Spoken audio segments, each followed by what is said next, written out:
Well, colleagues, we'll make a start, being the agreed time. I declare open this meeting of the Senate Community Affairs Legislation Committee. The Senate has referred to the committee the particulars of the proposed expenditure for 21-22 and related documents for the health portfolio and the social services portfolio. The committee may also examine the annual reports of the departments and agencies appearing before it. The committee would appreciate if senators could provide any written questions on notice to the Secretariat by Thursday the 4th of November 2021. The committee has fixed Thursday the 16th of December 2021 as the date for the return of answers to questions taken on notice. Under Standing Order 26, the committee must take all evidence in public session. This includes answers to questions on notice. Officers and senators are familiar with the rules of the Senate governing estimates hearings. If you need assistance, the Secretariat has a copy of the rules. I draw the attention of witnesses to an order of the Senate of the 13th of May 2009 specifying the process by which a claim of public interest immunity should be raised. Witnesses are specifically reminded that a statement that information or a document is confidential or consists of advice to government is not a statement that meets the requirements of the 2009 order. Instead, witnesses are required to provide specific information, indication of the harm to the public interest that could result from the disclosure of the information or document. An officer called upon for the first time to answer a question should state their full name and position for the Hansard record, and witnesses should speak clearly into the microphone. Please make sure all mobile phones are switched off or turned to silent. I remind senators and witnesses that microphones remain live unless I instruct otherwise, for example at the suspension or adjournment. I would ask photographers and camera operators to follow the established media guidelines and the instructions of the committee secretariat. As set out in the guidelines, senators and witnesses' laptops, mobile phones, other devices and personal papers are not to be filmed or photographed. The committee's proceedings today will examine the health portfolio, beginning with the Department of Health, whole of portfolio, corporate matters. The hearing will then follow the order as set out in the circulated program.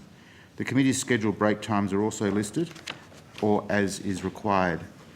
Senators, departments and agencies have been provided with advice on arrangements in place to ensure the estimates hearings are conducted in a safe environment. The committee appreciates the cooperation of all attendees in adhering to these arrangements. I now welcome the Senator, the Honourable Richard Colbeck, Minister for Senior Australians and Aged Care Services and Minister for Sport, representing the Minister for Health and Aged Care. I also welcome the Secretary of the Department of Health, Dr Brenda Murphy, and other officers from the department. Minister, would you like to begin with an opening statement? No, thank you, Chair. Secretary, would you like to begin with an opening statement? No, thank you, Chair. Brendan Murphy, Secretary Department. I believe General Fruin will make an opening statement, but could I just briefly mention, Senator, that at about 5:30 this evening, the Chief Medical Officer, Professor Kelly, and I will have to leave for a few hours to attend a critical government meeting. We'll be properly represented by an acting secretary and acting CMO, but I just thought I'd give the committee a warning of that. But the matters that are most relevant to the CMO should have been dealt with by then. But General Fruin has an opening statement. Thank you much, Professor Murphy. Sorry, can I just when you say several hours? Probably from about 5:30 till a little bit after the dinner break. Okay. So Thank you. Yeah. We'll be back after the dinner break. And we appreciate the prior notice. General Fruin. Morning, Chair. Thank you very much. Good morning and thank you for the opportunity to make a brief opening statement. I would like to start by acknowledging the traditional owners of the land on which we meet and pay my respect to Elders past and present. I'm pleased to report that the national vaccination program has made significant progress since I last appeared before estimates. 87.4% of Australians aged 16 and older have now received a first dose of vaccination, and 74.8% are fully vaccinated. We have very high vaccination rates amongst older Australians as well. 98.7% of Australians aged 70 years and older have now received a first dose of a vaccination, and 88.8% are fully vaccinated. 94.6% of Australians aged 50 years and older have now received a first dose of vaccination, and 84.2% are fully vaccinated. We are also making great progress in the vaccination of younger Australians. Since children aged 12 to 15 years have become eligible on the 13th of September, 65.1% have received at least one dose. However, we know there is more to do, especially in the vaccination of vulnerable or hard-to-reach cohorts. 62.5% of Aboriginal and Torres Strait Islander people have now received a first dose, and 49.3% are fully vaccinated. We are working with all stakeholders to accelerate vaccination rates, and pleasingly we are seeing some progress. The rate of new first doses for Indigenous Australians have been consistently higher than non-Indigenous population over the past 3 weeks. We are exploring every effort to increase rates, from communication campaigns, door-to-door vaccinations in hubs and other vaccine clinics. Similarly, we are working closely with the disability sector to increase rates of vaccination. Over 3/4 of NDIS participants 16 years and older have now received a first dose, and over 63% are fully vaccinated. As we move through the national campaign plan and see higher rates of vaccination, we are focused on ensuring that the coordinate and motivate streams of effort are supporting our delivery. Since the last estimates, I've released the following data sets on geographic vaccination rates. Every Monday, I release 3 sets of data on COVID vaccination by SA3, SA4 and local government area. I also release 2 data sets on Indigenous vaccine rates every Wednesday by SA4 and local government area. These are available on the Operation COVID Shield page of the Department of Health website, along with the daily rollout and jurisdictional slide decks. In relation to our efforts to motivate Australians, we have launched the Arm Yourself extension campaign, the First Things First campaign, the More Reasons campaign, the Community Pharmacy campaign, and last week the Spread Freedom campaign and the For All of Us project. We've introduced tailored CREST campaign materials into outbreak locations, and we've undertaken an extension public relations program, including vaccine information kiosks at 136 locations, providing information and booking services to over 22,000 people. I would like to acknowledge our vaccine delivery partners and the tremendous effort they have made in the success of the vaccination program. There are now over 10,000 vaccination sites across the country, including more than 5,000 GPs, 3,400 community pharmacies and 169 Aboriginal community-controlled health services that are delivering vaccinations across Australia. Thank you to the doctors, pharmacists, nurses, Aboriginal health workers, receptionists, administrative staff and everyone else that has supported this work. I acknowledge that primary care has delivered over 55% of doses under Operation COVID Shield.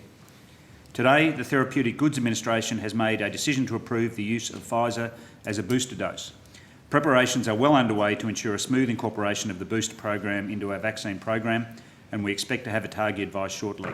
Thank you again for the opportunity to make this statement. I look forward to your questions. Thank you, General.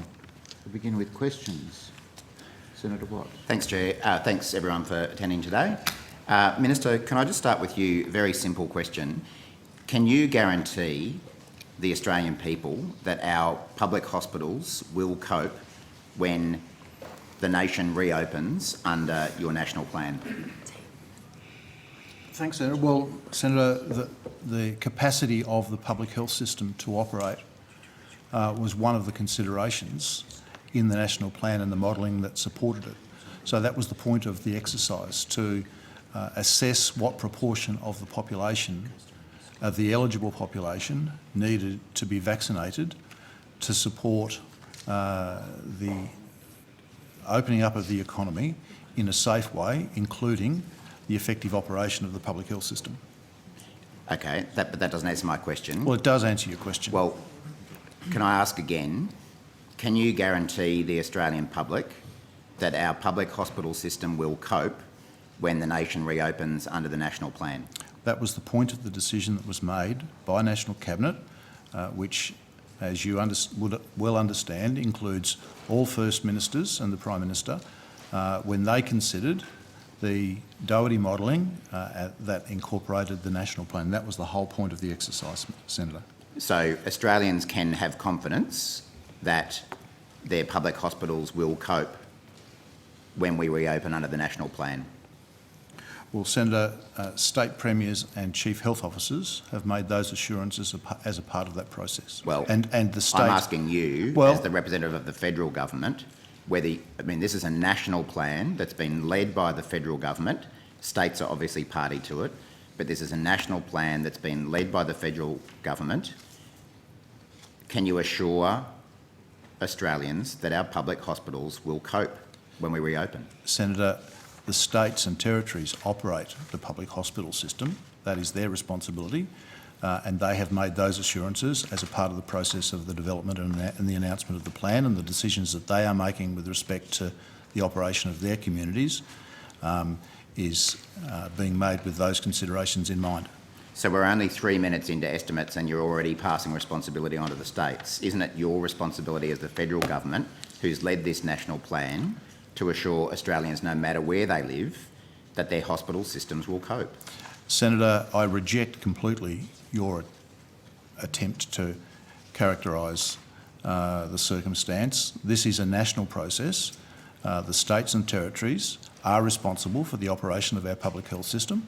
They all understand that. We all understand that. We're working with them to support that process, but that was the basis of the decision that was made under the national plan, and First Ministers were all part of that process, and the question that you ask has been answered by virtue of the fact that state First Ministers and Chief Health Officers have given those assurances, and that was the rationale behind the acceptance of the national plan by state ministers. It worries me, Minister, that as the representative of the federal government here today, that I've given you 4 or 5 opportunities to assure Australians that their hospital system will cope, and you haven't been prepared to give a clear-cut assurance. Well, that's Do you not have true, doubts? Senator. Do you Senator, have doubts that is yourself? simply not true. Well, why don't you just say it? I have told you who's responsible for the management of the public health system, the assurances that have been provided by all of those state and territories,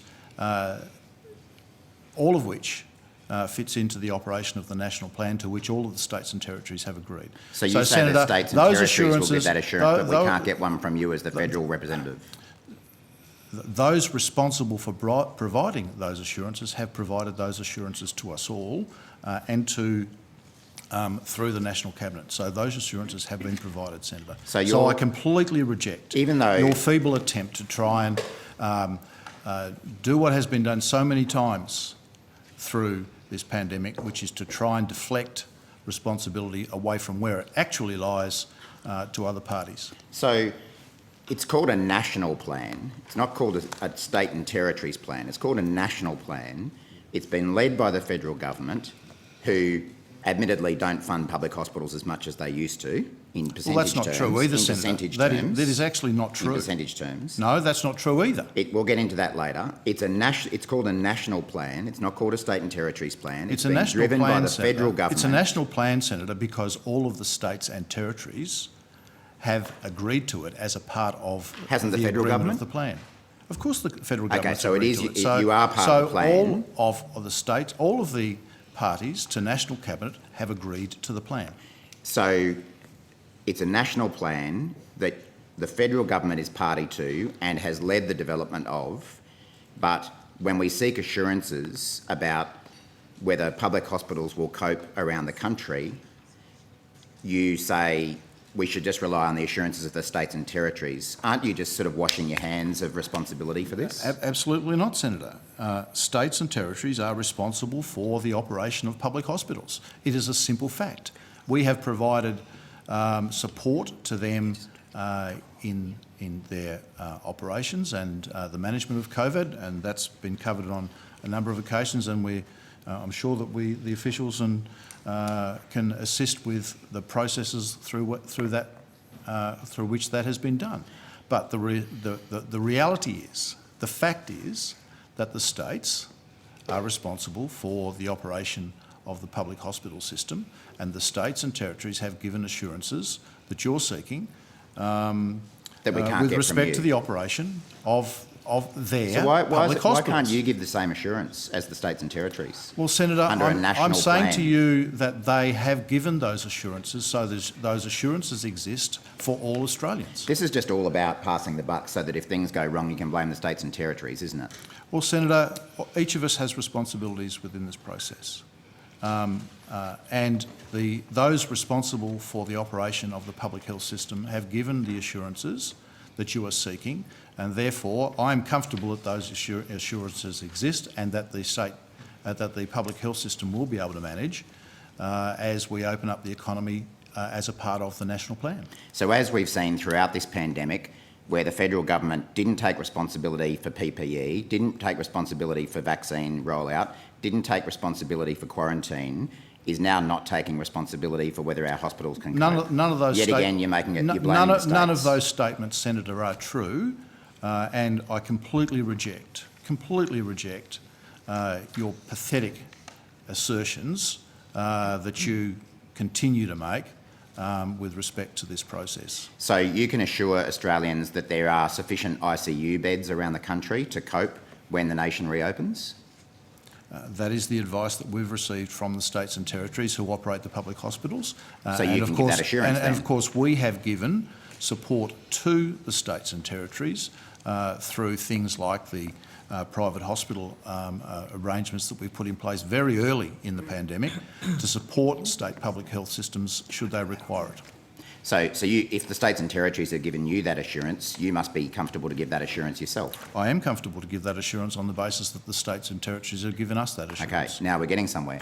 Can you give Australians an assurance that elective surgery lists will not blow out as a result of interruptions that follow reopening under the national plan? Well, Senator, we have the states and territories have given us assurances that they can that their public health systems will be able to manage the opening up of the economy in the terms that have been agreed through the national plan. Senator, in the circumstance where there's support required from us through things like the private hospital guarantee, we will provide that support. So you're comfortable to give that assurance then that elective surgery lists won't blow out? I'm comfortable to provide assurances on the basis that those assurances have been provided to the Commonwealth around the way that the public health system managed by the states will operate. Thanks. Minister, Now, just for the interest of senators, okay, how are you running the show? I'm doing Chair? it consistently. Yes, I'm I running thought you it might. consistently with previous estimates hearings, so we'll do in 15-minute slots, which I confirmed with the previous chair. So at 9:21, we'll go to Senator Cox. Okay, 9:21. Okay, well, I'll make a start on my section and then I'll come back to it. But Minister, when was the national plan agreed to? I don't have the specific date that What a the national surprise. plan was agreed. It was the 6th of August, I believe. When did the states and territories write to Minister Hunt saying that they needed extra help for managing the COVID-related impacts on the hospital system? Do you have that information, Brendan? Well, it was on the 17th of September and the 30th of September, which is after the national plan. So your evidence to Senator Watt was that the assurances around the hospital's capacity to cope was given can be found in the national plan, which is on the 6th of August, released by all governments. If that's the case, then why did the states and territories six weeks later write and say we need help to manage our hospitals in light of the COVID demand pressures? If Senator, the evidence you've given is correct, that the guarantee about the capability of the hospitals is found in the national plan, why 6 weeks later are every state and territory government telling the Commonwealth that they are under pressure and their hospital system will not cope? Senator Brendan Murphy, Secretary of the Department. The National Plan is an evolving process which is reconsidered at each National Cabinet meeting, and there has been a process going for several weeks where, under the leadership of Dr Sonia Bennett, we've been working with the states and territories on ways to ensure that we can live with COVID, including diverting care of not too sick COVID patients to the community, into community care pathways, providing extra support to enable people to be discharged from hospitals that can go into residential aged care and other places. We're working very closely with the state and territory health officials. Certainly the state and territory health ministers would always like more money, but I would point out that we have made a very significant additional contribution to the response to COVID with at least $6.6 billion through the National Partnership. Very pointed comment that the states and territories would always like more money. Of course they would. Everyone in Murphy. every hospital, I used to be a hospital CEO, was always after more funds for our hospitals. There's always a desire for more money, and we have been working very closely. Minister Hunt has been convening regular meetings with his state and territory health ministers to discuss their concerns and issues, and we have right through the pandemic, for the first 2 years of the first 2 financial years, we provided what we call a minimum funding guarantee, which meant that we funded the states to their predicted growth, even though they didn't achieve it because of COVID. Plus, we've put in the extra $6.6 billion of national partnership funding. And of course, the Commonwealth share of the National Health Reform Agreement is going up a greater proportion each year than the states do. So there have been very significant, and that's on top of the... So they've got everything they're going to get, look, basically, there's- Professor Murphy. I can't preempt decisions of government. I can say that there are ongoing discussions, but I think the Prime Minister and the Health Minister have been pretty clear that they think we have been generous, but government could always make further decisions. I can't But preempt is that. it about... Thank you, Senator Gallagher. And we'll turn to Senator Cox and welcome Senator Cox to her first Community Affairs estimates. Thank you. Thank you very much. Last week it was reported that 22% of First Nations people in WA were fully vaccinated and 36% have only received their first dose. Can you tell me what percentage of First Nations people now have received their first dose and what percentage have are fully vaccinated? Lieutenant General John Frewen, Coordinator General, National COVID Vaccine Task Force. Senator, was that the rates in WA? Yes, thank you. Sure. So for over 16s, Just for First Nations? yep, for Indigenous people over 16, we are at 40.63% first dose, and we are at 26.22% fully vaccinated.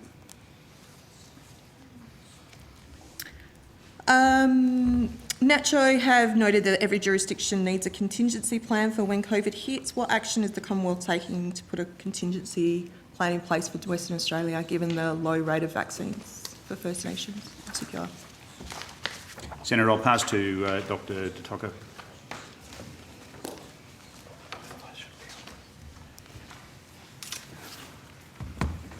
Morning. Morning, Senator. Morning. Dr. Lucas Toka, First Assistant Secretary, Program Implementation and Primary Care Response in the National COVID Vaccine Task Force. Hi, Senator.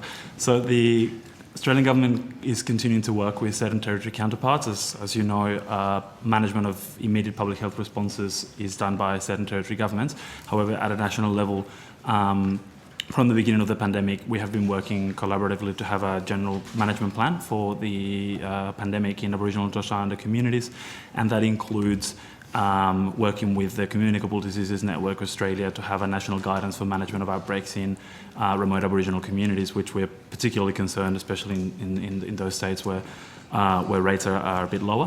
The National Aboriginal and Torres Strait Islander Advisory Group on COVID-19 that has been operating now for 20 months and is overseeing this response is now conducting a review of that outbreak preparedness and pandemic response management as we speak, including learning from the lessons learned from the Western New South Wales outbreak, and also generally updating the response for the current situation, where vaccines are a big part of the response, and also potentially other oral therapeutics and IV intravenous therapeutics like sotrovimab can be part of that.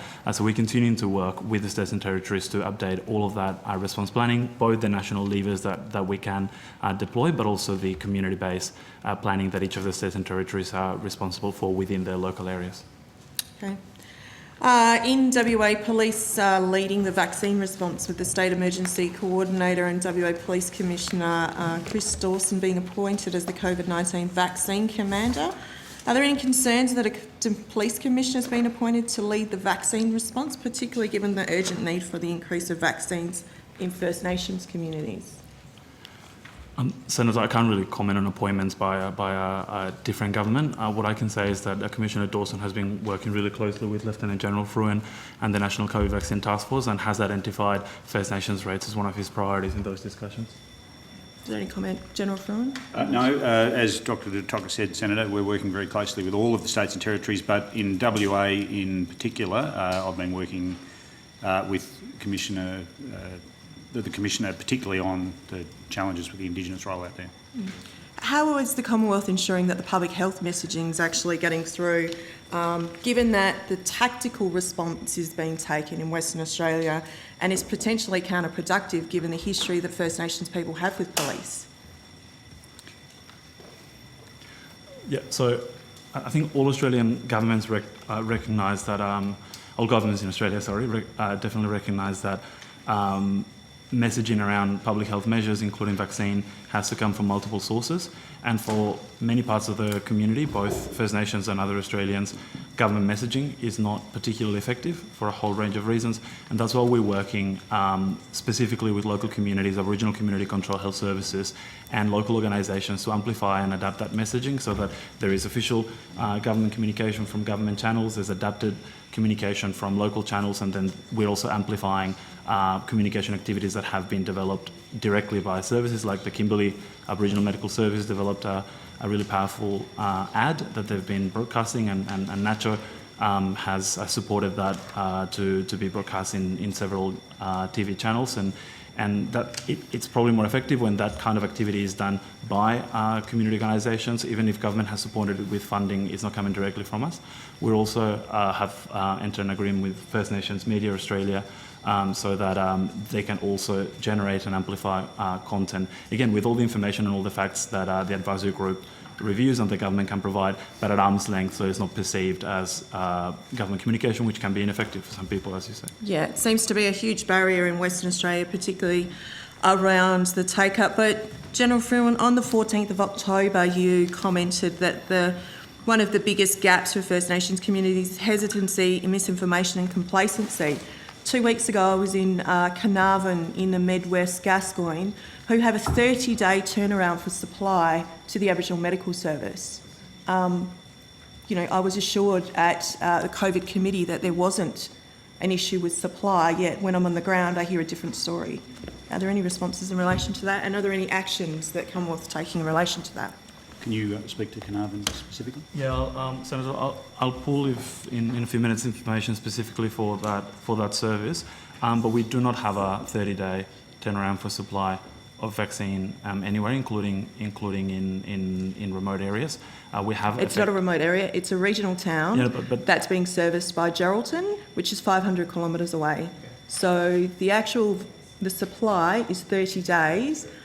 Once that's expired for the for the Carnarvon Aboriginal Medical Service, which Nacho should have reported to National Cabinet or your advisory group, because that's the information I got from the CEO. We'll follow up directly on that, but all primary care providers, including Aboriginal Medical Services, are supplied on fortnightly cycles.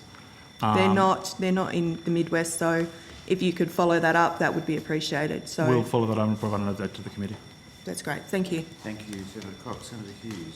Thank you, Chair. Can I just on that particular point, Senator Cox, if you become aware at any time of those circumstances, please let us know quickly, because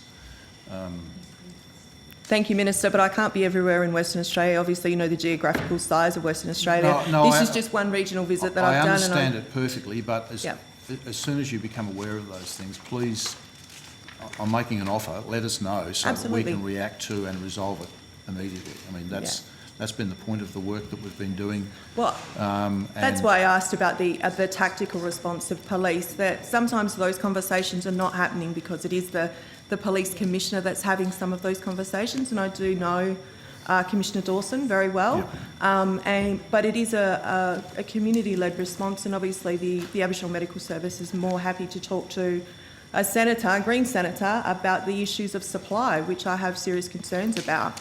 So, we should be addressing the point that I would make is that we are, and happy to pass on that information. We maintain regular contact throughout the supply chain. It's not necessarily a military or a police process to do that. And if there are circumstances where there are issues with the supply chain, I know that throughout the pandemic we've done everything we possibly can to mitigate any of those issues as quickly as possible, and that's why the approach that we're taking in a lot of these Indigenous communities is being developed in a bespoke way for those communities, so that those particular issues are mitigated, because it's important that they are including the messaging around the uptake of vaccines. So it's an offer. If through whatever channel, whether it's a visit or someone reporting to any colleague, we would be happy to receive the information so that we can act on it quickly. I think it goes back to my previous question about contingency plan, Minister, but thank you, I will be passing that on, because that particular region services 9 remote communities who weren't in the Biosecurity Act lockdown areas and when our hard border was activated in Western Australia, which means that that basically is a ticking time bomb in our communities because of the immense amount of traffic that goes through those communities, particularly in relation to food security. We have some serious issues within that region, which I have elevated to ministerial level at a state within WA, but it does need a contingency plan to come from the Commonwealth and oversight from the Commonwealth in relation to that. So happy to pass on that information. Thank you, Senator. I've got some more information. And as the Minister said, we will follow up directly with Carnarvon and Grams to make sure there's no communication issue there. But the Geraldton Regional Aboriginal Medical Service requested, as part of the acceleration plan, and they have been attending those meetings, an additional 3,000 doses of vaccine on the 30th of September. That was delivered on the 11th of October. There's another urgent order that they place they requested on the 14th of October. That was delivered on the 22nd of October. But we will follow up with them to make sure we're not missing anything. So Grams is 500 kilometres Chair, from we did Carnarvon. No, So- sorry, I'm chairing. Yeah. Thank you, Senator. Senator Cox has got 500 kilometres from Geraldton. So the Geraldton service may have requested that as an urgent request, but it still has to go 500 kilometres up the road to Carnarvon to service another 5,000 people plus 9 remote communities. The size of Tasmania, that geographical area. So just for your information, that may be in Geraldton, but it's not actually reaching into the region that it actually needs to. So if you could follow up, that would be really follow up, appreciated. Senator. Thanks Thank very you. much. Thank you. Senator Chair. Hughes. Thank you so much. Perhaps, Dr Murphy, you might be able to help me here. Even under previous administrations, including Labor, the state governments have primarily been responsible for their own state-run health systems. Wouldn't that be correct? Certainly, Senator, the National Health Reform Agreement, obviously the Commonwealth provides funding under the National Health Reform Agreement under the IPA pricing model, but it's always been the case that the state and territory governments have the operational and governance responsibility for the public hospital system. That's long been the case. Yeah. And those state-run hospitals are also running their own elective surgery lists. Wouldn't that be correct? Yes, to it's assume elective that they are responsible for elective surgery lists. Elective surgery is the operation of elective surgery is clearly a primary responsible of the state and territory health departments, governments and their hospitals. Again, the Commonwealth contributes in our funding share, but we do not have a governance or accountability function for the performance of elective surgery. So with regards to elective surgery lists, wouldn't it be a little bit surprising when we have just seen some questions trying to draw COVID response and requirements to COVID outbreaks potentially to elective surgery lists, where in fact WA has shut down its elective surgery with 0 cases of COVID.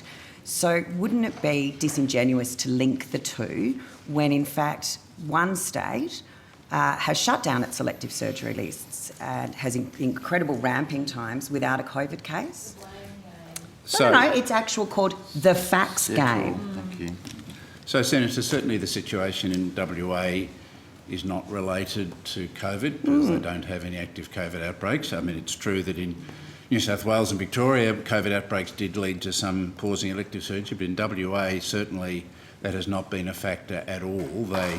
They have a number of complex reasons why they've got a high acuity, high demand in their public hospital system. I mean, they've been we've provided all the funding including the growth under the National Health Reform Agreement that's been required, and they clearly have a range of complex issues with managing demand in their public hospitals, but it's not COVID related. No. So could maybe we just get a quick overview of what the Commonwealth funding increase has been to WA hospitals versus the WA state government's funding increase, particularly in light of the particularly large surplus that Premier McGowan was espousing only a couple of months ago?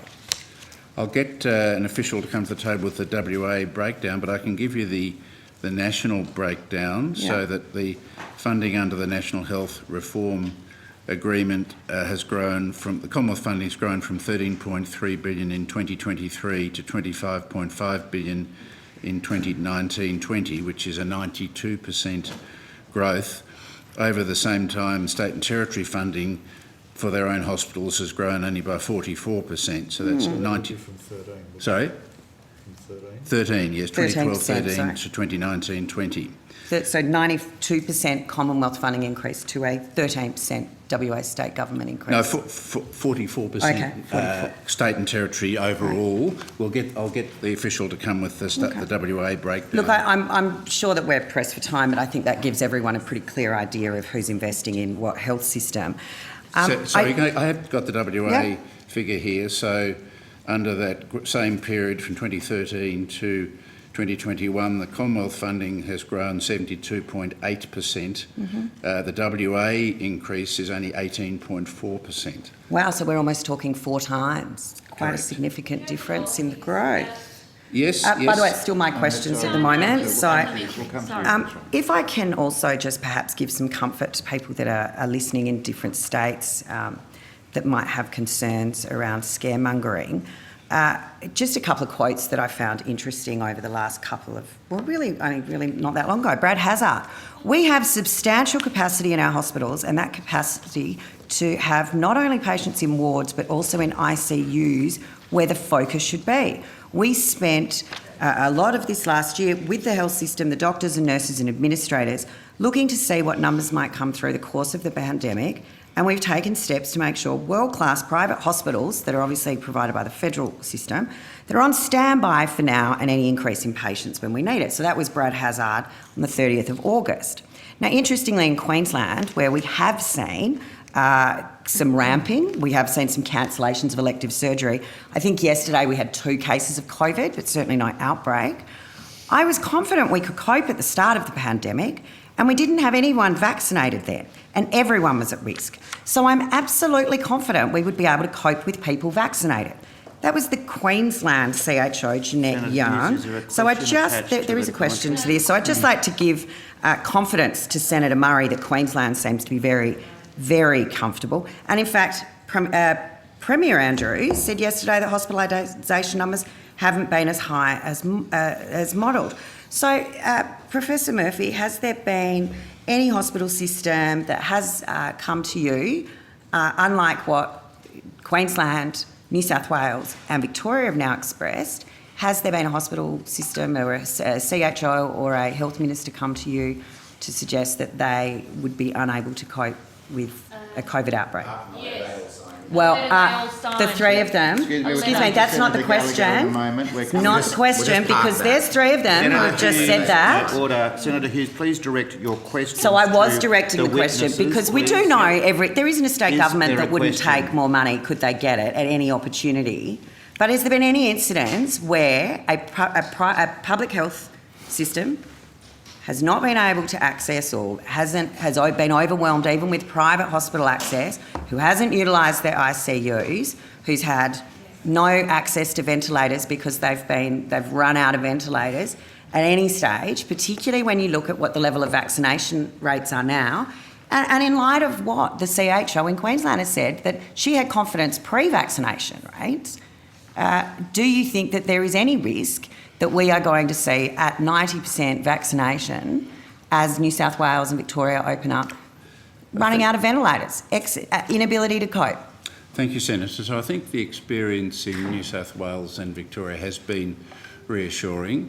They both had significant outbreaks that started before high vaccination rates were achieved. So, and they could have, that's why with the opening up of other states where the planning in those states is not to try and keep COVID out until they reach the high vaccination rates. New South Wales and Victoria, unfortunately, had outbreaks, but the experience in New South Wales has been incredibly reassuring because it has exactly modelled what Doherty predicted with the high vaccination rates, the controlling transmission.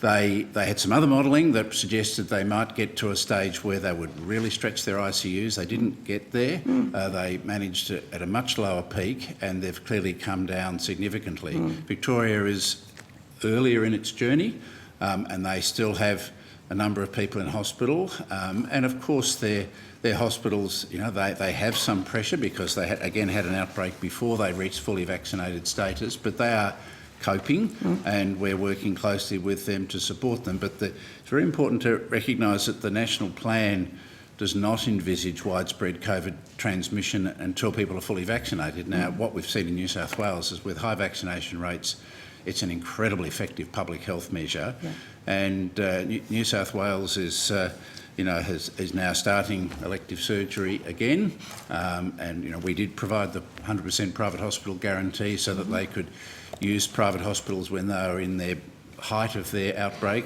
but it's come under control well, and Professor Kelly might comment, but we think that Victoria is peaking and is probably also heading in a downwards direction. So that gives us great reassurance that the modelling we have presented to National Cabinet and the work that Dr Sonia Bennett, who's here, has been doing with all the states and territories senior officials, where they have all carefully modelled their capacity both to live with COVID in a low-level controlled manner, and they've also modelled their capacity, if they do get a large outbreak that's unexpected and not planned for, that they have the surge capacity. And they have all provided that assurance to the National Cabinet.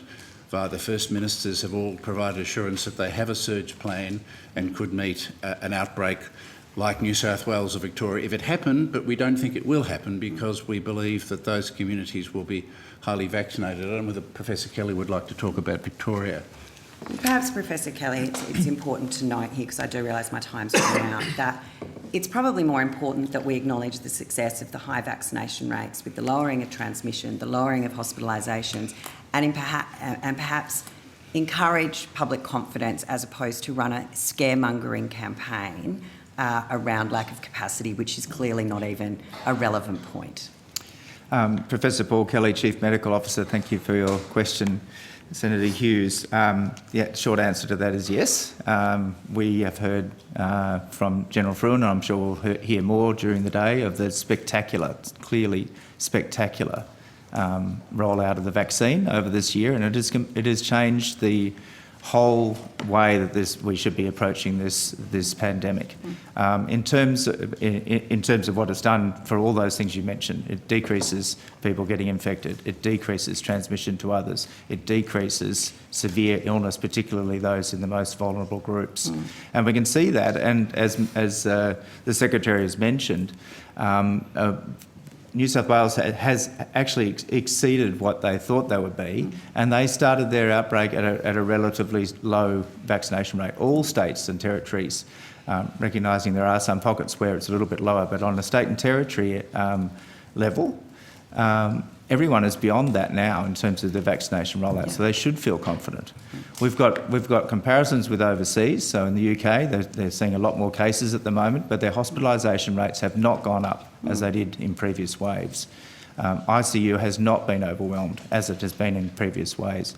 We have the modelling that's been mentioned by the Secretary in relation to what we think might happen, but we've got real-world experience in New South Wales and in Victoria that hospitalisation rates and ICU rates are decreasing despite the increase in cases, decreasing. For several weeks that's been the case. And particularly intensive care has not been anywhere near overwhelmed, as some have predicted. So I feel very confident on that basis, and we might get Dr Bennett to talk more about the specifics of the work she's been leading with the states on hospital services. But we do need to remember there is a model of care which starts with self-help, Health Direct and other sources that we can can assist people, primary care and the hospital system. that is the last part. But I am very confident that we are in a very good space right now in Australia. Excellent, thank you. Thank you, Chair. Senator Gallagher. Thank you, Chair. I think all of the people who have spoken this morning so far, from Professor Murphy, Professor Kelly and the Minister, have referred to the modelling that you have and what you're aware on what you think will happen. Can I ask again, probably for the fifth or sixth time, that be released to the committee so that the public can see? You all seem very confident. I think it's about time that we actually see what you all know and what the Prime Minister knows and understands to be the case. Thank you, Senator. And again, can I just... Professor Murphy, I respect your evidence, but it's a question to the Minister. It's the government's modelling. It's gone to National Cabinet. The only reason I want to intervene, Senator, is to give you an update on process, that we are seeking approval from the National Cabinet at its next meeting. The data, the health system capacity data in the modelling has been generated by the states and territories. They have been very keen to iteratively refine it over successive national cabinets and work that Dr Bennett has been doing, and we have to get their permission to release this data. The Commonwealth is happy to release it, but it contains state and territory specific capacity data. If they are happy, and we certainly support releasing it, we'll be asking at National Cabinet for it to be released on the 5th, at the meeting on the 5th of November. So we are not opposed to releasing it at all. So that's from the Minister is not opposed to releasing it? That's the advice that... So I've been we after have. this probably for 2 months. So what, it's taken understand 2 that. months to get Well, permission from the states and territories? Well, Senator, it is their data, and... It's work that the Commonwealth has done. Professor Well, Murphy led it. Well, no, Senator, it's data from the states that they have used to support the modelling. We've released all of the modelling information, and you would have seen that. The issue of states' data and information has been one that has created some delays and difficulties throughout the pandemic because it is their data. And What do we you aren't mean able- delays and difficulties? Well, if you might recall, last year we were talking about some of the aged care data. It was state data, it wasn't Commonwealth data, and so we had to go through a process to seek their agreement to release the information. That agreement has now been agreed to, and we're using that data, for example, with respect to the information out of Victoria. We use their information in the data that we release publicly every day. We went through a process of seeking their agreement and the agreement between us and them as to which data we would use. And so I think it's reasonable in the circumstance that we have here that we don't unilaterally release their information. As Professor Murphy has said, there's a process being undertaken right now to seek the release of that information publicly from all of the states and territories, and we support that.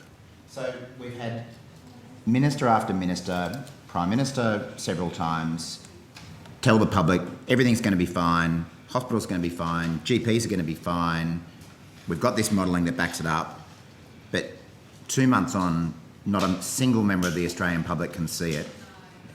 Is the Prime Minister basically just saying to trust him? Well, Senator, I would say that you're looking at every state and territory leader in this. So is the Prime Minister just completely absent from this whole picture? let What me- does he do?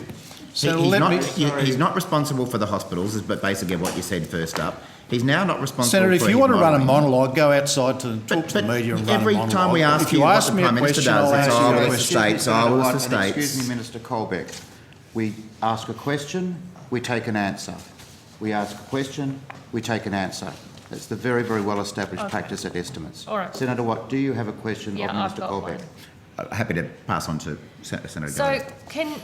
Minister, can you tell me what as the country opens up and meets that 80% vaccination double dose target, what the average bed occupancy rates in the hospitals will be?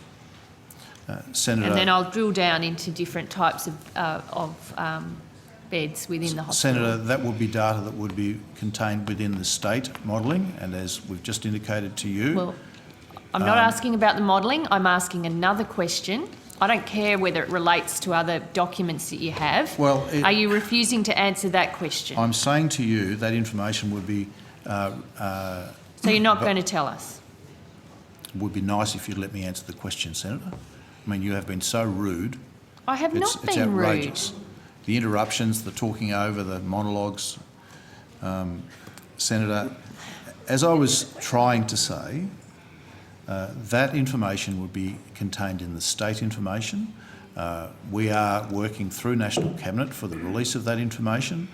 We support the release of that information, and once National Cabinet, once the states have agreed through National Cabinet to release that information, we would be happy to provide it. So you are not prepared to tell this committee what the national average bed occupancy rate for the hospital system as a whole, it's not drilling down into individual states and territories, you won't be disclosing individual state and territory data, what that will be at an 80% opening up rate?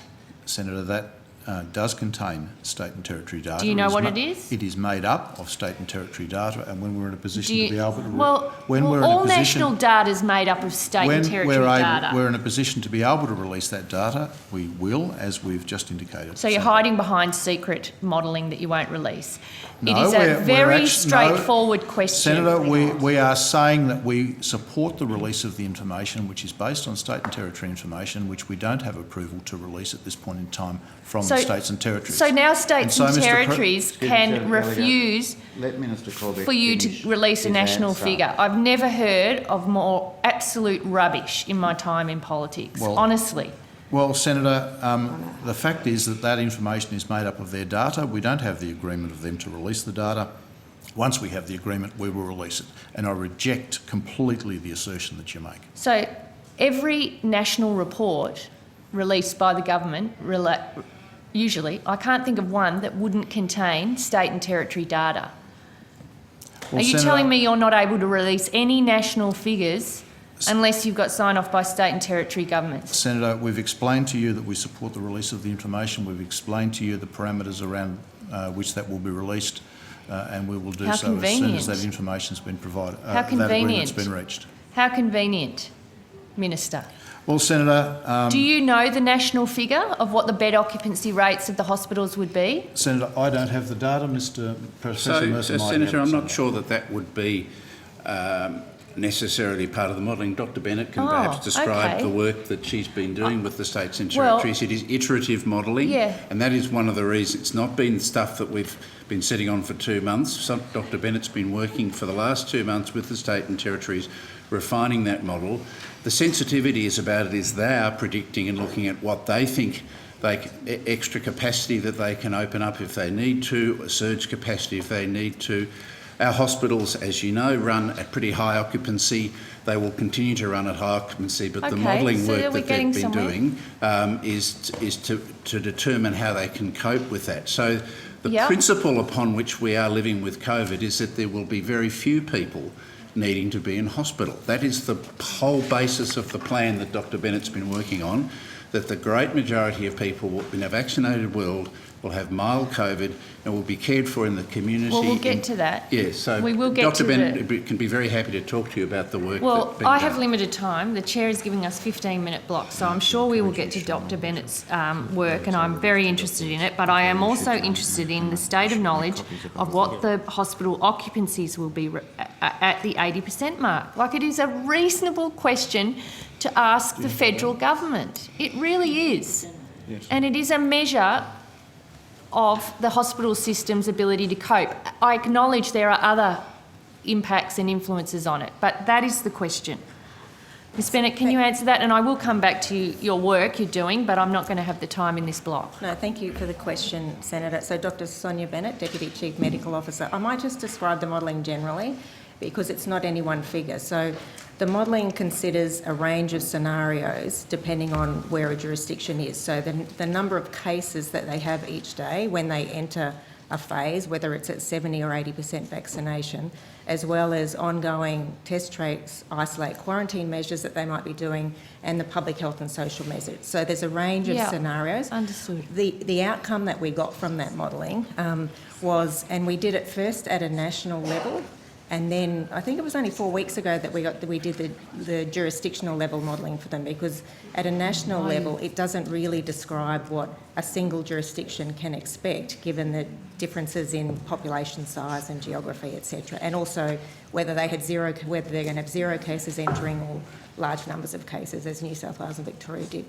So the outcome pretty much in general showed that the jurisdictions provided capacity data at what we call living with COVID, which is with an intent not to impact on other health service delivery, so what their capacity data for COVID was then, as well as a surge capacity. So in the event there was a surge, what their capacity for COVID would be.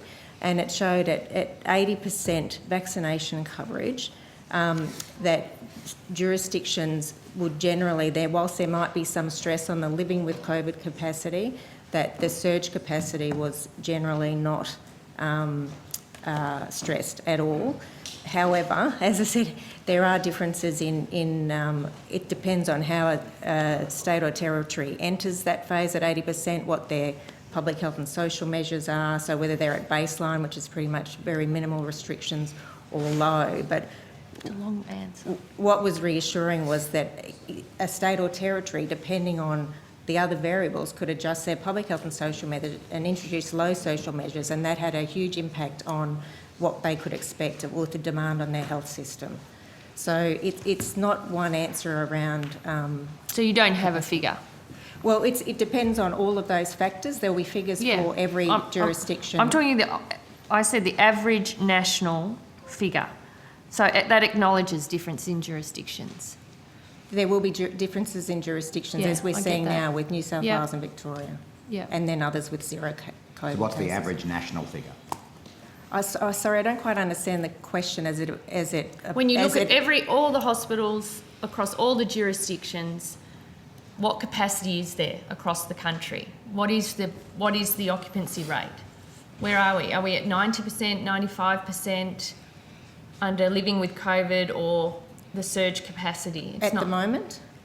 well, at the moment or under as we reach those targets. So that's sort of, that's actually can be seen in the common operating picture as opposed to the modelling. So at the moment, for instance, and that is publicly available, so the common operating picture does show that Victoria capacity is under stress. I would have to go back and double check, but I think that the trigger for that is a 30% or greater than 30% occupancy, but we can get back to you with those exact figures, Senator. Is that my time? Senator, I can answer a couple of those questions from real data. As I mentioned before, we've got modelling, we've got real data, we've got international comparisons. Yeah, Yeah, you and have, Professor Kelly.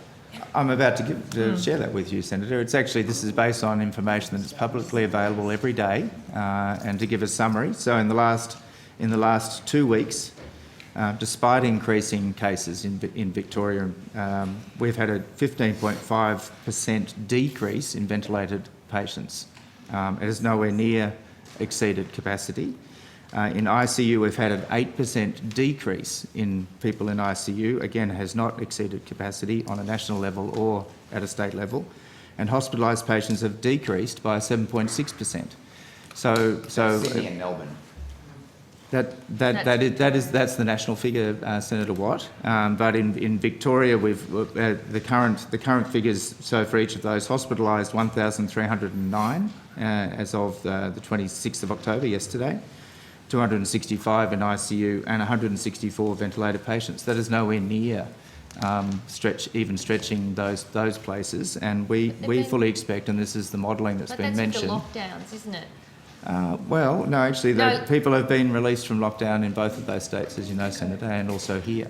Yeah, I know, but I mean, we know that there's at least, a 14 to 20 day lag as you're dealing, for people to become unwell, go into hospital, Yes. go into ICU. Yes, I So understand those that. figures that you're talking about would be impacted by the stricter, public health measures that have existed in those jurisdictions.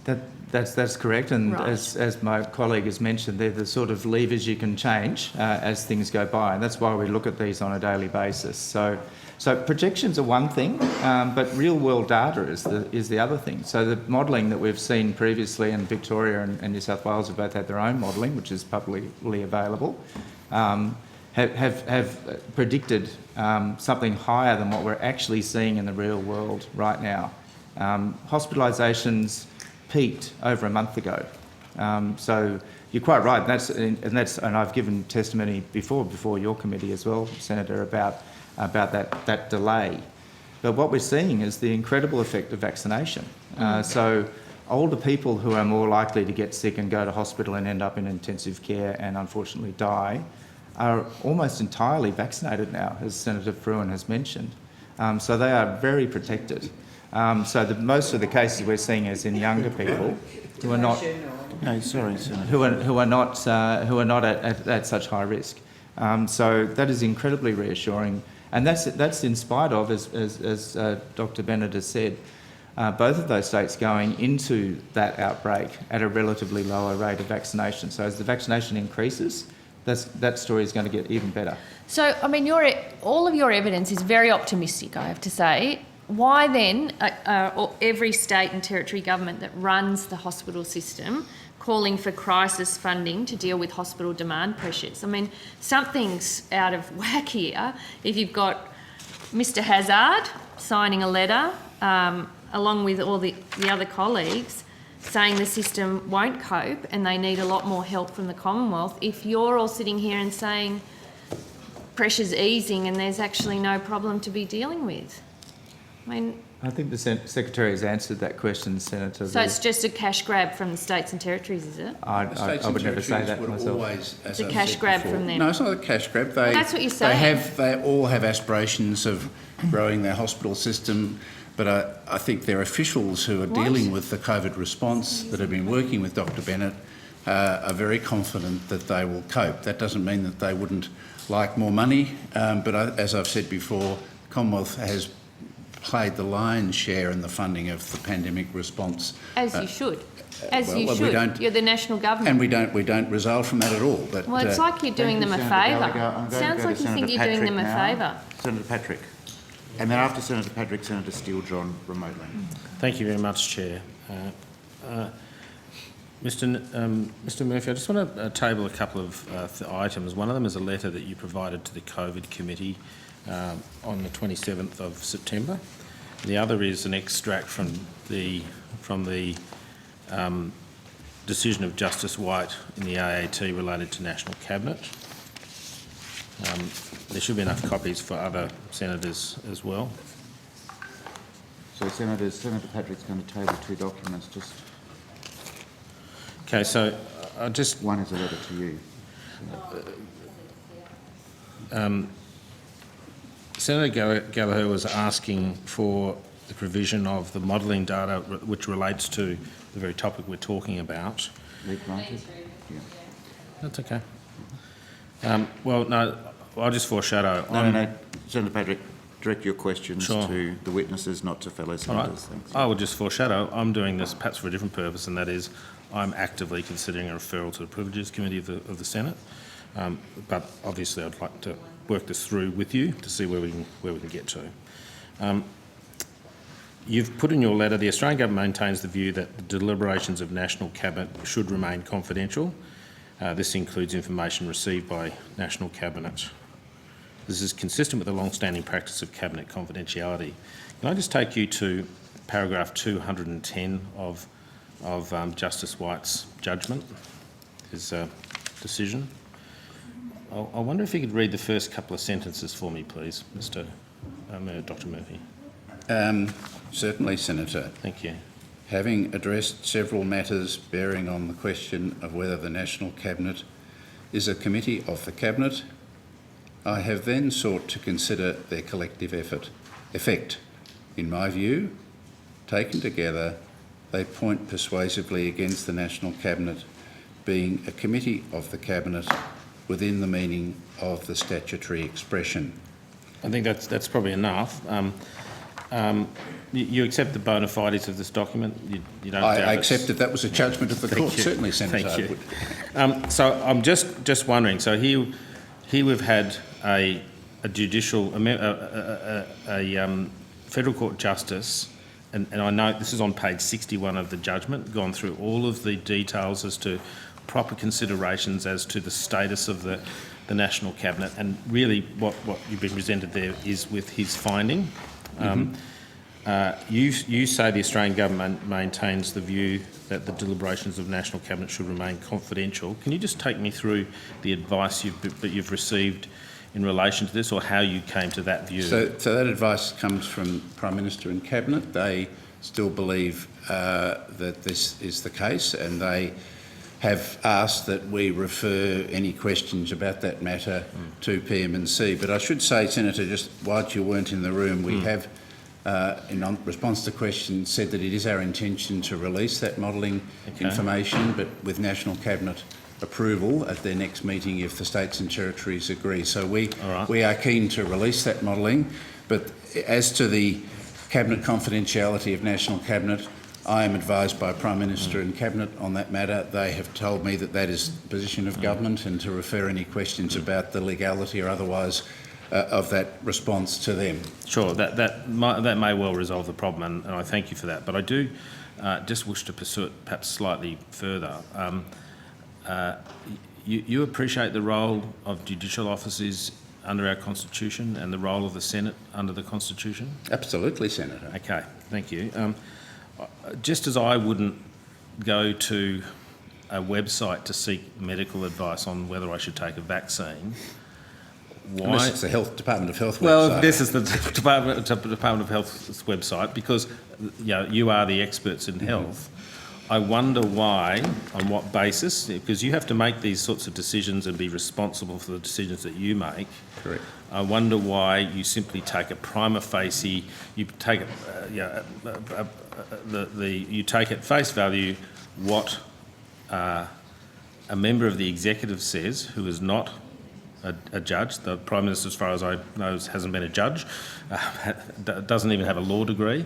And indeed, even if you have someone with a law degree, in terms of precedence, their view doesn't count in the circumstances where there is a judgment of a federal court judge that has considered this.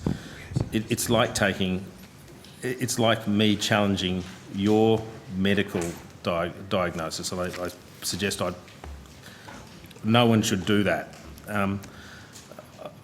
So my question goes to your own responsibilities when you take that advice in the presence of advice that comes from a judicial officer.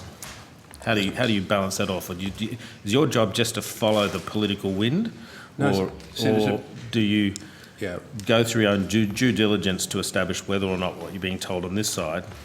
If the Prime Minister told you to go and murder someone, I'm sure you wouldn't do it. It's not the Prime Minister, Senator. This is the Prime Minister and Cabinet, who are the public service department that has responsibility for the operation of National Cabinet, and they have advised that the position of the government generally is that National Cabinet documents remain confidential, and we have been advised to respond accordingly and to refer any questions about the validity of that assertion to Prime Minister and Cabinet, who have responsibility. Even in the face of a different view from a judicial member of the judiciary? That's the advice we've had from Prime Minister and Cabinet. No, I'm saying this is about a choice of advice.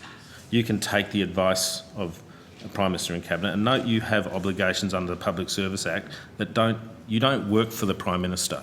You don't work for Prime Minister and Cabinet. You work for the Australian public, and you must make, I put to you, you've got to make proper assessments about the way in which you conduct your department. Absolutely, Senator, but in matters of National Cabinet, we don't have primary responsibility for National Cabinet. In matters of interpretation or understanding of the legal status of something, you're saying you take the advice of Prime Minister and Cabinet because they have above, responsibility for the National Cabinet. You take that above a judicial officer. Well, You're a smart guy. You can see what he's written. Well, Senator, a judicial officer made a decision in a particular case relating to certain documents, which I understand have been released to you.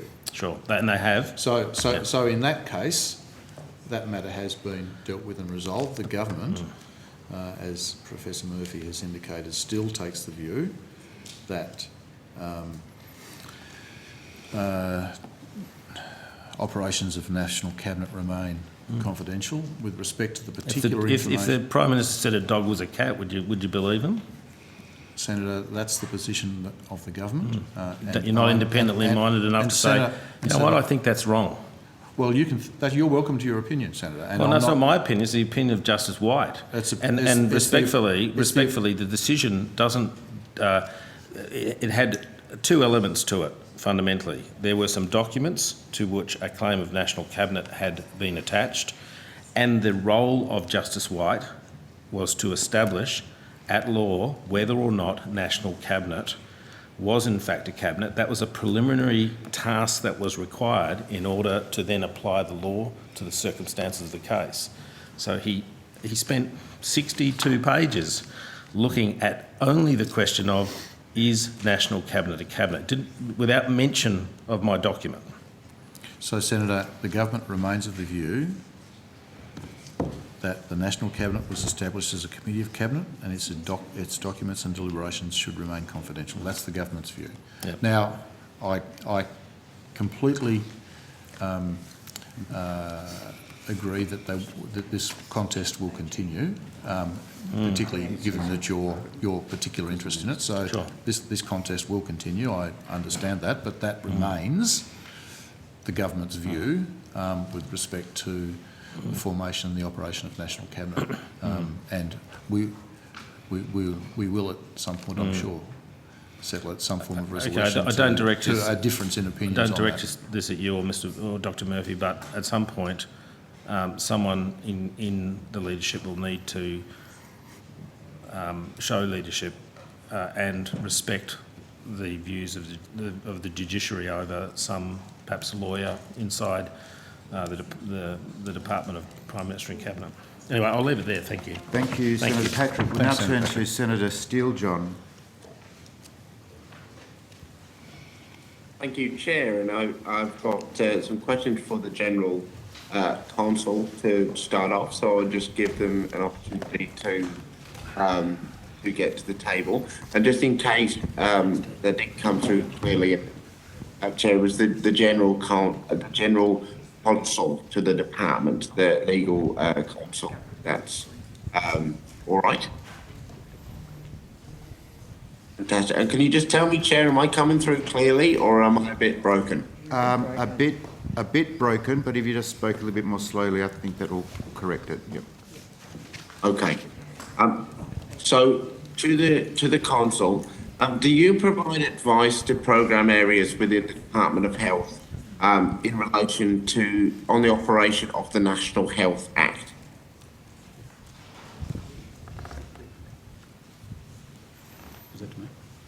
Senator Steele-John, could you just restate that question again? To whom is the question, Senator? Yeah. Do you provide advice to the program areas within the Department of Health on the operation of the National Health Act? Is that addressed to General Fruin? And who is the question addressed to, Senator Steele-John? To the department's legal officers, to the General Counsel. The General Counsel. So we're just waiting for the General Counsel to... We've got the wrong general, Senator. I'm sorry. I suspected as much when General... But we aware we need to be now. I might just ask Senator Steele-John for the third time just to restate the question. The officials are now at the table. Thank you. Yeah. Okay. Do you provide advice to program areas within the Department of Health on the operation of the National Health Act? Jackie Davis, Chief Counsel, Department of Health. Senator, we provide the internal and external legal services providers provide legal advice to program areas within the Department of Health on all portfolio legislation that the Department of Health administers. Okay. When there is an issue in the operation of the National Health Act and the Act is administered by another department, do you provide advice on the Act administered by the other department? In consultation with the other department, we can on occasion do that, yes. All right. So is it the case that do we have a kind of Commonwealth legal practice the departments only provide advice on legislation that they administer?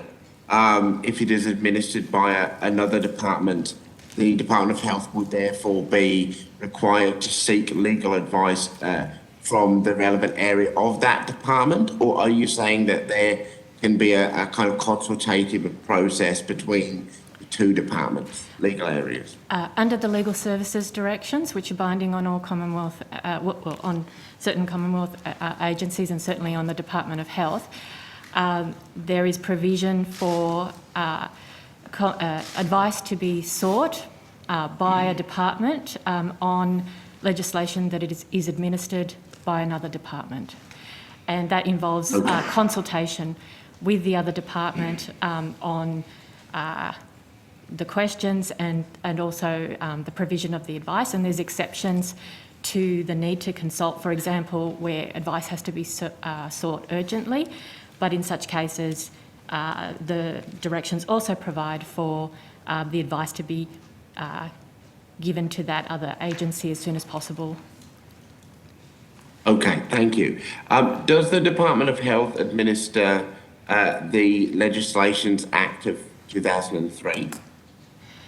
No. Okay. Who does administer the Legislations Act of 2003? I would need to check that, but it's possibly the Attorney General's Department. Okay. If such advice was required from the Attorney General's Department, who is responsible for seeking that advice? It would be, if advice was sought by the Attorney General's Department. So, if advice was sought by the Health Department in relation to the in relation to this Act, for instance, who is responsible for seeking that advice from the department? Is it the Legal and Assurance Division or the Legal Advice and Legislative Branch? Are they the folks that are responsible for seeking that advice? It would be ultimately the Legal and Assurance Division, yes. The legislation team is within that division. Okay, so it's the Legal Assurance Branch. Okay, so it wouldn't be up to an individual within the department to seek advice from the Attorney General's Department. That would come from the Legal and Assurances Division. There is a Secretary's instruction that applies in that circumstance, and all legal advice needs to be sourced through the Legal and Assurance Division. Legal Assurance Division, okay. So they would seek the advice. If the minister, and in this situation I'm referring to the Health Minister, was questioned on the legality of a program administered by the department under the National Health Act, and it related to a question about lawfulness under the Legislations Act, would the Legal Advice and Legislation Branch be the relevant area to provide advice to the Minister on that issue, or would it be the Legislation Assurance Branch?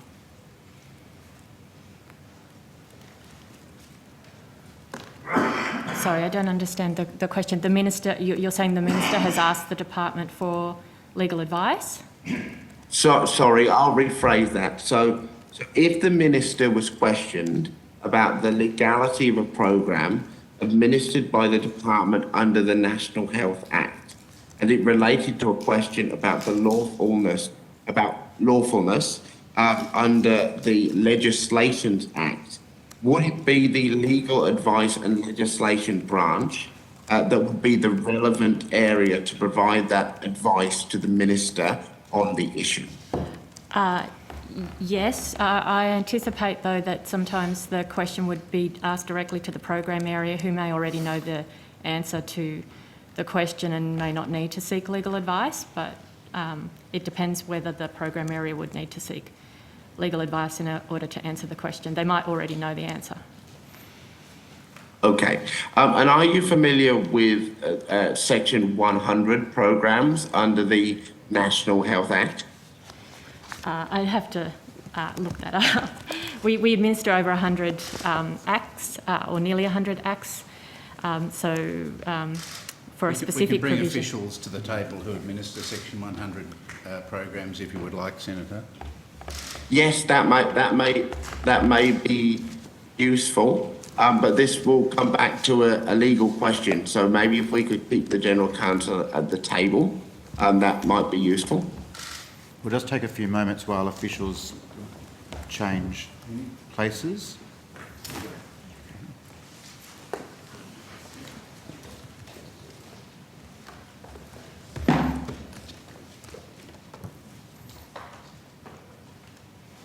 So over to you, Senator Steele-John. Thank you.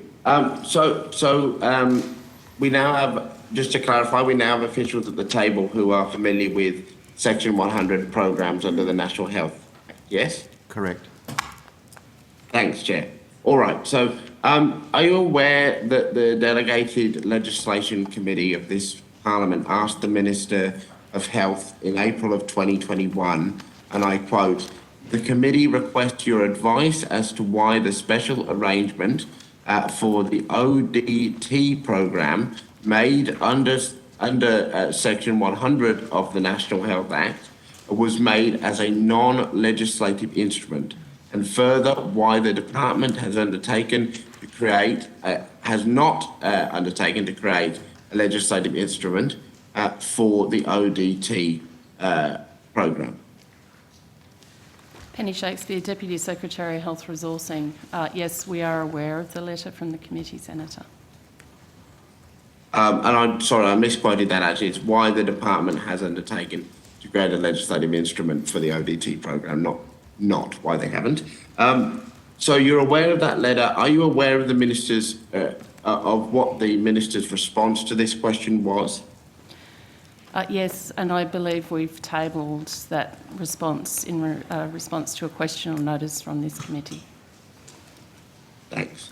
And from the Hansard, for the benefit of yourselves and the committee, this is the relevant part of the response that relates to my line of questioning. So it says, on the 10th of May, the response from the Minister was, the ODTP is being administered by the Commonwealth within existing legal authority.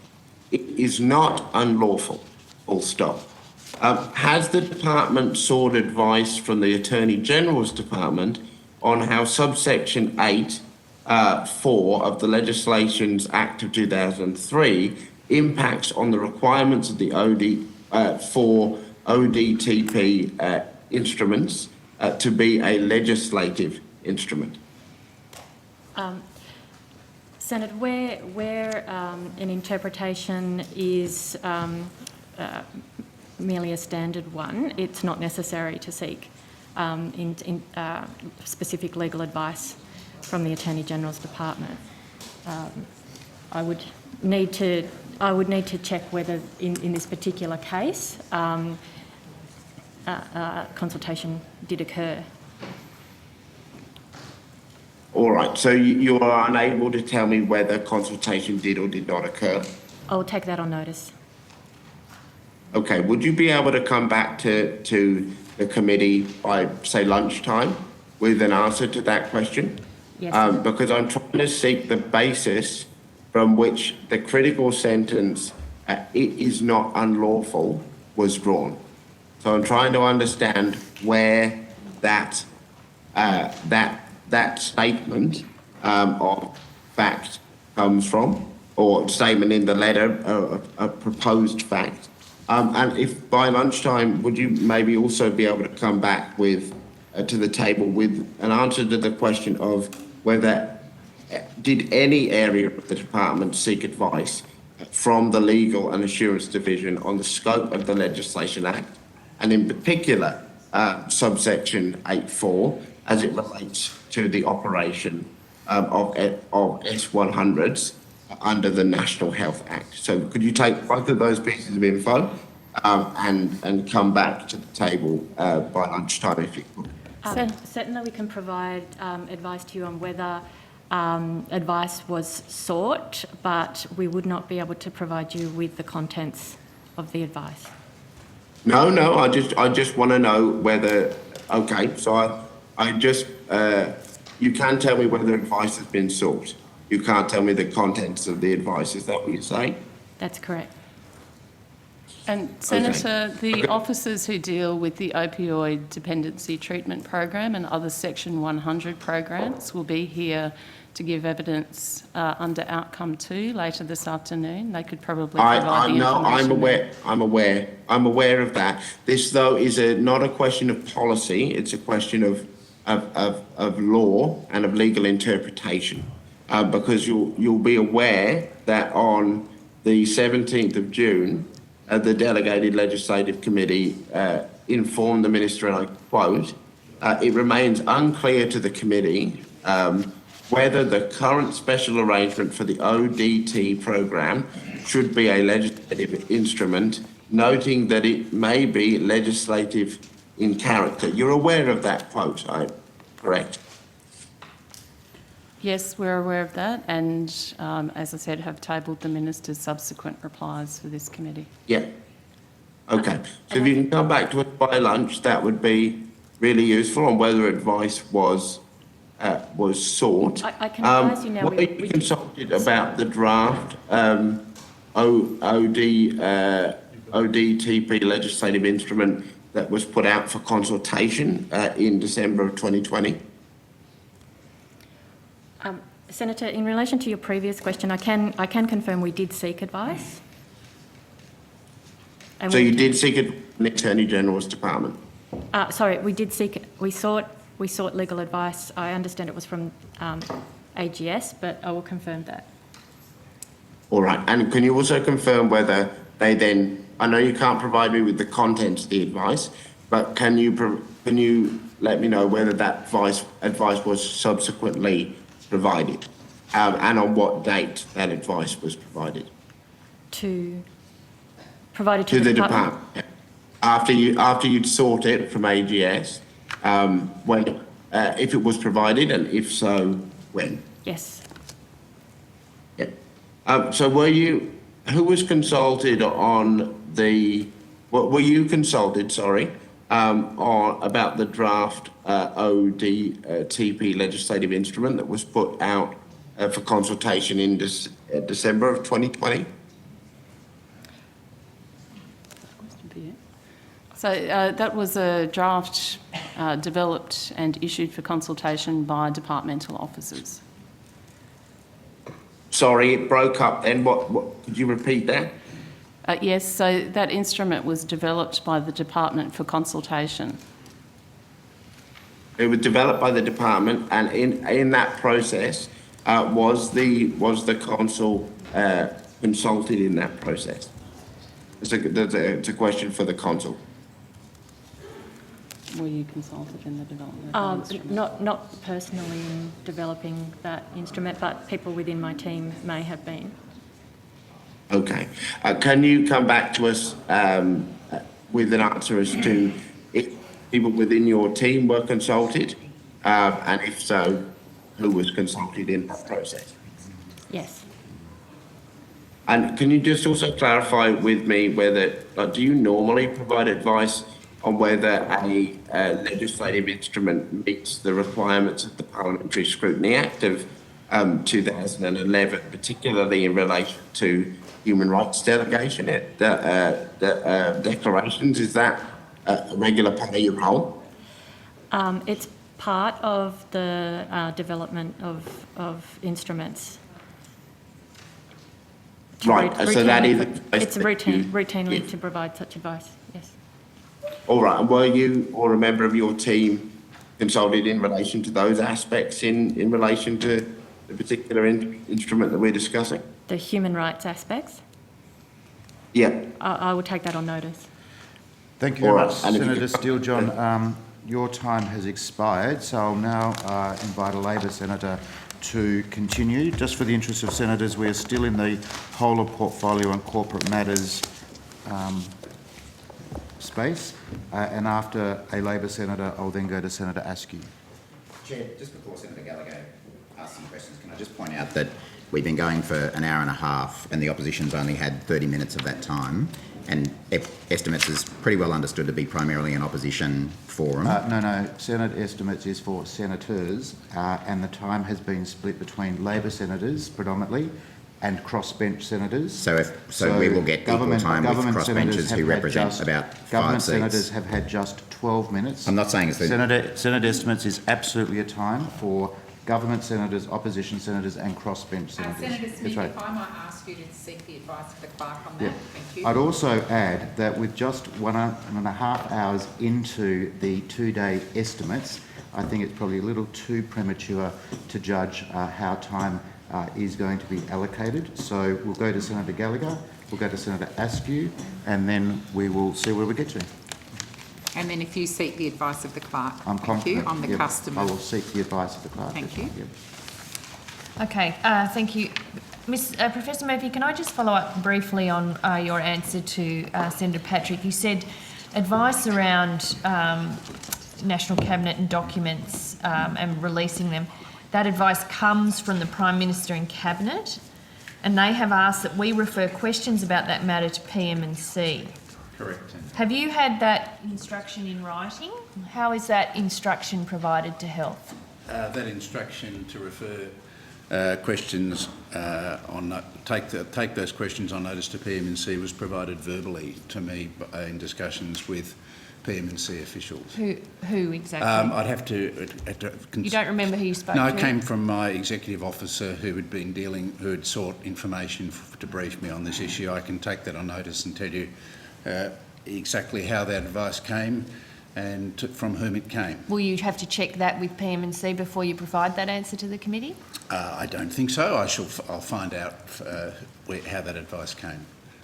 So it was a verbal advice over the phone, was it, to your executive officer? I would have to take on notice, Senator, and find out exactly how the advice came. That advice was given to me by my team. Okay.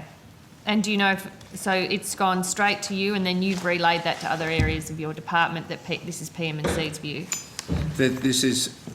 I have exactly relayed that view to other members of my department, that this issue, as Minister Colbeck said, government still maintains that position. It's still undergoing.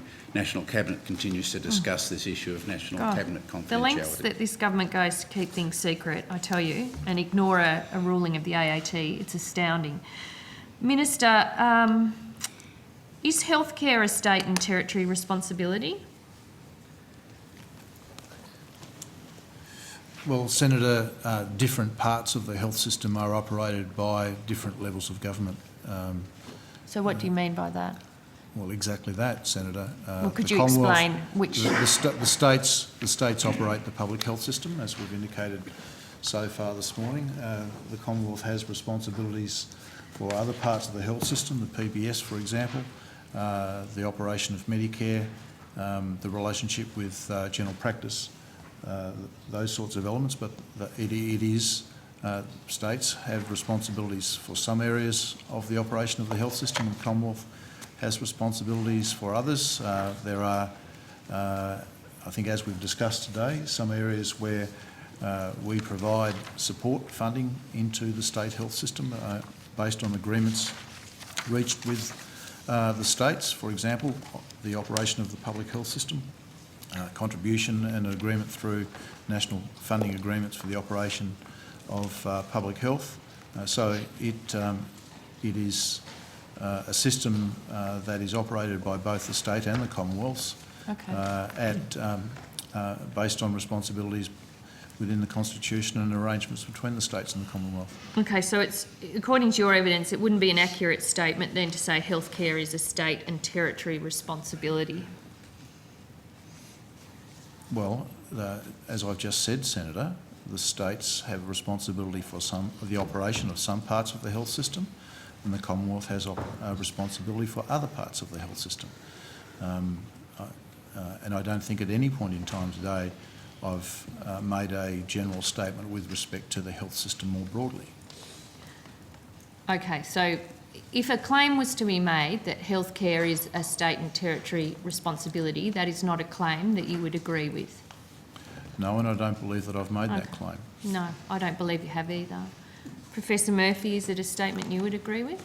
Absolutely not, Senator. Okay. We have clear responsibility for significant parts of the health system, and it's a partnership with the states and territories in many aspects of the health system. The Commonwealth has direct responsibility for primary care, for funding Medicare, for the PBS, as you well know, for residential aged care, the primary health networks, and certainly contributes the lion's share of the funding for the health system, more than 50%. Okay. Well, I mean, the reason I asked that question is because, you know, the letter back to the states and territories from the Minister Hunt, he says, I note that while healthcare is a state and territory responsibility,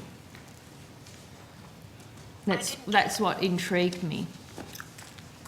We can So what he means by that, a statement that you two don't agree with, what he means by that statement in this letter responding to the state and territories asking for extra support for COVID. Senator, I'd be very cautious about taking context out of about 8 or 9 words from a letter. So Pretty unless clear. I was prepared to see, Well- unless I had the entire letter in front of me, I can would be read very- on. We've I got would copies. be very We cautious. can table copies. I mean, Well, I can read on. the minister was writing. The minister was writing. Excuse me, you have it. Could I We've got have a copies. copy of that first? But is this just... It's from your own minister. It's the health minister saying that he notes that while healthcare is a state and territory responsibility, he then goes on to say, the Australian government meets 100% of the cost of Medicare, and I'm not aware of any jurisdiction is proposing to share that funding responsibility. Why would he be writing that to states and territories? That, one, healthcare is their responsibility, and two, seemingly asking them to start sharing Medicare as a responsibility. It's the second last paragraph of the letter. Well, forgive me, Senator, for looking at embarrassed. the entire letter. Forgive me for looking at the entire letter to get complete context rather than just taking a few Well, words it's just out. Greg Hunt banging on about how great the Commonwealth is, so... And how the you can just states aren't getting anything. Take that as... But why would the federal health minister say that healthcare is a state and territory responsibility? Is there some plan by the government to remove itself from its areas of responsibilities? Well, Senator, It's Greg Hunt's letter.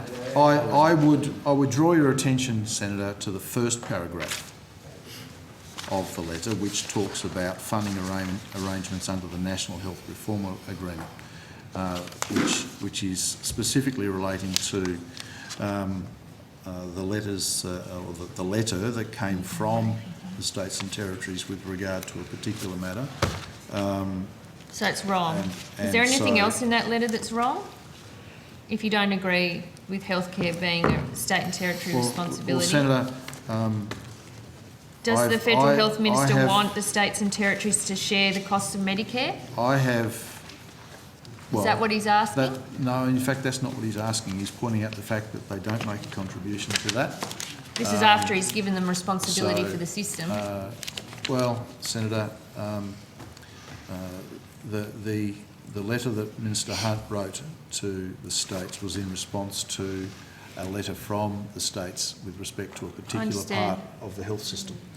And it was responding in the context of a particular part of the health system. And so... There's a long way of saying no, and it's all over to you Senator, guys. Again, as is Labor's habit to take a few words out of Well, they're pretty something important broader words. to misinterpret context. This government's got form on Congratulations, Senator. Medicare, it's got form on Well, cuts. Senator, you've got Senator form on Gallagher. It's got taking things form. out of context, No, I would I say. And I've got to the stage where I'm not prepared to take on face value pretty much anything got that it you in say front of from you. the opposite, from your from an minister. opposition I didn't type that perspective. So I'm very comfortable with the fact that the minister was responding in context and you've tried to take it out of context. Well, no, there's So no what's- context about that. What's the context in which healthcare is a state and territory responsibility? Senator, as I've just indicated to you, the letter is in response to a letter from the states in the context of the National Health Reform Was it a Agreement. mistake? Senator, well, I've answered.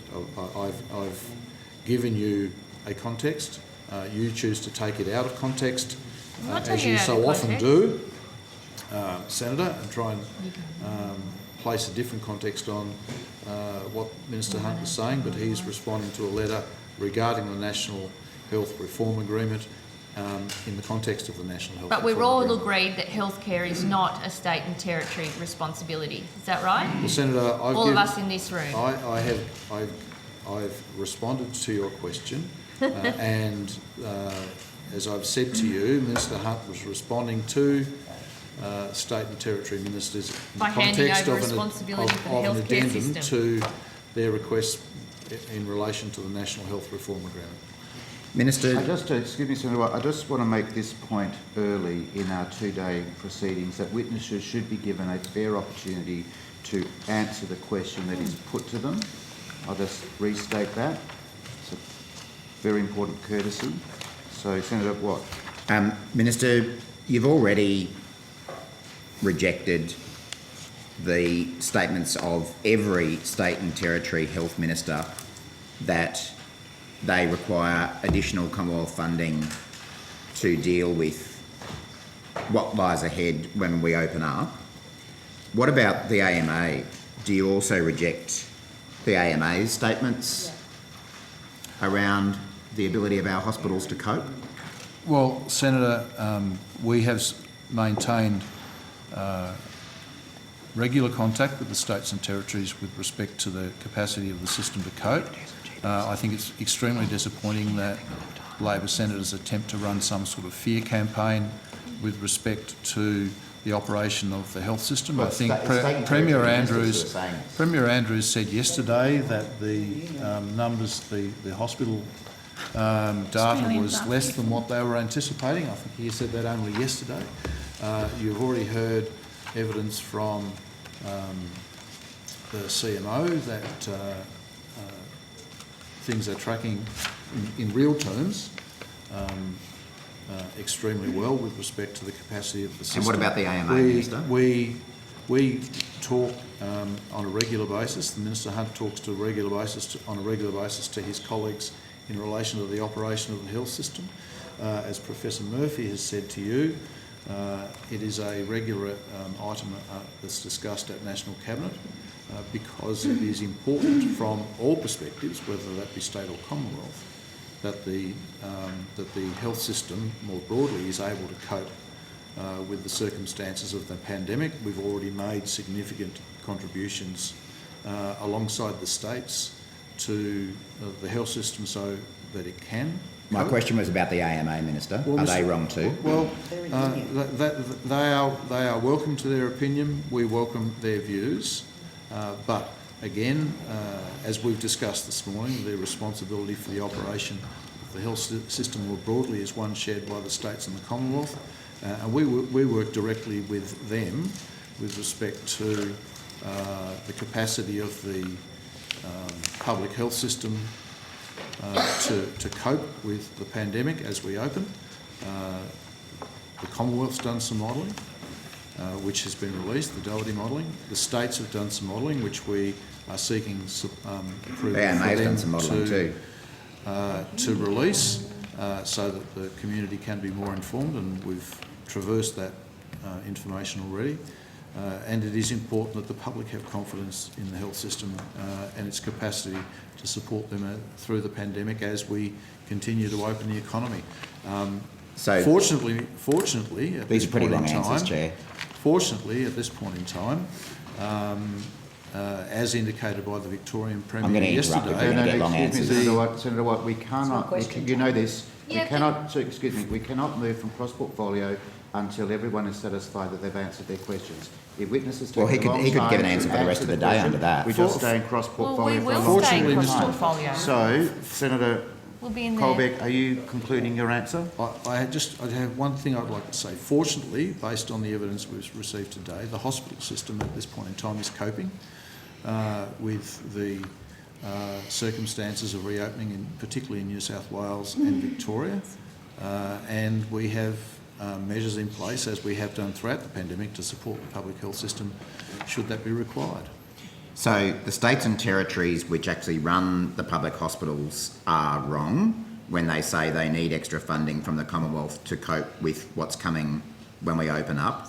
The AMA representing doctors are wrong when they say our hospitals may not be able to cope, but we should just trust the Prime Minister and your government because you've got secret modelling that you won't share with anyone. Is that kind of how it works? Well, actually, that's completely wrong. Well, it is secret modelling. So we rely on the advice of the states with respect to the capacity of their health system to cope. They are telling us through National Cabinet that their system has the capacity to cope. There are public they're actually statements, saying if they get the extra funding that they need. There are public statements from the Chief Health Officers with respect to the capacity to cope. The Victorian Premier said yesterday that their hospital admissions weren't as high as they had modelled, which is a very encouraging news.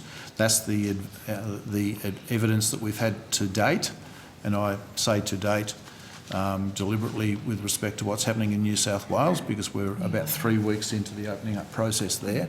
And we will continue to monitor that data and information in real time, because it is important that we do have a hospital system that can manage and cope through the pandemic, and we will continue to work cooperatively with the states to ensure that's the case. Is the government planning on addressing issues with hospital at home programs, such as changes to MBS items to allow GPs to support hospital at home patients and thereby take pressure off our hospitals? Senator, the AMA have called for this. The AMA have called for that, and we have been working with the states and territories and the AMA and the PHNs to develop a range of community care models for hospital in the home, where we will be providing funding to support people being cared for COVID in the community. The hospital in the home is a particular circumstance where someone is actually an admitted patient, and under the Act, it's illegal to claim Medicare for that. Ms Field might wish to respond to that. Ms Bronwyn Field, First Assistant Secretary, Portfolio Strategies Division. Thank you, Senator. There's a range of work that we're currently undertaking with states and territories that we've agreed under the National Health Reform Agreement. That included a range of long-term health reforms, and that is actually looking at what are the payment flexibility that we could actually look at under the funding model to support programs such as Hospital in the Home, which will prevent hospitalisations. Some of that already exists under the National Health Reform Agreement.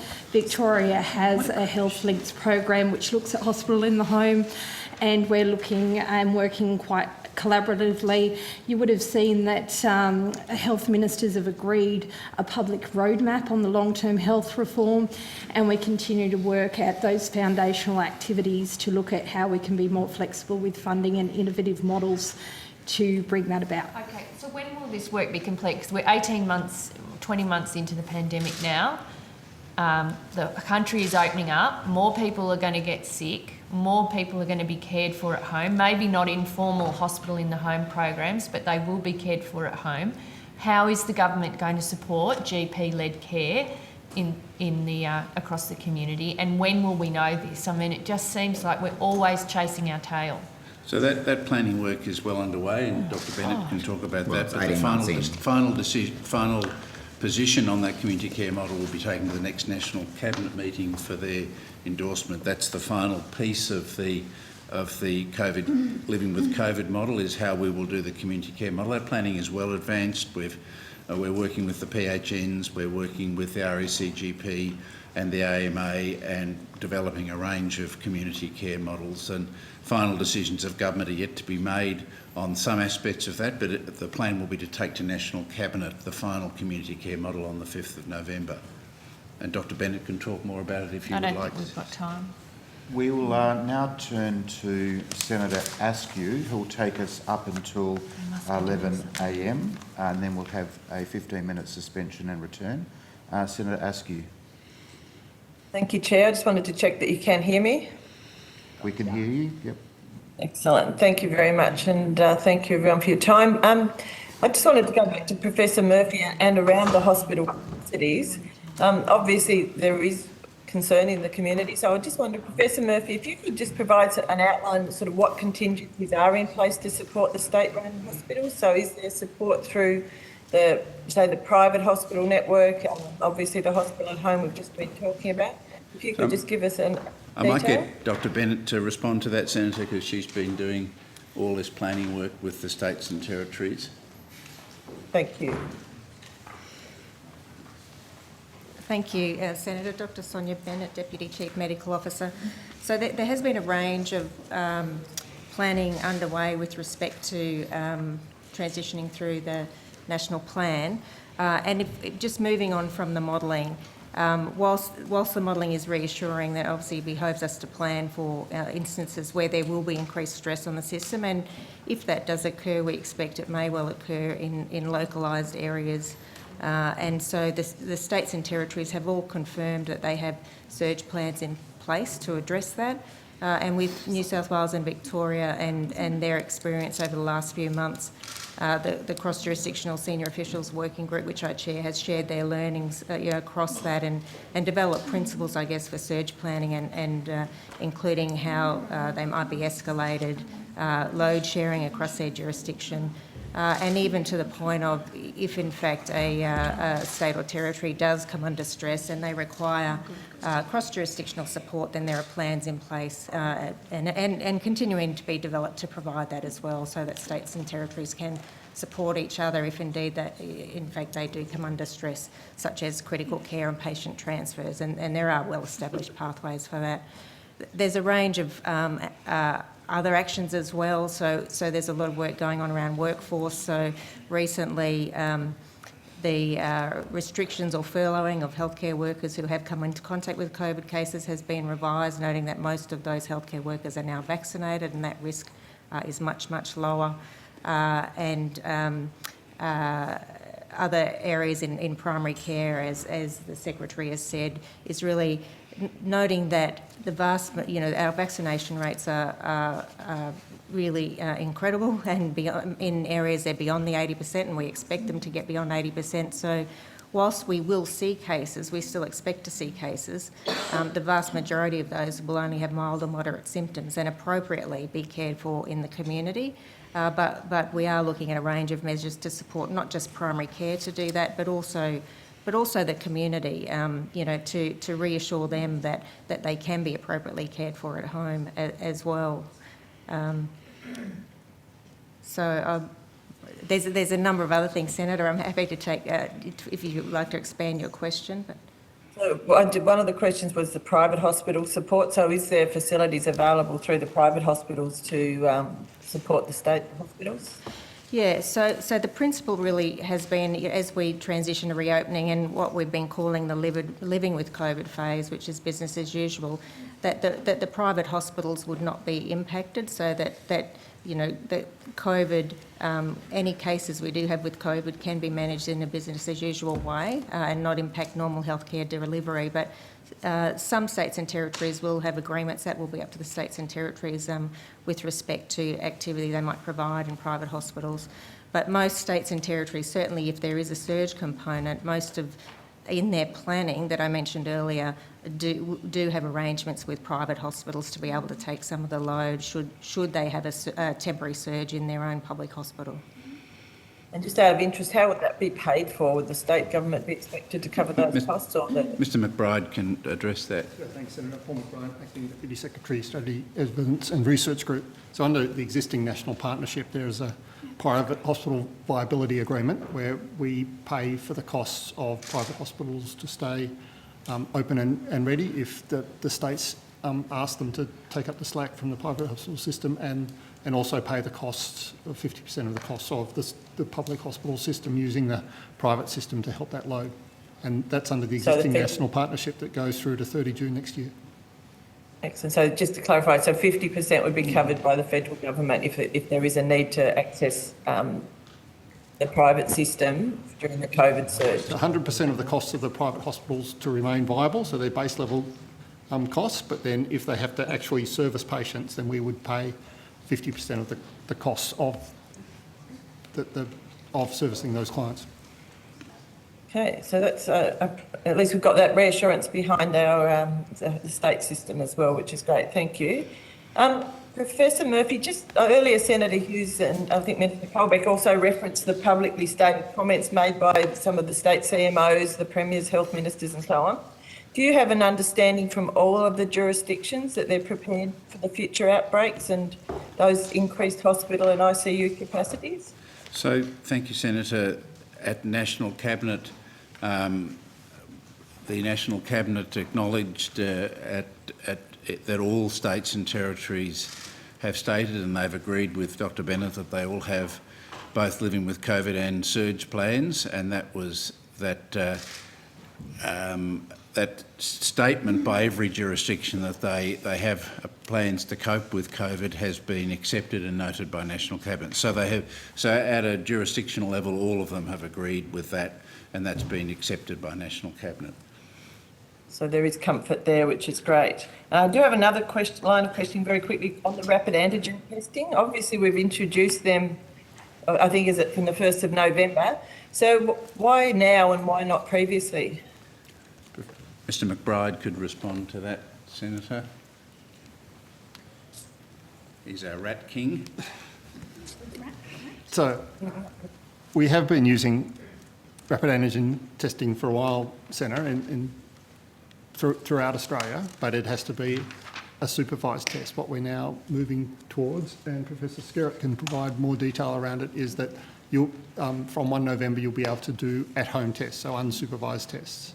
And so up until now, business has been using them. We've been running a pilot in RACF, aged care facilities, just to test the guidance around the use of rapid antigen testing, how often it should be used, what the reception is. So they have been used, but from 1 November they'll be able to be used without any form of supervision, and that's the change that's about to happen. But Senator, early in the pandemic, it was not appropriate to use rapid antigen test because when we were seeking a suppression phase for the virus, seeking to completely identify and control any community transmission, the state and territory through HPPC, and Dr Bennett can comment on this, were very clear that they wanted their more accurate PCR test. The rapid antigen test has come into its own in recent months because we are now, certainly in Victoria, New South Wales and the ACT, in a living with COVID environment where the accurate and early diagnosis of every single case and contact is less important. So it's an important phase in the pandemic. They have an important role now, but early on, while we were still suppressing, there was a clear view, and Dr Bennett is a bit of an expert in this because she was chair of this Communicable Diseases Network Australia, which developed the policies on that with the Public Health Laboratory Network. Do you want to comment on that, Dr Bennett? Yeah, thank you, Secretary. I just support what Secretary Murphy has said, and I think, Senator, you're referring to the self-testing as well at home. So certainly in the beginning of the pandemic, the PCR testing was critical for us to detect each and every case, particularly when we had low case numbers. Rapid antigen testing becomes more useful when you do have a level of community transmission that's significant, and you can quickly, if your public system is overwhelmed with PCR testing, you can get a test result back more quickly that may not be as sensitive but still useful in response to managing outbreaks. And then the next level beyond that is the self-testing at home, where individuals will be responsible for both deciding when to test themselves, but also if they do have a positive result, we are still encouraging them to go and get that confirmatory PCR testing so that they can be put down a pathway of being, confirmed or not as positive, and provided clinical care and had public health support. Excellent. So I noticed I've seen advertising already starting to appear that you can get it even at supermarkets and so on. So they've all the ones that will be available for sale in Australia will have been approved by the TGA. Is that correct? Professor Skerritt is doing this. Good morning, Senator John Skerritt, Deputy Secretary and Head of the TGA. So every product that is available for home testing or self-testing, there's 9 approved so far, and we've got a pipeline of a few more, must by law have to be approved by TGA, and also meet the criteria for performance for self-testing. And simple instructions for use, a 1-800 number, websites that people can ask questions and say, look, I don't understand what result I've got. Also, there are controls around the advertising of those products that, for example, say that you should go and get a PCR test if your self-test proves positive. So there is guidelines on actions to take if it's positive. And Sorry, Senator, there's extensive information required by law in each test kit, so you don't just get an empty box, but also there's a tremendous amount of information on our website as well as the website of the companies, and that's required so people know what to do. Excellent. And I also noticed that in the advertising I've heard there's a variation in costs, but that will be at individuals' own cost, I'm assuming, at this point. There's no... This is the market. If we're talking about the tests that are available to the general public through Coles, Woolworths, and indeed there are no restrictions on the avenues as long as they follow the advertising requirements and the requirements for what is said with the kit, the market there will determine the pricing. And as a guide, I'm told those prices are from about $10 up. but it will become an extremely competitive environment. As I say, there's a number of companies that during the course of this week have brought product into Australia. The trucks are rolling out to the supermarkets and so forth, and on the weekend the shelves will be stocked. And I imagine it will become quite competitive as far as what prices they charge. But all of those tests will have been looked at and approved by the TGA. And is there a risk that people are going to find themselves positive and not report it? And what would be the outcomes then if they... There's always a risk with human behaviour, although the instructions as well as any promotion of the test say, look, this is... For example, they're not allowed by law to call them a diagnostic test. It says these are only a screening test, and while, of course, if you're selling a product, you may not like to say that, they've got to say that. It will be up to the states and territories to determine whether they mandate a PCR test. As Dr. Murphy said a few minutes ago, this was one reason why it wouldn't have been appropriate, for example, in June or July, where every single case was contact traced right through to its origin, for these tests to be used, because we do know that while 99% of people do the right thing, there are some people. But in a living with COVID environment, and with any rapid test, you always trade off between 100% following individuals with a laboratory-based test versus casting the net wider. And we want people who have the sniffles, who may think it's hay fever or something else or a cold, to be able to test. And it's funny, as I was sitting here, I just heard, for example, from, and I'll mention it because they put a press release out, Food Bank, you know, the group that does some wonderful work with volunteers putting out food for people who are struggling during this difficult time in Melbourne. And Food Bank Melbourne actually picked up through a rapid test, a supervised rapid test, some workers who were positive, and they were able to be quarantined, and they did have a positive PCR test. You can imagine the challenge that would have caused if an infected individual had gone round to a lot of people who are living rough and had been infected with COVID. So there are some really good stories emerging.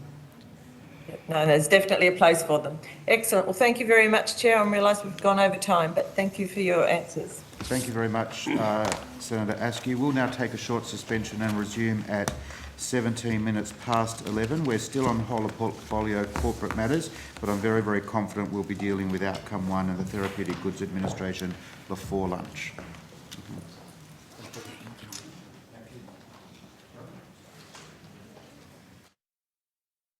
Lunch, but obviously would need to have a bit of advice if they need to stay later on. So the best of my advice at the moment is that I suspect we'll be on the whole of portfolio corporate matters for approximately another 30 minutes.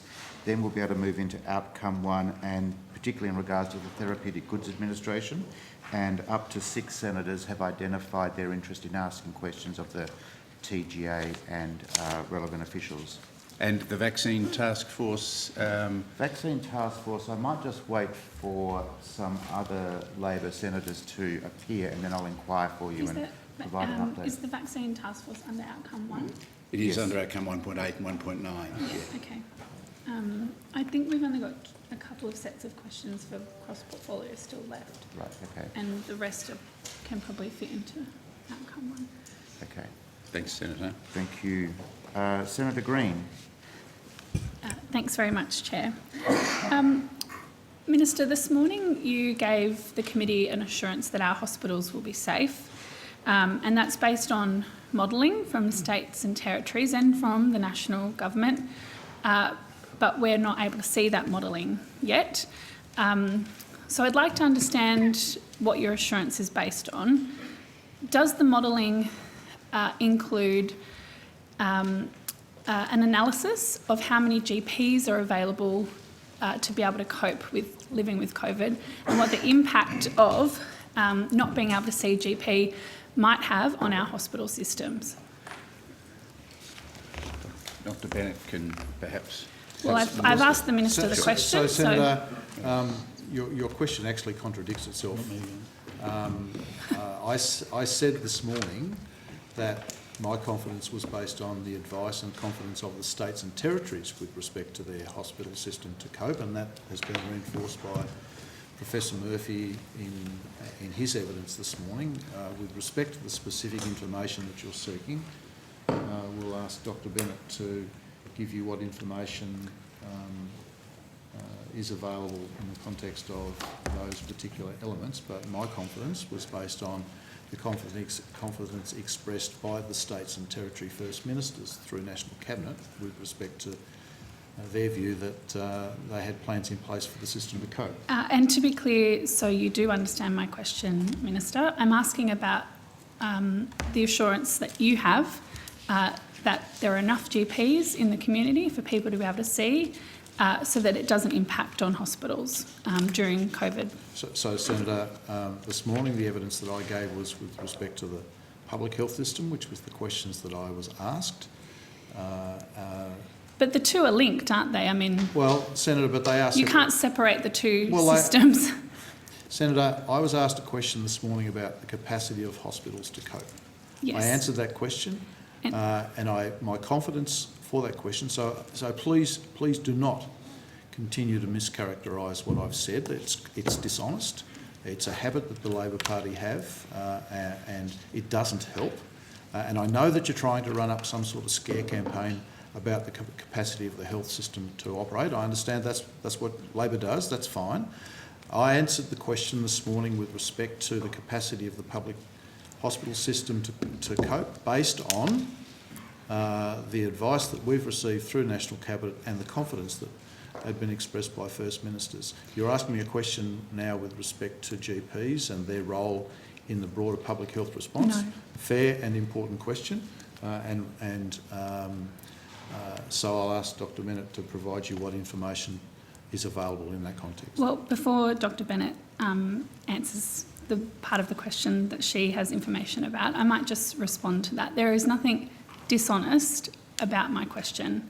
My question is about whether the federal government, whether you as the minister, understand how a lack of GPs will impact on our emergency departments and our hospitals.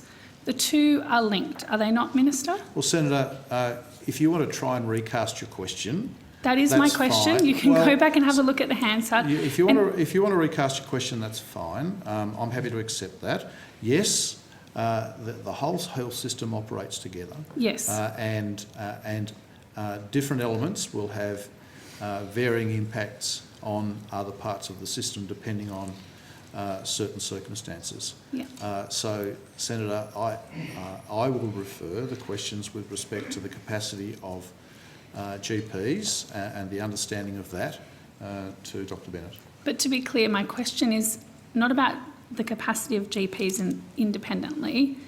It has been a very narrow question about the capacity of GPs and the impact that that will have on our hospitals.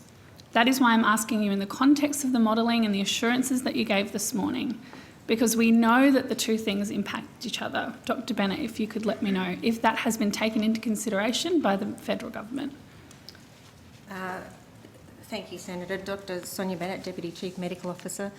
Just to address the modelling, so the modelling is hospital specific, but what it did take into account the known evidence around what proportion of cases may need either hospitalisation or intensive care. So the remaining cases will obviously then need to be cared for in the community, and as we've said previously, we do, based on the evidence, we expect a highly vaccinated population, the vast majority of those to be mild or moderate, and there's support being provided for those cases to be cared for in the community, as is currently done.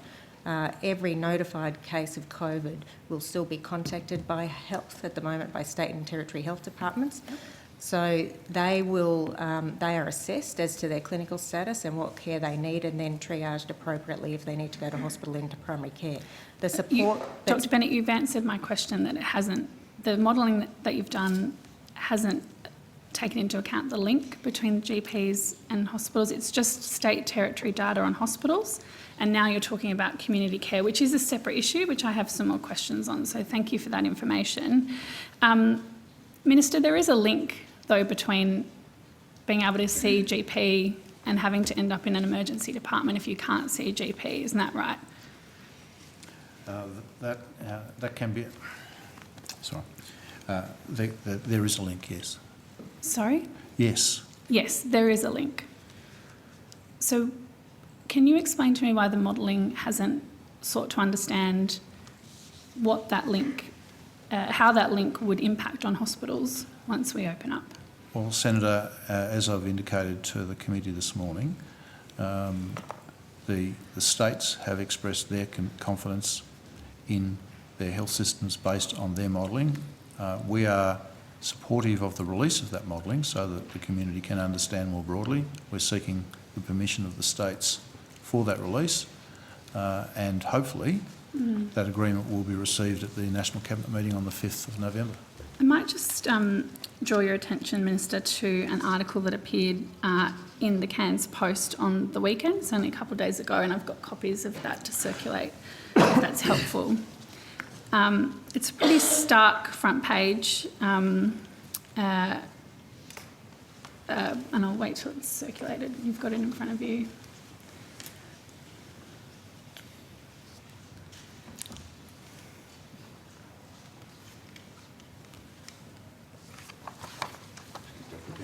The front page reads, GP shortage adds pressure to hospital strain, fears for COVID defence. This is from the Cairns Post on the weekend. The first part of the article says, a shortage of GPs to fueling longer wait times at Cairns Emergency Department adds to the growing concern the hospitals could be plunged into chaos during COVID outbreak once borders reopen. And there's quite a lot of information contained in the paper. The article goes on to quote a doctor from Yorkeys Medical, James Cook University GP medical educator, Dr. Williamson. She says, of the GP wait times in Cairns, Far North residents have the right to be frustrated by wait times. We do know that when people can't wait for their GP, so they're going to the emergency department, and that is impacting on wait times there. So I'm interested to understand if the government has taken into account the lack of access to GPs when considering what the impact on hospitals will be when we start to live with COVID. Has that been taken into account by the government?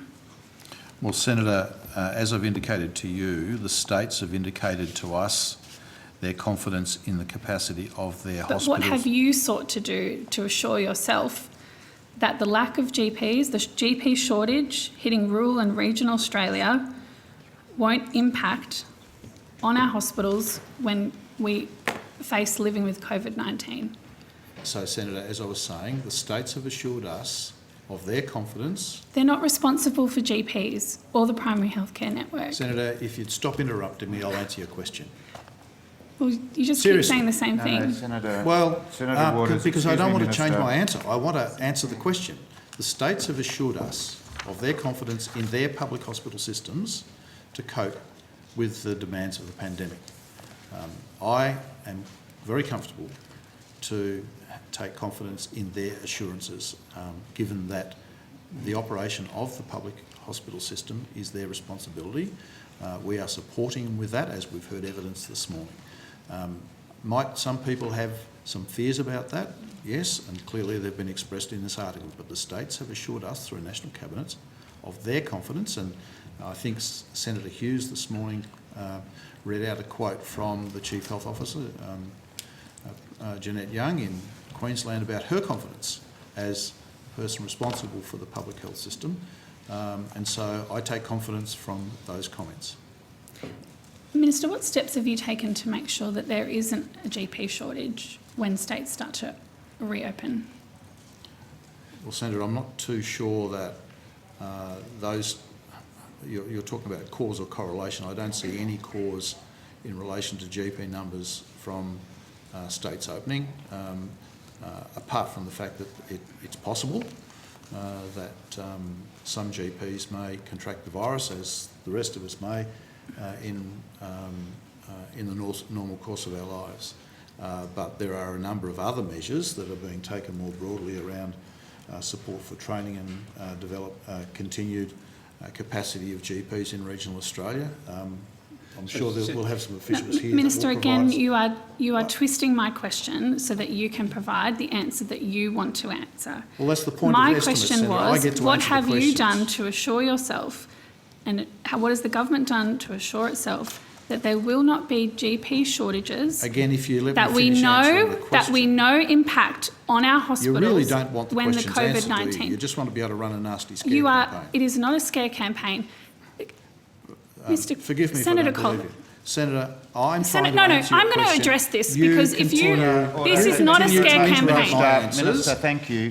Just Senator, like other and members of our Senator Green, community in order, Australia, order. I am Senator Green, personally going to let me rely on the chair- hospital system next Excuse me, year. Senator Green. And maybe it is an Senator Green, academic Senator Green, exercise that for is very people from the disrespectful government, and but it is reflects poorly on serious you as a business senator. for people living That in regional reflects very areas. poorly on you as a Senator, senator, as a Senator Green. resident of- And Minister, would you mind just following the direction of the chair? Senator Green, it is necessary and courteous when asking a question to allow the minister to respond and then ask another question.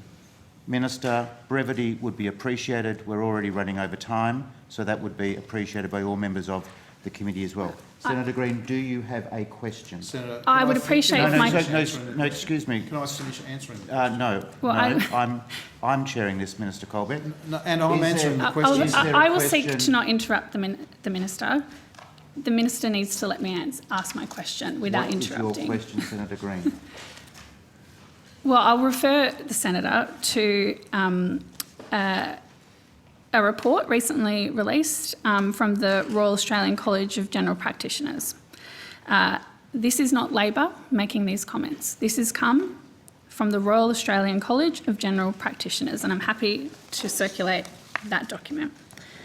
In that document, entitled GPs urgently need support to tackling looming health crisis, the general practitioners confirm that general practice could alleviate pressure on emergency departments and hospitals, but currently it is in the same position, only we will be managing COVID-positive patients or long COVID patients in the community and without the backing of hospital infrastructure. Government must act now to ensure GPs are funded to do the essential in community and in some cases in home care. Minister, this is a call for help from our GPs across the country. In the first instance, before we talk about what model is being prepared for in-home care, what are you doing to make sure that there will not be a shortage of GPs in areas that we know have a shortage of GPs in the lead up to opening up? Minister. Thank you. So, Senator, there are a number of measures, as I was about to say. There are a number of measures that the government is taking to, support the training of GPs into regional areas and to attract GPs into regional areas. And I was about to refer to Professor Murphy to provide some specific advice on some of those measures that are being undertaken, particularly by Minister Gillespie. So, I'm interested in measures that are being... I need to... No, Senator Green, you have asked a question. I The Minister can has see where provided this is an going. answer and then referred to the Secretary. So, Minister hasn't answered my question. So, Senator, obviously the officials dealing with health workforce will be coming later on, but we Yeah, can I certainly... don't have questions for them. Yeah, but clearly non-rural and regional GP numbers have been a concern for government and for the department, and we've got a very large range of measures to enhance GP numbers, including some work that we're doing to enhance the migration of overseas trained doctors who have been had trouble getting here because of border restrictions. We've done a range of measures and the Health Workforce Division is very happy to come and talk to you about those later on. Just in respect of your question about GP numbers and living with COVID, I think every state and territory is looking at their regional plan. I think that in some place like Cairns, and we've established, for example, what will be called our GP respiratory clinics in the Aboriginal Controlled Health Service, which is a dedicated COVID care clinic because we are concerned about the First Nations population in Cairns. So that's a specific Commonwealth-funded clinic that is there for the diagnosis, treatment and long-term management of COVID. And we obviously will plan with the state and territory the level of COVID transmission that an area will take depending on their GP supplies. But we are working very closely with the College of GPs on a COVID care plan. Dr Bennett's working actively with them. We're working with every PHN in the country on COVID care pathways, on methods for telehealth and triage. Dr Bennett can talk at length about the planning work that's being done, because you are quite right. The majority of people will need to be cared for in the community, and that work is well advanced in its planning. So I'm going to get wrapped up, I assume. So the modelling of hospitals hasn't taken into account where there's shortages of GPs. Now, the modelling was done to assure National Cabinet that the hospital system could cope, but that modelling also assumed that the majority of people would be cared for in the community, and that work is a separate piece of work that Dr Bennett is also leading. I didn't get to finish my question. With respect, I didn't get to finish my question because Dr Murphy interrupted me. A courtesy you've asked me to not. Yes, he did. Did you? I think I may have. Yes, interrupted. he My did. apologies. Thank you for the apology, Senator. Yes. Thank you. Secretary Murphy. The modelling hasn't taken into account the impact of where there's GP shortages and how that impacts on emergency departments, because it's just state and territory modelling at the moment.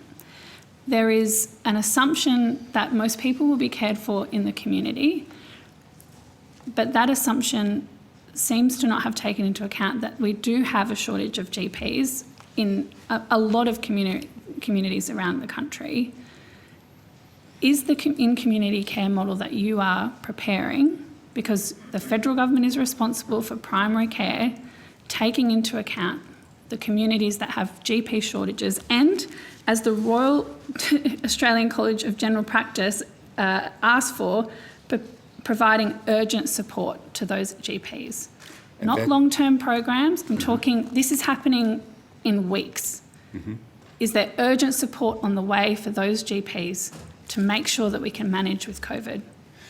There are, as we described before, Dr Bennett's leading this work with the GPs and the PHNs and the states and territories on these community care models, which will be shared between the local health networks with their hospital and the home system, the PHNs with their in-reach service, and the GPs with their nurses and their doctors. And that work is actively in advanced planning, and obviously government will be making further announcements about how that community care model will be developed shortly. Thank you, Secretary. We're now turning to Senator Steele-John. Senator Steele-John, do you require the Chief Legal Counsel and Ms Shakespeare again at the table? Yes, please.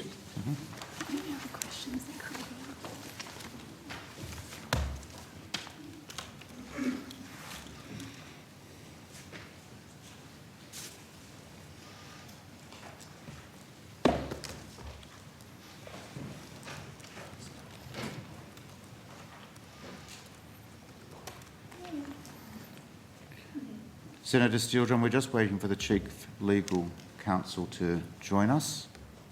But do you have a question for Ms Shakespeare to begin?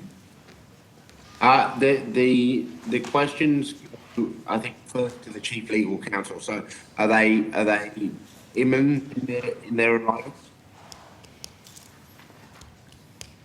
They're not yet visible, so okay. yes, no. All right. no. Well, I do. So I'll go to Ms Shakespeare, and then can you let me share when the council enters the room? All of the officials are at the table now.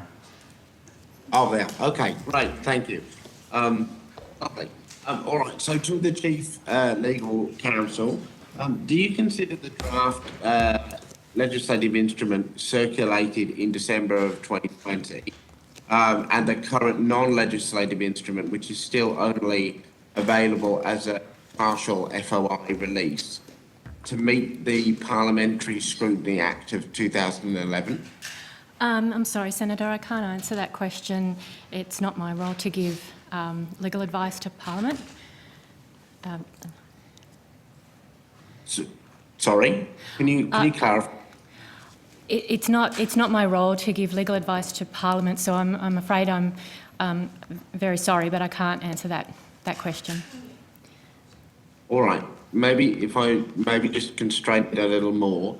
In terms of the draft legislative instruments circulated in December of 2020, do you consider just that sole document alone to be compliant with the Parliamentary Scrutiny Act of 2011?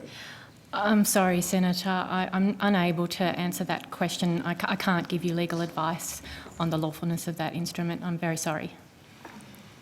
Were you requested to provide legal advice, or was your office requested to provide legal advice in relation to the Parliamentary Scrutiny Act as part of the consultation that you've flagged with us earlier that members of your office may have been involved in?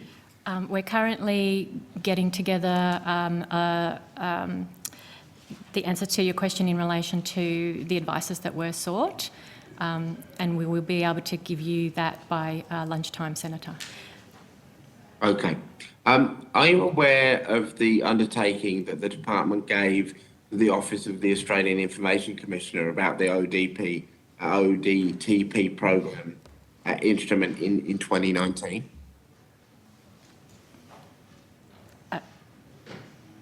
Sorry, could you please remind me of the undertaking? Sorry, so I'm just asking, are you aware of the undertaking that the department gave to the Office of the Information Commissioner about the ODTP instrument in 2019? Yes, Senator, I am. Okay, great. Was the nature of the undertaking with the AOIC what was the nature of the undertaking given to the OAIC in relation to the ODTP instrument? I might hand that the details of the undertaking to Penny. And I'm sorry, I will need the officers who are across the detail of the ODTP program who will be here for outcome 2 later today to answer that question. All right. We'll come back to that in outcome 2. All right. According to the OAIC, in response to an FOI, the subject document being the undertaking is currently being considered by the Information Commissioner. Has the department been in discussions with the OAIC in the last 6 months about its, it's to this point, failure to fulfil the undertaking given? We'll have to take that on notice, or perhaps we can get the officers who understand the detail of that program and who may have been talking to the Information Commissioner when they're here later on today. Okay. All right. So in relation to, I think these will go more to you, Ms. Shakespeare. So did you provide advice to the Minister that the ODTP is being administered by the Commonwealth within its legal authority and it is not unlawful? Did you provide that advice to the Minister? That's my understanding, yes. And that advice would have been based on information you received from the Chief Legal Counsel? That was our policy advice, Senator. Yes, okay. How did you form the view that the ODTP instrument was not unlawful? I think, again, we will need to refer that to the officers who are across the detail of this program and consult with our legal team about what we can actually provide there. Okay.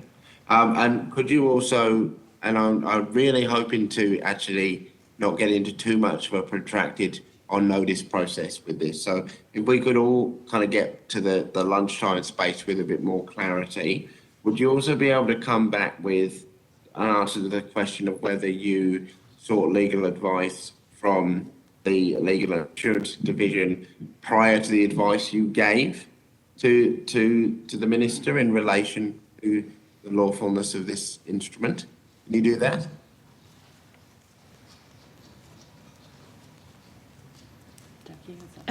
Yes, we'll take that on notice to provide that, Senator. But by lunchtime? Yes, Senator. Thank you. And also, could you additionally provide the same advice along the same timeline in relation to whether that advice considered implications of the Legislative Act of 2003, particularly in relation to subsection 8.4 on when a legislative instrument is required?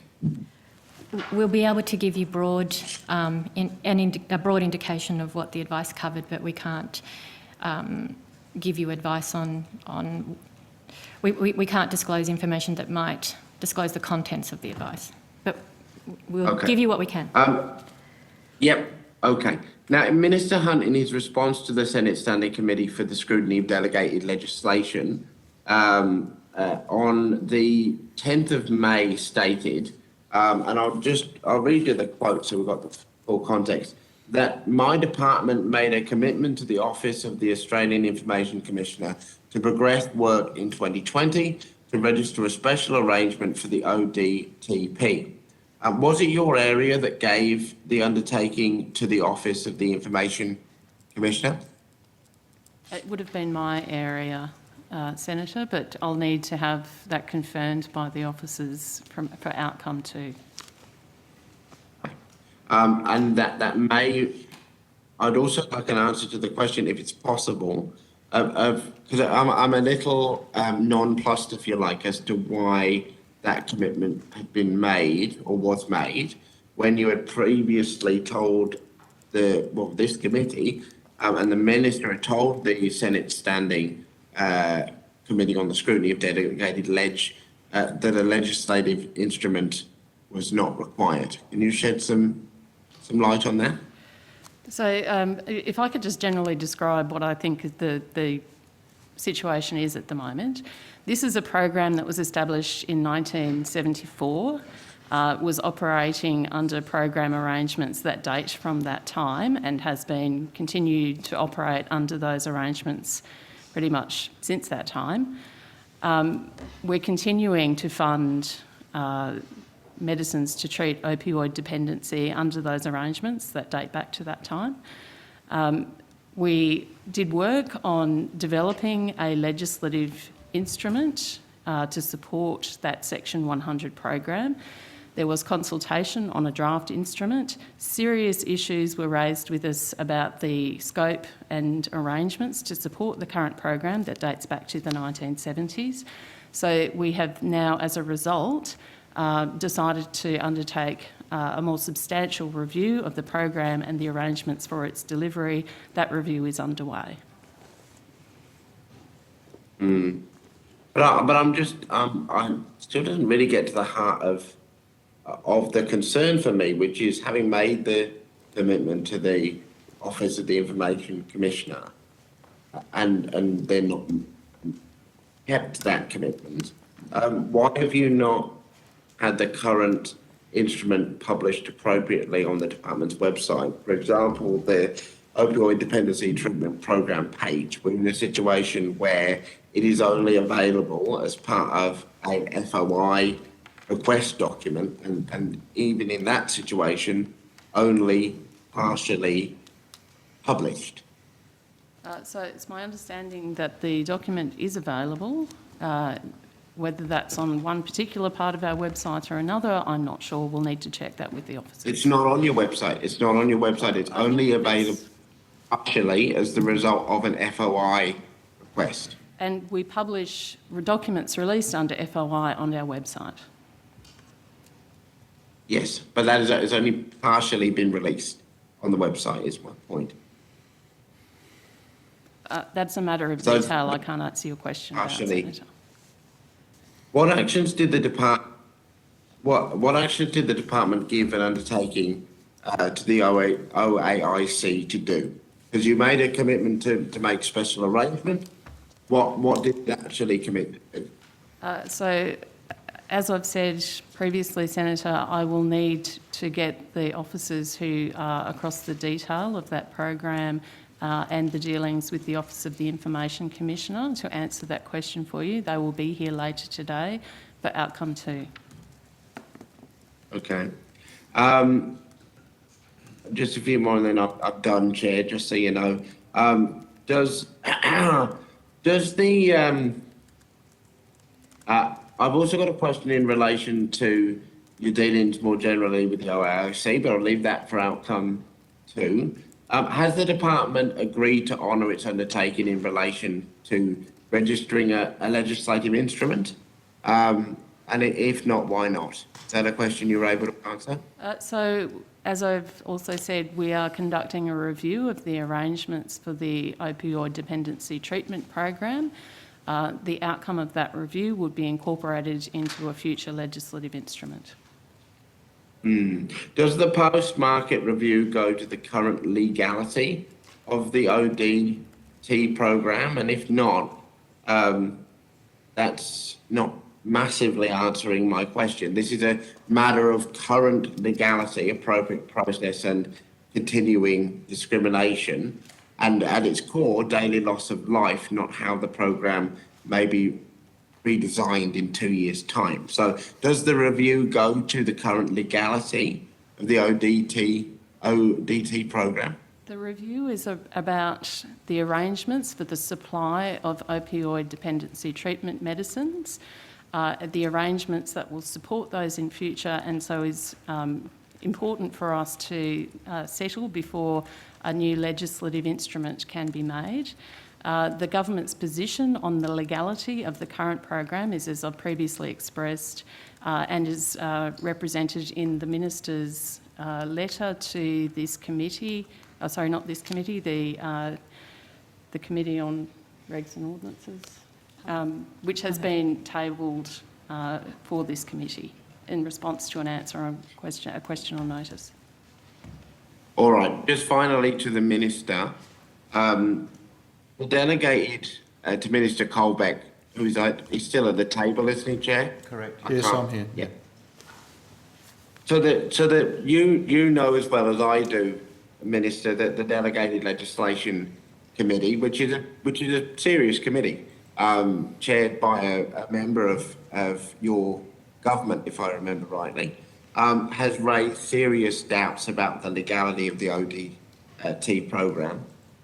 We've got a situation where it seems that the Minister has failed to engage, verging on ignored some of those concerns. And to be honest with you, to be quite frank, it seems a little bit robo-deafy. And I would draw it to your attention that what we are potentially dealing with here is the disadvantage of folks that are actually being unlawfully discriminated against, and a situation where rather than fix it, your government's digging itself into a deeper hole, which may potentially lead to the loss of life. Because again, you've got a serious committee chaired by a member of your government that's flagged in as hard terms as a committee is able to flag, I would put to you, that there is a serious question as to the legal basis for this program. Thanks, Senator. Look, I think as has been explored relatively thoroughly through your questions this morning, Minister Hunt has received through the department some advice with respect to the question raised by the committee. Can I say I and my colleagues take the work of the committee seriously. I've had a number of interactions with them, particularly with respect to issues around delegated legislation, which is, I know, a particular focus that the committee has at this point in time. As Ms Shakespeare has said, there's a review process being undertaken with respect to the operation of the program. I acknowledge your concerns with respect to ensuring that those that require access to the medications involved is important, and my perspective of the rationale for the review would be to ensure that we put things in place to ensure that we can effectively provide those services to people. But Minister, Ms Shakespeare just gave us evidence, and again, I don't want to verbal Ms Shakespeare, so please clarify if I am interpreting correctly. But the terms of the review don't actually touch upon the legal basis of the program. It turns on the administration of the program and whether that is effective. that may well be important to look at. I'm sure it is.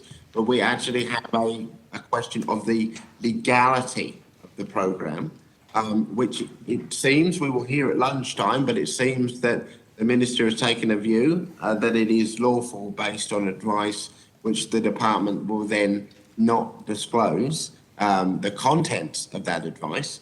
But I would draw it to your attention because we've ended up in this situation before where legal questions have been raised in relation to the discrimination faced against participants in life or death programs, and robo-debt is just one example, where there's a bit of a, oh, well, somebody's given us advice mentality. We don't actually fix the problem and then people are harmed. So I just remind you that the review, as we've just heard, is not going to that central legal question, which is actually has been raised by a committee chaired by a coalition member. Yes, Senator, and so Minister Hunt has responded to the committee. I'm not in a position to add anything further to that now, but the Minister has responded to the question that was raised by the committee. At the end of the day, the important thing is to have a program that does provide the services that are required and... Legally though, you want legal program. Absolutely, Senator. I'm happy to agree with you completely on that, and that's the direction that we're heading. Thank you very much, Senator Okay. John. Thanks, Chair. We're still in whole of portfolio. Senator Green. Thanks, Chair. If it assists, this is the last set of questions from Labor for whole of portfolio, and that might get us along to outcome one quicker. Dr. Murphy, are you aware of reports that the government is in receipt of modelling on the impact of adopting a target of net zero emissions by 2050? So, Senator, questions about climate change would not be the responsibility of that Department of Health. My question is, are you aware that the government was confidential modelling underpinning Scott Morrison's plan has been seen by the Australian and can reveal detailed analysis which was provided to Cabinet? You're just aware of that? I'm not aware of that modelling. I have not seen it, Senator. Oh, no, I'm just asking if you're aware of the fact that the government has that modelling. Except what your statement. You've quoted a report, yeah. Senator. Thanks. You've quoted a report in a newspaper. Yeah, we heard a lot about it yesterday too. Well, has your department or any of the agencies that you're involved with undertaken any type of modelling on the impact of Australia adopting a target of net zero emissions by 2050 or any changes to Australia's 2030 emissions reduction target? Not to my knowledge, Senator, we haven't done modelling on net zero by 2050. We obviously do. We have a unit in the Chief Medical Officers Group who does look at health and climate change impacts, but we haven't done, to my knowledge, specific modelling on 2050. Professor Kelly might talk about the work the department has done on climate change and health. Thank you. Professor Paul Kelly, Chief Medical Officer. The specific question, Senator, is about modelling? Modelling of a 2050 target. Yeah, I'm not aware of that modelling. And obviously the impact on health. Yeah, so I haven't been involved with any modelling, but certainly, I want to clearly state that climate change does have a health impact, a severe health impact. It's already impacting us, and so I fully support the government's view that we need to take that seriously and to mitigate against it. I think I don't know if that is their view, but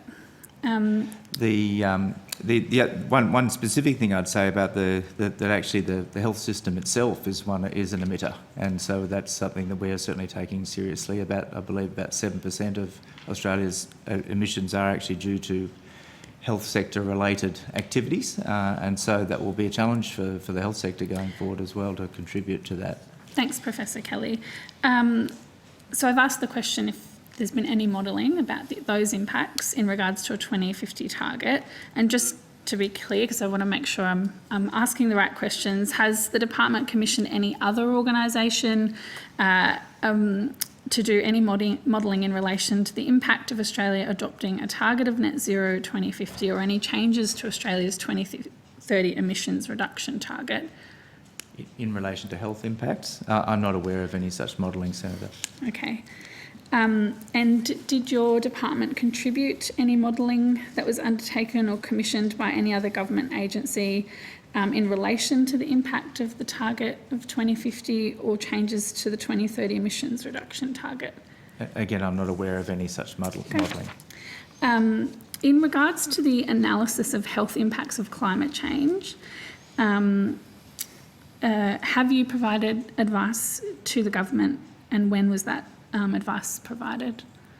Well, we certainly are doing work in relation to climate change. That we haven't been sought specifically to advise the government, but I have discussions, obviously, with the Minister for Health. They haven't asked you I've had to provide advice?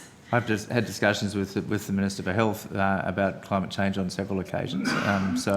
And the work we are involved with is partly related to the contribution of the health sector, as I've mentioned, but more importantly to the mitigation of the impacts of climate change, which is already with us.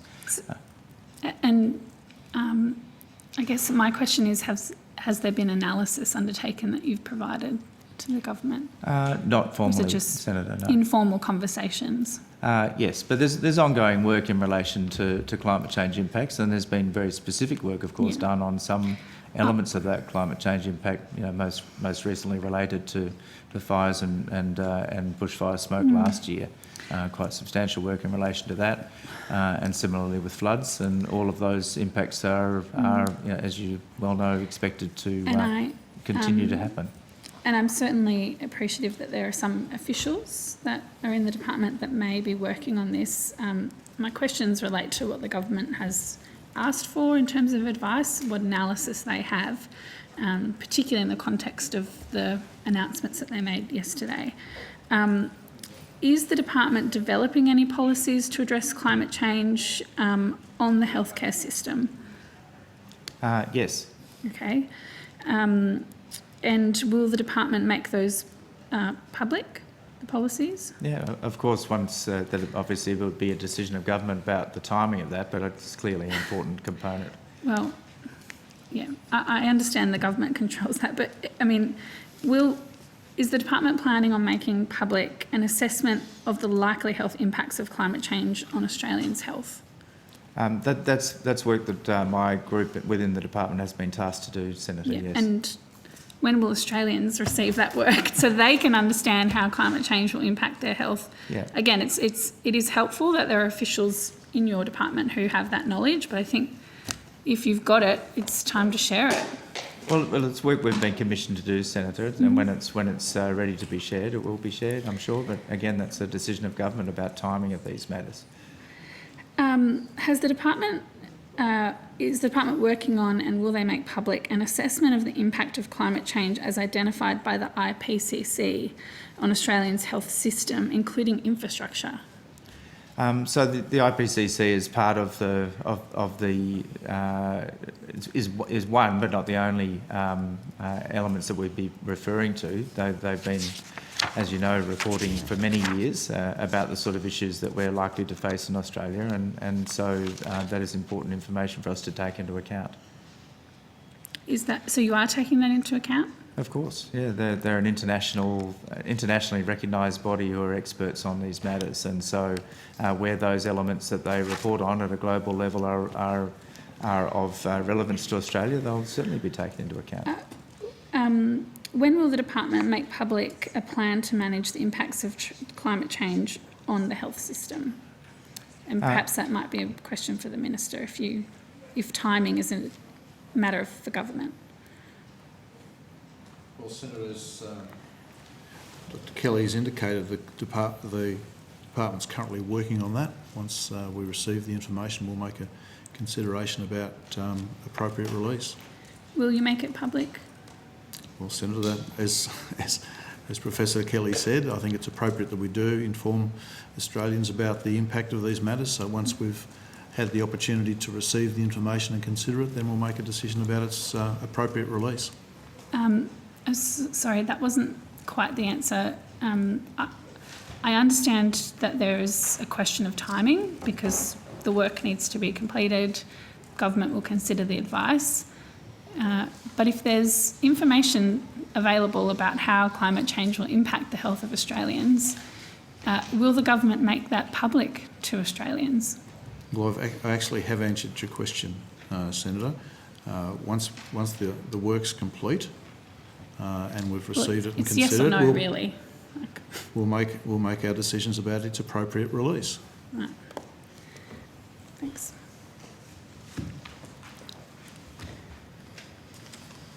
Are there any other questions? Sorry, I gave you a nod, but I Okay, didn't do it enough. I I didn't didn't do it. notice you needed to I didn't nod enough. I You need to apologise. Nod more. WhatsApp hasn't worked. Thank you Wasn't very a much, wink. Senator Green. Okay. That brings us to the end of the whole of portfolio and corporate matters.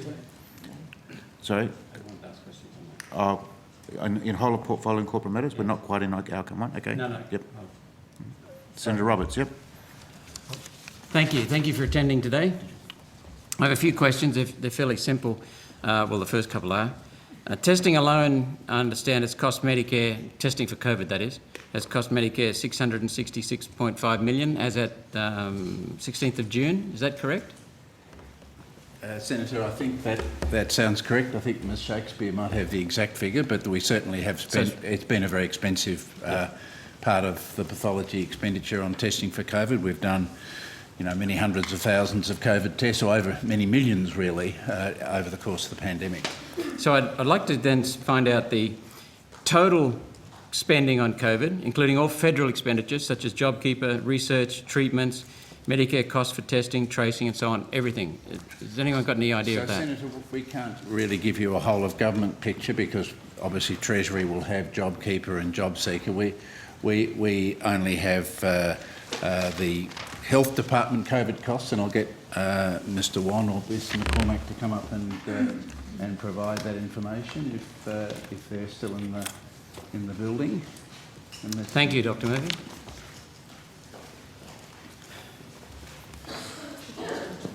Do you want me to ask another question while we're waiting? Senator, you're interested in pathology total testing? costs of COVID from the Health Department.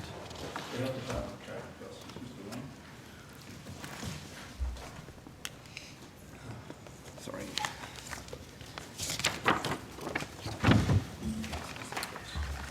Hello, Senator Charles Wan, Chief Operating Officer.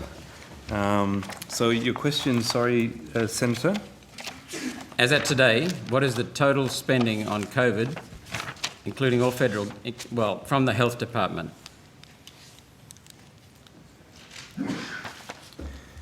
Okay.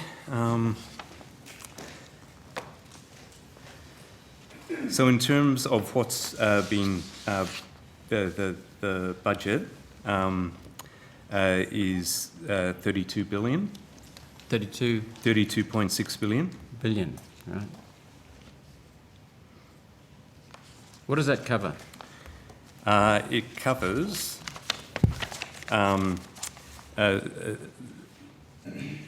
the impacts or the funding for guaranteeing Medicare and access to medicines. It covers ageing and aged care response. It covers hospitals and other MPAs. It covers medical research and vaccines. It covers mental health and preventative health. So it's really the full spectrum of... Thank you, that's what I was after. Yeah. Next question is, where has funding for the COVID-19 vaccine claims scheme been allocated from and how much is budgeted? And do you have any indication of how many claims are anticipated in the average claim value? So the total cost set aside, where is it set aside, and the expected total claims? So when it comes to particular programs of that nature, I'd have to turn to the policy leads on that, and I think that's Ms Shakespeare. So, Senator, the compensation scheme for vaccine-related injuries, we've recently passed some legislation to support payments for that. So it will be it's administered Bill 1 funding. The legislation is Schedule 1A of the Financial Management Regulations. Might not have the title correct for that.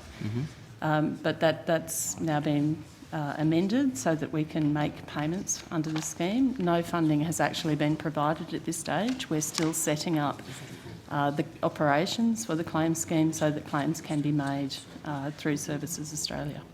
Okay, thank you. What is the total cost to taxpayers to date of purchases by the government to Pfizer and the makers of Moderna and AstraZeneca?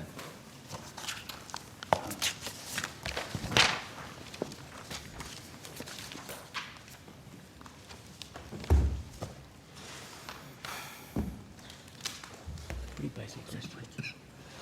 Senator, we don't disclose the exact price of the vaccine purchases, but our total vaccine purchase, which is of Pfizer, Moderna, AstraZeneca and Novavax, is in excess of $8 billion. We don't, the exact details are commercial in confidence. No, the global figure is fine. That's the total cost of the vaccines. What about the cost of boosters? That includes ample purchase of boosters, includes very significant advance purchases of Pfizer, Moderna in the next financial year and the year after, and includes the Novavax vaccine, which has not yet arrived in Australia. So we have purchased more than enough for booster courses, and we will obviously, as has been the custom, will provide to low-income countries any vaccines that we don't use. We've already provided significant amounts of AstraZeneca to Pacific Islands and Papua New Guinea, which has been very gratefully received. Thank you. I've yet to receive a response to my question number 220, where I questioned the muzzling of doctors and healthcare workers, including the threats to those people who speak out about either the vaccines or the management of COVID. Has this government killed free speech?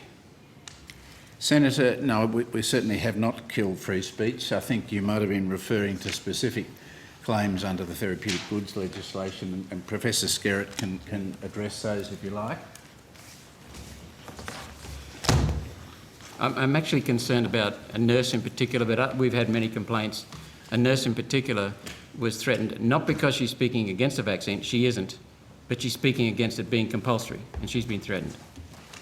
Well, certainly the federal government hasn't threatened anyone who's been speaking out against compulsory vaccination. We've heard of doctors as well, and doctors have told us. The only action the federal government has taken, as Professor Skerritt can take, is when health professionals are acting not in accordance with the Therapeutic Goods Act, and there are some specific circumstances where the federal government does take action, and Professor Skerritt can outline those. So, Hi, Professor Skerritt. So medical doctors and other healthcare professionals cannot publicly advertise individual medicines. So a doctor can't say take medicine X for cancer or vaccine Y for COVID in the large.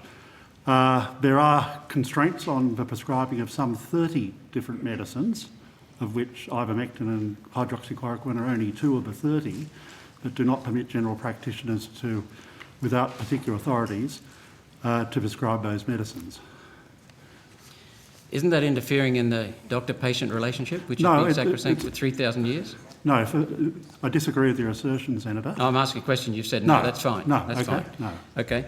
Next question. Why did the Morrison government pay $300 million taxpayer dollars for the drug Molnupiravir when at least 4 recent clinical research firms confirmed that the drug mutates human DNA and sterilises male sperm? We do not believe that that evidence is credible. Thank you. Section 51, and I think this would be to the Minister or maybe to Dr Murphy or both. Section 51 of our Commonwealth Constitution states, quote, "The Parliament shall, subject to this Constitution, have power to make laws for the peace, order and good government of the Commonwealth with respect to," and then clause 23A goes, quote, "the provision of maternity allowances, widows' pensions, child endowment, unemployment, pharmaceutical, sickness and hospital benefits, medical and dental services, but not so as to authorise any form of civil conscription, benefits to students and family allowances." Isn't mandating vaccination or enabling discriminatory systems and passports to enable it to civil conscription? I'll preface this by, Senator, by saying I'm not a constitutional expert, but I can say that all of the conversations that I've been involved with through my role as a minister and interactions with Minister Hunt and discussions particularly with the states and territories around things like vaccine mandates have been very conscious of the legality and the rules under which we might make those mandates. And to date, the mandates, for example, for vaccination of aged care workforce have been made under state health orders where that power exists. So we have had some discussions this morning about separations of powers and powers in different jurisdictions. And so all of the actions relating to decisions made, particularly at National Cabinet with respect to things like a compulsion to vaccinate the aged care workforce, have been made through state health orders, as we saw last year, for example, with a mandate for the workforce in residential aged care to have a flu shot. So my perspective on this would be that at all times we've been very conscious of the fact that the processes to enact those compulsions have been done in accordance with the appropriate state or territory or Commonwealth law. I'm not sure if you're aware. Your last question, Senator Roberts, and then we'll go to Senator O'Sullivan. Okay, the database of adverse event notification. The database of adverse event notifications tells Australians that 564 people have died from COVID-19 vaccines, and there have been 63,620 adverse event reports of harm caused to Australians due to COVID injections as at 29th of September 2021. This is a huge number of deaths, and it doesn't seem to be making everyday Australians aware, well, the department doesn't seem to be making everyday Australians aware of the real risks of these injections. Will you make people aware of the risks and offer them proven, safe alternatives? Senator, your assertion is factually incorrect. You have just asserted that the database of adverse events says that over 500 people have died from COVID vaccines. It certainly does not say that. What does it say? 9 people have died, Senator. So, 9. How many are being processed? How many deaths are being processed? All of them.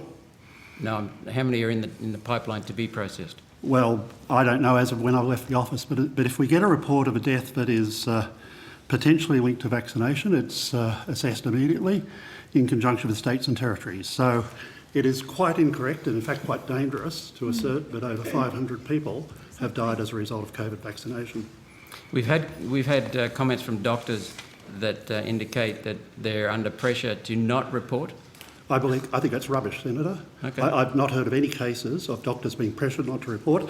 In fact, given that people who fall ill temporarily associated with COVID vaccination, so let's say you have a vaccination on Tuesday, a week later you have a clot.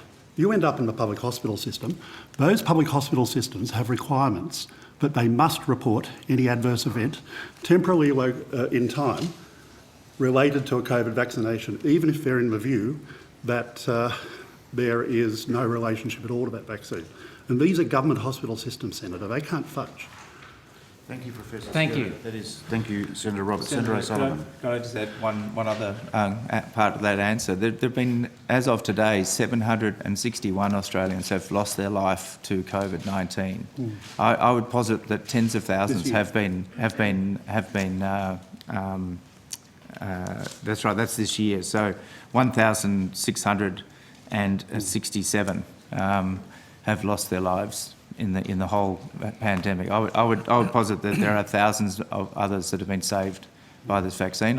In my previous statement, I said that what's happened this year compared with last year, it's the vaccine that has saved Australians, many Australians, and I think that's really important to have on the public record.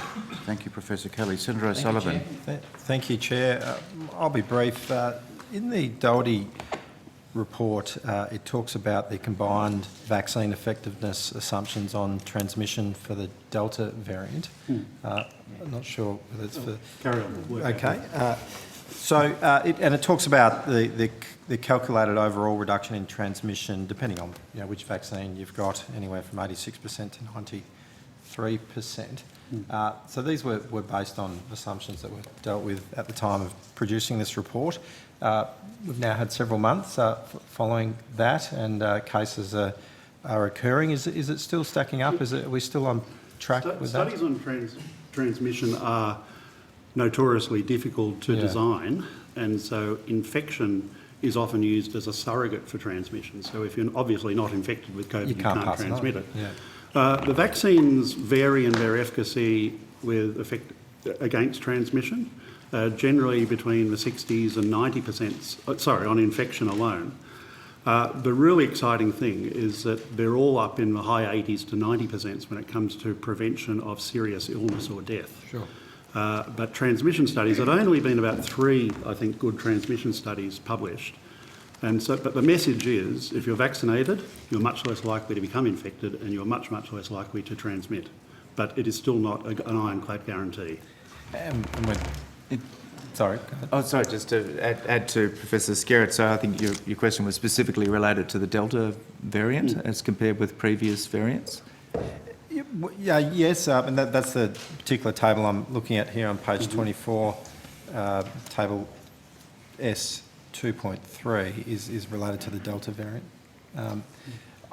I'm just wondering, when we're seeing daily numbers still reported in each state, just over 300 today in New South Wales, are we also tracking whether or not those people were vaccinated? Yes. So can we, using actual live data, can we test whether the assumptions were correct? So, Senator, just to quote some figures, and I'm sure my colleague also has them in his head, only of people under 70, only 4.9% of people who were fully vaccinated were recorded as positive for COVID, and only 2% of people in ICU were fully vaccinated. And many of those had comorbidities, and sadly, only 4 deaths, 2.3% of the deaths in the period from June the 16th to the 7th of October 2021 were fully vaccinated. So overwhelmingly, and I think I'm stealing Professor Kelly's words, this is now a pandemic of the unvaccinated. Yes, even among those that are actually contracting it. And so the message is, if you're vaccinated, you may still catch COVID, but your chances of becoming seriously ill, hospitalised or sadly dying are much, much, much lower. Yeah, I mean, there's a narrative that's running around online that, why are we mandating or why are we requiring vaccinations when really it's just about protecting yourself and not the community? Can you just deal with that? It's certainly not about protecting yourself.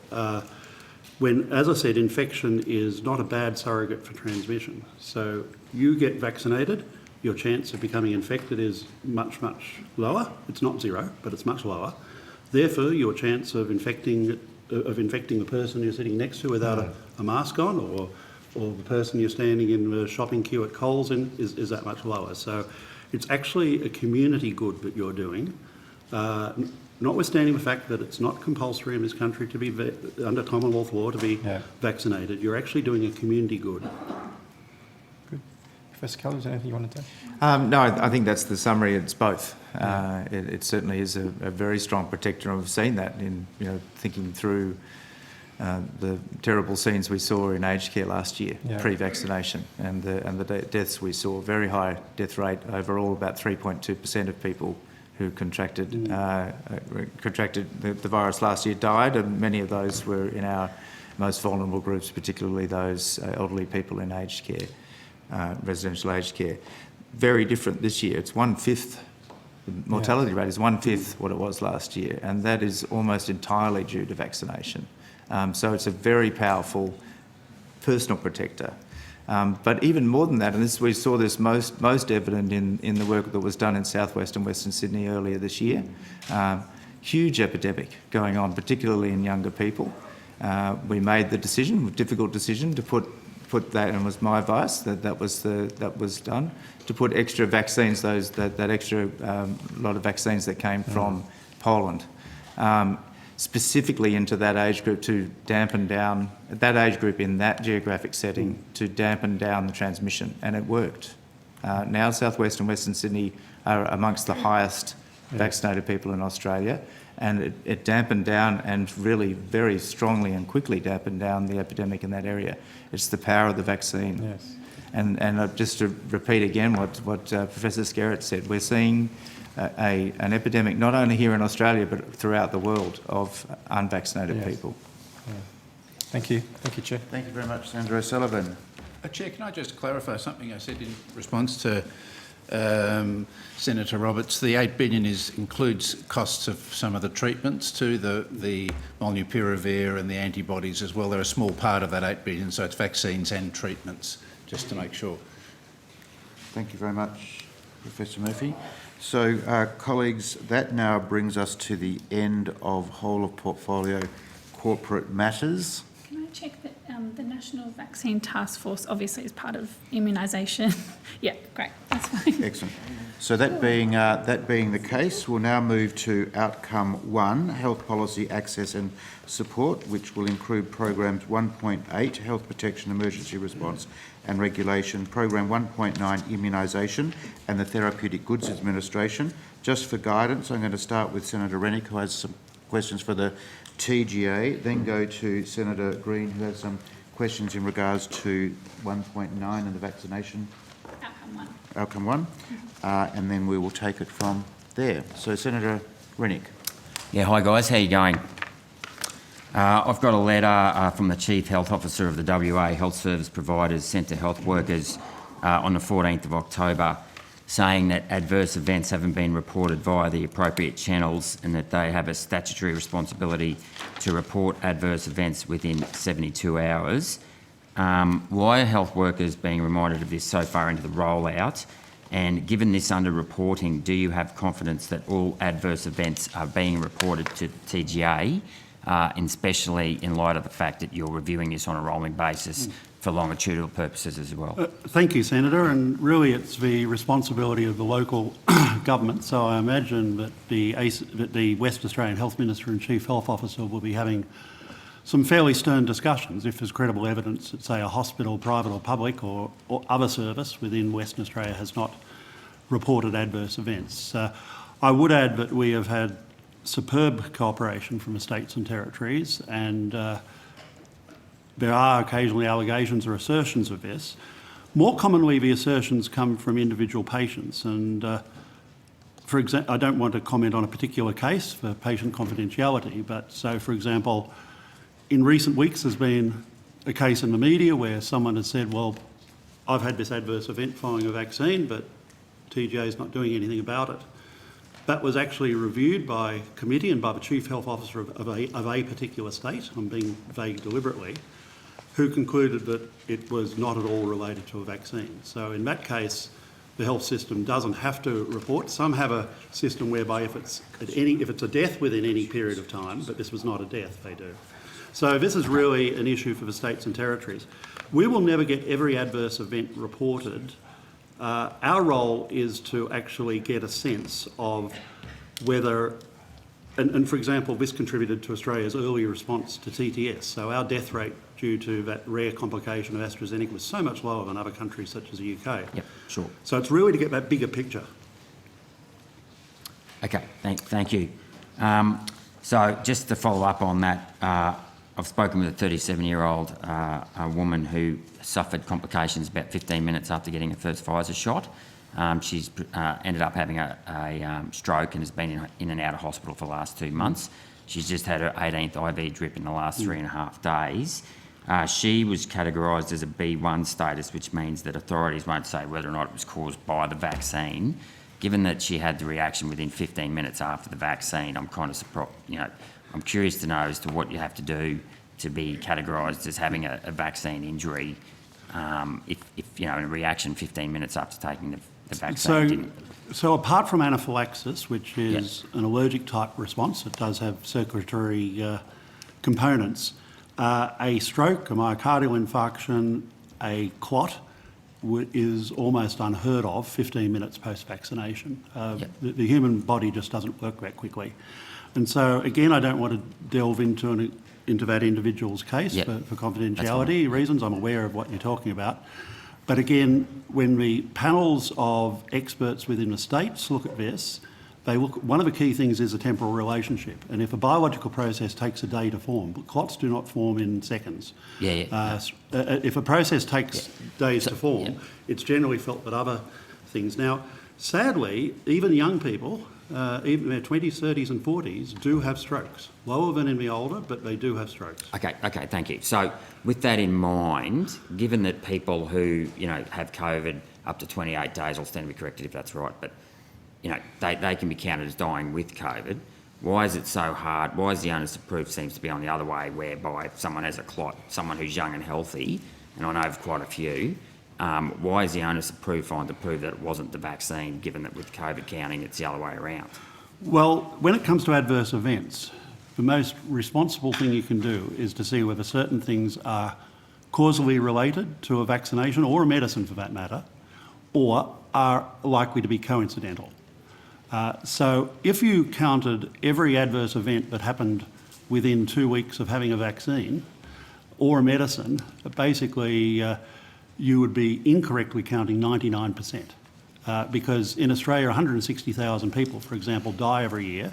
If you run the stats, that means that within a month of having a COVID vaccine, assuming we're now up in the 70s, 80s and 90s, if you do your maths quickly in your head, you'll have 10,000 people a month dying within a period of having a COVID vaccine.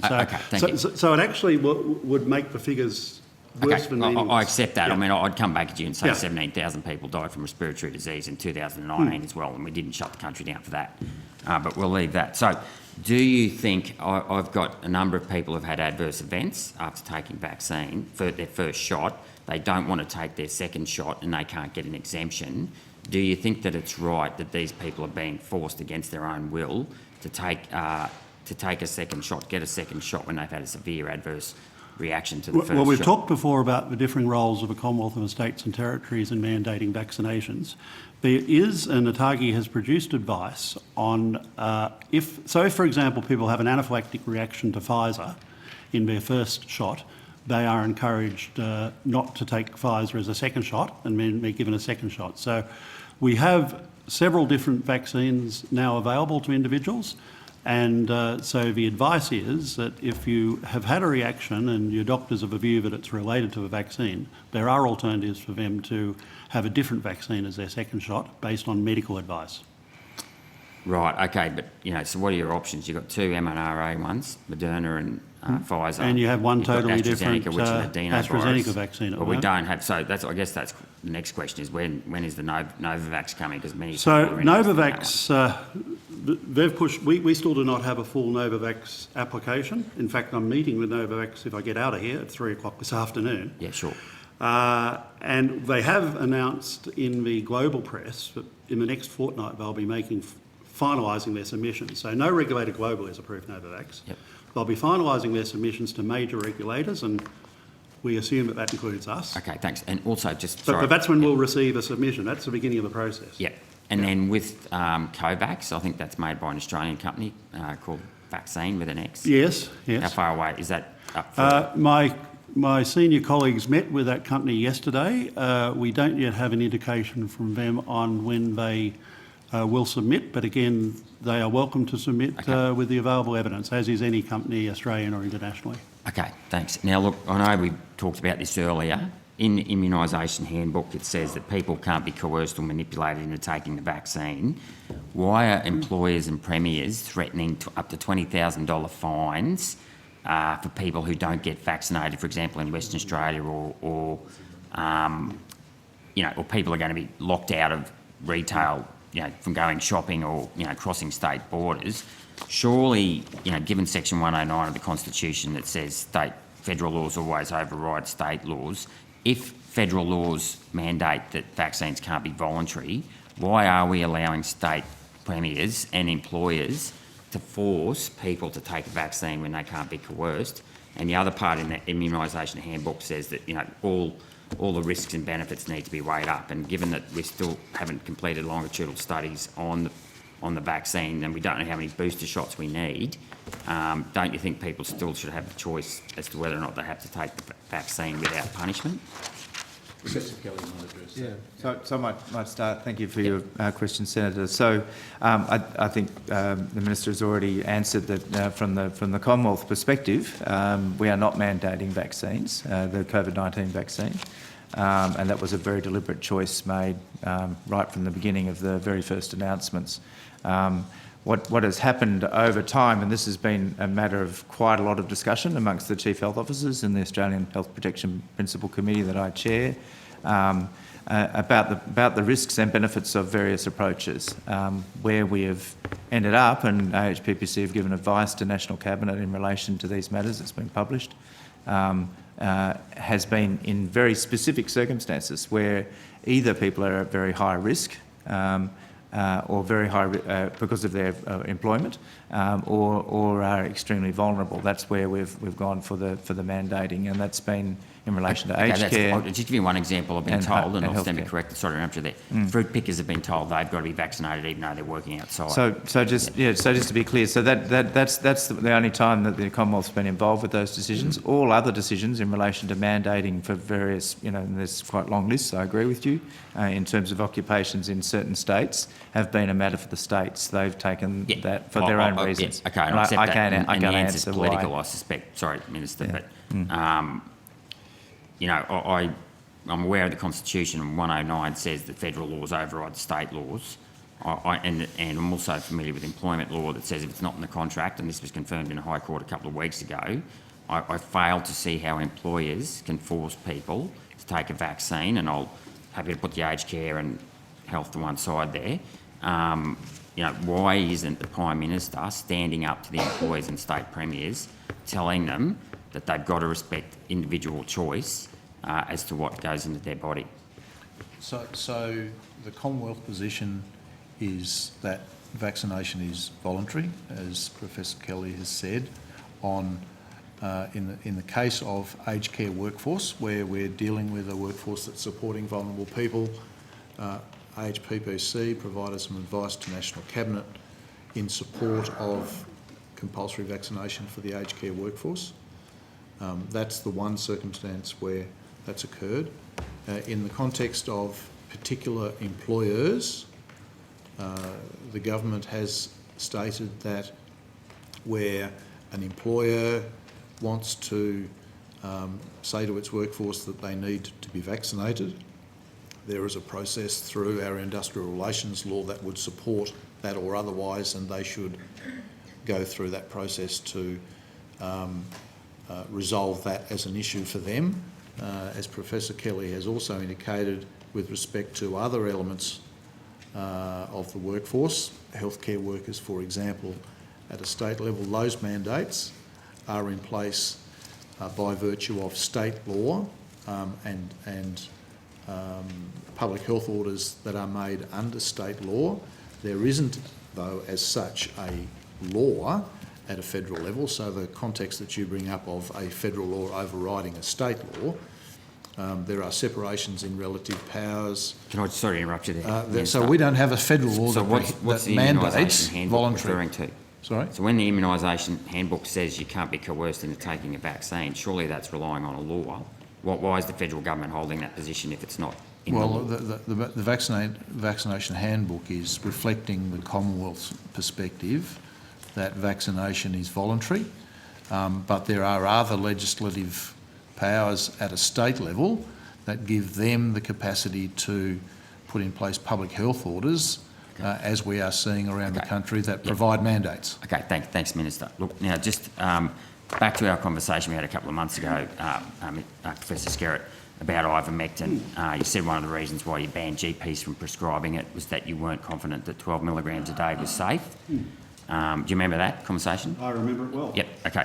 I've been sent since a Senate report that was given from Merck, the maker of ivermectin, to the TGA back in 2013, that said that tests on 30, 60 and 90 milligrams a day for day 1, day 4 and day 7 were safe, and also dosages up to 120 milligrams were safe. So in the context of prophylaxis or early treatment on healthy people, do you still hold the view that 12 milligrams isn't safe, given that prior data from the maker themselves have indicated much higher dosages are safe? I think it's important for you to understand, I'm very well aware of my own data, but I think it's important to understand it in context. That was looking at doses 3 days apart, 3 doses only, with healthy volunteers. Now, the doses that have been advocated for ivermectin, prophylaxis, are 12 milligrams a day, daily for 5 consecutive days. That's a net dose of 60 milligrams. In contrast, for parasites, the dose is 3 to 15 milligrams, either once off or twice off at weekly intervals.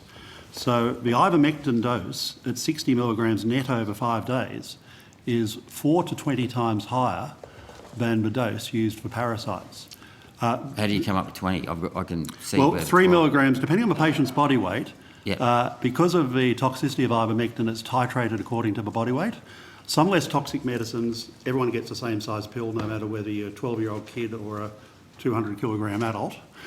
Ivermectin is actually done according to body weight, and so that's the range. But it is important to realise that there's a very big difference between what you might give to someone who is already sick versus clinical trials that quite routinely examine healthy, generally young males. I'm referring to early treatment here. Before it gets into their lungs, they get very sick. Yeah, that's my question. So, interesting enough, you say this is toxic ivermectin. On the World Health Organisation, it reports 20 reported deaths in the adverse event section of drugs. These COVID vaccines within a year have already reported over 10,000 reported deaths. I know that doesn't necessarily mean they died from the vaccine, but I'm surprised you'd think it was toxic, given that, you know, it's already on the World Health Organisation list of essential medicines, which means it's obviously got a high... At a low and reasonable dose of 3 to 5 milligrams once for every 2 weeks, it's fine at that dose. At higher doses, there have been patients admitted to a number of hospitals. It's now one of the significant... There was a recent paper published from in the west coast of the US, their poison centre, and they're seeing a large number of calls with things like coma, convulsions, fever, fainting, and so forth with ivermectin. So at high doses, ivermectin is toxic. Okay, thank you. And one more, just one quick one. How many more booster shots do you think we'll need, the population will need, in order to, move on from COVID? No one has a crystal ball. There are a number of cases of vaccines where after a third shot, your immunity is quite sustained, sustained for many months or years. No one in the world knows whether it will be 3 years' time or never, or whether it's 1 year time or whatever. But what has been encouraging is that even with the standard course of 2 doses, immunity has been maintained for quite a significant period.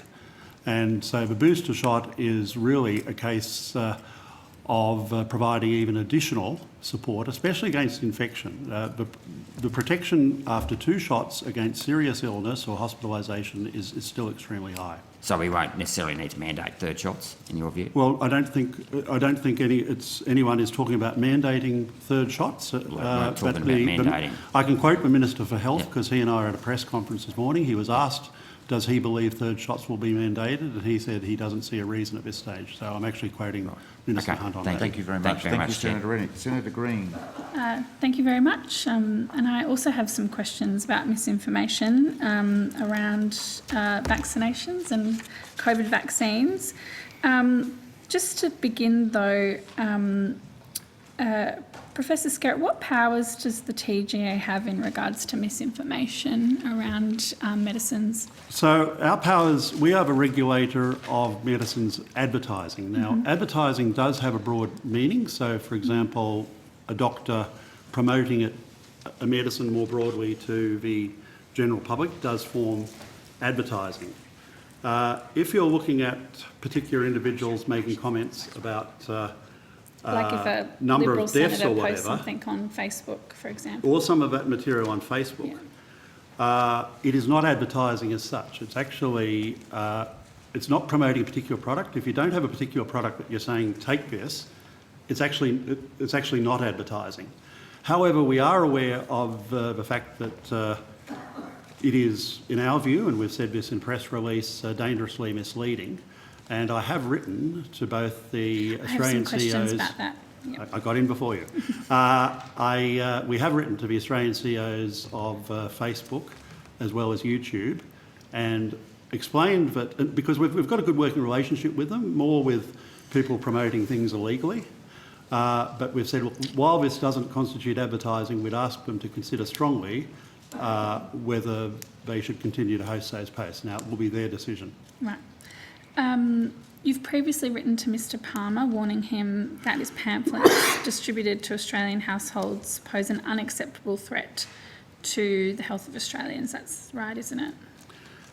Senator, I have to be a little bit careful about commenting on my correspondence with Mr Palmer. On the 5th of July, I received a notice through his lawyers of an intention to claim damage as a preface to being taken to the Supreme Court of the State of Queensland with defamation proceedings against me and the department. So I'm unable to say too much on that. Well, I'm happy for you to get some advice from the clerk, but I do think your comments in a Senate hearing, if I'm able asking... to repeat what I said on record. It's just that with the possibility of defamation proceedings, we have been advised to not talk about relationships with a particular individual. And can we get some advice about that, Chair, about what Mr Skerritt is able to say in a Senate? Because the Senate is requiring you to give answers, and I believe there's some form of protection for that. Senator, if you ask... I want to make sure you're comfortable in answering. If you ask me a factual question, I'll advise through the Chair whether it's a question I would like to seek advice on before I answer it.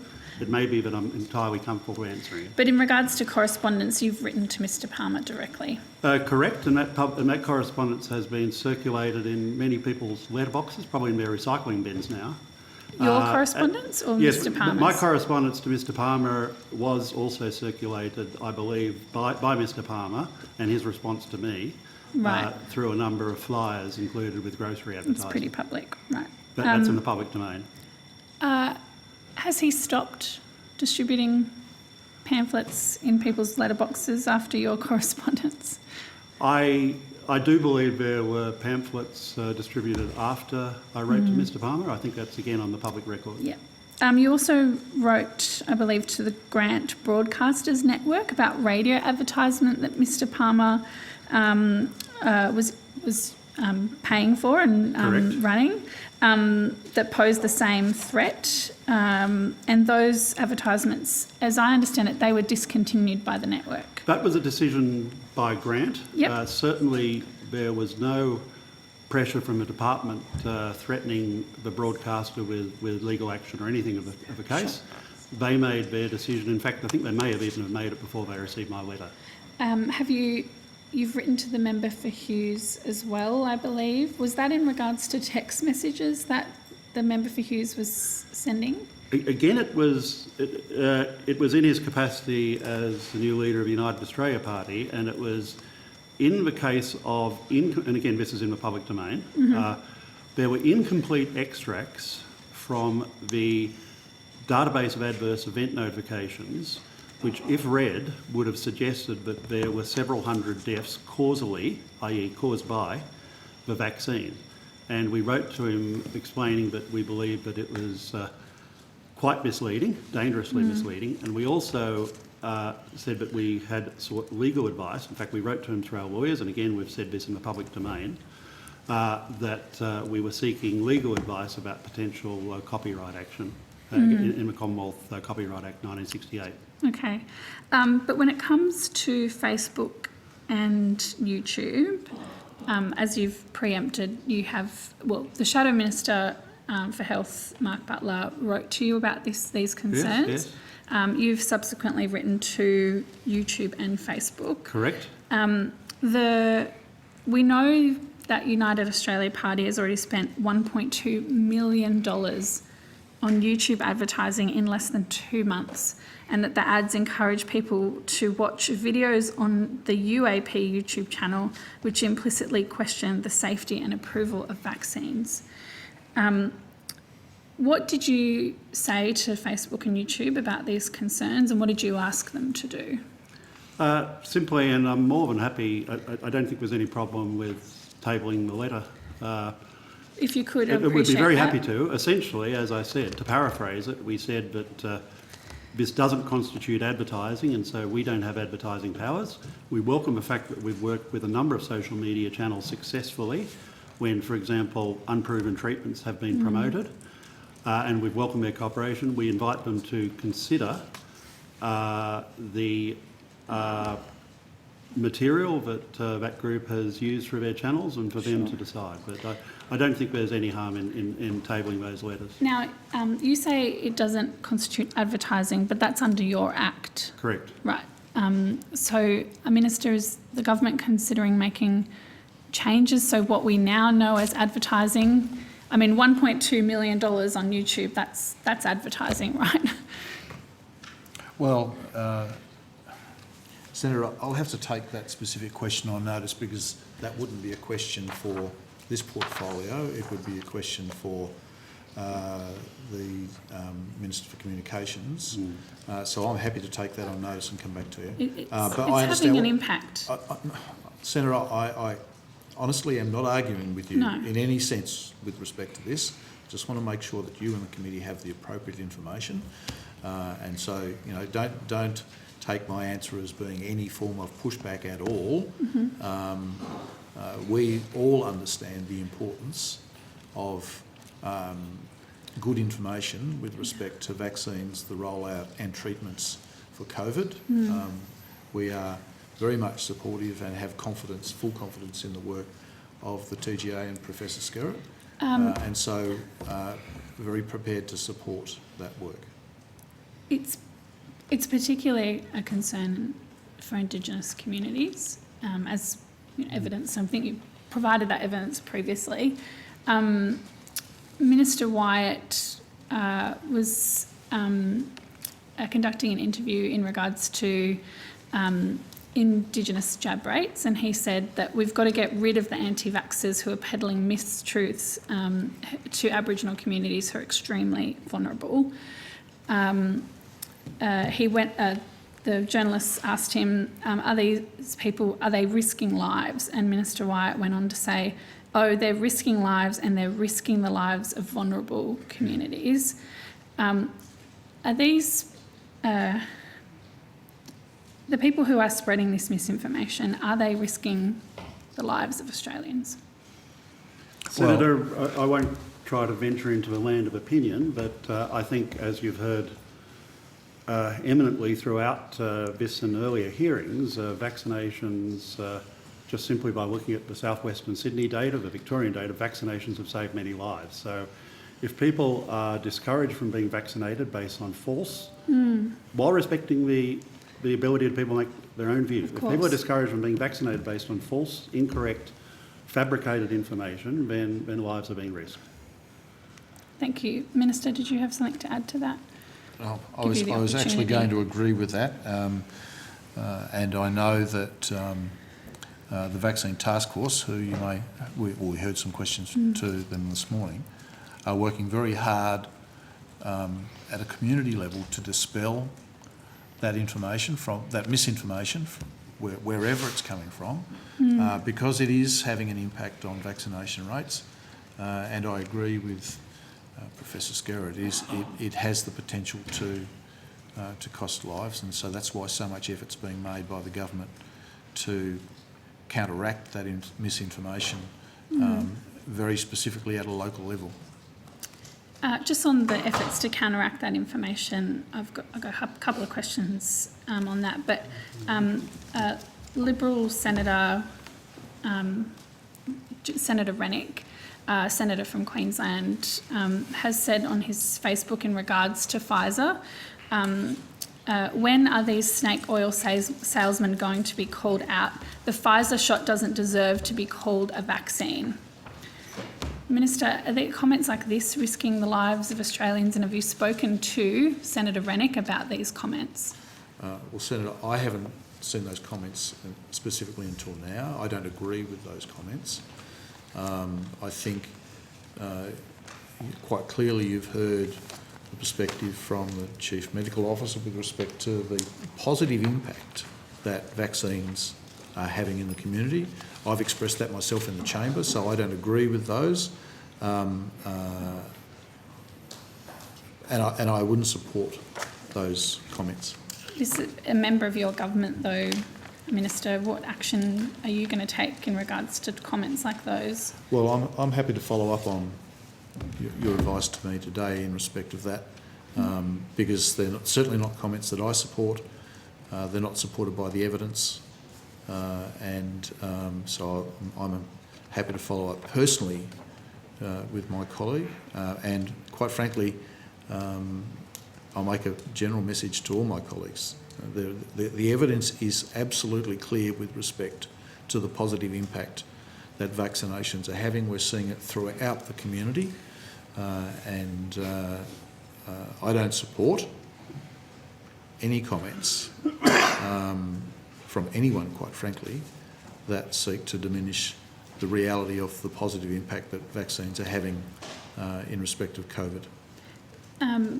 Queensland's still in the midst of achieving the targets that we need for vaccines, so the importance of having truthful information about vaccines out there in Queensland at the moment is paramount.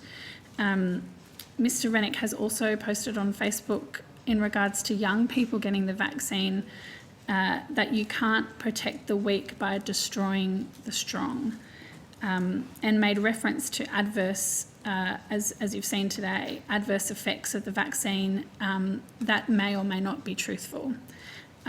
Minister, will this misinformation be stopped? Well, I've said to you quite clearly I don't support that. You've heard evidence. No, that's a different question.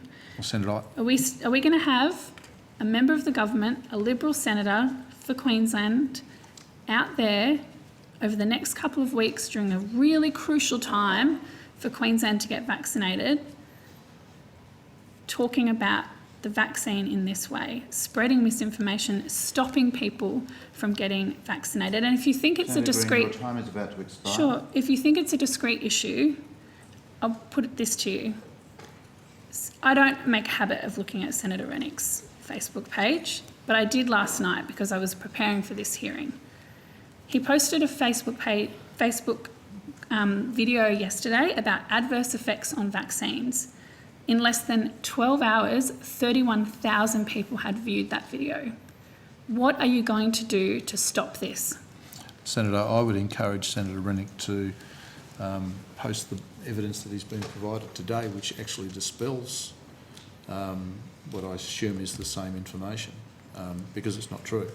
I would hope that he would take the evidence given by Professor Skerritt today to correct that information. My message would be to everyone that has the opportunity to listen to the evidence given by Professor Skerritt today, because I agree with you, Senator, that it's important that we have appropriate and factual information in support of vaccination, because I know, Professor Skerritt and the officials here know the positive impact that it's having in our community now. It is measurable. It is real. Just one Thank last you very question much, and I'll Senator find... I've Green. just We'll got now one turn last to... question. No, the time You has were very expired. generous with your time to Senator The time Rennick. has most definitely These are very important expired. questions. We're going to go to Senator Waters for the last few moments before the lunch break. Senator Thanks very Waters. much. Hi, Professor Skerritt. I hope you can hear me okay on the remote connection. Sound is very right down. Okay, great. I'll try to speak as loud as I can. Yeah, I've just got some... Can you turn your sound up a bit? It's on full, I'm afraid. We can hear you. Okay, thank you. Professor Skerritt, the recent interim decision to refuse the application to allow oral contraceptives to be sold over the counter is out for public consultation until the 1st of November. What is the process after that, and how soon can a decision be expected? Thank you, Senator, for the question. As you indicated, it's an interim decision. It is out for further public consultation. The submissions from that further public consultation, which we expect to have a diversity of views, will be looked at. They are looked at against legally specified criteria.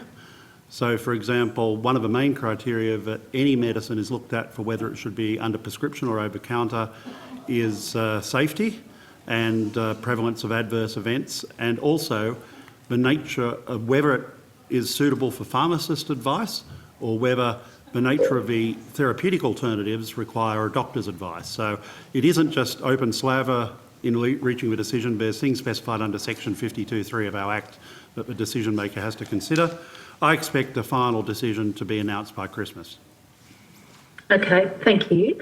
Now, the interim decision notes that allowing people who run out of it to access the pill without delay of booking a GP appointment can reduce the risk of unwanted pregnancies, but it suggests that more repeats and longer time frames on the scripts are alternatives.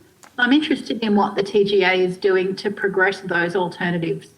More repeats Well, on the again, that script. would be the subject of a final decision. I should emphasise that already a 12-month prescription for the oral contraceptive pill can be written, and indeed pharmacists have 4-month continuing dispensing arrangements. And so one of the reasons behind the interim decision was that for a product like the oral contraceptive pill, and we've talked so much about clotting after AstraZeneca vaccine, the rates of clotting with the oral contraceptive pill are orders of magnitude higher, several orders of magnitude higher. So this is not a harmless set of products, as a few medicines. So the issue, one of the factors behind the decision was, well, it's not inappropriate to ask a woman, especially as she gets older and her risk of things like clotting and all that increase, to see a doctor once a year. However, as you mentioned, there are other alternatives of whether there should be changes to the frequency. There is another requirement generally under prescriptions in Australian state and territory law that they are generally valid for a 12-month period maximum. So writing 2-year prescriptions would actually open up a separate legal can of worms. But we will review every single application received, and the decision maker will make their decision with advice based on those submissions, I should say. Thank you. The interim decision also notes that making it easier for people to get the pill might prevent people from looking into more longer-term suitable options like IUDs, for example. What is the TGA doing to support greater awareness of alternatives to the oral contraceptive pill? So actually, in talking with the group, the committee, and reaching their advice, apart from IUDs, there's also been a very significant increase in the use of long-acting reversible contraceptives that are given by injection every 3 months. They made 2 points. Firstly, for many women, both in terms of convenience, but also potentially in terms of adverse events, LARC, or these long-term 3-monthly injections, actually are a preferred option. And they further made the point that it isn't an option that the pharmacist can offer if someone comes with a script for the oral contraceptive pill. So, my daughter, as an example, was advised to use the injectable rather than the oral contraceptive pill.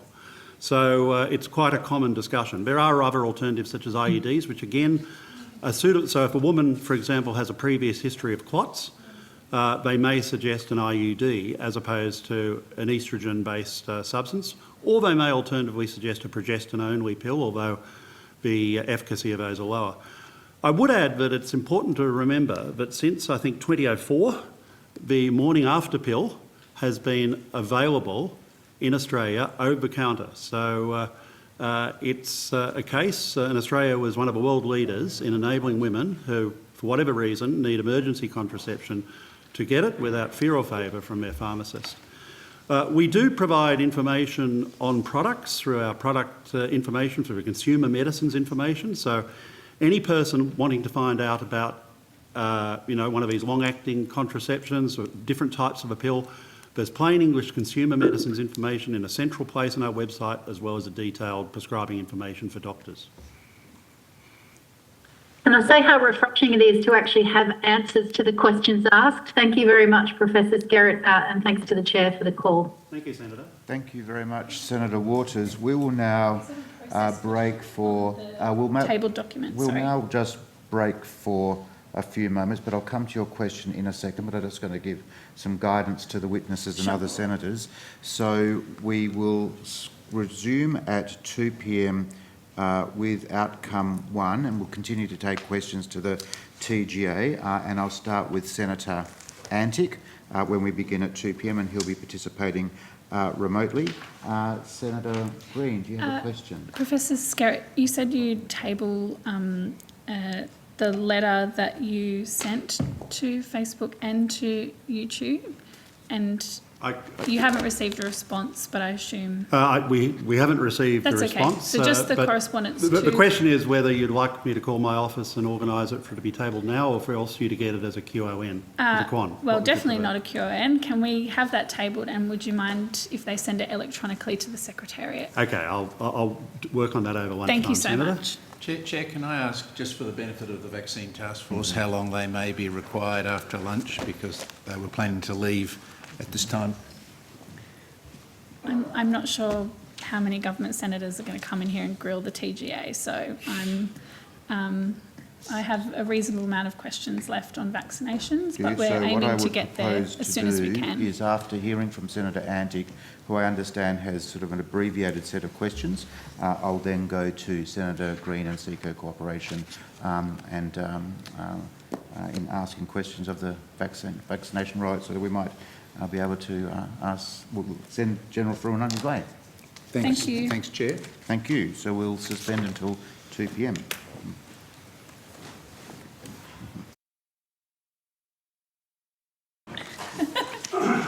Resume this Senate estimates hearing, and I welcome back Minister Colbeck and the Secretary of the Department of Health.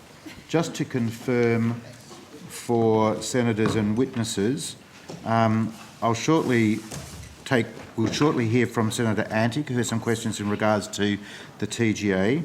Then we'll hear questions from Senator Green, Senator McMahon, Senator Steele-John, and perhaps others in regards to the vaccine rollout, with the purpose of them being able to release General Frewen.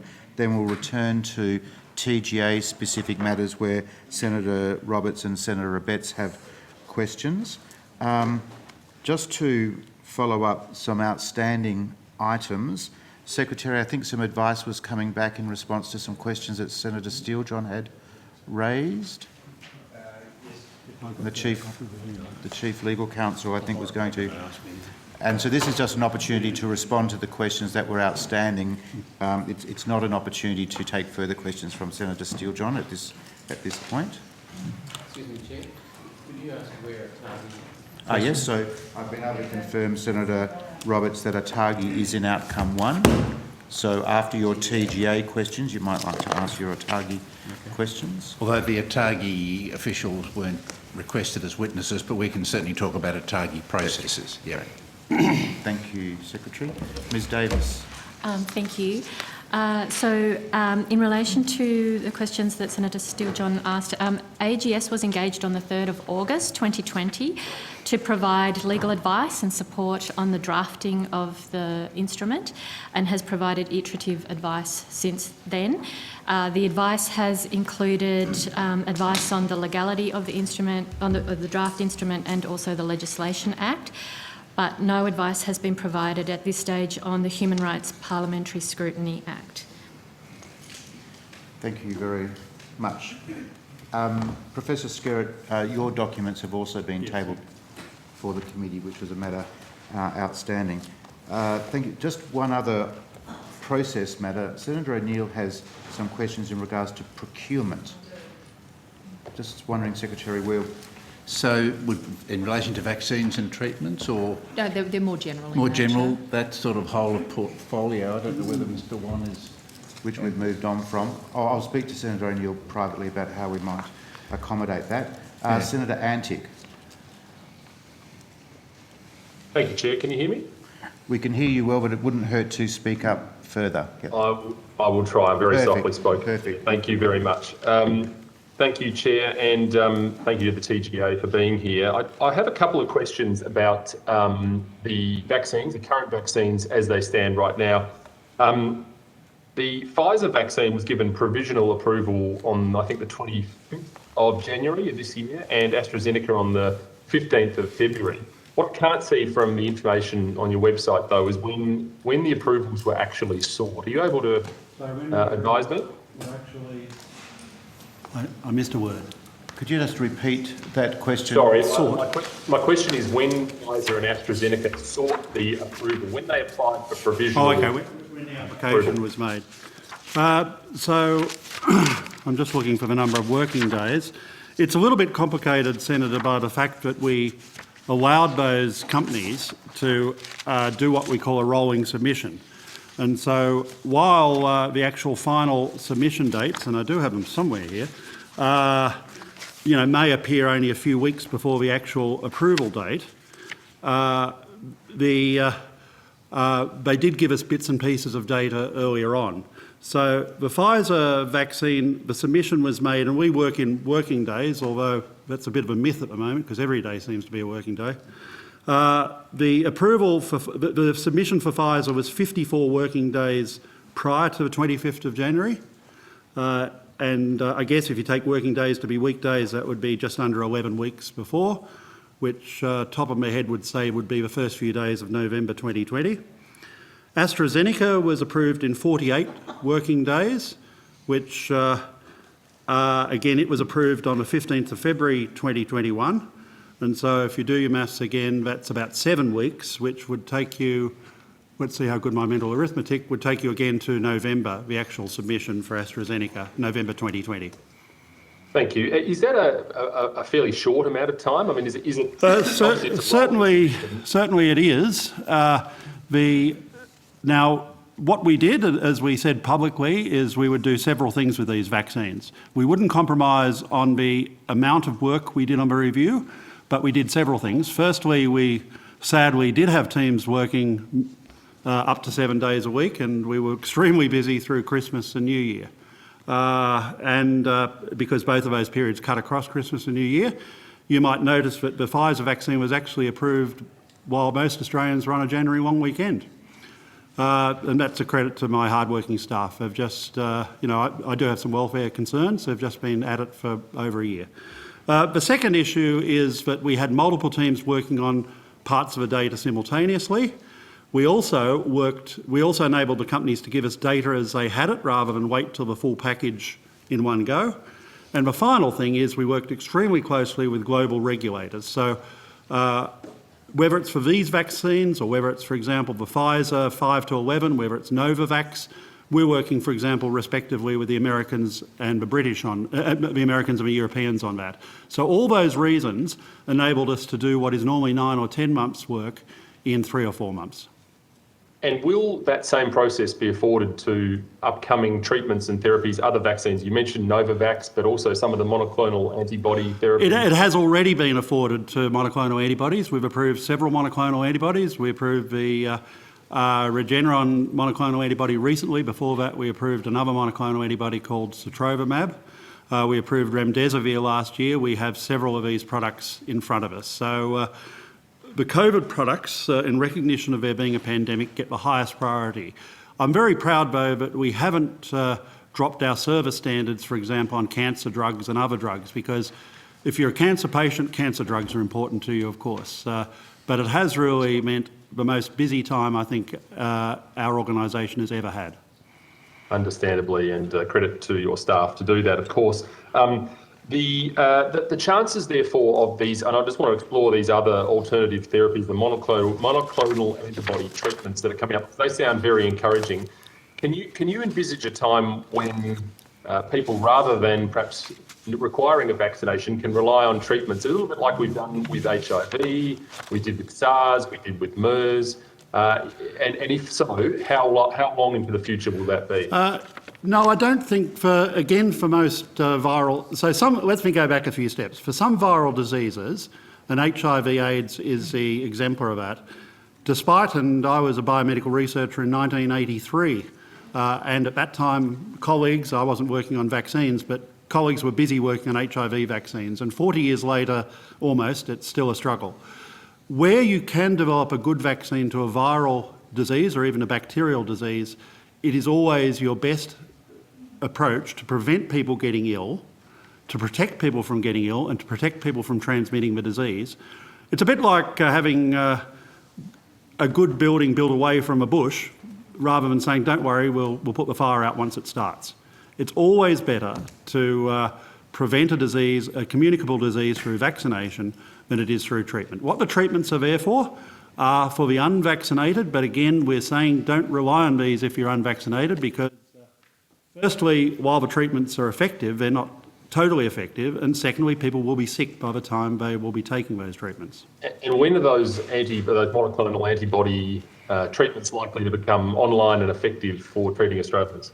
So they're already being used. In fact, our former colleague and senior manager at Canberra Hospital, Nick Coatsworth, was talking the other day about already here in the ACT, even though we've had a small number of people, sotrovimab has been very impressive. He's an infectious disease physician, and I hear the same from infectious disease physicians in other areas. So the treatments have been useful. They're focused on people who have comorbidities that put them at high risk of progressing to serious illness. What we don't have is a silver bullet like we have for hepatitis C, but can actually be entirely curative. Thank you for that. Just one question about AstraZeneca. It's a company, I think, or its parent company, or the company that makes the brand, is a company called Vaccitech, which I believe is either wholly owned or at least has a majority shareholder in Alphabet, the company that owns YouTube and Google. Does that cause the TGA any concerns, given that YouTube and Google have been fairly clear about their positions in relation to editorial guidelines on the discussion of vaccine products? I can't confirm or deny your assertion about owning an equity in Global Pharma. I mean, at the end of the day, we look at every individual proposal on its merits.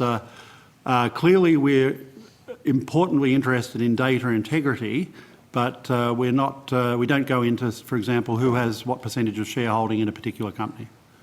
Thank you. And I have one final question. It relates a little bit to something you touched on earlier today with Senator Rennick, but it is the issue of adverse effects. And I know your website does a weekly safety report, I think, talks about the reported side effects.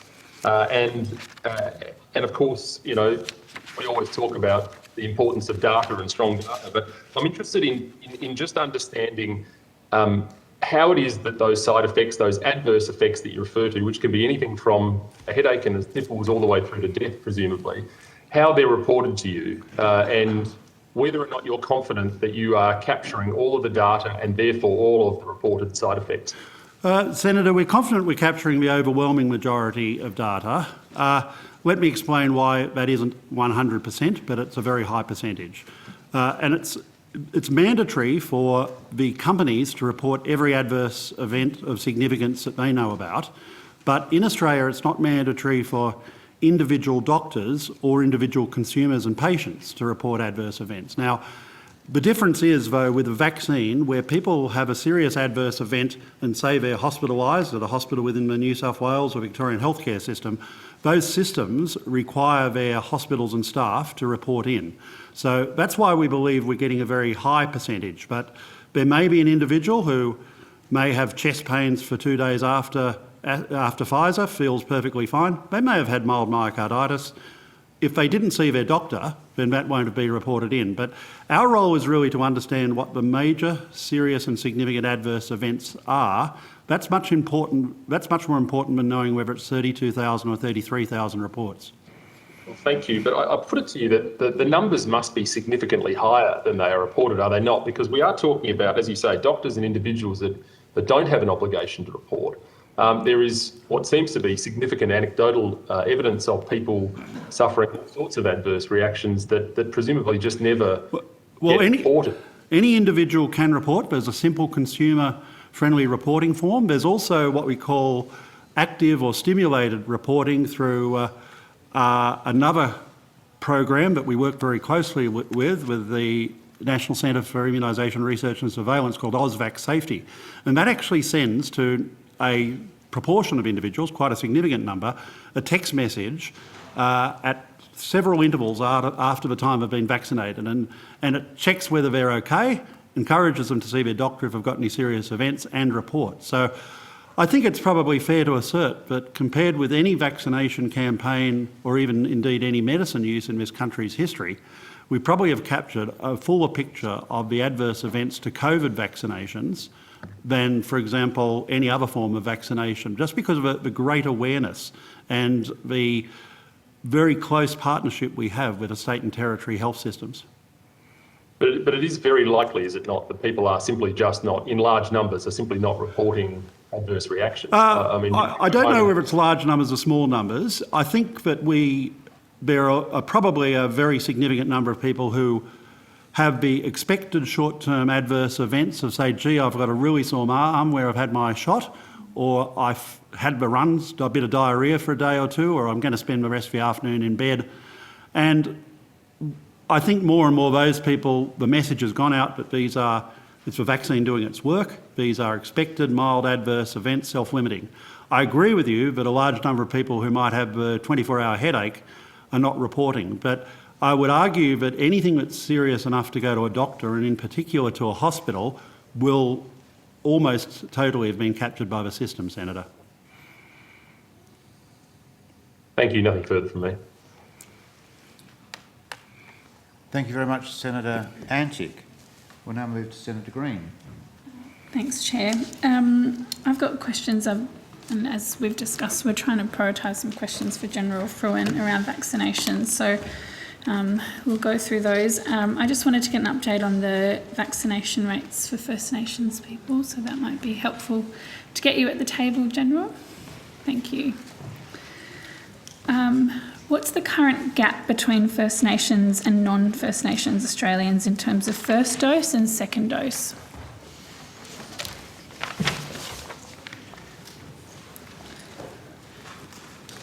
Senator, the General Frewen, Coordinator-General National COVID Vaccine Task Force. The current gap for the over 16 Indigenous population between the national first dose rate is 24.86%. You got the second dose. And the second dose is...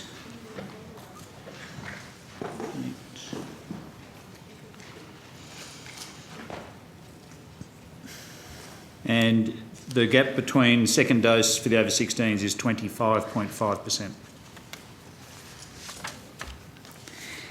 And I know you've attended a few COVID committee hearings, Lieutenant General Frewen. At the last hearing, you said there would be projections for when First Nations people will achieve 70% and 80% full vaccination nationwide, noting that they are the thresholds indicating for opening up under the national plan by various jurisdictions. When will First Nations people achieve those thresholds? Senator, I don't think I said there would be projections. I think I said that the variable here is the willingness of people to come forward. So we have got the supply in place and the distribution points in place. So I won't make predictions about exactly when populations reach certain thresholds. Is that something that you are you working that out? I mean, we've been able to have projections for the general population. Surely you'd want to understand when Indigenous people will reach those targets. Are you working on that? We could forecast on current vaccination rates when they might reach those targets, but that's not a threshold that I would stand by, because vaccination rates can increase, they can decrease. So we're working to vaccinate as many of our First Nations people as quickly as we can. Have you got those forecasts? Have you done the work? I don't have that at hand, Senator, no. That's a different answer. Are you taking that on notice, or it doesn't exist? I can take that on notice, yeah. So you do have the forecast, but you don't have them with you? No, I haven't personally got that forecast, Senator. It's not a forecast that I look to. Not for you personally, but does the department have those forecasts? Hi, Senator. Dr. Lucas Atoka, First Assistant Secretary, Program Implementation on Primary Care Response, National COVID Vaccine Task Force. Sorry about that. So as the General mentioned, we do look at where things would put us at current rates and review that on an almost weekly basis for each of the jurisdictional acceleration meetings that we continue to have as we improve rates. Important to point out as well that at the moment, ACT, Victoria and New South Wales are above 80% first doses. So while nationally we're still... No, for Aboriginal Torres Strait Islander people. Right, okay. Now, so when will the national population reach 70% based on the forecast that you've been doing? We've been doing different forecasts or we've been looking at what the projection of the current rates would be in different jurisdictions, and that's what's informing how much we need to accelerate. And we're still aiming at having vaccine is available and vaccine accessible, but having every Aboriginal person, Aboriginal Torres Strait Islander person, to have had an opportunity to have a vaccine well before the end of the year. So we are still working to get into those numbers at a national level as quickly as possible. So which states have reached second dose 70% and 80% for Indigenous people? Second dose for Aboriginal Torres Strait Islander people aged 16 years and over, at the moment New South Wales just hit 70%. The Australian Capital Territory is on 75.41%. The rest of the states and territories are not yet on 70% double dose, but ACT is on 87.35% first dose. New South Wales is on 81.73% first dose, and Victoria is on 81.59% first dose. But no one's reached 80% second dose yet? No. Okay.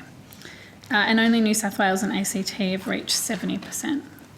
Second dose at the moment, yeah. Right. So for the other states, when will those states reach 70% second dose, 80% second dose for First Nations people?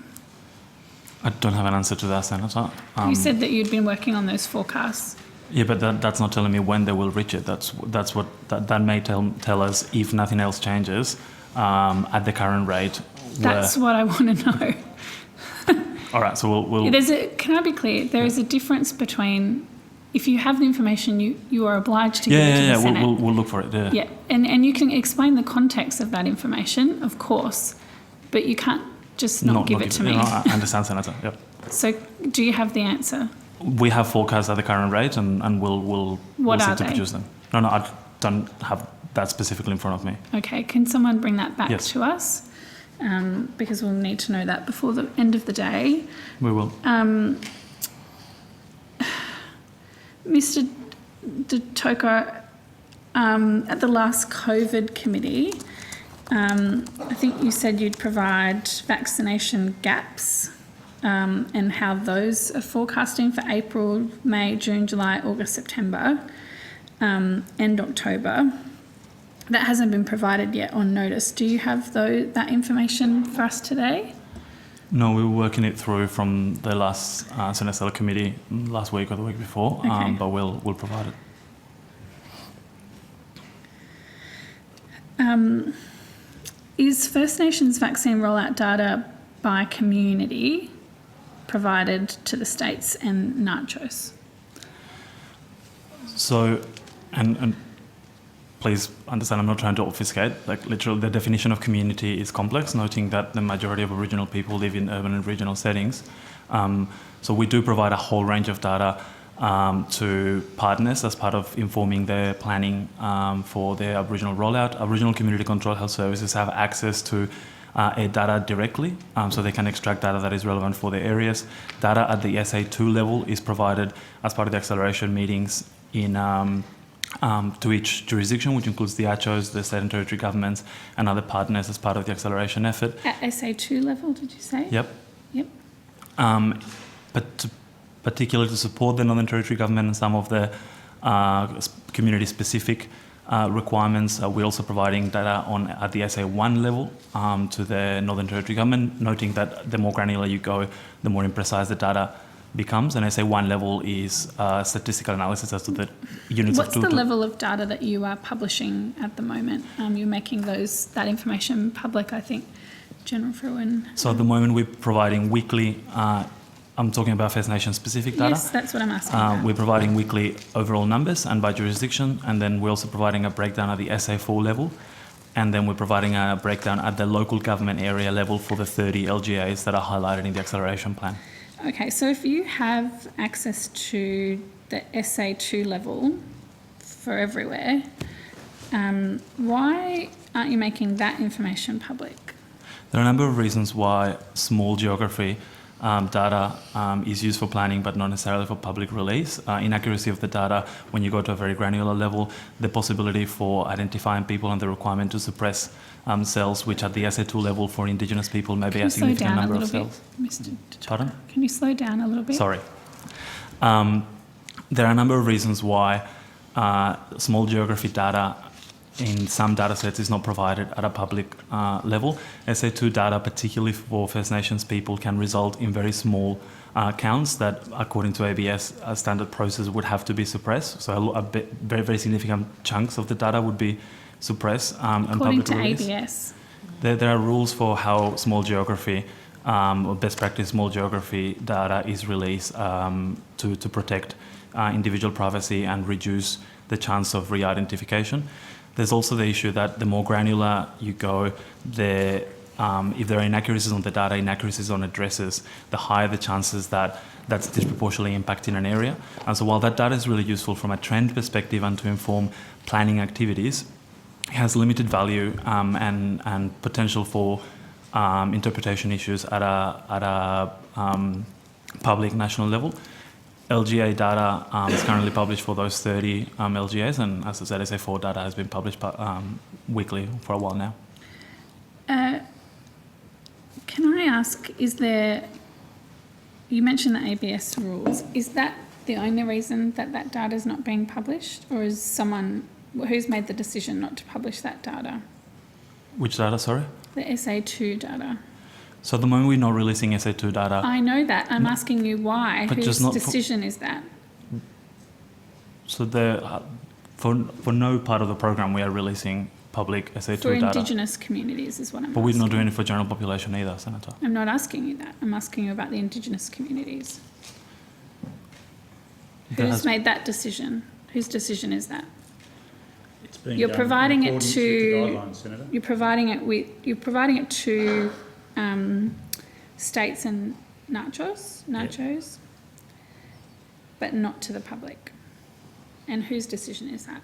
That's in accordance with the ABS guidelines, and as Dr. De Toca has said, we are working with the states and territories where they can access the data for planning purposes, but Dr. De Toca has explained there are a range of issues with the data, both in terms of privacy and in terms of accuracy in the data sometimes. So it's data that needs to be worked with carefully. It's got to be one or the other. Either it's the ABS No, it's both, rules or Senator. you're making... I know, but I said they're the ABS guidelines, but there are multiple reasons why the data isn't deemed suitable for the public release.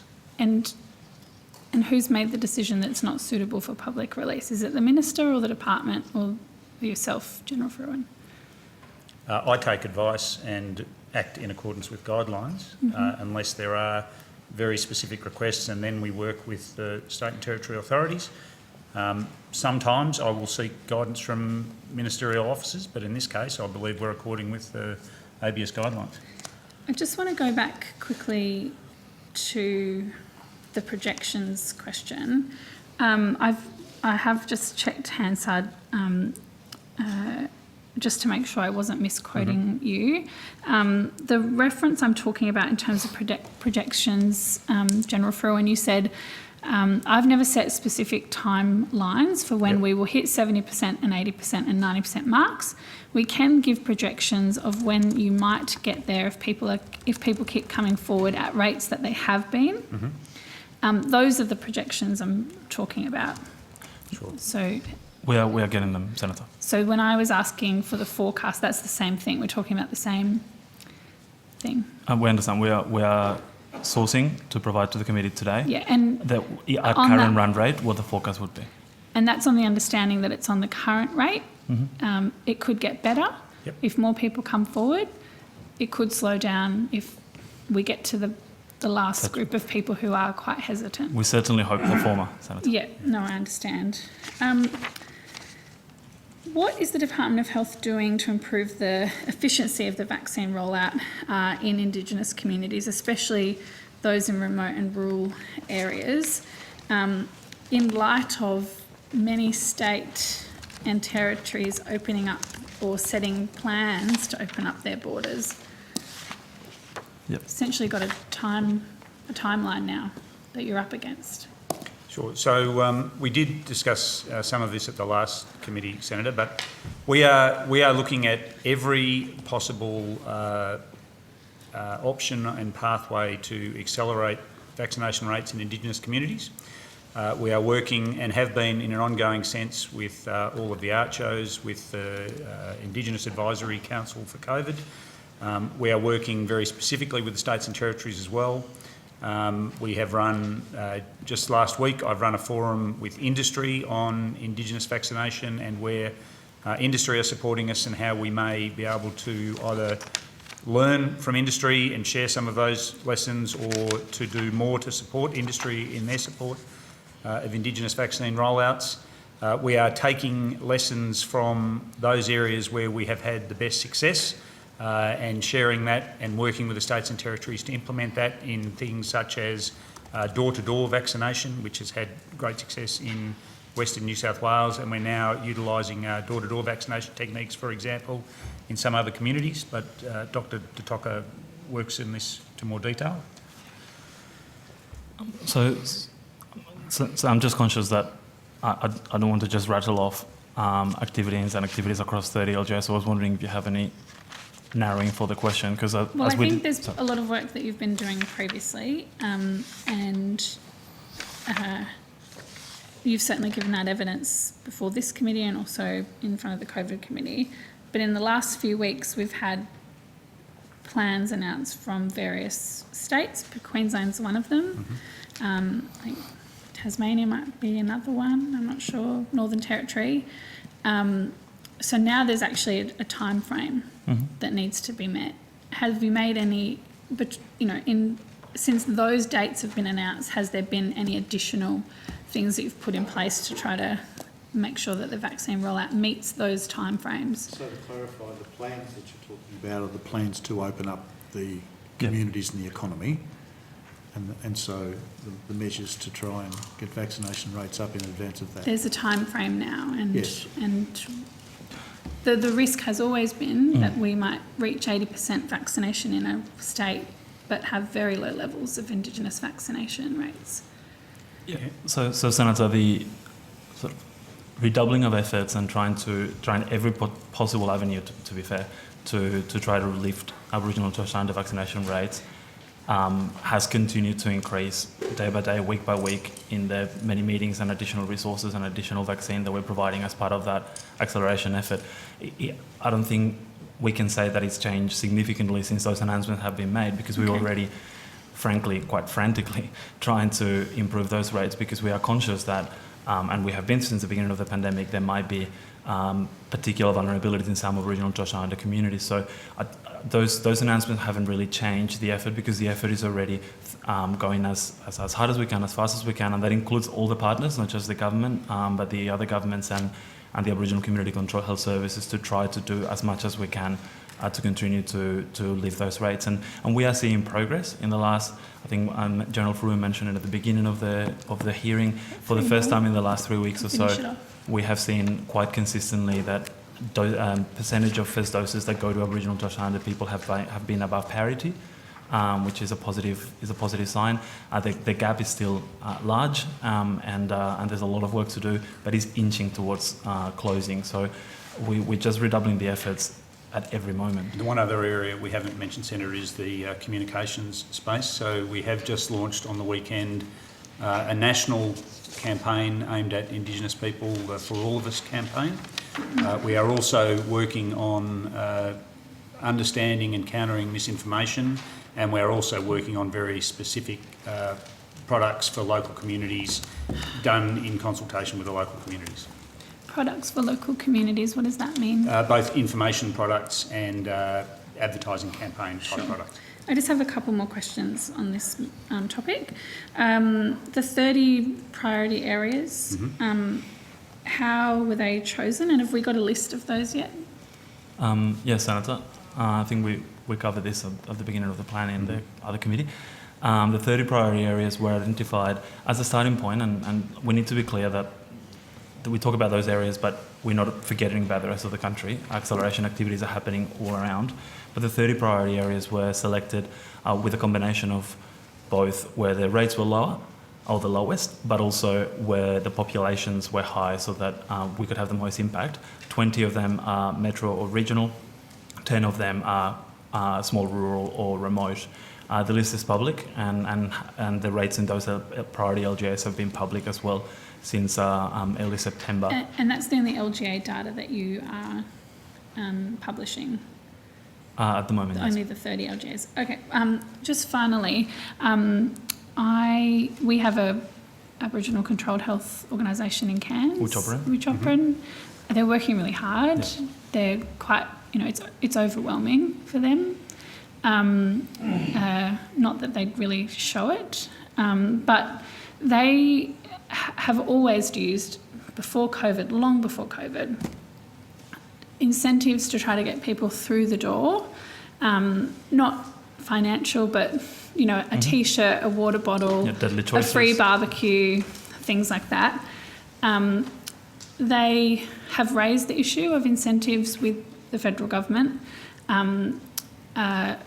Minister Littleproud and the member for Leichhardt Warrenich responded to those requests because they were in town at the time, and said that they were inappropriate and the government wouldn't be assisting them with providing any incentives. Are you considering assisting Aboriginal controlled health organisations with offering incentives that they have always used in every type of healthcare that they have delivered, so that they can get people through the door and get them vaccinated? So, Senator Green, I'm very happy to follow up on that directly with Dania Huang, the CEO of Wuchopperen, because the examples that you're listing are things that we've proactively worked with the ACHA sector to support. Very early on, like I'm talking 3 or 4 months ago, through the advisory group, and I don't jest, the issue of sausage sizzles was raised as a vehicle that ACHAs normally use, and there were some concerns on whether the TGA strict guidelines on incentives would apply there. So the advisory group facilitated very fruitful conversations with Professor Skerritt's group on how to, and with iterative changes on the regulations around that, be able to support those kind of incentives and community activities within TGA guidelines.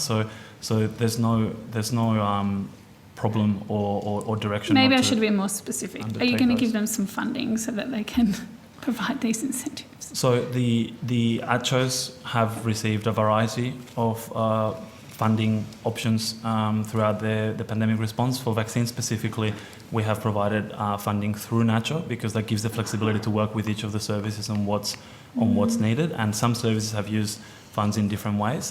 The government at the moment is not supporting directly financial incentives, but we know that ACHOs across the country, within their own funds or supplemented with the additional funds, have applied different ranges of incentives, including phone vouchers or supermarket vouchers, and that's already happening. And we are, I mentioned the industry forum private industry have been utilising incentives across the broader community, but also in Indigenous communities, and we are looking at both individual incentives but also community incentives. So the sorts of examples that we discussed with industry last week that are occurring and we think may occur more broadly are everything from supermarket vouchers to phone cards to a range of those sorts of things, to sponsoring the sort of community types events as well, which we are open-minded to all of the incentives that work, but it really does come down to a community by community sort of thing, and we do need to take into account how these things are applied equitably across the country as well. Yeah, they just can't do it on their own. So, yeah. Thank you, Senator Green. We'll just turn to Senator McMahon and then we'll go to Senator Steele-John. Senator McMahon, are you on the...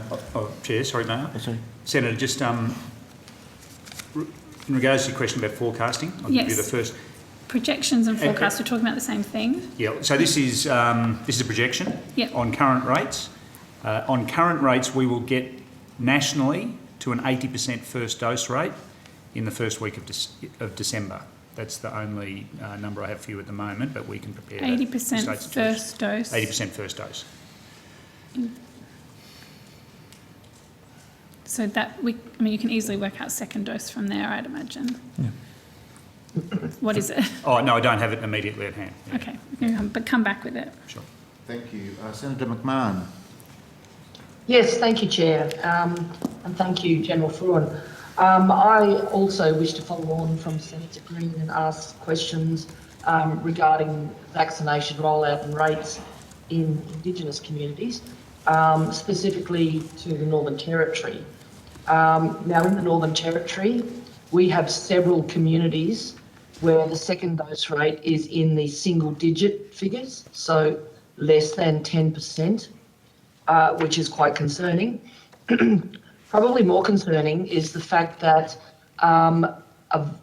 more than half of our communities we don't actually have any data for, because the vaccination rollout is being carried out by ARCHOs who are not providing data. Why are they not providing data on their vaccination rates? Thank you, Senator. So the NT is, of course, one of our major areas of focus to make sure that there's equitable distribution of vaccine rates across the many areas.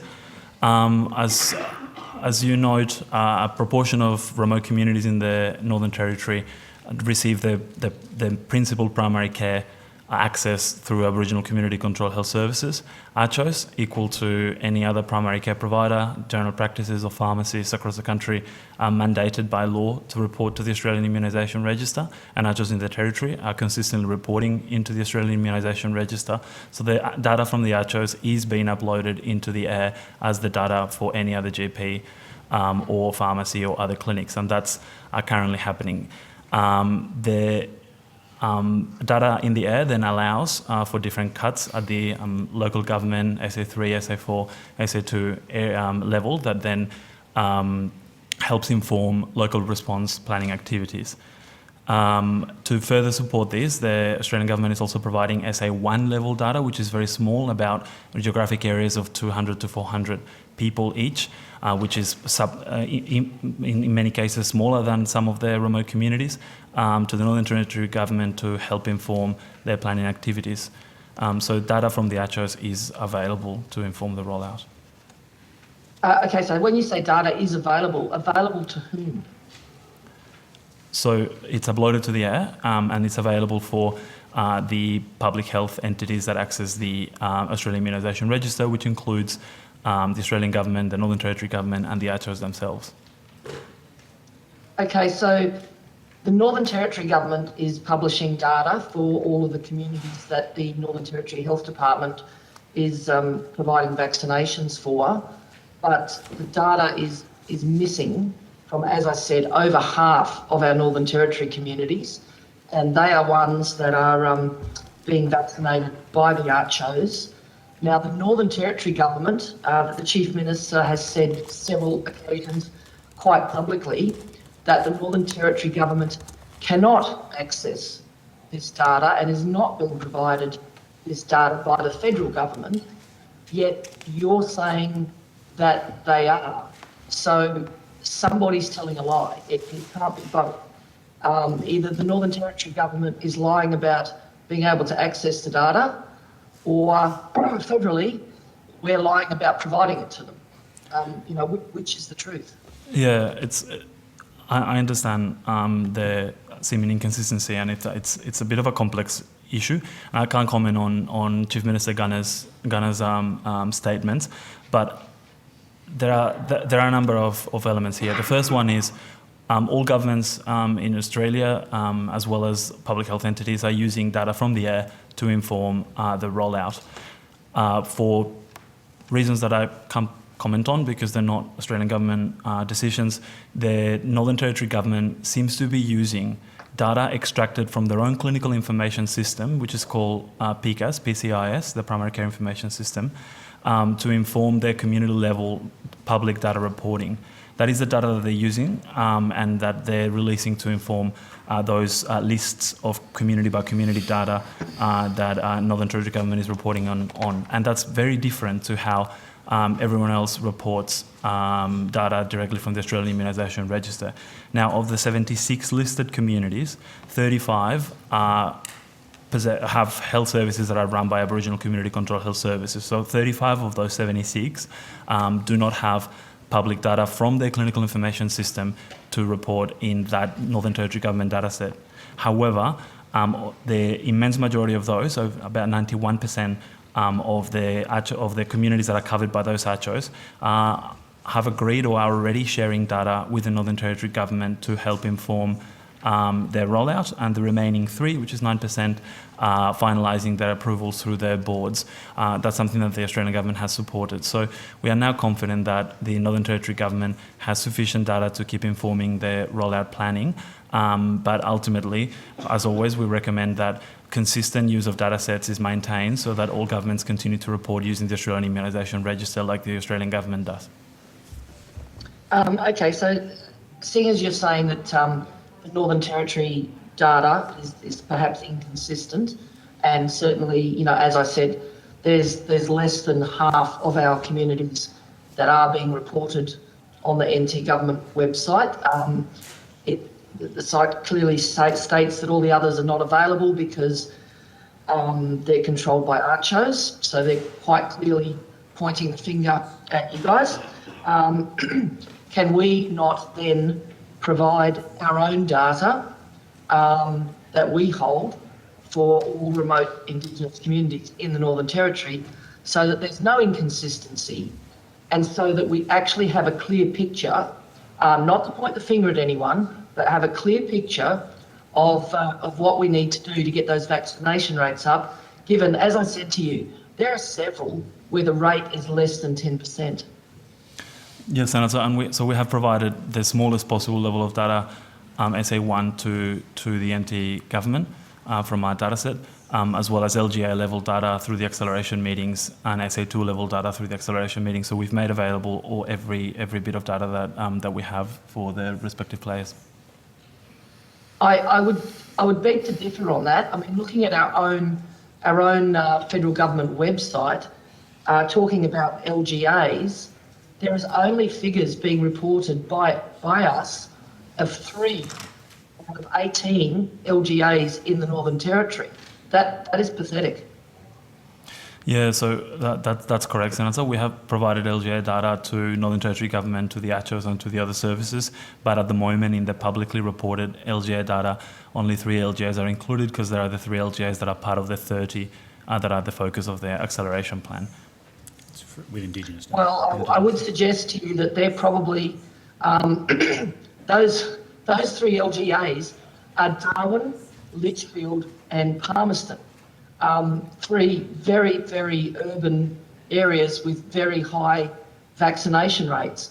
I would suggest if you're going to pick 3, why would you pick those 3? Why are you not picking some that actually have the vast majority of Indigenous communities and vulnerable people? So, Senator, Central Australia, the Barkly and East Arnhem Land are areas of focus at the moment. And the General pointed out, that my apologies, that the 30 LGAs, which only includes 3 NT and LGAs, are for Indigenous specific data. General population, which includes Indigenous people, is published for all LGAs, but some of the smaller LGAs, there's an application of suppression rules as per ABS standards when the cuts are small. Yeah, and there are a number of reasons why the publishing of this very small LGAs isn't appropriate. One is where you get to issues of privacy, but there are others where this issue of statistical anomalies means that the data doesn't make any sense, where you come up with 120% of people are supposedly vaccinated in a very small community. So we need to work through these sorts of issues because you get people that list their Medicare address as the local store. You've got transient populations, you've got issues about whether people are counting point of vaccination or Medicare address. There's a list of things that go on with the data. Senator, that makes it a very complex space. The data is getting much better, and we're undertaking a number of processes to improve the granularity of remote data. Part of it aided by data from the ACHO. So I also want to commend Aboriginal Community Control Health Services such as the Central Australian Aboriginal Congress that has facilitated the use of their data to help triangulate some of the addresses. So the data is getting better and better, and we're providing the smallest granularity to the Northern Territory Government to help inform their rollout. Yes, you've referred several times to rules of the ABS in why you aren't providing data for small communities. Yet the Northern Territory Government is quite happy to provide data publicly on its website for all of the communities that it's performing vaccinations in. So is the Northern Territory Government therefore in breach of ABS requirements, or are you just using that yourselves as a reason for not providing that data?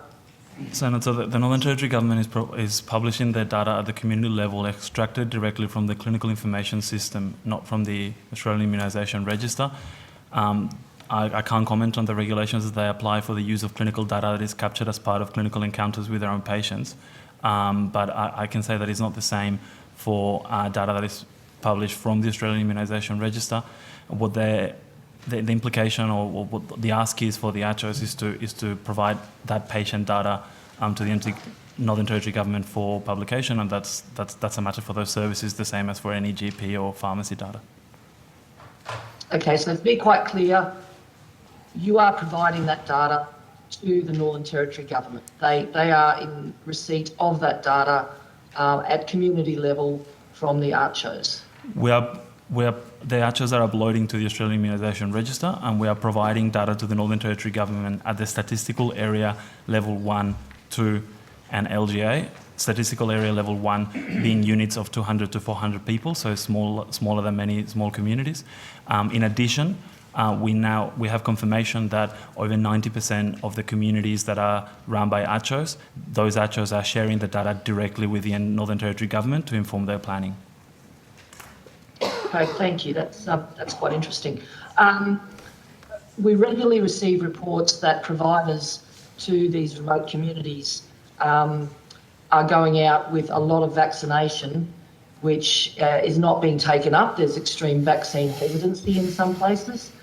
In fact, just over a week ago, I was informed of one provider taking out 400 doses of vaccine to a remote community, enough to do the entire community. And they managed to convince 14 out of that 400 people to be vaccinated. Are you aware of these events taking place and vaccine then having to be thrown out? Yes, Senator. That's extremely concerning, and we did hear about that instance in Bullman and other communities that are experiencing similar situations. The reality is that, and that's why this is hard and definitely not as fast as we would like, is that it's a community by community effort, often takes multiple visits, takes a lot of trust building. It can vary quite dramatically from one community to another based on local leadership, based on influences from outside that are creating misinformation or directing in one or other direction. But we are doing every effort, including through community leadership, community control organisations, national level, Minister Wyatt with Pat Turner from NACHO meeting with Aboriginal Torres Strait Islander pastors to confirm an almost a theological approach for how vaccines are important. But sometimes it does take quite a number of visits until that tipping point happens in which sufficient community members that are trusted are receiving the vaccine, that then numbers start to go up. And we have seen it in a few communities where that happens. On the other hand, communities such as Uju or Arayonga are more than 90% first dose in Central. So it's hard, it's difficult, and it requires a multi-pronged effort led by local communities. Yes, thank you. Can I just ask what is your policy or your recommendation regarding widespread mandated vaccination for the general population? The government is not mandating COVID vaccines. This is a voluntary vaccination program, Senator. Yes, so you're not recommending widespread mandatory vaccination of the general public? According with government policy, and government policy is this is a voluntary vaccination program, Senator. Senator McMahon, thank you very much for your time, but it's now time to move on to the next senator. You're welcome to stay and ask further questions when we complete the list. Senator Steele-John. Thanks, Chair. Just checking the audio is still eligible. Good. Yes, Senator. Yes.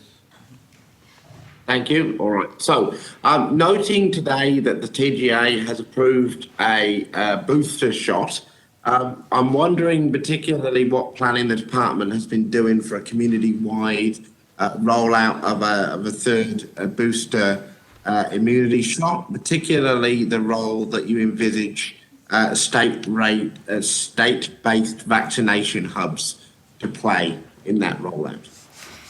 Thanks, Senator. General Fruin, Coordinator General of the National COVID Vaccine Task Force. We in the task force have been planning in anticipation of the TGA and ATAGI advice on boosters. As you'd be aware, we've got the ATAGI advice now, and Minister Hunt this morning has announced that we will be commencing a booster rollout no later than 8 November. The broad parameters of this are that the boosters have been recommended for people over 18 who are 6 months since their second dose, over 6 months from their second dose. We will be making the vaccines available. At the moment, the only vaccine that has been approved as a booster shot is Pfizer. We anticipate that Moderna will be seeking the approvals for that within coming weeks, and we look forward to Moderna being available as a booster as well. We see the mRNA vaccines as being the mainstay of a booster program. There is now adequate supply, both this year and next year, for boosters that we will not need to have cohorts of people coming forward, but anyone who hits the 6-month mark will be welcome to come forward and seek a booster. We will be, in the first instance, using all available pathways to administer those boosters. So we see roles for GPs, for pharmacists, for the Commonwealth vaccine clinics, and for state and territory hubs, where the state and territory hubs, the jurisdictions are keen to continue with that pathway. Of course, the people who will be coming due 6 months from their second doses, many of them are the 1 Alpha categories and the 1 Bravo categories, hot on their tail. So aged care, residents, disability sector, frontline health workers, many of those we expect to see coming forward in the course of this year. And then, of course, the numbers will ramp up in the new year. And I'm just wondering, so since well, basically my context for this question, General, is that we know the value that has been played by state-based vaccination hubs in the overall rollout. And we also know that the Commonwealth has signalled an end an envisaged end to the current funding arrangements that support those hubs currently. So I'm wondering if you envisage a role for state-based vaccination hubs in the rollout of the booster shot, what do you expect that we will see in terms of continuation of those funding arrangements to enable those community hubs to operate?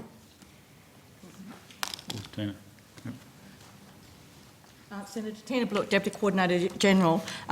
We've been liaising with the states and territories and asked them to indicate whether they are choosing to scale down some of their state and territory clinics, but at this stage there is actually no indication and not proposing to not continue the arrangement, the National Partnership Arrangement. Some states have already indicated that they may reduce some of their max vax type clinics, but they are all looking to ensure there's an adequate footprint in terms of delivering boosters. Okay. Now, in terms of another cohort which we don't quite have, there isn't an approval for yet, but particularly in the 5 to 11 range, I'm interested to know what planning is being undertaken by the Department of Health in the event that the TDA should approve a vaccination for that age range? Senator, so the planning, we are working on the assumption that the 5 to 11, the vaccine companies will seek TGA registration, and then obviously if that is approved, they're still in early stages of being approved in other jurisdictions. The data is only in, but we expect that they will make applications later this year. Once those applications are made, at the same time we will get ATAGI advice on that. It'll be likely different dosages for that age group, so it'll be a more complex issue, but the planning for the COVID Shield Task Force that Ms Blue can talk about, which we're doing at the moment over the next sort of 8 months or so, assumes that we will have to make provision to vaccinate that cohort should they be approved. So we are planning on the basis that's a likely outcome over the next 6 to 8 months. And Senator, what we've seen in the take-up of the 12 to 15-year-olds, which has been quite remarkable, where we're at 65.1% first dose, 37.7% fully vaccinated. We are anticipating a similarly smooth transition for that age group as well, and we would hope to see similar sort of rapid take-up. Okay, and could I ask on the question could I ask you what is being done or what work or planning has the department undertaken to incorporate COVID vaccinations into the broader Australian immunisation program? So, Senator, clearly the broader national immunisation program is a somewhat different beast. Those vaccines they've generally gone through a rigorous cost-effectiveness process under the Act to be accepted onto the National Immunisation Program. And the National Immunisation Program works on the basis that the Commonwealth procures those vaccines and then distributes them to the states and territories, who then are responsible for further distribution to GPs, pharmacies and other points of vaccination, and they take that responsibility. Now, that was clearly not possible with the COVID vaccines initially for a number of reasons. One is the scale of the rollout, that these vaccines were not PBAC approved. They were purchased, as you know, even before we had phase 3 trial data. And clearly the logistics with frozen vaccines, multi-dose vials, meant it was very different. So if we need further doses beyond the booster, so we expect that the third dose booster will be offered to the population under fairly similar conditions that we have now. But if we do need further doses beyond that, say for particular vulnerable cohorts who might need, or for new people who haven't been vaccinated, then we are definitely doing some early planning to transition into a national immunisation program style delivery. That may depend on the types of vaccines we have available. If we have, for example, Novavax available at that stage, it could be kept in the fridge for much longer. We may be getting to single dose preparations of some of these vaccines. So these technological changes will take some time, but at the moment we are planning the booster program with pretty much with the current COVID Shield Task Force that General Fruin's leading, to try and complete that booster program as quickly and efficiently as possible. But then beyond that, it would definitely be looking at a national immunisation program style delivery mechanism. Okay, thank you. Now, I just want to take you to an announcement made on the 8th of October, where it was announced that a third vaccination would be available for immunocompromised people, and that they would be able to book appointments from the 11th of October. Now, I've had some reports come through to me that eligible people have been turned away from clinics, as those clinics were awaiting further instruction as to the administration of the booster. Now, obviously, this is a concern we've got it's a concern to me, and we've got about 500,000 people that are eligible potentially for this, were eligible under that announcement. I'm wondering what instructions have state-run vaccination clinics received, and also GPs, to begin administering the third doses, and when was that information distributed? Thank you, Senator. Lucas de Toca again. Speaking slowly this time. I think it's inevitable that anytime there is a change in the program, there might be some time until providers get all the information, go through all the information in order to make those changes. And unfortunately, we did have a number of examples of people in the first 2-3 days after the third dose for severely immunocompromised individuals announcement was made. However, in terms of the information that was provided to providers and to states and territories, a provided bulletin outlining the specifics of the change, accompanied by a letter from the Chief Medical Officer, Professor Paul Kelly, as well as the ATAGI guidance on what the changes mean, was sent out to all vaccine administration providers, GPs, pharmacists, etc., in the morning of the announcement. So probably about the time that Minister Hunt was making the announcement, the providers were getting those bulletins into their clinics. That information was also shared prior to that with state and territory colleagues.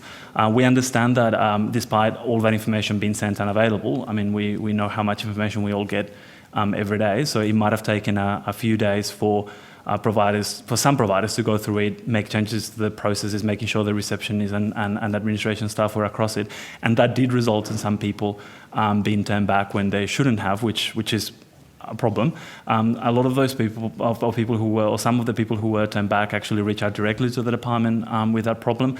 But what we discovered invariably is that within 24, 48 hours, when we followed up to make sure that those people could have appointments, it had already been resolved because the information flow had happened. So we did our best to ensure that people had the information, and all providers received the information on that same morning. But we know that for a few people, there were a few days in which their systems needed to be updated.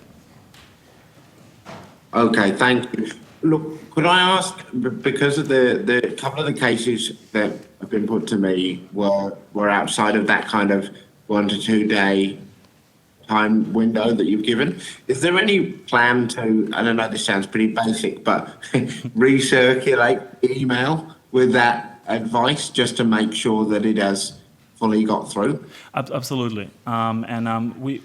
We are conscious with how many times we recirculate, because there's always information going to providers, but the bulletin went out on Friday. And I'll go and check in a second so that I don't get it wrong. But then we sent another reminder on the Tuesday after, and we will include it in the next lot of information, noting that it's likely that will be some more information on boosters coming through. This morning we sent another bulletin with information about the Therapeutic Goods Administration approval of Pfizer for boosters, advising providers that further advice based on ATAGI will be forthcoming. And Senator, if you do have any specific examples you're concerned about, please forward them to us and we'll get them resolved immediately. Absolutely.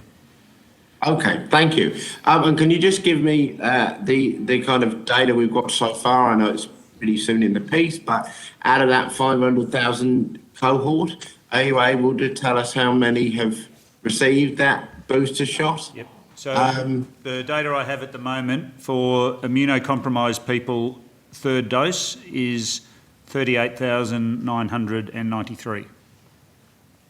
Lovely. Are you able to provide on notice a breakdown of that by state and territory? Is that possible? We'll need to do that on notice, Senator. Yeah, cool. Thank you. I'll just now move to the question of disabled people and their interaction with the rollout. Now, you can probably be aware, but we've had a report handed down by the Disability Royal Commission that in relation to one of its findings of that report was that the strategy and rollout of vaccines to disabled people had been an abject failure, and that we, particularly that there was the view that the Department of Health's framing of the strategy and conduct of the rollout was to quote them, seriously deficient. What has the government done to remedy the failures found by the DRC in this report? Senator, I'll get Dr Hart to talk about the significant progress that is being made with accelerating disability, but I repeat what I said to the Senate COVID Committee, that we have not yet received the report of the Disability Royal Commission. A draft report for factual checking was published by the Royal Commission, and as I said to the Senate COVID Committee, we certainly reject the general contention that the disability rollout was an abject failure. We have been engaging very closely with the disability community, and all of the proposed recommendations, we don't know whether there will be recommendations in the final report when it is received by government, are things that are being done at the moment. But Dr Hart can give you the latest update on the disability rollout. I'm sorry, Doctor, just before we do move on, but look, I have been deeply involved in this particular question. I've followed the hearings in detail and looked through many of the submissions. Those conclusions are backed up by a large amount of evidence and have been considered through a very detailed process that is the result of a Royal Commission this government that has been set up under the term of the government that you serve. Would not it be simply better to accept that mistakes were made, that indeed there were failures, to acknowledge that, I would argue, empirical reality, and simply attempt to move forward? Senator, we have had people with disability a priority from the outset of the vaccine rollout, and as I said, it is very difficult to comment on a draft report which has not been received by government. You deprioritised them, though. That was one of the key. We did not. You deprioritised them after the 20th of April. I think the point that I made to the Senate COVID Committee was that we did have to give. They remained in the priority groups, and they remained having access to all points of vaccination from the outset. We did focus one of the many avenues of vaccination, which was the in-reach vaccination providers, to residential aged care, when it became very clear that that group was much more complicated and we needed to focus the in-reach providers for some time on that group. And as we have said on many occasions, that is the single highest risk group, and the experience we've seen in New South Wales and Victoria confirms that we probably saved many thousands of lives by prioritising that particular in-reach activity. But right through the early phase of the program, people in residential disability were vaccinated with in-reach and had access to all other points of vaccination. So we don't accept the general contention that there was a deprioritisation, but we also are not in a position to comment on a draft report of a Royal Commission which has been put up on a website for factual checking, and we have responded to that draft report as we were asked to do, and asked for some what we believe to be factual issues to be addressed. So we await with interest the final report when it's received by the Governor-General, as is the normal process. And of course, the department will help prepare a government response to that report. Senator Steele-John, right. Your time has elapsed. I'm now going to go back to Senator Watt, but we are free to come back to you if you want to continue with this line of questioning. Senator Watt.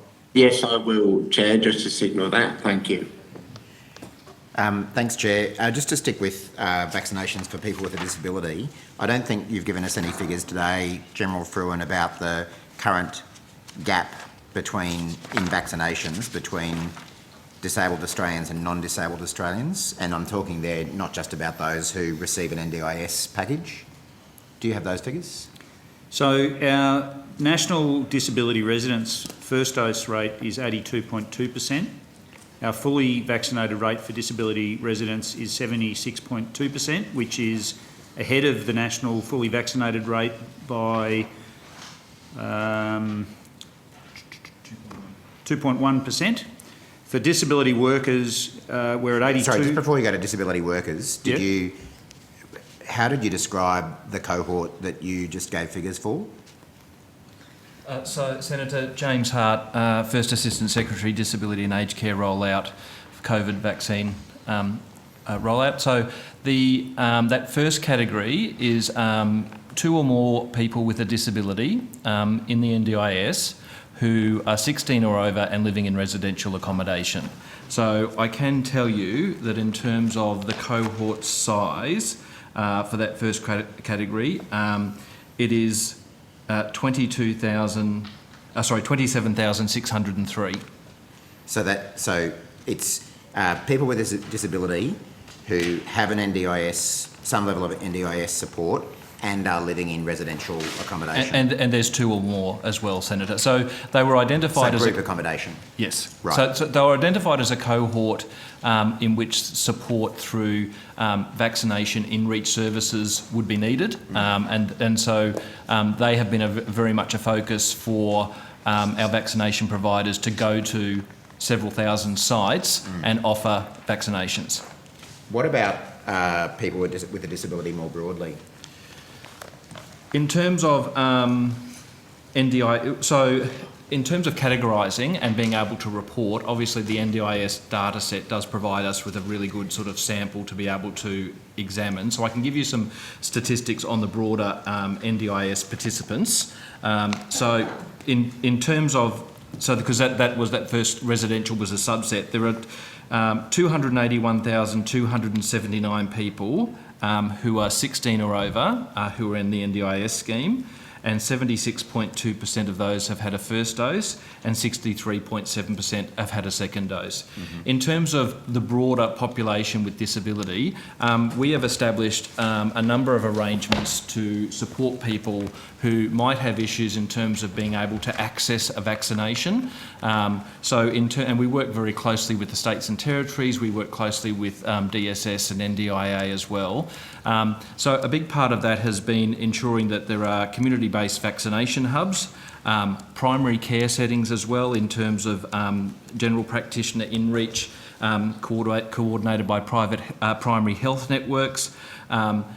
In the residential category, we've utilised InReach as well. The communications has been really, really important as well to Senator in terms of making people aware not only of the importance of a vaccine if you are a person with a disability, but also to how to access. So I can tell you that through DSS, there are a number of arrangements to provide support in terms of making bookings and transport in order to be able to access those vaccination hubs. The vaccination hubs, whether state or Commonwealth run, will generally be disabled friendly to support people to be able to easily access. But in terms of actually being able to get into those sites, there are a number of mechanisms to support that as well too. So for example... I'm just trying to find the phases for the rollout to remind myself. So I can give you some dates around that if that's... what I'm trying to focus in on is priority 1A for the vaccine included some people with a disability. It might have been people in residential care. That was that first cohort that I spoke. So the people with the disability, and that was from the 22nd of February 2021. Yep. They are your people with a disability who are in residential accommodation. They're the priority 1A group in terms of people with a disability. Correct. Priority 1B also included some people with a disability. So NDIS participants were able to access vaccinations from the 22nd of March. Yep. And then you've given us the figures for those. I've given you the figures. But I think more broadly, in terms of the broader community and people with a disability who might not be as part of the NDIS scheme, certainly from the 8th of June, everyone's been able to access some of those services that I've actually talked about. But you didn't have any figures to tell us the broader population of people with a disability who don't get NDIS packages. We don't have a percentage figure for them. Because we don't have a data set that actually captures all of those, but what we do have is the ability through DSS, Department of Social Services, and with the states and territories to identify where there are low vaccination rates and identify services to support people in those areas. And this can be people with a disability, it can be people who are disadvantaged as well too. And the states and territories are also working sort of hand in glove with us in that space. And sorry, I didn't take down the figures, the percentages you gave me for NDIS recipients who are not in residential care. So the broader NDIS participants 16 and over, there's 281,279, 76.2% first dose, 63.7% second dose. 63.7 second dose. Okay, so when do you expect the vaccination rate for people with a disability who are on an NDIS package to hit 70% and 80% if it's currently sitting at 63.7? So in terms of the 76.2 and the 63.7, we don't have, I can't give you at the moment, I'd have to take on notice what the projection or the tracking of the pace of it is. And certainly, Senator, I think as the General indicated before, our approach in this space, as it has been in the Indigenous space, is to maximise vaccination rates. So we are still seeing steady growth in that Is it likely to, are we likely to get to 70 or 80% by the time we see the nation opening up under the national plan? It's difficult to predict, Senator, because there are certainly ebbs and flows, and to be honest, in terms of working and to identify people who are suffering from a disability, it's not always that straightforward. So some people require a lot of support and sedation. It's not just a matter of lining up at a vaccination clinic. What I can assure you is that we are continuing to work methodically, systematically. So, for example, one of the things that we're doing through DSS and NDIA is asking them to write to people, providers, who support people in supported independent living as well, to make sure that we're capturing all of those groups who may need those support. So that hasn't happened already? It's happening in the next day or so. So this is my point. Is it hasn't happened up until now. That hasn't happened, but it's part of it is to ensure that we haven't missed anyone in our residential accommodation category as well. Because Senator. I mean that seems to me to be a bit of a risk if we've identified people with a disability as a vulnerable group, that there's a reason they were put up as priority 1B. And yet we don't know that they may not even be at 70% double dose vaccination by the time we open up, let alone 80%. That has to be a risk. And certainly we're aware of that, Senator, and it's something that we continue to work on and explore through all angles. So I think the best that we can do really is to make sure that firstly we are communicating this to people in an easier and clear way, and that is happening through a vast range of channels with a vast array of stakeholders. And then it is about leaving no stone unturned. So we're reconciling our data, we're making sure that we haven't missed people. We continue to have hubs and clinics available for people who can access them, and where we become aware of additional people who require a vaccination provider to go to a site, then we continue to move through that process as well. Am I right that it's only people with a disability who are in priority 1A grouping whose vaccination rates are reflected in the daily update? Does it not include people with a disability who are priority 1B? It's that residential accommodation. So why are the 1B people not included in the daily updates? It's certainly something we can look at, Senator. As I think I've indicated, we do get this data from NDIS, so we would just NDIA and DSS, so we would need to communicate that with them. And certainly, when we've appeared before Senate committees, we've provided that information and provided it on notice as well. Okay. And have you, in any of the figures you've given me so far, does that include self-managed NDIS participants? Do we know how many of them have been vaccinated? I don't think I'm able to give you a breakdown of that within the broader community, but I can take that on notice and see if we do have that subset.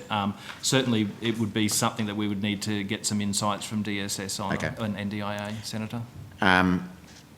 Why isn't the data on the number of self-managed NDIS participants not being published? Because I understand that's you're talking about the broader, the broader figure. That's over. Well, I mean, it's a couple of 100,000 people, isn't it? It's 281,279. I think certainly as the priority was that group with residential in residential accommodation, that was certainly the focus and where there was a lot of attention.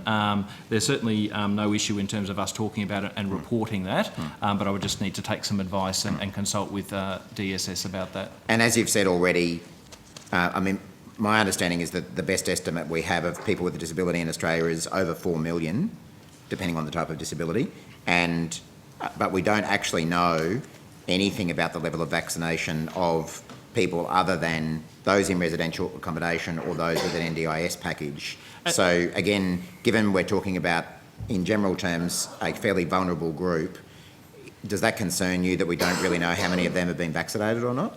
I think certainly the group that we've identified through NDIS and those in residential accommodation do represent quite a vulnerable cohort, and where we do need to support them by doing in-reach as well.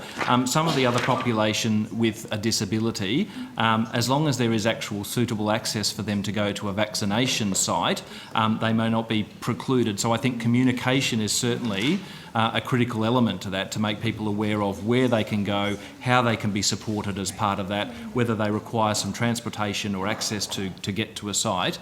And I think as part of that broader strategy, it does help go towards capturing people in that broader disability community. Senator, it's important to note that a large number of those, the general people with disability who aren't on the NDIS, are not at any higher risk than the average population of getting severe COVID. Many of them might have a visual defect or some other issue or mental health issue. So it's a very broad church. Yep. Only some of them are at risk of COVID. And in fact, if you're interested, Professor Kelly can give you information on our very successful disability COVID experience in Australia, where we've had an equivalent rate of infection to the general population. It has been a very, very good experience, and we haven't seen significant outbreaks or any increase in the death rate above the general population in people with disability. Unfortunately, I think my time is up, so I might have to get Professor Kelly to table that information. Can I ask one question just on the back of Senator Watts, just a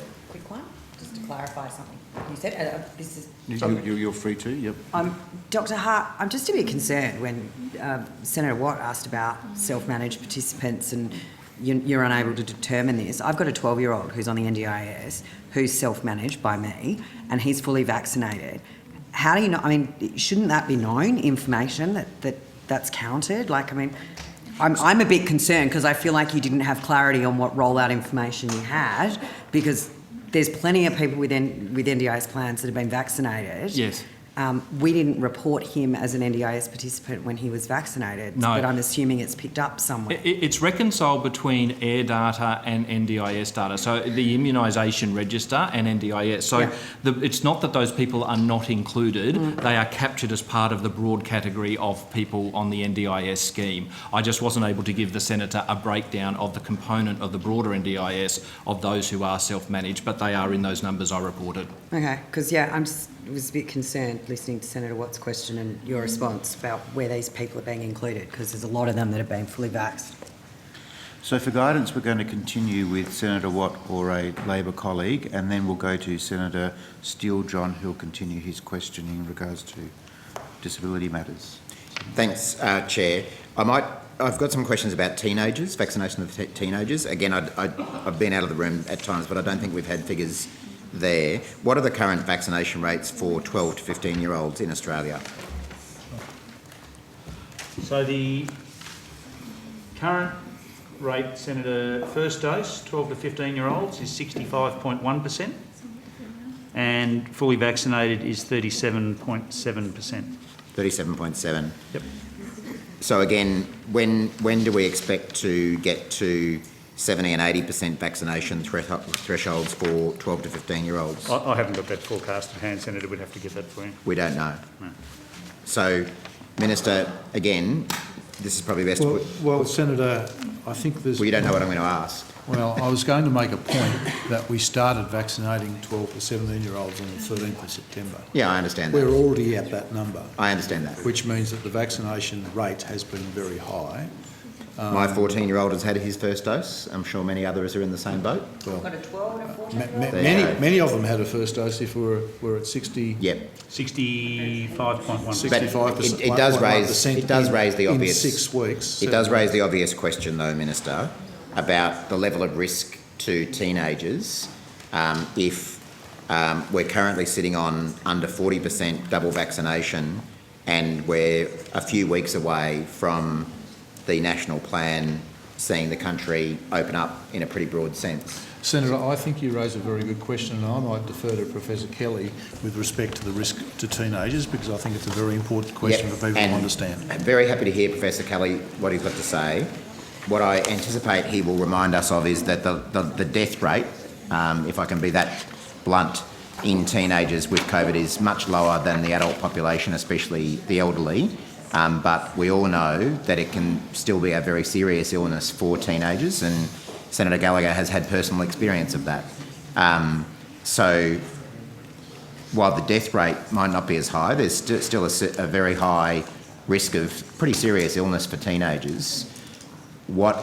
How concerned are you about the health of teenagers if we're weeks away from opening up when vaccination rates are still less than 40%? Well, Senator, I'm not going to attempt in any way to give any clinical advice to the committee. Clearly, it's an issue that we were concerned about. That's why we've pursued the process of making vaccination available to that cohort. And I know Minister Hunt is likewise talking to and encouraging the manufacturers of vaccine to make applications appropriately for younger age groups, because we're concerned about the entire population. But I think I'll go back to the point that I made to you before in anticipation of what you were going to say, and suggest that getting some advice from Professor Kelly about the impact, and I'm not just going to talk, not just about death rates, but the impact of the virus on younger people is an important thing for people to understand more broadly. So I'll ask Professor Kelly to answer that question for you specifically. It is important, I acknowledge. Very briefly, Professor Kelly, if you don't mind, because I'm probably got about 10 minutes left and I've got other topics I've got to cover. I'll be succinct, Senator Watt. Thank you for your question. So, in summary, we do expect, and we are already seeing a large number of cases in that let's say 12 to 15 rather than teenagers, because I think that's the group you're referring to. Around the country, this has been the same in many other countries. Essentially, it's the virus finding another unvaccinated community in many countries. As General Fruin has previously stated, that increase in vaccination is very rapid in that age group, and so that will give good protection. But to go straight to the issue, the rate of intensive care admission, for example, is about 0.1% in that age group. It's very, very rare that someone gets that sick. We've seen we've seen one unfortunate death in that age group. That was someone with very severe other illnesses, to be frank. In terms of hospitalisation, 3.5%. So the point I'm trying to make is that whilst we will see cases, most of them will be mild, asymptomatic. I think it depends on your definition of mild, Professor Kelly. I mean, I don't want to breach her privacy, but what I know about Senator Gallagher's family, it's been a pretty serious illness, and the same could be said for other families who I know and other senators know who've had children infected with COVID. So I absolutely accept that the risk of them dying or going to ICU is lower than the adult population. But when we talk about it being mild, I think we need to be careful not to downplay the seriousness of it. So I'm certainly not downplaying. My children are beyond teenage years now, but I have children myself, and I totally share and have heard the personal stories from Senator Gallagher and other people, so I'm not discounting that at all. That's a very human reaction when your child is sick. We've all experienced that, and it's very difficult to see.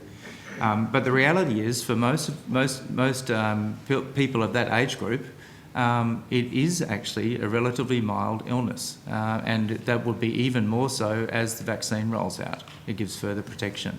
So I fully expect that many children in the next few months in Australia will get COVID. That's the reality we have to become familiar with. but for the majority of those, it's not going to be a major problem. But it's part of the issue we're going to have to do as we start to live with COVID, as many other countries in the world have experienced.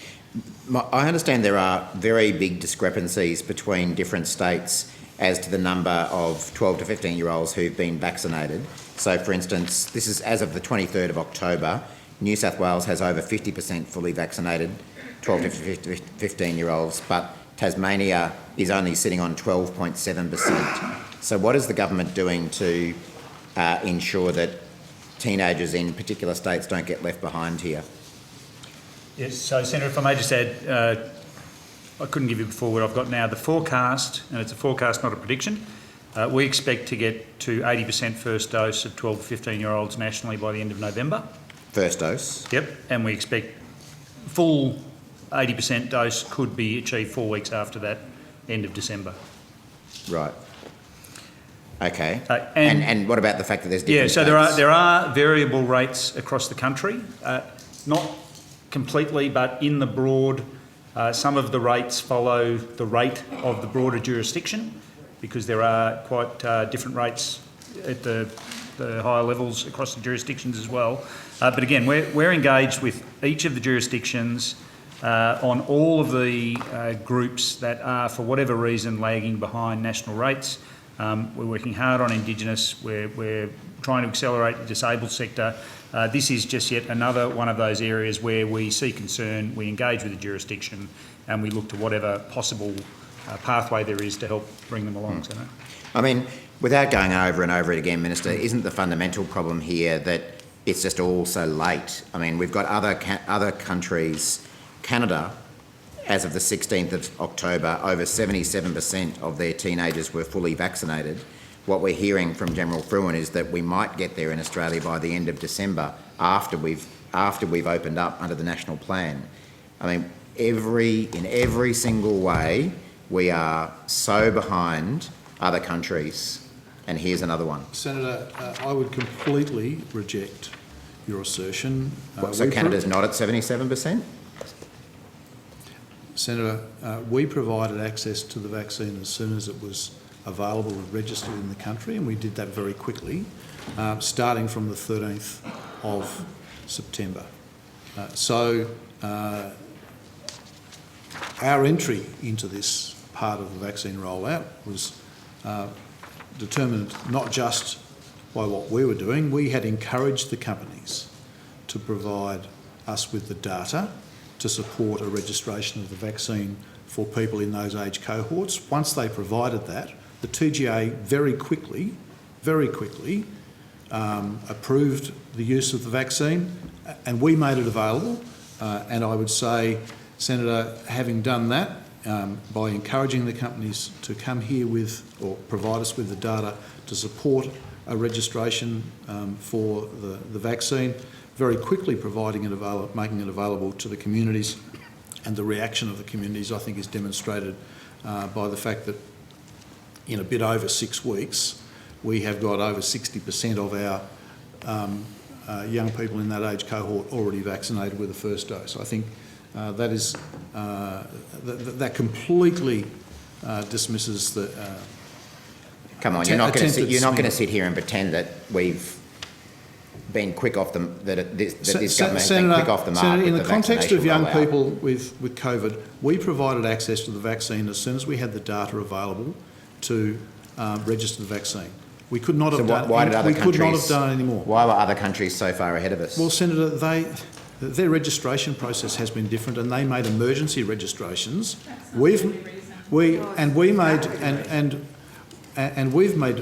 registrations based on the data, full data available through the TGA process, and that has been put on the public record a number of times. So you can try and make your political assertions all you like. Facts. In the context, they're facts. Well, the fact is we're behind other countries on kids. We're behind other countries on people with disability. We're behind other countries in terms of the general rollout. We're behind other countries in opening up. We're behind other countries on every facet of this because your government dropped the ball. Senator, just admit it. Senator, go on your political monologues all you like. I completely reject the assertion that you're making. If you want to ask some genuine questions about the rollout, and the work that's been done, that's fine. If you want to continue to make... Wouldn't a bit of humility not go astray? Senator, I reject... it wasn't a race. It wasn't a competition. Senator, you take all the time you like with your political monologues. I reject the assertions that you're running. If you want to ask some genuine questions about the vaccine rollout, the officials are very willing to answer them. Where are we at with kids under 12 in terms, because the TGA, I understand, is considering that? Senator, we did discuss that before, but... Sorry, that might have been when I was out. Yeah. Professor Or Skerritt. probably what I really want to know is, if you haven't done it already, is the estimated time frame. Well, we got most of a submission, but not the full formal submission just yesterday. So not only did we approve the booster shots yesterday evening, during the day yesterday we got that submission. It's currently been recommended in the US by an advisory committee, but there's 2 further steps the Americans have to go through. FDA itself has to make a decision based on their advisory committee, and the Centre for Disease Control has to look at rollout. I just want to clarify something about the timing also for the 12 to 17s.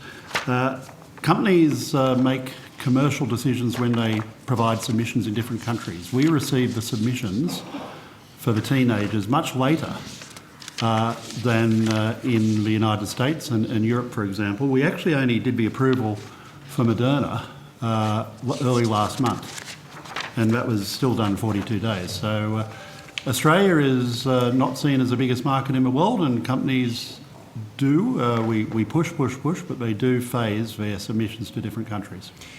How am I going for time, Chair? Well, I was hoping you might accommodate Senator Steele-John, who would like to be able to get to another committee, and then we have the 4 o'clock afternoon break. Would you be... Yeah, maybe just one last question on this then. Has any thought been given yet to how the rollout for under 12s will work? As in, will it be delivered through GPs, through pharmacies, through schools? I'm conscious that depending on the timing of the approval, we could be in school holidays, so the attempts to do it through schools mightn't be possible. So, Senator, as I said before, I think when you went in the room, we are planning the next phase of the booster program, but at the same time planning to do the 5 to 11 should they be TGA registered and ATAGI recommended. And at this stage, it is likely that we'll do it through our normal primary care mechanisms, GPs and pharmacies, but pharmacies would depend on whether the states and territories are prepared to allow them to administer vaccines to younger children. They haven't been in the past, but GPs are the normal mechanism of vaccination for primary school children, and they have been the workhorse of our vaccination program, and so we would expect that the planning is looking at that now and how we would factor that into contemporaneous with the 3rd dose booster program. Mm-hmm. Thanks. Thank you very much, Senator Watt. Senator Steele-John.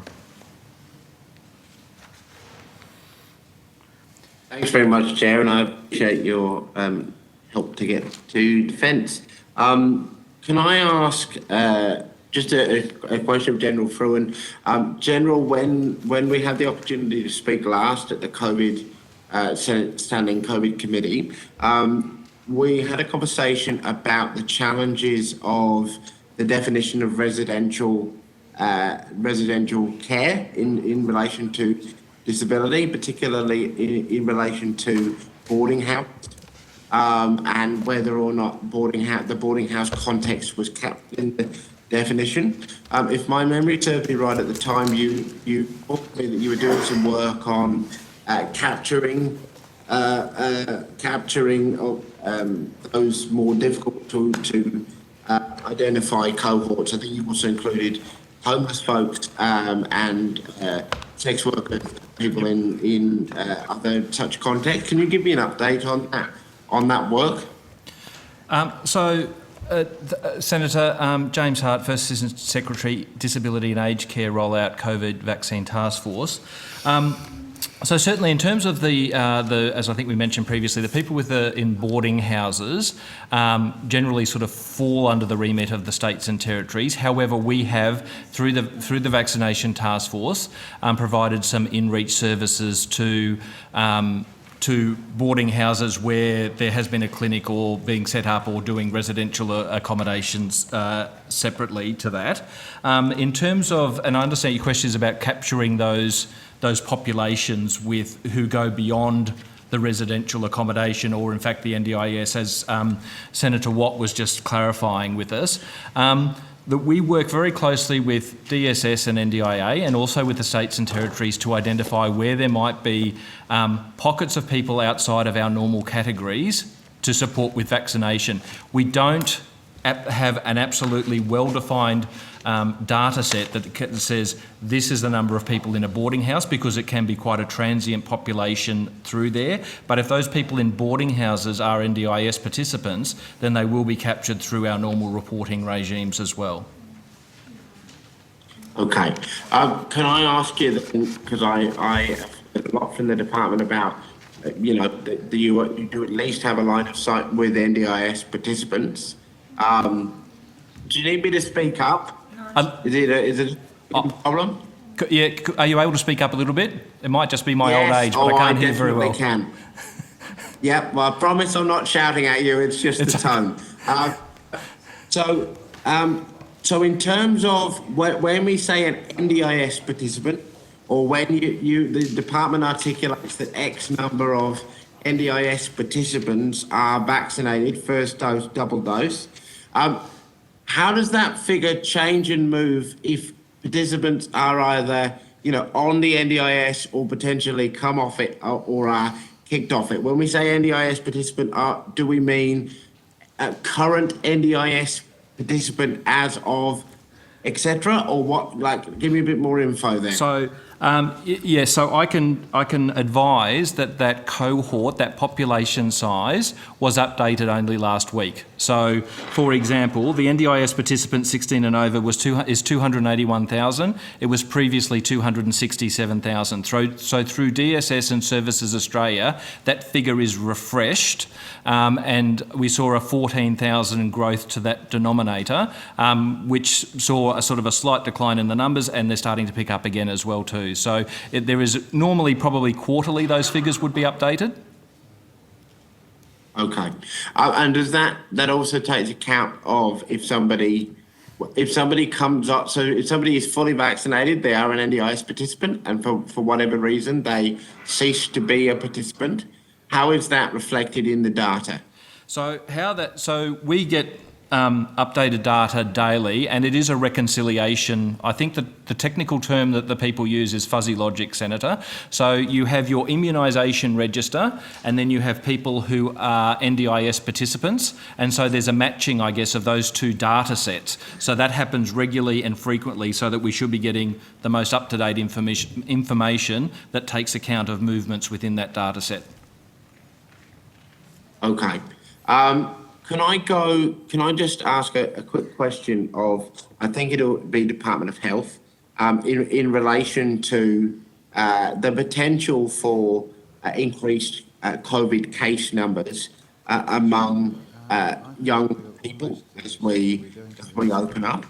It is a concern of mine in relation particularly to the capacity of the paediatric ICU system, because while it is true that young people get sick or seriously sick with COVID at lower rates, we have also built a system over the last 200 years that aims to have kids not die or become seriously ill, and the capacity of our national ICU system reflects that reality. So I wanted to get a figure. What is our current national paediatric ICU capacity as of the latest figures?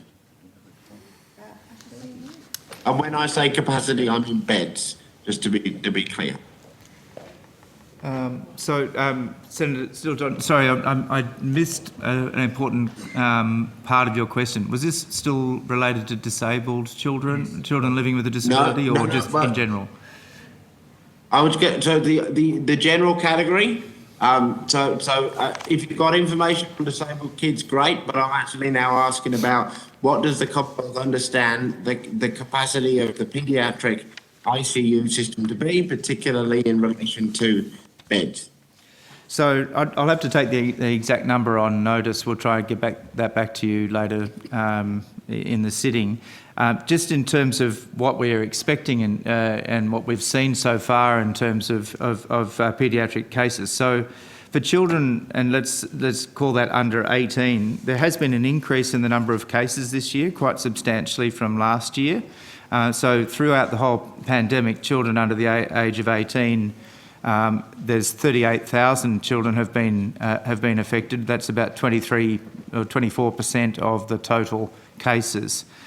This year in particular, 34,000 of those have occurred this year in the current outbreaks, most in the 3 jurisdictions since June. So that has increased the number of cases. But the number of children in that age group ending up in ICU has remained extremely low, as I mentioned before, about 0.1%. So we do expect to see cases. They will be less and less in that 12 to 15 age group and 16 to 18, of course, because of the vaccination rollout. And it remains to be seen whether the vaccine will be for that younger age group as well. But despite that, even without vaccine through that period, for most of that period, there hasn't been a large number of children in intensive care. There have been hospitalisations, as I mentioned, but we don't see that is a major problem in that age group. But I'll come back with you with the actual numbers of beds. Yeah, if you could, before the end of today's, before health dip out for the day, that'd be great.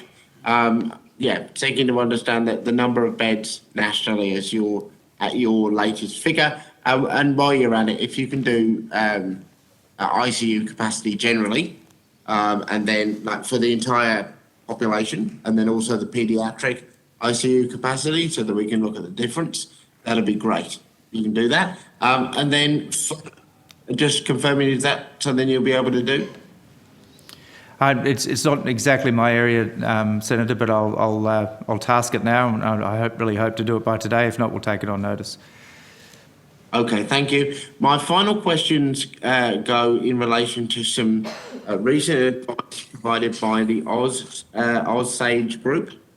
They recently published a set of 9 recommendations in relation to minimising or reducing risk for disabled people in relation to the pandemic.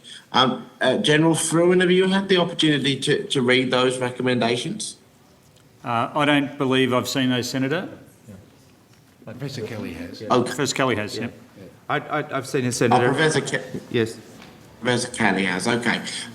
Has the government or the department engaged with this report, these recommendations? Have any been implemented, and has the department consulted with AusSage on their implementation? So for the committee more generally, AusSage is a group of academics mostly that have formed themselves. They have no official function or official relationship with this department or any other department in government, as far as I'm aware. But despite that, yes, I was sent and usually sent these reports from that group, and I read them with interest. In terms of recommendations, they are not official recommendations to government. They are ideas, I should say, from that group, and we're always happy to hear ideas. Just in terms of the disability, people living with a disability, and I will couch this in terms of being the best data we have are the ones that are the people that are registered under the NDIS, and recognising that's not everyone who's living with a disability, but that's the best information we have. And this goes to the heart of the AusSage and other reports that have been reported in the press.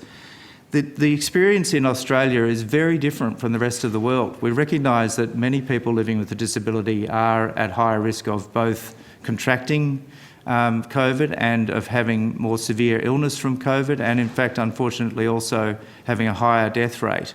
but that has not been the case here in Australia. In fact, the number of cases in NDIS participants up to now, compared with the rest of the population, is less than a quarter of the general population.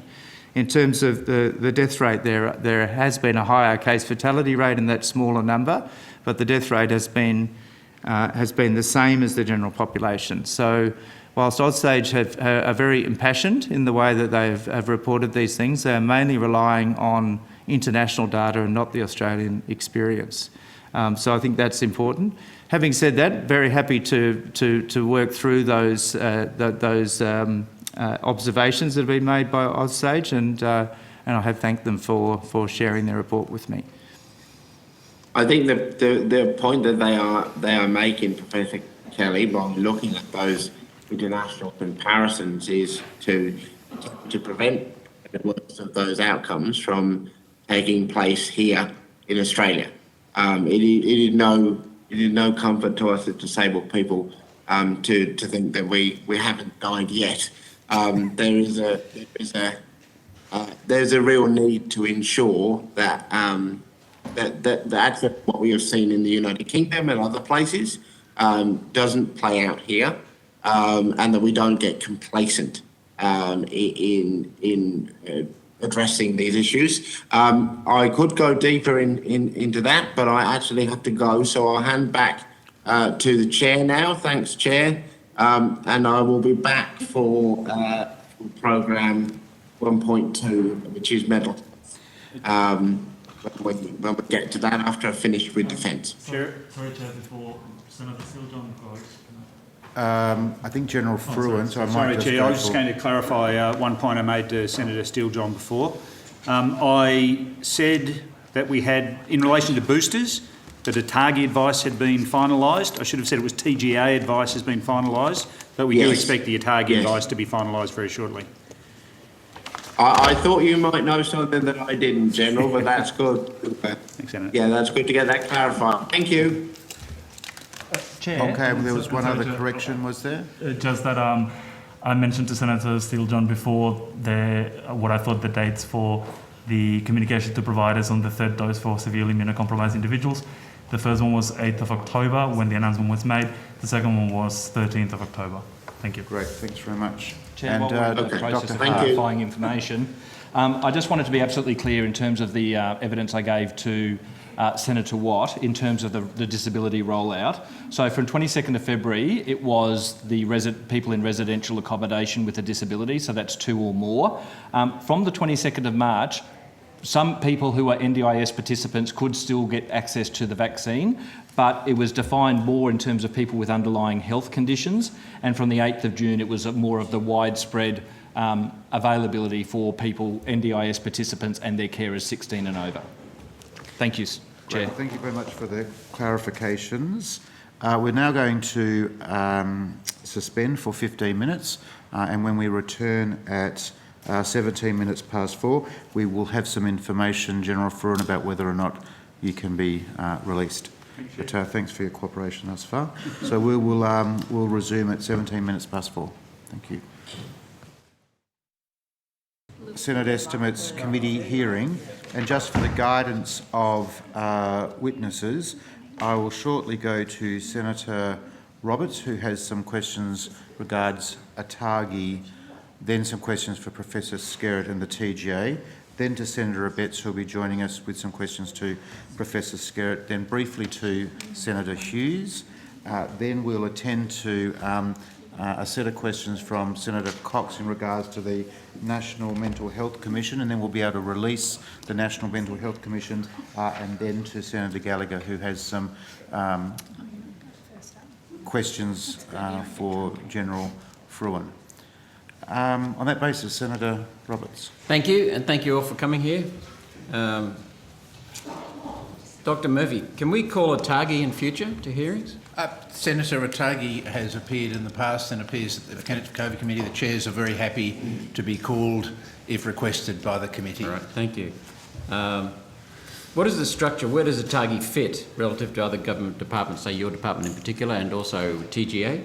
So ATAGI is a ministerial advisory committee which advises the Minister for Health, and it's appointed by the Minister for Health or by government on the advice of the Minister for Health. So it's a cabinet level appointment of the members. So it advises the Minister for Health on vaccine program matters. So whilst the TGA does the regulatory approval, ATAGI provides advice on which vaccines should be given to which populations at which time, and it provides a lot of technical information, including the Australian Immunisation Handbook, which is a very complicated document that describes all the aspects of every vaccine. So it doesn't have a role. Government may choose to accept or not accept its recommendations, but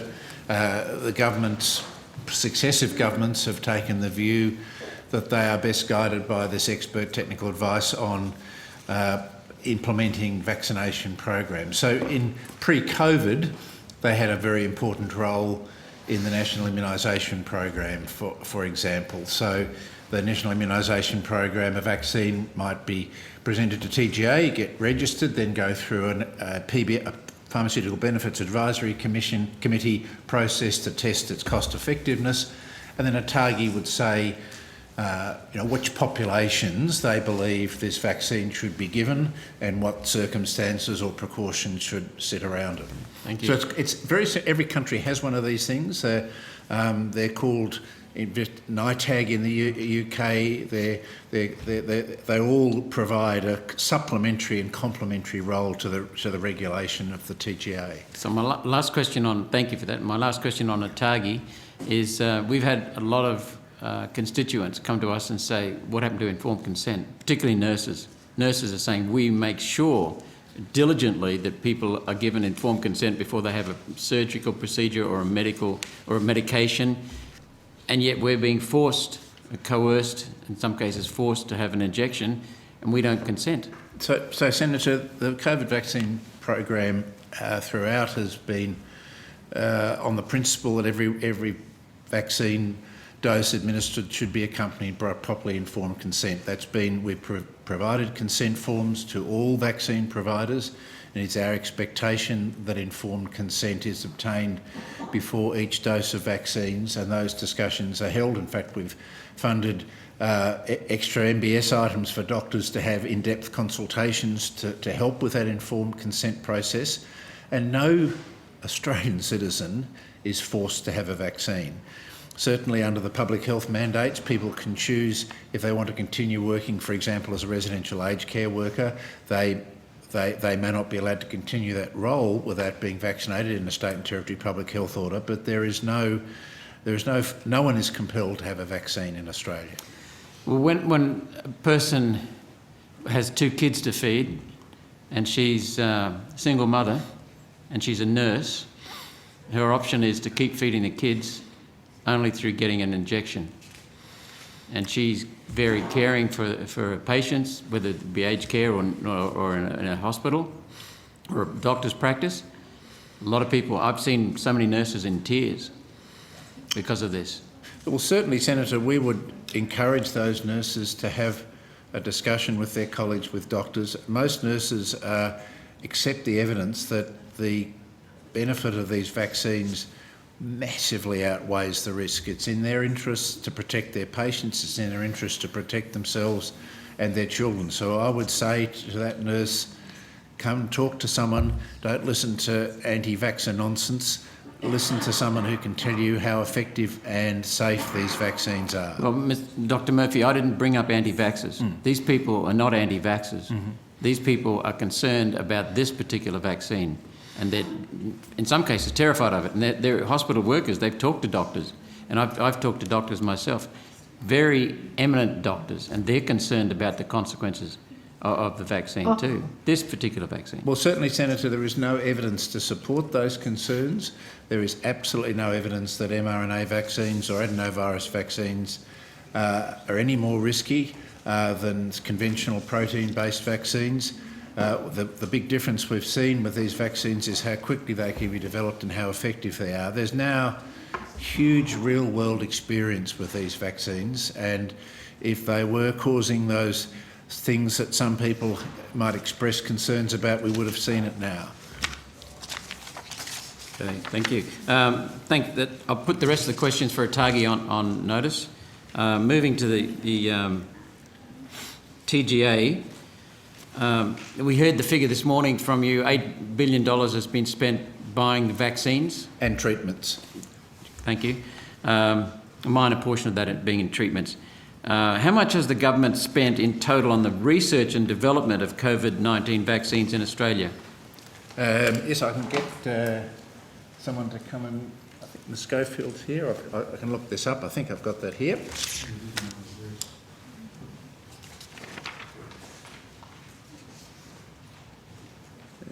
If you just give me a minute.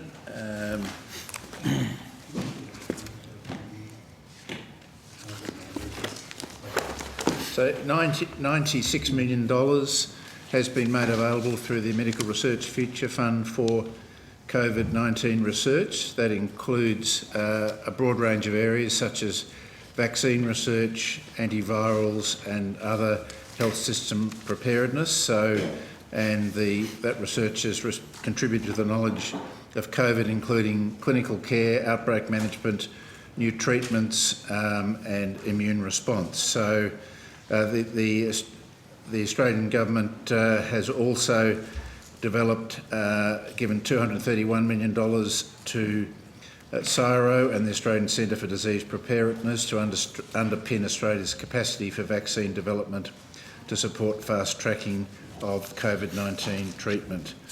And obviously the broader health and medical research budget is quite large, with $6.7 billion being made available over the next 4 years. So, sorry, what is that being made available for, Dr. Murphy? So that's the broader medical research budget, $6.7 billion. Yeah. Okay. Thank you. Who reviewed the applications for the COVID treatment vaccine research funding, and what criteria was used to assess? So the NHMRC provided an expert panel who had no conflict of interest. If any member had a conflict of interest, they recused themselves from that panel. I think Senator Patrick has asked on a number of occasions about that process, and we have questions on notice coming back to the Senate to provide in-camera identity of the members of those panels. It's not normal for the NHMRC to publicly release the names of independent reviewers. It's not been the practice in any NHMRC grant process, but because the committee has asked, we will be providing them in camera on notice. Thank you. I should say the expert panel included a number of international experts as well.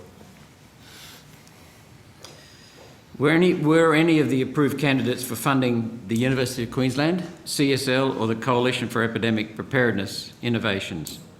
So University of Queensland has been supported in its vaccine development and Coalition for Epidemic Preparedness has received Australian government money in the past. They're not a vaccine.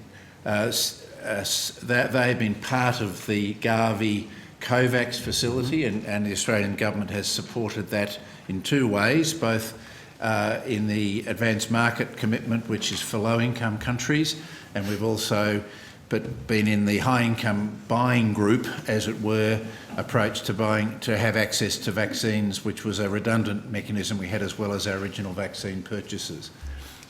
Can you tell me how much those three entities, University of Queensland, CSL and CEPI... Well, CSL is complicated, Senator, because we've entered into a vaccine supply agreement for the AstraZeneca vaccine. They have been... there's not so much a research and development contribution. Part of our deal to purchase the AstraZeneca vaccine was to have it manufactured on shore. We separately contracted with CSL as well as the AstraZeneca company to manufacture that vaccine, and that's commercial in confidence, but we can certainly provide information. I'll get someone to provide for you the University of Queensland. If you could tell me the performance criteria. Sorry, I've got the University of Queensland data. So the University of Queensland received $8 million from the Medical Research Future Fund. That was towards their effective, but for reasons we've explained earlier here, discontinued stabilised spike vaccine. That was $8 million. They also received some funding for a clinical trial of a range of therapies known as ASCOT. Okay, thank you. Let's move to TGA. You have Sorry. 4 minutes remaining. Okay, thank Senator you. Roberts. The TGA, as I understand it, is funded by fees imposed on the pharmaceutical companies that it regulates. Is that correct? Largely, about 85% of the way. The other 15% comes from a range of government sources. Okay. A new prescription drug, I'm told, for example, requires a payment by the pharmaceutical company of about $250,000 application fee and ongoing fees of $30,000 a year. Is that right? No. The actual cost for a new prescription entity is just under $250,000, which reflects the actual time spent by large teams of doctors and scientists. I would add that it's 1/16th the cost of the United States, so globally it benchmarks well. The ongoing fee for medicines and vaccines is $4,500-6,000 the ongoing charge is $4,500-6,000 a year, depending on the nature of a product. Okay, thank you. So the TGA makes $160 million a year, is that correct, in payments from pharmaceutical and nutraceutical companies? Well, in fee-for-service work, Yes. that's about our fee-for-service budget.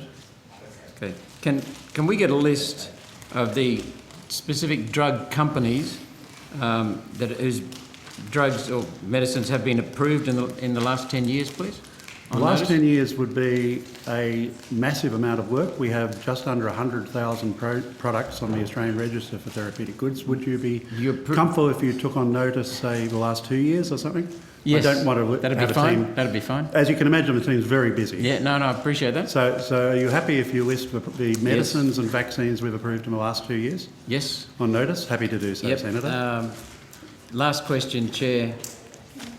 I understand that the TGA itself doesn't approve any medication. It's more, it's hived off to individual committees. No, not correct. The exact opposite, Senator. Our committees only have an advisory role. The decision maker is a senior medical doctor in the TGA. It is done who operates at arm's length to both the Secretary, myself and the Minister. So the decision is not able to be influenced by political or other reasons. It's made on purely medical, scientific, performance, efficacy and safety grounds. And where do those experts come from? Sorry, you mean our staff or the committees? No, the committees, sorry. So we are advised by committees. So, for example, if we have a cancer drug under evaluation, we'll get 3 or 4 of the top oncologists in the country. We check from the conflict of interest. They can't say I've consulted to the company who's put the submission in. So we do a formal call for members of the committees. In fact, we've just closed a call.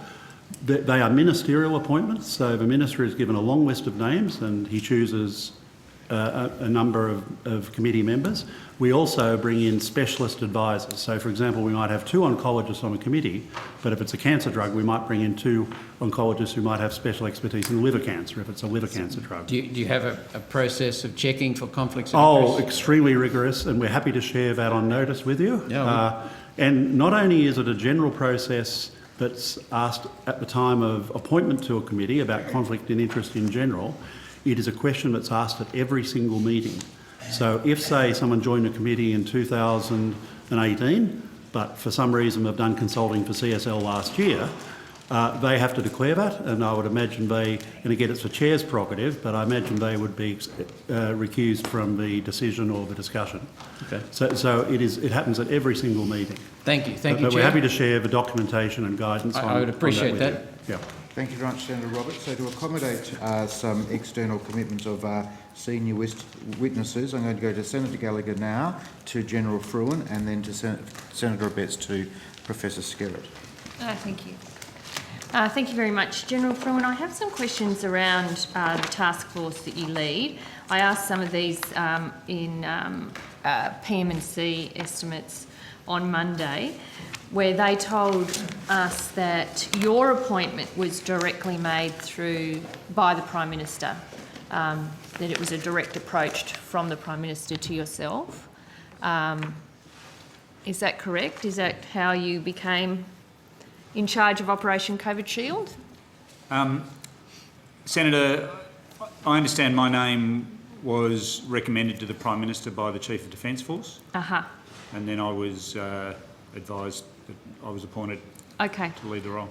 So the Prime Minister went to the Chief of Defence Force specifically looking for a person from the military or from the Defence Forces to come and run the Operation COVID Shield. Yeah. I mean, my understanding is that he was interested in a command and control construct that was similar to what had been in place for Operation Sovereign Borders. Yep. From his experience. And that was, I think, on the June. Was it June the 8th from memory? I was told that I had the role on June the 3rd. June the 3rd, right. Yeah. And then I think the formal letter of appointment was June the 8th. Correct. Okay. Now, we were also told that your Operation COVID Shield was essentially Ms Edwards' area. Is that right? It was called vaccine something. So I think, Senator, I can explain a little bit of the background. So just there was quickly, because I've only got 15 there was a minutes vaccine if you want to task get off. force in existence, and it reported through to Ms Edwards, but she had some other responsibilities. She was the senior executive, mainly doing vaccine task force, but once she expressed the view that she was leaving the department in discussions with the Prime Minister and Minister for Health, Prime Minister and Minister for Health felt that we needed a dedicated senior executive leadership, and the Prime Minister expressed a strong preference for a military leader, and therefore he consulted General Campbell, and the Prime Minister also wanted the vaccine task force to, Ms Edwards reported up through me to the Minister for Health. The Prime Minister was keen for a direct line of sight to him from General Fruin. Yep, okay. But most of the staff that are within Operation COVID Shield essentially transferred from that area of the department. Correct, with some additions that General Fruin brought with him, some expertise that he brought from across other departments as well. Okay, all right. So you were able to bring people with you. Who were those people? I was advised probably late on the 3rd that I would be taking this role on. Yep. That was a standing start. On the Friday, I started to talk to as many people as I could. Yep. I was at that time running the Defence COVID Task Force. Yep. So I had previous experience with task forces as well, and in the COVID space. Straight away, I knew my priorities were to get a deputy, a chief of staff and a strategic communications advisor. Okay. 3 key positions that I had in my last role. Yeah. And I started canvassing for names for those 3 people. Okay. I got a recommendation for a deputy. Is that Ms Blewett? Tina Blewett, yes. Yep. I interviewed her and Yeah. asked her if she would take the job on. She was engaged in the task force from Department of Health, so that made good sense, continuity. She made a recommendation to me for the Chief of Staff. I approached the Secretary of the Department, who reluctantly handed that individual over. Who's the Chief of Staff? I'm not sure I can see it. Ben Peoples. Oh, yes, Yep. And then I approached a couple of people who I knew as Stratcom's advisors who I was aware of. They weren't available. I continued to seek names. I then got a panel of names. I conducted a series of interviews and I narrowed that down and selected Mr Blunden. Mr Blunden, yeah. Okay, so can I ask you a bit about that, the panel Sure. of names? How did you get those panel of names?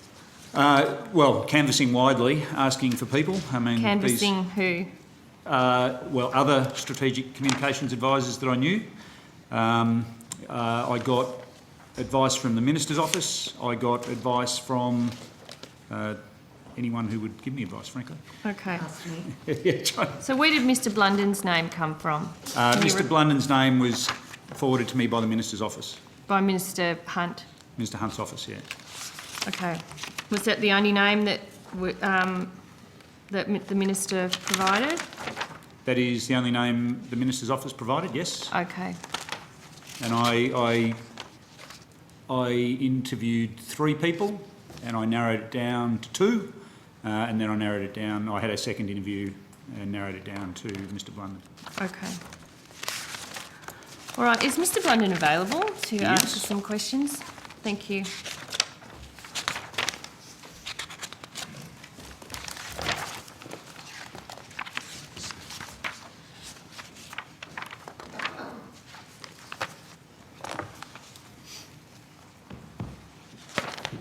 Thank you. Hi, Mr. Blunden. How are you going? Good afternoon. Thank Good, you. Thank you, Senator. Thank you for coming. Can I just ask some questions about your position? Is it full-time or part-time? I'm on a non-ongoing contract with the Department of Health for 6 months. Non-ongoing contract for 6 months. That must be almost up, is it? I think Christmas. Ah, okay. So you came on in July? Late June. Late June till Christmas. Okay. So it's a temporary or fixed-term non-ongoing. Are you based here or in Sydney? I relocated to I was in the process of relocating to Canberra when I received the offer. And your position started in late June, end in December. Correct. Do you, in the course of your role, who do you deal with in the Prime Minister's office? I report to General Fruin. Most of the engagement is through the Director of Policy in the Prime Minister's office. Okay. Do you report to the PMO on any matters?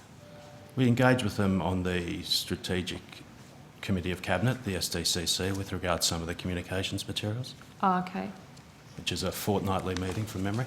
Okay, so where it relates to the Vaccine Task Force, you were involved in those meetings? With regards comms materials, last weekend, for example, we released the next stage of the comms materials. Okay. Senator, as part of my letter of appointment from the PM, I was given the responsibility for the communications around the rollout. And okay. Yes. Yep. No, I understand that. I'm just trying to understand. Mr. Blunden, you were the person that dealt with the contact arrangements for the Leader of the Opposition in June to arrange a briefing with Lieutenant General Fruin? Correct. I made an offer to the Office of the Opposition Leader. We received an acceptance, and then I asked the department to organise the logistics, and that was the end of my involvement with that. Okay. All right. In question time this year, the Prime Minister attacked the Leader of the Opposition over arrangements for that briefing. Do you know, or can you let us know how the Prime Minister might have become aware of arrangements that were being made about a briefing for the Leader? No, as I said before, my involvement was to connect, I forget the name of the lady, I think it was in Mr Albanese's office, with our communications branch. Okay. And then they organised the logistics of the briefing, which I didn't even attend. Okay. But would you have told the Prime Minister or the PMO about arrangements for the briefing? I didn't discuss it with the Prime Minister's office, no. So no discussion at all, no conversation. No. So how would the Prime Minister know whether or not the Leader of the Opposition had been briefed by the task force? I don't know the answer to that, Senator. General Fruin, do you know how that might have become a bit of a Senator, point scoring? Early in my tenure asked the staff to make sure I was available to members of the opposition, including the Leader of the Opposition, and then I left it to the staff to work that. Normally it would get worked through either Stratcoms in the first instance or my Chief of Staff up through the Minister's office. As I report directly to both the Minister's office and the Prime Minister's office, I would anticipate that both of those offices would be made aware of arrangements that were being put in place for meetings. Okay, so it would have come through information you've provided to the Minister for Health or the Prime Minister that you were in the process of making arrangements, but you hadn't briefed the Leader of the Opposition yet? I expect so, Senator, yeah.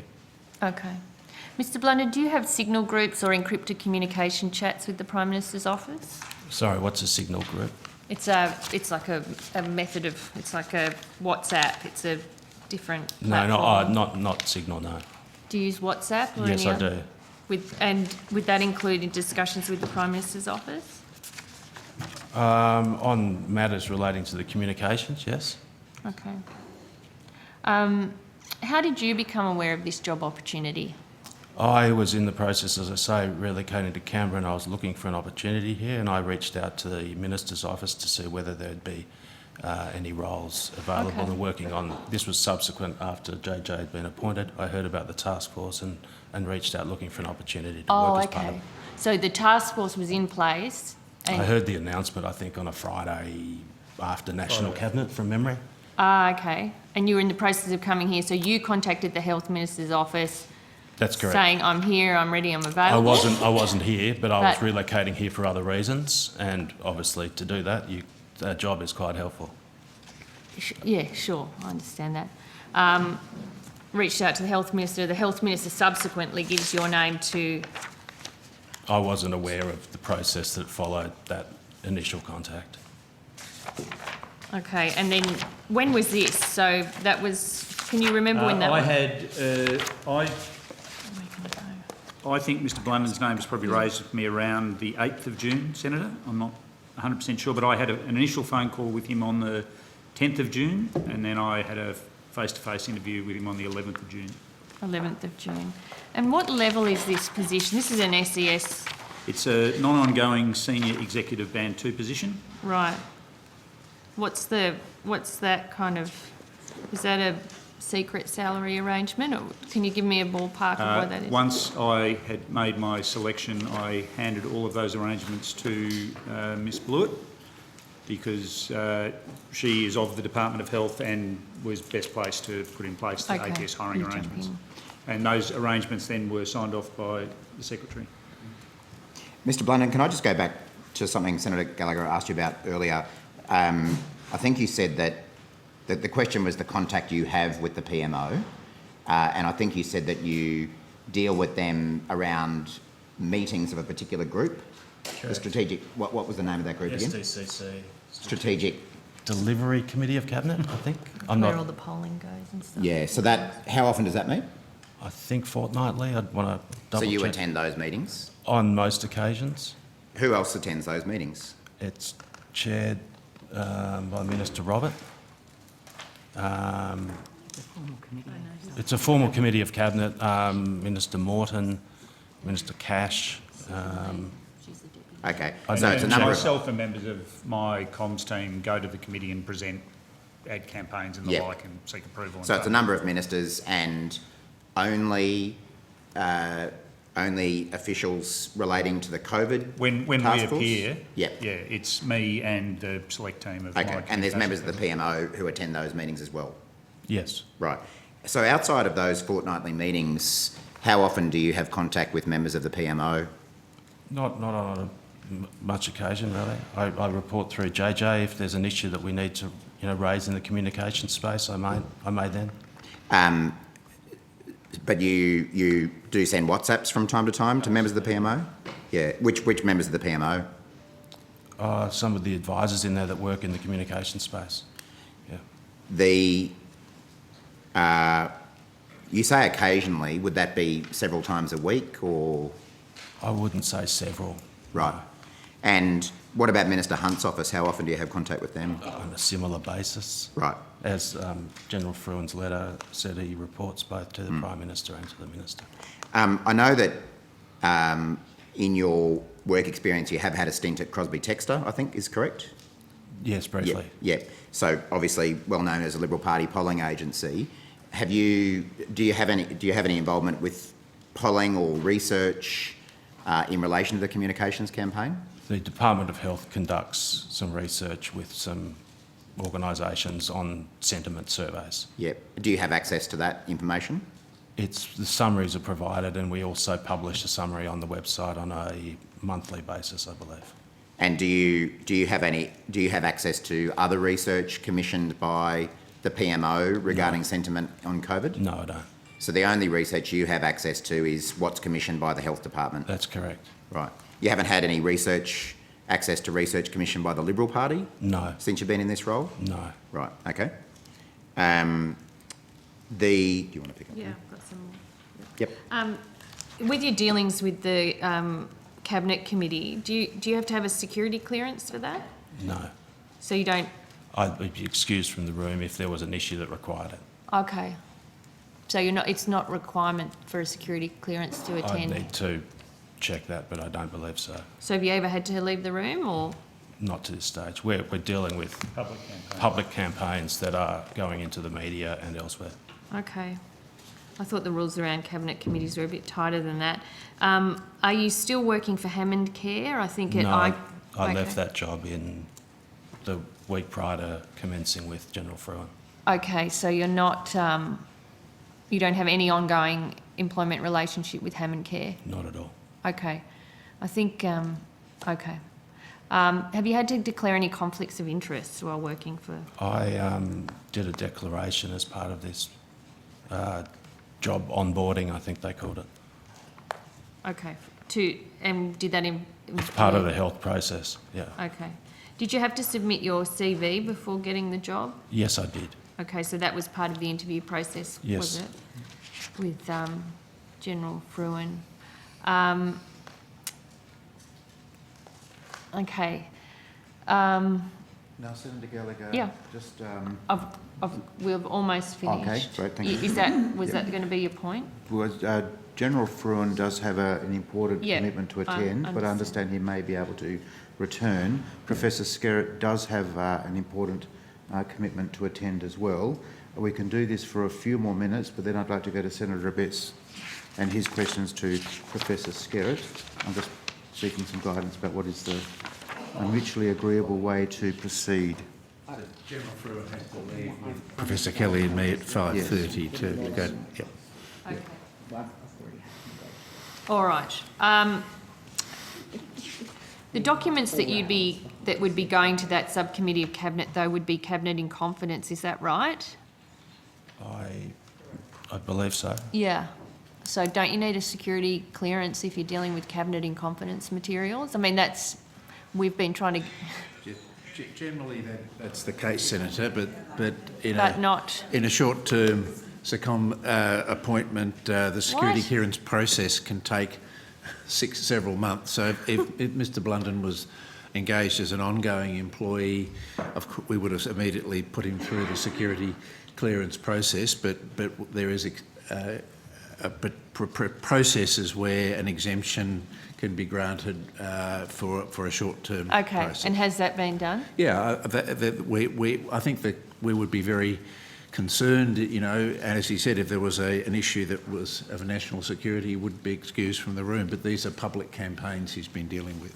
Yeah. But the information going to those committees aren't public because we've been trying to get information that goes to those committees and we're told they're cabinet in confidence. This is so true, this is where it goes around, isn't it?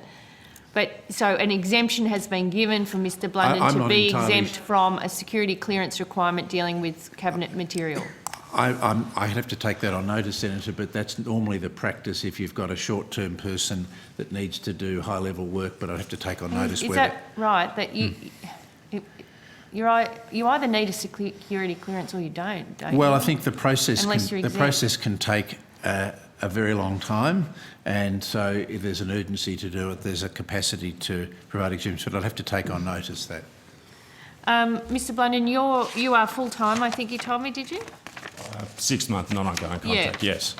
And so when you appeared at ICAC, did you have to take leave from work for that?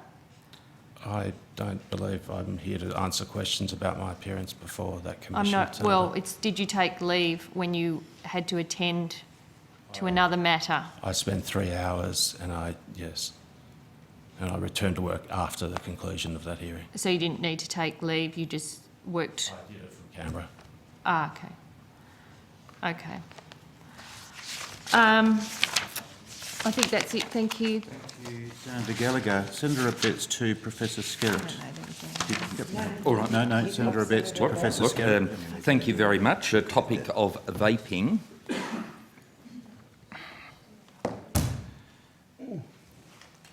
How many authorised prescribers do we have? So the number will probably be a bit out of date, but the last time we counted there were 353. But I remind you that any of 110,000 registered Australian medical practitioners can prescribe e-cigs or nicotine vaping products. But so 350. 353, I wouldn't be surprised it's higher than that now. All right. Well, if you can take on notice and see what the Sure, absolute we'll give you the latest number is, that would be helpful, thanks. Mm-hmm. Has the Department of Health measured the additional load on GP since the 1st of October? Yes, well, not since the 1st of October, but as part of this policy getting up, the Prime Minister and Cabinet Department required a regulatory impact statement. And that regulatory impact statement looked at the impact not only and regulatory burden not only on GPs, but also on the vaping people themselves. And so the burden is split. And the total additional cost, and they always turn it into money, So the total additional cost per vapour was estimated at $12 per annum. $12? $12 per annum when they calculated it. And that's been published. The regulation impact statement, it was published over a year ago after it was cleared by Prime Minister and Cabinet Department. So $12 per annum, sorry, for In what? terms of extra time spent by doctors and extra time... Oh, so how many doctors do we have? Well, 110,000? We have 110,000. Right, so we multiply 110,000 by 12 to get ourselves a figure. No. That cost is based on 400,000 vapours, Senator. 400,000 vapours multiplied by 12. By 12. So right. it's about 4.9 million Right, thank a you. year.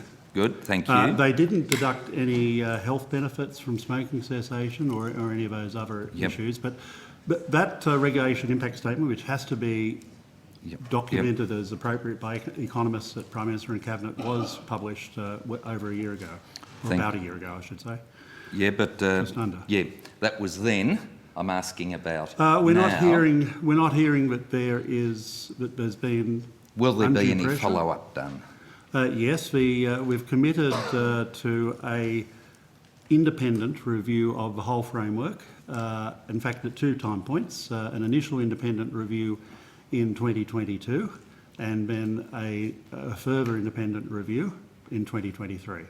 Right, and any reports from doctors or patients of delayed appointments due to the COVID rollout? I have not heard, and we are talking fairly regularly to the RACGP and the AMA. We've been working close with the RACGP on the guidance. They've put out guidance for the use of vaping products in smoking cessation. We've also been working with NACCHO, the Indigenous Doctors and Health Professionals Group, and we haven't heard any reports of delays to appointments. All right, thank you. Does the Department of Health or the TGA know how many Australians are now using the personal importation scheme to access nicotine vaping products? We will never receive data on individual personal imports. That data is simply not collected. What we do receive is if customs believe a personal importation is not in keeping with the law. And what enforcement measures are planned for manufacturers, wholesalers, retailers, pharmacists and doctors advertising in breach of the TGA guidelines? Senator, they're not just planned, they're underway. Now, as you'll appreciate, we're still in the month of October, so I'm not at liberty to talk about enforcement measures, especially those that may lead to court action. But we have already... All right. When do you think they'll be finalised? Well, new ones will come up. So we've already got more than 40 measures following our attention. We have fined the first people for inappropriately promoting nicotine vaping products. How many? We've only fined 1 to date, but there's several other fines being considered. Where was that recalcitrant? Which state? I'm just trying to remember if we mentioned the name of the state. I'd have to look it up. Don't we can bother take wasting that on notice. time. Yeah. What we're particularly excited about, and again, this I don't want to give details of geography because it may result in court action, is that a major supplier to a large cluster of high schools, three companies that were, or 3 retailers that were providing material to high school children were intercepted. There's been a major intercept of the products together with that particular state or territory Department of Health. In fact, the products that were intercepted would go from one wall of this room to the other, and that was about a fortnight ago. I'm expecting that may lead to court action, so I'm not at liberty to talk more about it. Of course, understood. The advertising guidelines have been updated how many times now? On nicotine vaping products, original guidance came out. We were advised by the pharmacy sector, and also by some of the state and territory governments, that they weren't specific enough. So they were updated to provide more specificity about what statements a pharmacy can and just can't how say. many times have they been updated? Well, one update. The original release... Only the one update? The original release of the advertising guidelines and an update to the nicotine vaping products advertising So guidelines. they are now finalised? We, like every set of guidelines, we will continue to review and continuously improve. They are a legislative instrument, but it's a delegated one, so they can be remade. And we've made a commitment to the states and territories that if they have concerns about them, again, that may even be as part of that review next year, that they'll continue to be reviewed. Are you working with the state and territory health authorities to create those guidelines for retailers to to make their obligations very clear? We have done a fair bit of communication about retailers, and of course, as long as nothing has changed as far as your average tobacconist vaping shop or whatever, it has never been legal to sell nicotine in vaping products, and it is not legal now. They can continue to sell non-nicotine products, and they can continue to sell vaping instruments. So in a way, very little has changed. If they were complying with the law, very little has changed. Yeah, but since the 1st of October they could. No. You have to be a pharmacy. Only pharmacists can dispense prescription medicine, Senator. Yes. Now you require a prescription, so a lot of the New Zealand companies, etc., will ask for a copy of your prescription. Thank you, Senator. Individuals or companies that import. So we communicated ahead of the 1st of October with a large number of companies that we knew had been importing and had been importing illegally. We wrote to them individually. We communicated the new regime. We answered questions. We have a 1-800 number, and we're monitoring to making sure we're doing the right thing. How many prescriptions for nicotine vaping have been written since the 1st of October? We will not have information on the total number of prescriptions because prescriptions through the personal importation scheme are not counted and have never been counted in view of reducing regulatory burden. After June 30 next year, we will have data on number of prescriptions written by authorised prescribers and under the special access scheme, but I wouldn't be surprised until that time it might be 50-50 or who knows what ratio. We won't and know. Until the 30th of June, we won't know. We won't know how many prescriptions have been written by authorised prescribers. Again, to reduce the regulatory burden on these doctors, we don't ask them to tell us every week or every month. We only ask them to tell us once a year. Right, so that obviates my next question as to how many prescriptions may have been provided in my home state of Tasmania. Happy to tell you after the 30th of June, but it will again only apply to authorised prescribers and special access. So how many pharmacies have applied for a tobacco retail licence in order to dispense nicotine? It's not needed in most places. Except in a small state to the south of the main continent of Australia. Yeah, and that's why I'm asking. Yep. So that particular state, unfortunately, has decided, and it's their prerogative to decide, to continue to require a retail tobacco licence for a pharmacy. They're the only state that has refused to move. And the retail tobacco licence in my home state of Tasmania is how much? Is it $1,200? No, it's $1,183.05. All right, $1,183, close enough to $1,200. I rounded it up. But the good news is, in every other state, they have waived any requirement. Some states never had that requirement.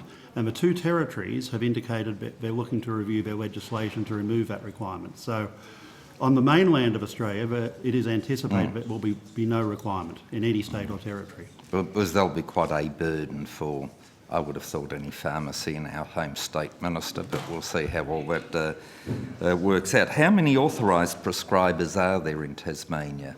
I don't have that data available. What I do want to add... But you can get it on notice for me? Yes, we could provide a notice. I do want to add, however, that many of the authorised prescribers are happy and do provide a nationwide service. So we expect that many Tasmanians, they'll have to phone Melbourne rather than Launceston, will phone up an authorised prescriber in Melbourne, have a telehealth appointment, and then receive their products through an Australian online pharmacy. All right, thank you. In relation to the telehealth, are we able to... Well, I'm told that looking through your page on the web, it's not very easy to find, if at all. Are people able to find out the telehealth number on the TGA website? We would have to go to Services Australia to get the most recent data, and I'm happy to do that on notice. Even back in August, before the scheme came in the first few weeks I was told there's 953 telehealth services provided. Now that was before 1st of October came along, so I anticipate that the number will have very significantly increased, but we'd have to go to Services Australia for that data, Senator. So I understand you're working with a number of the potential applicant companies, is that correct? We are, Senator. And how many? 2 or 3. I'm a bit vague because discussions are at different stages. We do not have a formal application yet. In many of the cases, we've described the requirements for a clinical trial. We've said yes, we see it's important. Obviously, it takes them some months to go away and do a clinical trial. And what does working closely mean? It in that means context? the same with any company applying to put a medicine, or indeed, as we talked about earlier today, a COVID vaccine on the market, and indeed what I'll be doing in 22 minutes with Novavax, going through what data they hold, explaining what their data requirements are, explaining the regulatory process, and then they will say, well, okay, we've got to do a clinical trial, we'll come back in February with that data or whatever. So it's a process that we do all the time. We don't just, for the very first time, hear from a company when we get an application. There's a lot of interaction beforehand. Thank you very much, All right, Senator thank Abetz. you. Senator Hughes has given me a commitment, so it'll be very, very tight. I promise I will put the bulk of my questions on notice. That's fine, Senator. Very, very Very tight. So tight. I really just have one thing I wanted to cover off with you. I've received some contact and I was really surprised to hear, and in fact I welcomed that the TGA has recently hosted 2 webinars, one with the UK and one with New Zealand, where you heard from health specialists and public health policy experts around the success that they have found with vaping as a smoking cessation tool, with the use of it as a consumer product, the fact that they actually market it within hospitals, they recommend it to, for Is there a example, question? pregnant women. Question, Senator Well, yes, Chair, I'm getting to it. I'm going to be very brief, but I was just wondering if you can fill us Tight in was the on word. why those webinars were hosted when their positions are in direct opposition to where Thank you. stand, and is it possible that the TGA is starting to look at what is happening to in these markets overseas, and that if the prescription model is a policy failure, would look at adapting the UK New Okay, Zealand Senator, models? we look at what's happening in other countries regarding the scheduling of medicines all the time. We talked about the oral contraceptive pill earlier today, so we always globally scan. We've had a number of webinars. I think we've had about 5 or 6 all up. The NUTCHO, the Aboriginal Health and Healthcare Worker people, also had one, and the College of General Practitioners had one jointly with us. But these 2 weren't really to talk about the policy. What was of real interest to the audience, and between the 2 of them there was about 200 Australian healthcare workers and prescribers, is the experience, and they were doctors on the line, and one was a nurse, for example. So the experience of when someone who's wanting to give up smoking goes to a New Zealand or a UK doctor and says, sick of smoking, tried whatever, what do I do next? And so it was practical advice. It wasn't a debate of policy options and policy measures. It was doctor to doctor, nurse to pharmacist, nurse to nurse, talking about their practical experience in helping people give up smoking, with a focus on nicotine vaping products, but also having the discussion about how you might go through alternatives, whether it be medicines or cold turkey or behavioural therapy. So it was really, rather than a bunch of bureaucrats talking at doctors, it was really doctor to doctor, nurse to nurse. Okay, I realise we're out of time. Thank Lots you more very we could much. talk about. And thank you very much, Professor Skerritt. So, colleagues, that brings us to the close of outcome 1, 1.8, 1.9 and the Therapeutic Goods Administration. I thank officials for their cooperation. I note that some senior witnesses may have to depart. We'll now move to outcome 1.1, 1.2, 1.4, 1.5, 1.6, 1.7, and I'm going to invite the National Mental Health Commission to the table to start, and we'll go with Senator Cox. If we've got that figure on when the Indigenous, I asked for it before, when our First Nations rate of vaccination will reach 80% second dose. Someone was going to go and have a look at that. Yeah, I haven't got it yet, Senator. That's okay. We'll get it. It'll come. Yeah, can we bring it back? So thank you very much. So we'll invite representatives from the National Mental Health Commission to the table, and we'll start with Senator Cox. Let them do the shuffle. How's you ready? Through the Chair, General. Yep. I can give an indication to the Senator's request. You can give an answer to Senator Green's question now. Yes, Chair. So, using that forecast, not a prediction, Senator, we think 80% could be achieved in the first week of December, first dose. Best case, 4 weeks later, you could get to 80% fully vaccinated in the first week of January. But of course, there are many human variables in between. Thank you very much, General Fruin. Like wet seasons. We'll now begin with program matters 1.1, 1.2, 1.4, 1.5, 1.6, 1.7, and we'll start with Senator Cox to the National Mental Health Commission. Chair. Can I just Rishnu to be acting secretary now, and I'll go off with Paul Kelly and General Fruin. Yep, that's right. Sorry? That's okay. Just we'll begin. Senator Cox. Yep.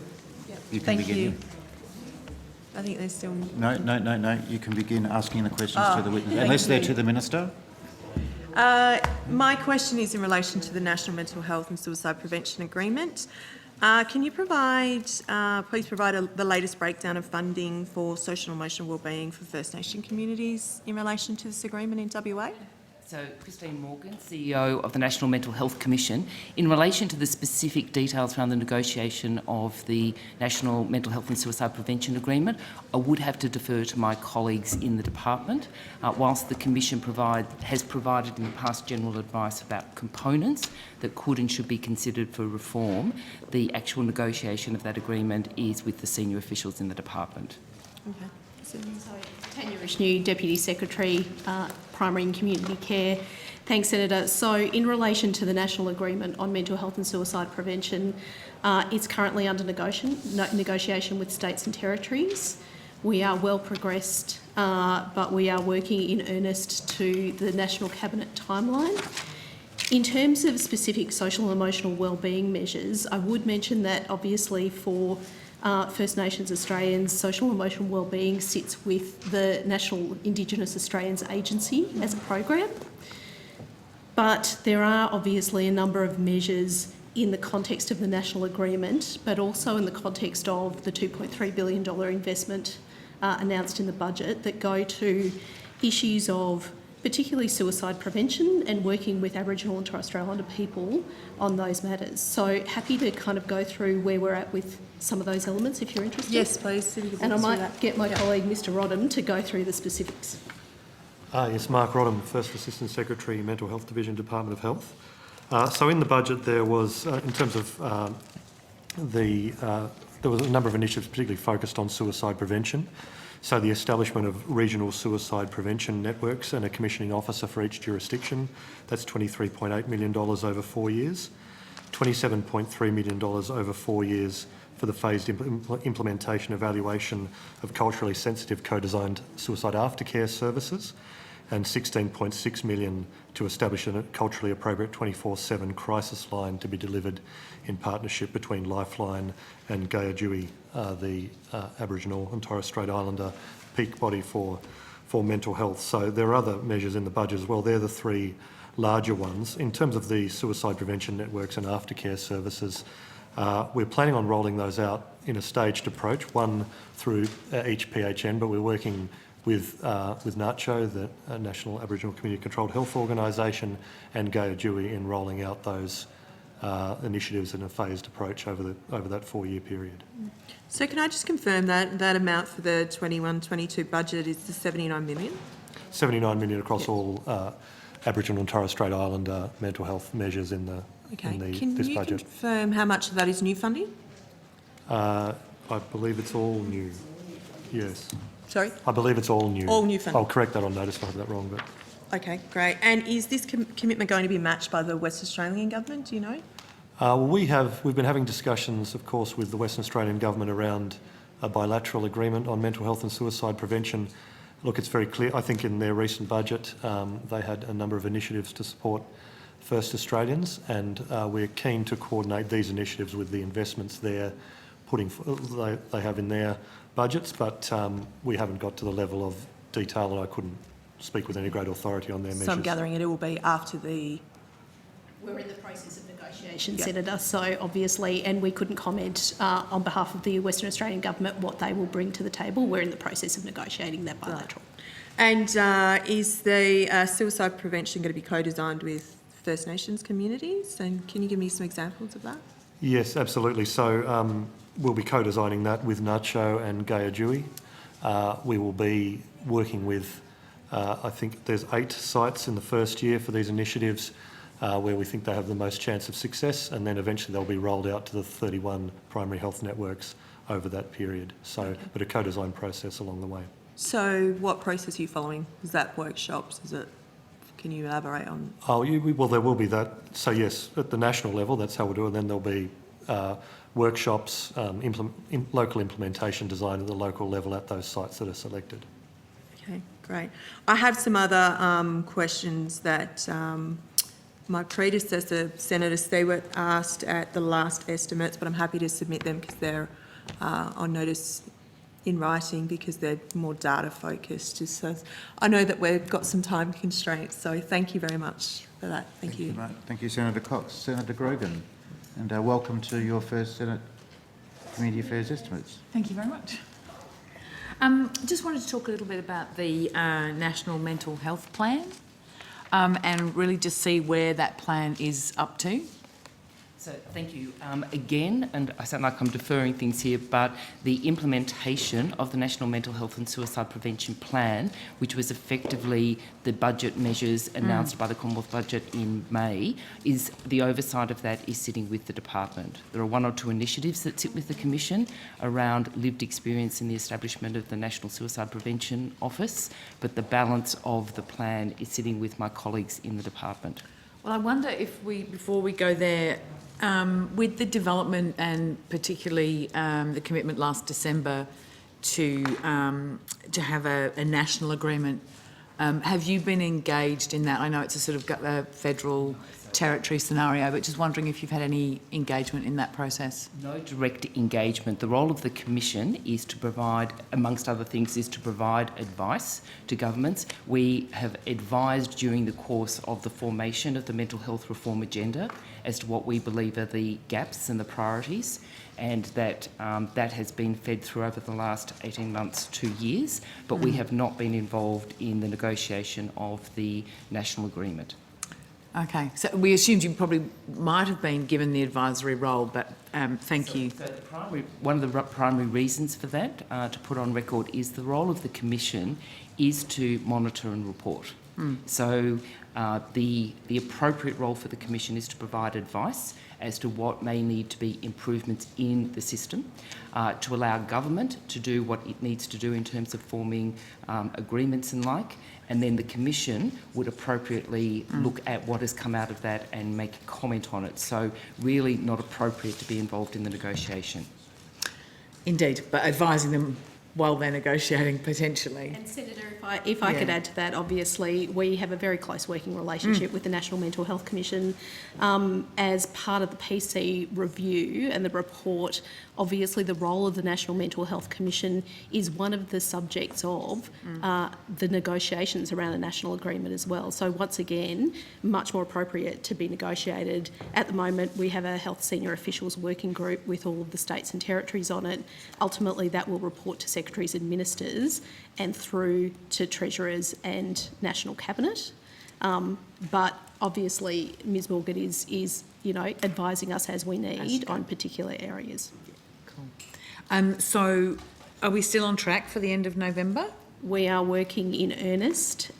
We have a solid draft between health officials, but there are obviously some areas yet to be resolved. So do you think it might slide a little? Just in managing people's expectations for Christmas? We are working to the National Cabinet's agreed timeline at this stage and still working keenly to do that. It will depend on whether we can reach agreement across all jurisdictions. And what are some of those sticking points or harder to negotiate pieces that you found? So I couldn't go into a great level of detail because obviously these are areas of negotiation, but... I don't think it's any surprise that various jurisdictions have different things that they set as priorities. Indeed. So just really wanting to Indeed. understand that a little Getting better. a sense. Yeah. So once again, I couldn't go into detail because it is subject to, negotiations with states and territories, but as you would expect, areas such as psychosocial supports, and the PC recommended a transfer of psychosocial responsibility to the states and territories. That is still, quite an active area of negotiation. Issues around evaluation, an active area of negotiation, and really striking the balance between a national agreement with national consistency and commitments and jurisdictional flexibility and a reflection of jurisdictional circumstances. So once again, we're trying to strike that balance between having a national agreement that delivers on the reform priorities, but having a conversation at bilateral level to what does that look like on ground for various jurisdictions. So unlikely that obviously you're probably not in a position to say this, but unlikely that you'll pull it off by November.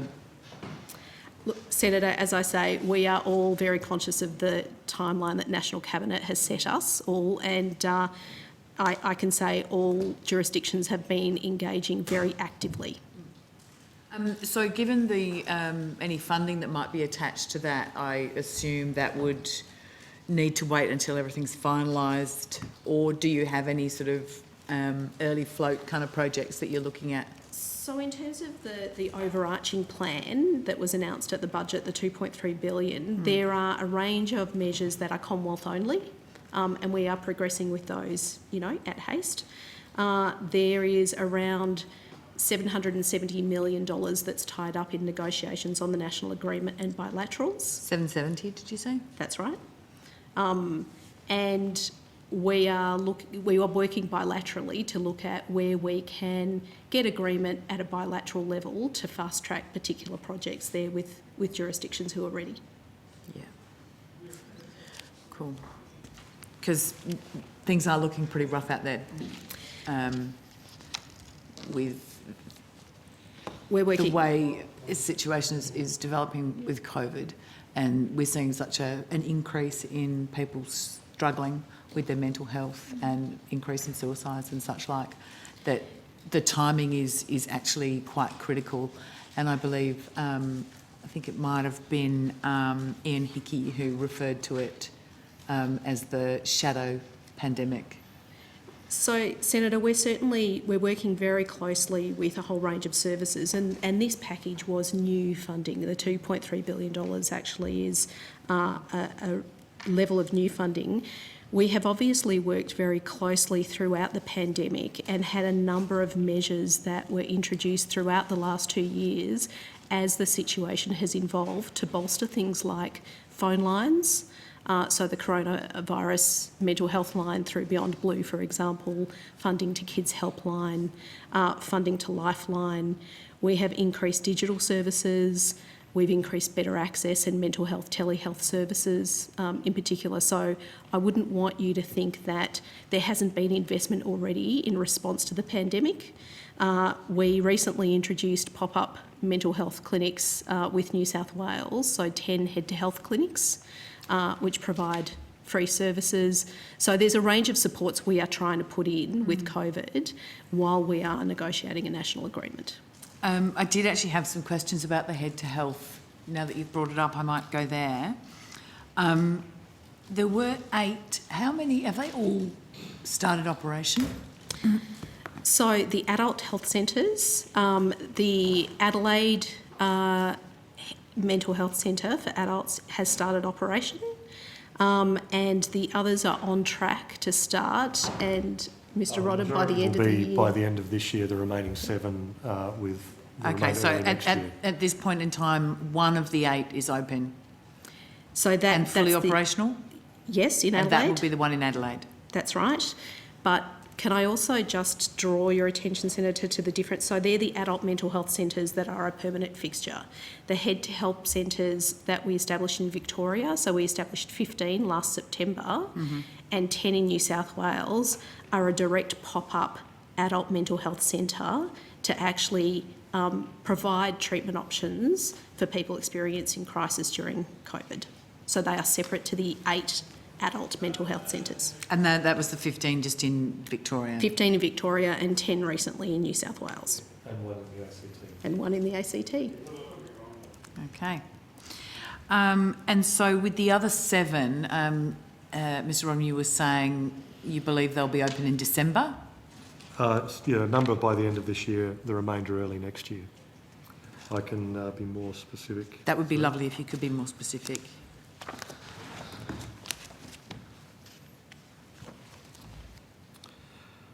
So we anticipate service delivery in 6 of the remaining centres will be by the end of 2021, with the Midland Centre in Perth commencing service delivery early in 2022. Cool. Lovely. So the pop-up centres, now would they be the satellite centres you're referring to? No, they're different again. That's right. So there's 24 satellite centres? So there's 24 satellite centres for Headspace. There were 24 satellite centres funded, Commonwealth only funded in the budget. So there'll be parent centres, essentially larger adult mental health centres, and then some smaller satellites operating most likely in smaller areas, similar to the Headspace model where you have a parent centre and a satellite centre. So those locations, have they been determined? No, they haven't. They were announced in the budget, so back in May. Yes, we're now end of October. I should. Can you talk me through the process of determining those locations? So we are being informed by our negotiations with the states and territories about where they might be located, also primary health networks on where the need is greatest. And we're going through a process at the moment to provide advice based on those areas of need. Cool. And am I right in thinking you had a trial centre start up? Well, the 8 centres that are, I said the one that's open in Adelaide with the 7 remaining to open soon, were essentially the trial. So they are 8, they're the initial 8, and then there were further Commonwealth only, fully Commonwealth funded centres in the budget, and some further centres which were designed to be co-funded with states and territories. Okay. So when do you anticipate knowing where these other centres are going to be, and what process are you using to determine that? So as I said, essentially the process, seek advice from states and territories, primary health networks, other stakeholders around where they should go. Has that I'm just... that process has started, yes. All right, okay. Well, we are doing that very much. It sounded kind of vague. Yeah, Sorry. we have started that process, yes. Yep. And that's really according to the schedule of the rollout. So obviously more are rolling out each year in the forward estimates. Okay. And you anticipate they will be open... But what is the duration of that rollout? So some will begin to be established, or on a schedule to start to be established this financial year, with some opening in 2022-23 and more opening over time. Okay. And do you have a specified schedule for that rollout? Financially, we do, yes. In terms of the centres, some of those will be subject to negotiations, and as I say, there may be some different models emerge, but we have the financial schedule of over the forward estimates of those. Okay, thank you. So on Headspace, all these different centres and satellites and things, it's all very confusing, isn't it? There were 10 services announced in 2019? There were an additional 10 Headspace centres and 20 satellite services that were announced in the 1920 budget. Were the 10 centres, were they all new centres or were some of them upgrades? They were all new centres.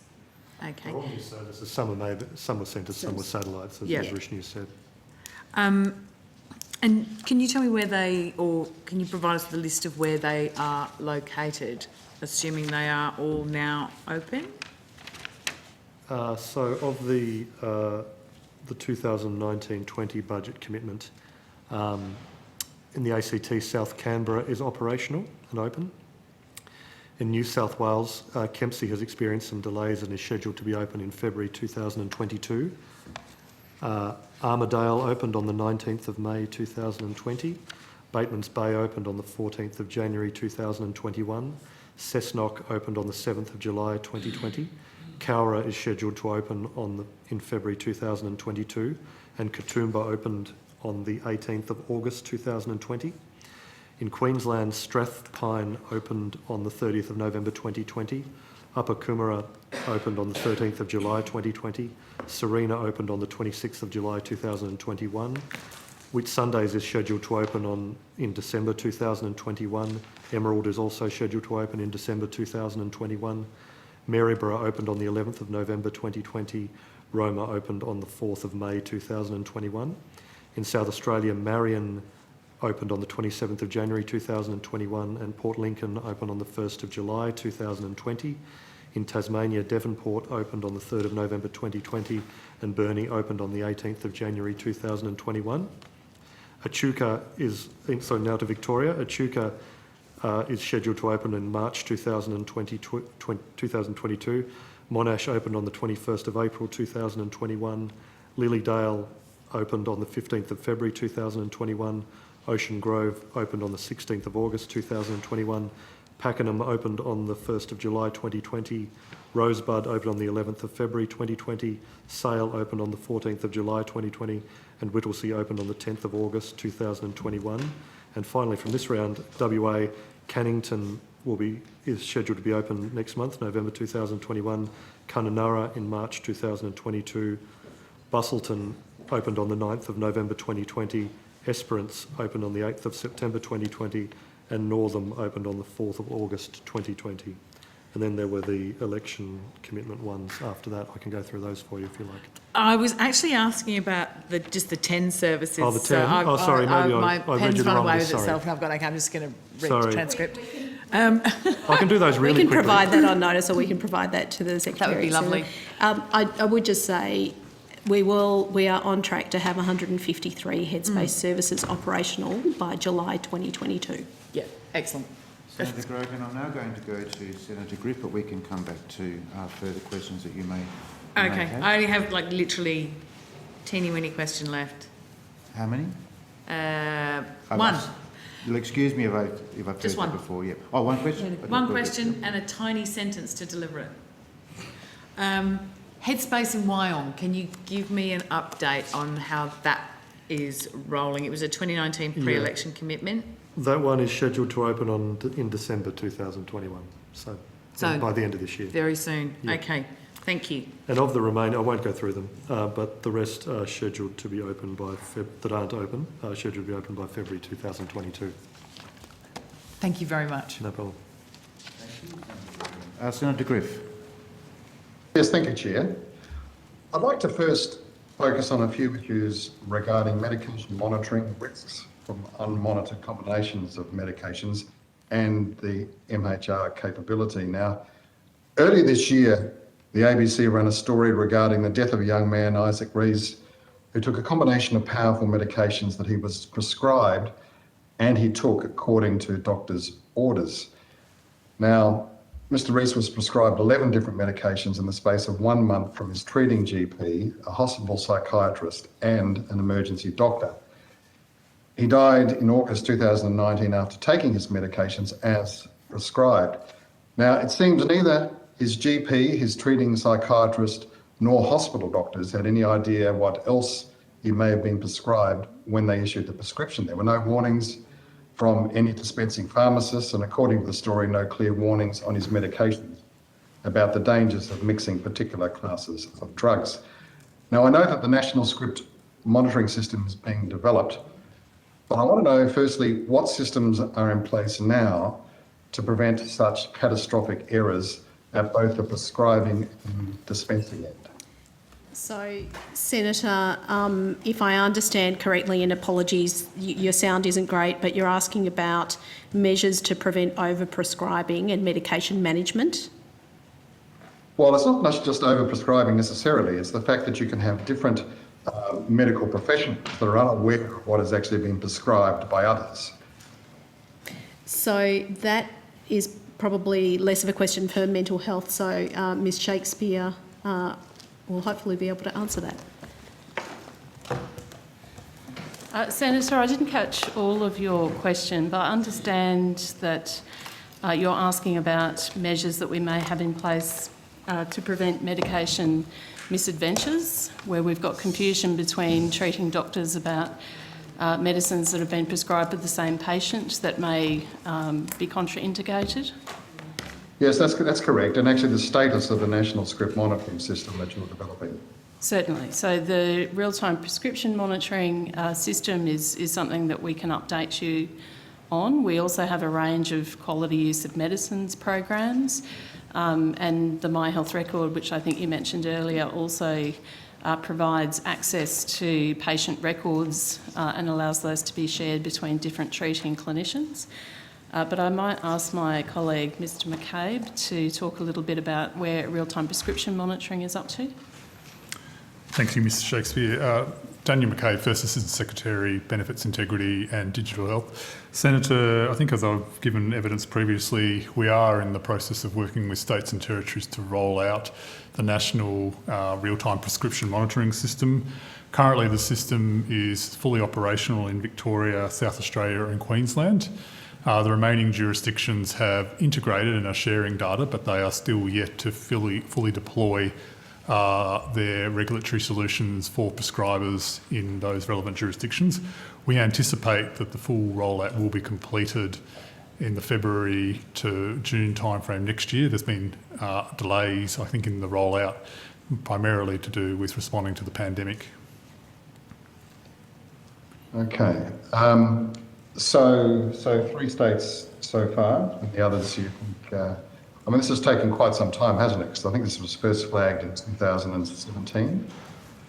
Why has it taken 5 years to get to this point that we're at now?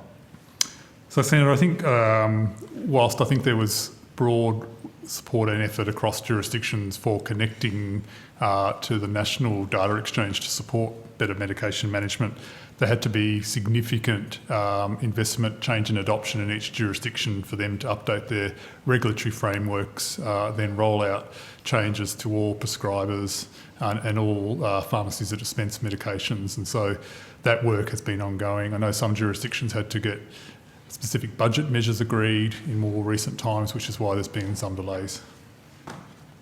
Okay, so the real-time monitoring system will mean doctors and pharmacists will receive notifications and alerts when they prescribe or dispense controlled medicine, I gather. Yes.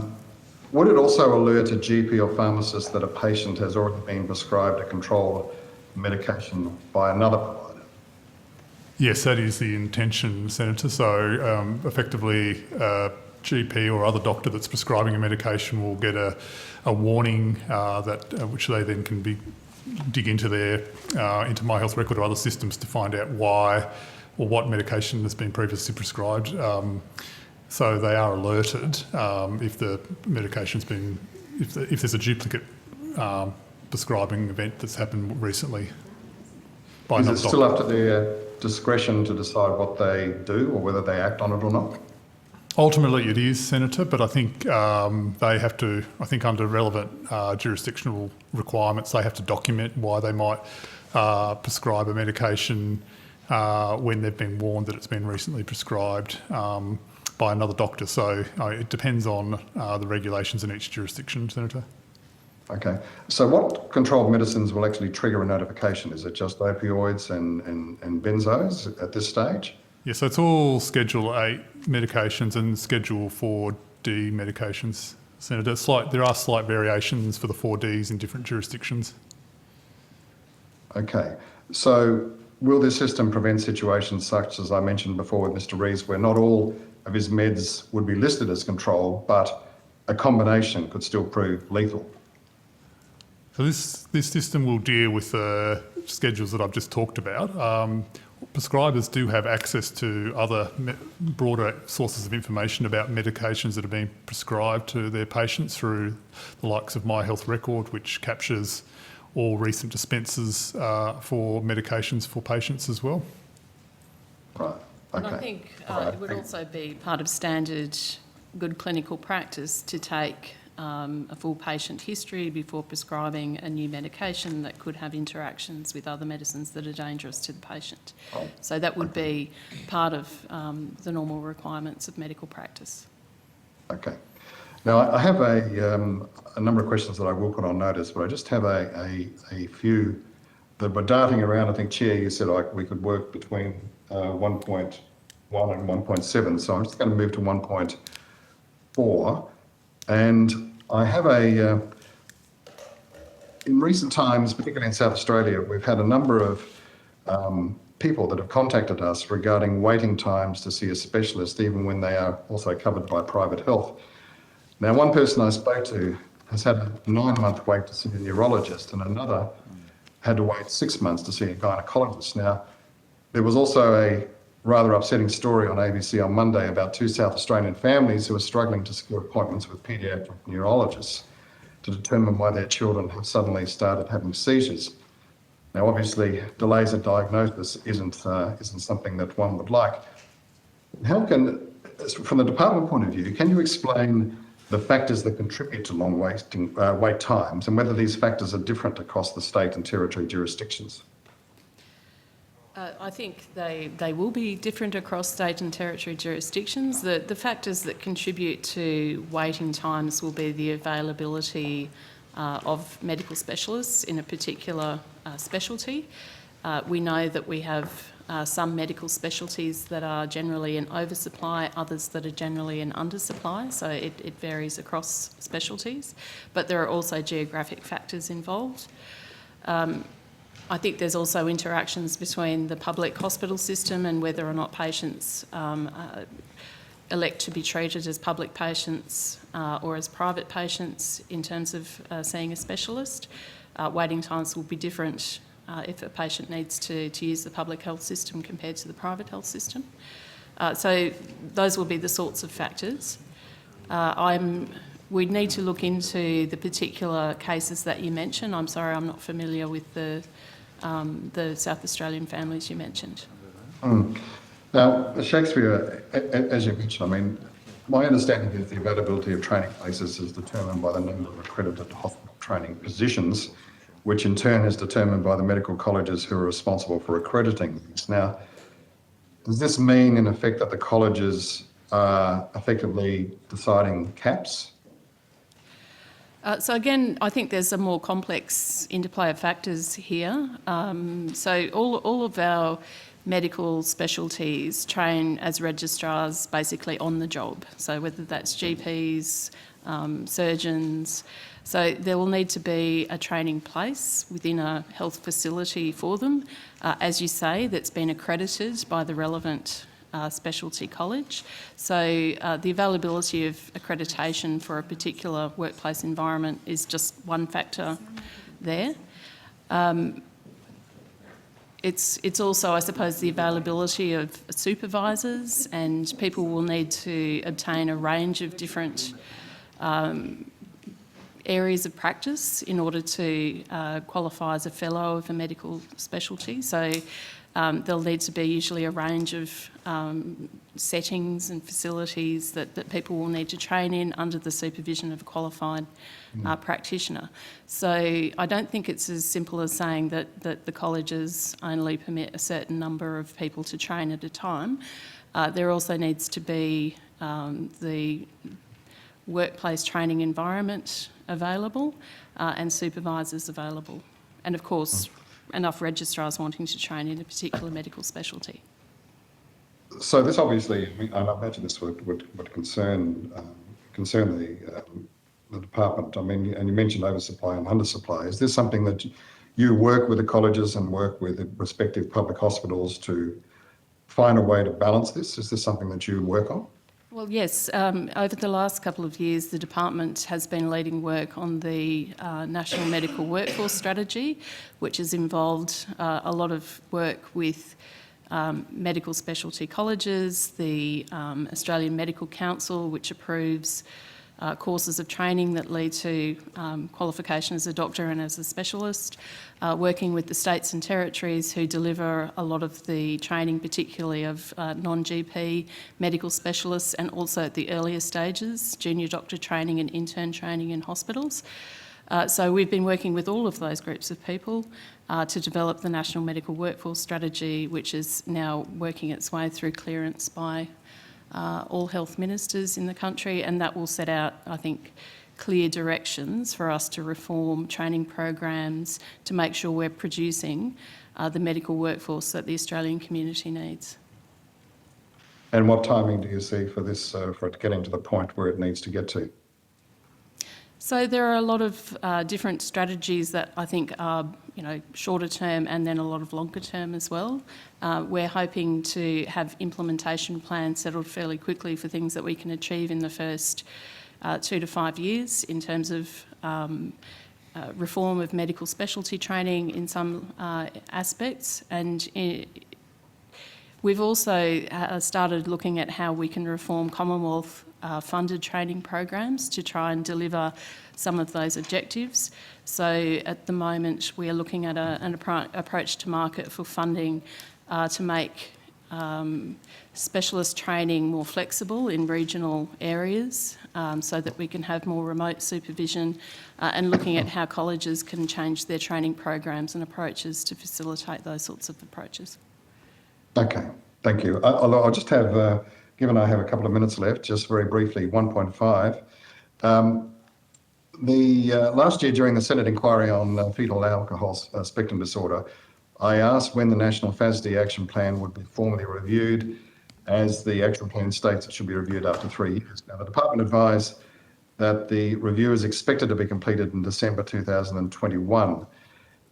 Given how close we are to December and the expected completion date for the review, can the department advise the progress of that review? Is it on track to be finalised by December, and if not, when and why not?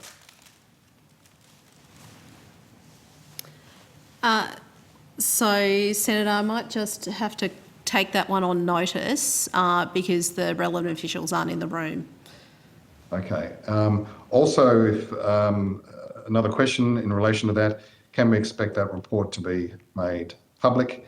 And I'd also like, again, on notice, which is fine, if you could advise the progress of the diagnostic tool review. And I know the department initiated a process to review the FASD diagnostic tool and the Australian guidelines. So if I could, I'll notice if you could let me know the status of that as well. Okay. Will do. Thank you, Claire. I think I'm bang on the allotted time. Thank you very much, Senator Griff. Now, I understand that Senator McGrath is on the line and he might also have a question in regards to outcome 1.5. That's correct, Chair. My questions relate to outcome 1.5. Noting public consultation on the review of the Food Standards Australia-New Zealand Act 1991 draft regulatory impact statement closed in May this year, will the department please provide an update on where the review process is up to? Thanks, Senator. So the regulatory impact statement for the FSANZ review was out for public comment, as you mentioned, until from the 6th of April until the 18th of May. We received 76 submissions from various organisations with a good balance, I think, of public health organisations, industry organisations, consumer and government organisations. That has all been taken into account, and we've just done the analysis of that, and we've been working closely with states and territories and obviously New Zealand, all of whom form part of the arrangements for the Food Safety Standards and FSANZ Act. Ministers are due to consider that at their next meeting in terms of feedback from the regulatory impact statement and next steps in terms of what the review needs to take into account, where the feedback came in, and next steps in terms of finalising that review. Okay. I note that the terms of reference for the review agreed to by the Ministerial Forum makes no mention of sustainability. However, it's referenced more than 40 times in the draft GRIS. How is the review focused so heavily on an issue that was not raised in its term of reference? So the RIS addressed a range of things that came up from various jurisdictions in the context of a review of the legislation. I think it's safe to say that in terms of the draft RIS, as you might be aware, there was an option that pretty much is a status quo, as we would normally put forward in a regulatory impact statement, an option that looked at how do we modernise the regulatory system, modernise the environment for FSANZ, and look at where should FSANZ go, and then an option 3 which really took it to the next level. And in that context, a number of jurisdictions wanted the notion of sustainability tested.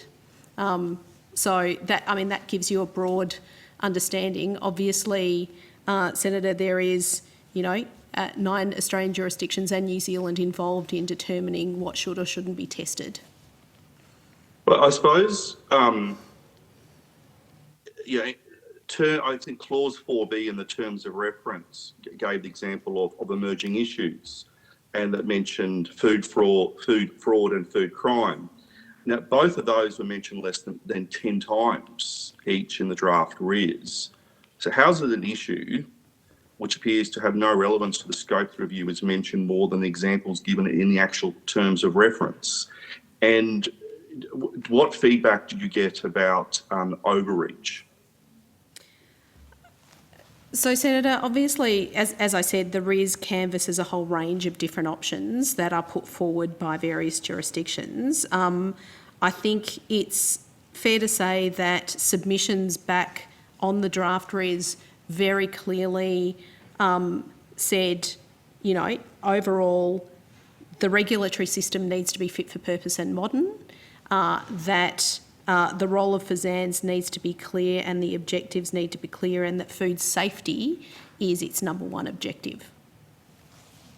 Okay. So my understanding is that the draft RIS states, and I quote, environmental sustainability contemplates the impact of agricultural practices, food processing, distribution, packaging and other activities in the food supply chain on climate change, biodiversity, soils and waterways, and ultimately future food security. Can you please advise how this is relevant for an agency who is tasked with ensuring that food, as you mentioned there, food safety, ensuring that food is safe to consume for Australians and New Zealanders? So, Senator, as I said, this was a draft RIS process for consultation. This does not reflect what FSANZ's role is now. It is testing what FSANZ should or shouldn't do. It was a public consultation process and has not been considered by ministers or governments yet.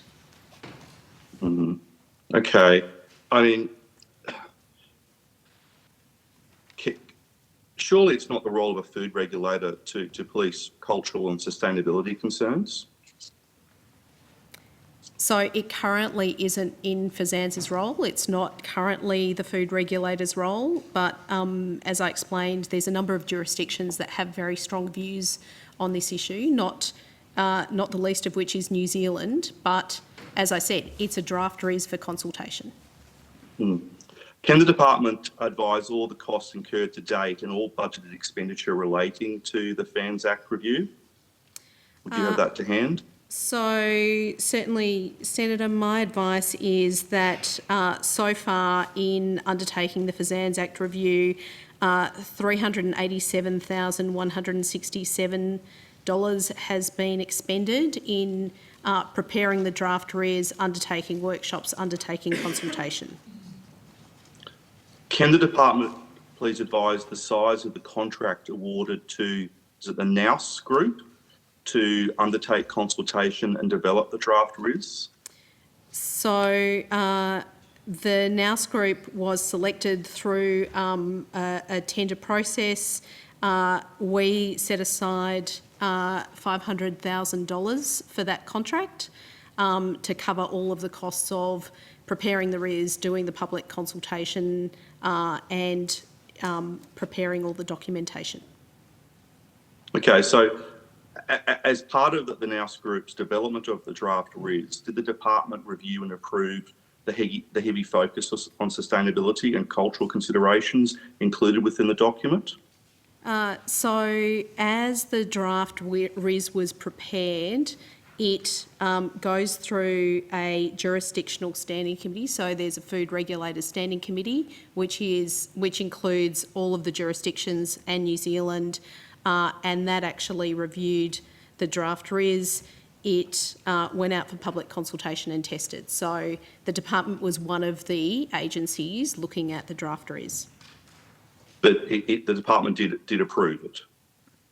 It was approved for release for public consultation. Okay. I note the former FSANZ CEO, Professor Mark Booth, has resigned in August this year, is now a principal consultant at the Nous Group. What probity arrangements does the department have in place to manage the conflict of interest between the contractor reviewing the FSANZ Act employing the past CEO of FSANZ? So Mark Booth resigned, I think from memory, Senator, it was early August.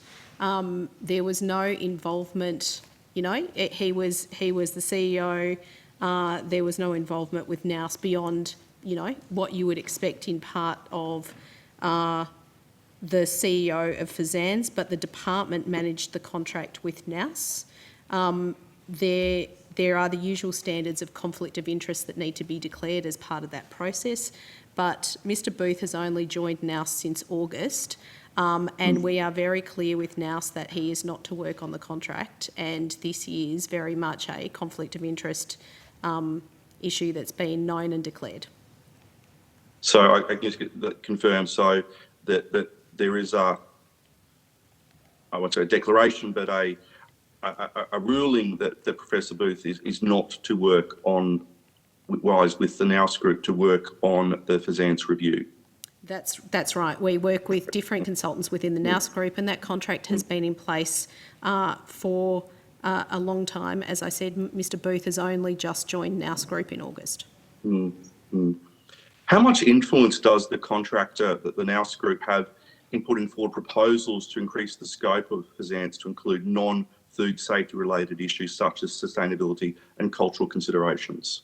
So, Senator, Nous is a contractor that works to all of the jurisdictions involved, and all of the jurisdictions involved have views about what should or shouldn't be tested as part of that draft RIS. Nous pull together the information and present it in a way that can be compliant with the Office of Best Practice Regulation to be able to put out for consultation, but it is very much a product of 10 different jurisdictions putting forward views about what should be tested. And I go back again to, this is a public RIS consultation process testing various ideas from ideas that have come through from various groups, from jurisdictions. It does not represent what the Food Standard Regulatory Agency will or will not do. I just want to go back to a previous question, just in terms of have you received feedback from groups about overreach in relation to the draft RIS? So, as I mentioned, we received 76 submissions from various organisations across industry, public health, consumer and government organisations. There definitely was feedback from a number of those submissions that very much went to making sure we had modern regulation, making sure that the food standard regulatory system is fit for purpose, and that FSANZ's role should be very much focused on food safety. Okay. I have a few more questions, but I'll put them on notice, looking at the time. So, Chair, thank you very much for that, and I hand back to you. Thank you. Thank you very much, Senator McGrath. So just for guidance, what I intend to do is go to Senator Petrick and Senator Davey on 1.4, which is workforce issues. Senator Waters has expressed an interest in 1.7, and then Senators Steele, John and Davey have expressed an interest in 1.2, which is the mental health outcome. There being no other questions for the National Mental Health Commission. Chair, I think that will take us to about an hour and a half between No, just opposition senators having the one call. step at a time. The question is, are there any other questions for the National Mental Health Commission? I've got mental health questions. But that's and not then rural health. which is what I just said. That's right. So Yeah, child done. mental health. We'll release the National Mental Health Commission. Thank you very much. So we'll stay now. Senator Green, you had a comment? I'm just wondering when Labor senators are going to get the call. Labor senators have had No. call. There's a big difference. And if government senators want to go and get a briefing from their minister, they can go and do that. That's right. But Senate Senator Patrick is not for a government opposition. senator. We've asked you Neither to is seek Senator advice from the clerk about Waters, this. neither is Senator Steele-John. I'm not saying that. I'm suggesting to you that there's been a lot of questions from government senators. A lot of questions from government senators, and we need to make sure that there is a fair distribution of questions. Thank you very much. To opposition senators. Thank you very much, Senator Green. So That Senator is what Patrick estimates on. is for. Thank you very much, Senator It's Green. actually Senator for everyone. Patrick. It's like Senate. Senator Patrick No, on it's not outcome about 1.4. Yeah, it is. Well, if that's what you think. Well, Thank you very much, Chair, and I'll just try and give everyone an efficiency example. Just want to know about a question of the Rural Health Commissioner, SQ 21000946, which has not been returned to the committee. Just want to get an understanding of whether that answer was provided to the Minister, and if it wasn't, if it was provided to the Minister, then asking the Minister why it hasn't been provided to the committee. Hello, Senator Patrick. Can you hear me? Yes, I can. Ruth Stewart, National Rural Health Commissioner. Thank you for your question. I'm going to defer to my colleague Matthew Williams in the department. I understand that the answer was sent through. I'm not sure exactly where it was directed. Thank you.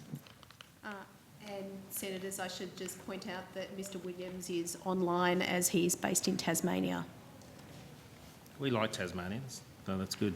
I'm pleased to hear that. So, Mr Williams, the call is yours.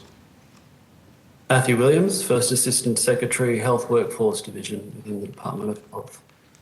Thanks, Senator. Sure. Currently sitting with the Minister's office, Senator. Sorry, I didn't hear any of that. It broke up. Oh, sorry, Senator. Can you hear me now? Yes? Maybe try Yes, again. Senator. Sorry, Senator. Current has been crafted.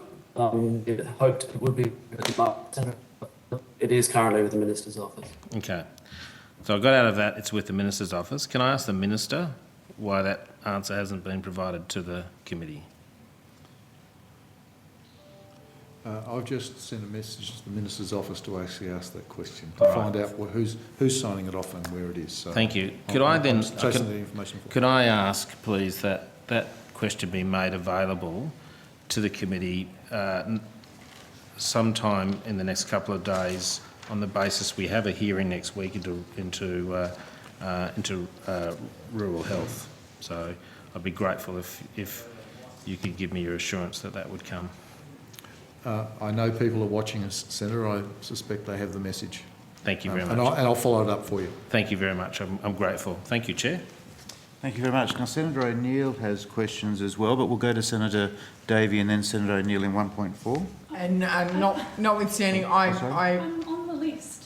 I've Sorry. been communicating with you about being on the list for the last hour and a half. My apologies. Can I please have the call? No, my apologies, Senator. It was an omission Okay. rather than a, you can have the call, yes. Thank you. Yep. Right. I have some questions about the shortages of GPs in rural and regional Australia. Have I got the right people at the table? Yes. Great.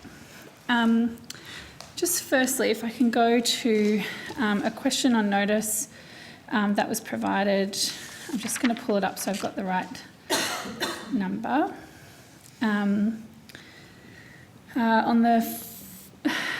It's question 3896. It was asked on the 15th of July 2021 and it was tabled on the 14th of August. It relates to the number of general practitioners per 10,000 people in Queensland. Does the department have that data for each state and territory? I might ask Mr. Williams to answer that. I'm not sure if you've got the Yes. question in front of you. I don't have the question, Senator, but we do have that data. Okay, and can you provide that on notice for each state and territory, broken down by electorate for each state and territory? Happy to take that on notice, Senator. Right, and the question on notice stated that the data for the 2021 financial year wasn't available yet and was expected to be available in October 21. Is that data available now? Senator, that data is not with us yet. It should be with us. So we'll have to take time to analyse that data and test it, of course. So it probably won't be available publicly until shortly after. I'm not asking we have about. got that data. Sorry, I can't. Your name is very small on the screen. Is it Mr. Williams? Mr. Yes, Senator, Williams. Mr. Williams. I apologise. I'm not asking you about what you're going to publish on a website. I'm asking you to provide data to the Senate through the estimates process. So once that data is available, can we get the 21 figures as well? Yes, You Senator, said it would of be course you available can. in October. It's now the end of October. Yes, Senator, we have that data. Yes. Can I ask, in regards to the data itself, you have provided an explanation of where that information comes from. It essentially breaks down how many GPs there are on a full-time basis per 10,000 people per electorate. And it shows, for example, that there's only 8 full-time GPs in the electorate of Kennedy, which is in regional Queensland, as opposed to somewhere like Moncrief in the Gold Coast, which has 17 GPs per 10,000 people. Does your data include GPs who have closed their books? So, Senator, the GP FTE statistics are derived from a range of data sources, but the services being provided through Medicare, so it's actively practising and billing Medicare service doctors. So how do you measure how many GPs have closed their books in a rural and regional place? So that's not really data that the Federal Department of Health would collect. We collect information about services provided to the community that are funded through our health payment systems. Isn't that important information, though, for the department that is responsible for ensuring that Australians can see a GP, to know what level of GPs have decided that they're so full and at capacity that they can't take on any new patients? So I'm just not sure how that information would be collected. It's something that's a business information, I suppose. It might change on a frequent basis. But it's an important indicator, isn't it? Because even though this data that you've provided us says that in Leichhardt, for example, there are 12, which is where I live in Cairns, there are supposedly 12 GPs for every 10,000 residents. What we know from our experience on the ground is that many of those GPs have closed their books. They are not accepting new patients. So how do you keep track of that? Because that is a measure of how many GPs there are in each location. So we have a range of programs and strategies to look at where there is workforce need that's being unmet. So in each jurisdiction we fund what's called a rural workforce agency, which is paid to monitor the situation in communities that they're responsible for. They let us know where there are particular issues emerging, if there might be a critical practice that's no longer accepting, say, aged care patients or, as you say, have closed their books. So that's information that we fund the rural workforce agencies to collect. We also, of So course, they do deal have that with... data? Well, there are funded organisations that collect that information. I'm not sure that they collect that data and provide it to us on a consistent basis across the country. It's more of a targeted strategy for them to be in close communication with the practices, the medical professionals, the other health professionals, the PHNs in the areas that they deal with, so that they have intelligence about the workforce situation on the ground. We also work with states and territories around emerging issues, and we do have strategies around getting primary care services that are funded through Medicare to underserviced populations through things like COAG 19.2 exemption arrangements. Here's my question. How can you understand the extent of the GP shortage in rural and regional areas if you are not measuring how many doctors have closed their books? So we measure the level of services that are being provided to the community over time. And, you know, we can certainly show you statistics about the GP FTE numbers over time, which across the board are increasing, whether we look at, you know, Queensland or another state or territory, if we look at different regional rural categories. And we also fund a range of strategies through organisations like the Rural Workforce Agencies to deal with specific situations on the ground. Do you know how many GPs have closed in rural and regional areas since in the last financial year? So you're talking about GP practices that have closed and then not reopened, or perhaps sold or had a change in ownership. That's not information that the Department of Health collects for the purposes of Medicare, for instance. Do you know how many GP practices have closed during COVID-19? I would have to take on notice to see if that information is held anywhere in the department. The article I shared this morning with the Minister was talking about the GP shortage in Cairns, and the Primary Health Network said, while we don't formally collect any statistics around this, we are aware of 5 general practices that have closed in the Cairns region in the last 12 months. That's a huge number for a regional town. Is this happening all across the country during COVID? Not that I'm aware, Senator, because, well, again, we go back to our Medicare statistics. The number of services being provided by general practice across the country has increased in the last year. It increased from the year before. The services are being increased, but yes, the number of GPs isn't increasing. Those GPs that are providing the services are under so much pressure, and they have closed their books. They're not accepting any new patients anymore. So if you want to go and see a GP in an area that had a GP shortage before COVID-19, the possibility of even being able to get in to see one, if you haven't been a patient there for more than 12 months, is almost impossible, I can tell you.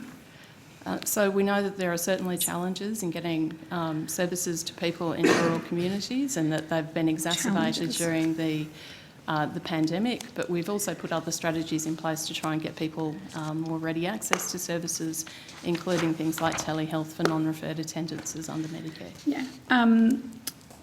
In terms of the distribution priority areas, are you confident that their current DPA designations are adequate to ensure sufficient access to GPs in all parts of Australia? So the distribution priorities area system, again, looks at comparative access to services across different GP catchments.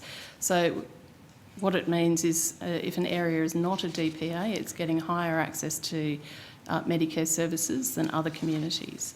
But we do have arrangements where if there are changes in the workforce makeup of a particular area, that they can bring forward those changes, and they can be considered through a group called the Distribution Working Group, and I might ask Mr Williams to provide some more information about that. So, you know, if there is a rapid change that's not going to show up in DPA data for another several months, then we can look at those changes and make changes potentially to the DPA status of the community. I've got a question about that process, so I might ask that before Mr Williams adds anything. How many areas have applied for DPA status through the process? For a review, Senator, or for DPA status? Well, for both. Catchments don't apply for DPA status. It's a statistical assessment based on the methodology that was explained before. Those that have applied for an exceptional circumstances review, we're looking at 75 have expressed an interest in a review of their DPA status. How big's a catchment? I think there are about 800, I can't remember the exact number, GP catchments. Australia's divided up into GP catchments, and those are based on the patterns of access to services, which communities go to which medical practices within a catchment. How long has that process been up and running? The DPA system... The exceptional review. Mr Williams? It was announced on the 2nd of September, Senator. 2nd of September 2021. That's correct. And already 75 catchments have applied because they don't have enough GPs. The system's in collapse. That's what's happened. That's a huge number of areas of communities across the country who are desperate for GPs. So I think that surely is an indication practices. that this is something that needs some urgent attention. When will those reviews be considered? So I think They go Mr through- Williams did say that was the practices that had applied rather than catchments. I don't think catchments apply, so just to be clear on that He point. said catchments, but I'm happy for him to correct the Sorry. record. Sorry. Myself, Senator, practices have expressed an interest. And are they in separate areas or are some of them in the same area? So how many different locations have had a review request? I'd have to take that on notice, Senator. And how many areas currently have DPA status?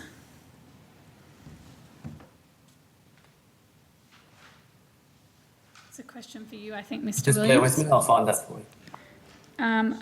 While you're finding that question, if you could take on notice to provide the details of all the applications for DPA status through the extension process.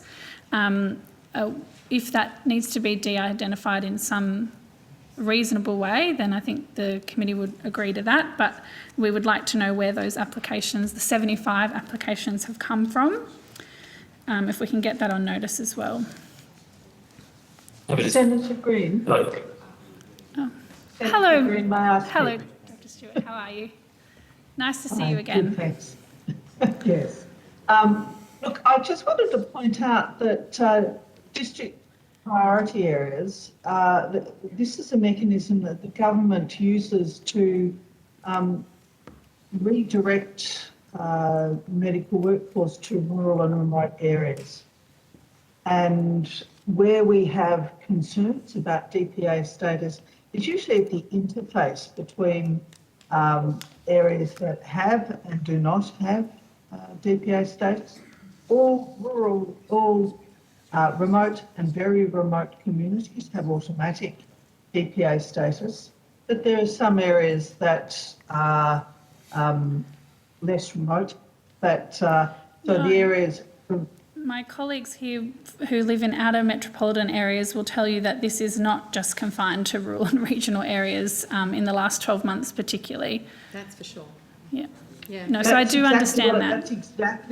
That's exactly the point that I'm addressing, that DPA status is recognising that medical workforce in Australia is disproportionately distributed across Australia, that there are far more doctors per head of population in urban areas than in rural and remote. Yes. DPA status is applied to those communities that are underserved, and the requests from a practice that is in a non-DPA status for reconsideration indicates their need for a doctor. I suppose as the Rural Health Commissioner, I'm very, very conscious that I want the government mechanisms to be drawing doctors towards those areas of greatest need. Yes, Commissioner, Can I make I'm a- sure we have additional questions for you So, because you're very Can I make a helpful in point this here regard. too, just with specific respect to this issue and the actions of Minister Gillespie in this circumstance, where he has commissioned a review of the DPA status process, recognising the issues that you're highlighting. So that review is underway, and I don't have details of the actual timeframe for that, but I'm happy to provide that to the committee because it is something that Minister Gillespie has recognised coming back into the portfolio recently. So there is a review underway, given his recognition of the issues around the DPA assessment process, as the Rural Health Commissioner has indicated her concern with respect to the distribution of GPs, and Minister Gillespie also recognises that, so I'm happy to provide to the committee some more details of that process so that can be formally distributed. Well, I mean, with respect, Senator Colbeck, just recognising that this is an issue shouldn't get a tick from anyone in the community. Well, Minister, that should be Senator, a given by any minister of this government if they're paying any attention to what's happening in regional areas. He's actually acting on the concern. That's what I'm advising the committee of, so I'm not looking for a tick. I'm telling you that Minister Gillespie actually has some action underway right now. A review. With respect We to... need doctors. We don't need... We've Well, had reviews. well, Senator, we We've have got the data. We have a We need mechanism... doctors. We can... People Excuse me, in... Senator Green. Sorry, I'll let on the numerous minister occasions finish. during the course of today, I've had to remind senators, including yourself, that if a question is asked of a witness, then the witness is entitled an opportunity to respond to that question. I didn't ask the senator a question. If we could do that, I know that Senator O'Neill has some questions, I think, in 1.4. Yes, I do. That's right, so I was hoping to be able to move to those shortly as well. So I would can I like to just move on, but wrap? I'm happy to wrap up because I know... I didn't actually ask the minister a question. Well, and- the point I'm making, Senator, is that there is a recognition from government that there are issues. great. The sarcastic comments really don't help, Senator, Well, and are really quite people are really disrespectful to the committee. Well, Senator, the government has recognised there's an issue with the distribution of GPs. The Rural Commissioner has indicated that that's the case. Minister Gillespie has commissioned a review into the process around DPA with the perspective of trying to get a better distribution of GPs. I live in regional Australia too. I understand the point that you're making from your hometown. I've seen it in mine. And Minister Gillespie also lives in a regional area and also recognises that too. So he's instigated a review with Mr. Colton, okay? Senator So O'Neill. is the Senator fault... O'Neill. Oh, it's unbelievable, Chair. Senator O'Neill. and with the objective of getting a better distribution of GPs.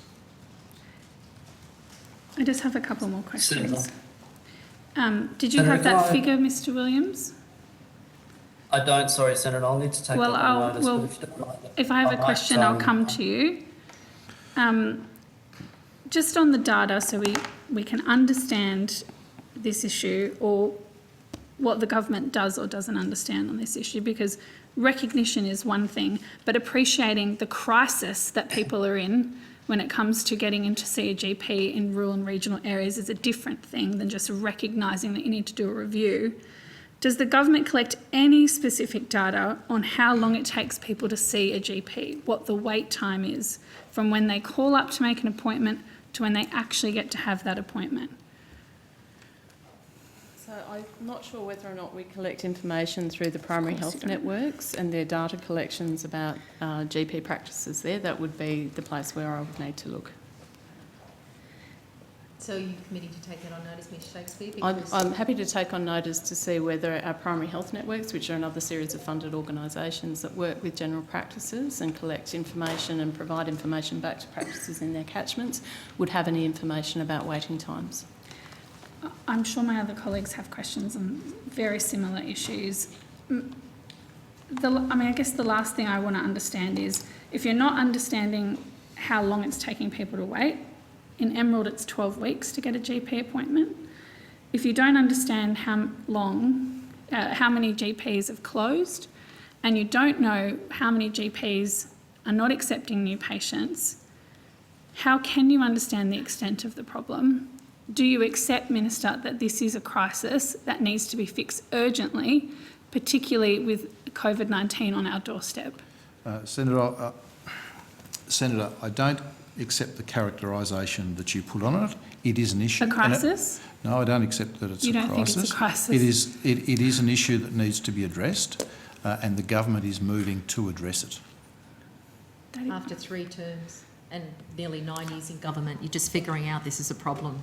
Well, Senator, you can make your snide comments. I'm just standing up for people in the community. I mean, a woman was in touch with my office last week. She's got a We're newborn. She actually can't trying get in to to fix see a it. doctor. It's been an Can't issue. see a doctor. 50 kilometres. Change the government be a good start. So Labor are going to force GPs to move out of the cities into the regions? Is it too big a problem? Well, if it's too big a problem for you guys to sort out, you need to change, give up the government, let us have a go, because you're not doing the job. It's been a problem for a long time. So if it takes 12 years to be a doctor, including when you were in government, it's been a problem for a long time. Many of us live in regional Australia. I've got a different Can I topic if I say, can, Chair. as I've said to the committee, Minister Gillespie is putting in place a process to try and resolve it. I'm sure there's plenty of GPs in Woolloomooloo. Thank you, Minister. In the 7 minutes before the dinner break, I might leave the remaining time to Labor senators to organise amongst themselves. So, Senator O'Neill, would you like the call? Yes, it's been an exciting entry into the debate this afternoon, but I just have a couple of questions that you may be able to assist me with. I'm asking these questions because I know that Aspen Health is one of the providers of workforce into regional Australia. I want to ask about the use of limited tenders because that's part of the process of engagement. So in times of crisis, I know that there is a limited ability of the government to pursue value for money in procurement, and the application of this exemption during the first 6 months of the pandemic is feasible. But to the best of my knowledge, the Department of Health has continued to award contracts through limited tenders during all of 2021 for COVID-19 related services. And my question is, why has the department continued to award contracts through the ongoing use of CPR exemptions to procure these services in 2021? So, Senator, I might ask Mr McCormack or Mr Wan to come in specifically because I suspect that actually goes to the issue of limited tender contracts for workforce in response to COVID and COVID vaccination in particular and outbreak response. So we'll just wait for them to enter.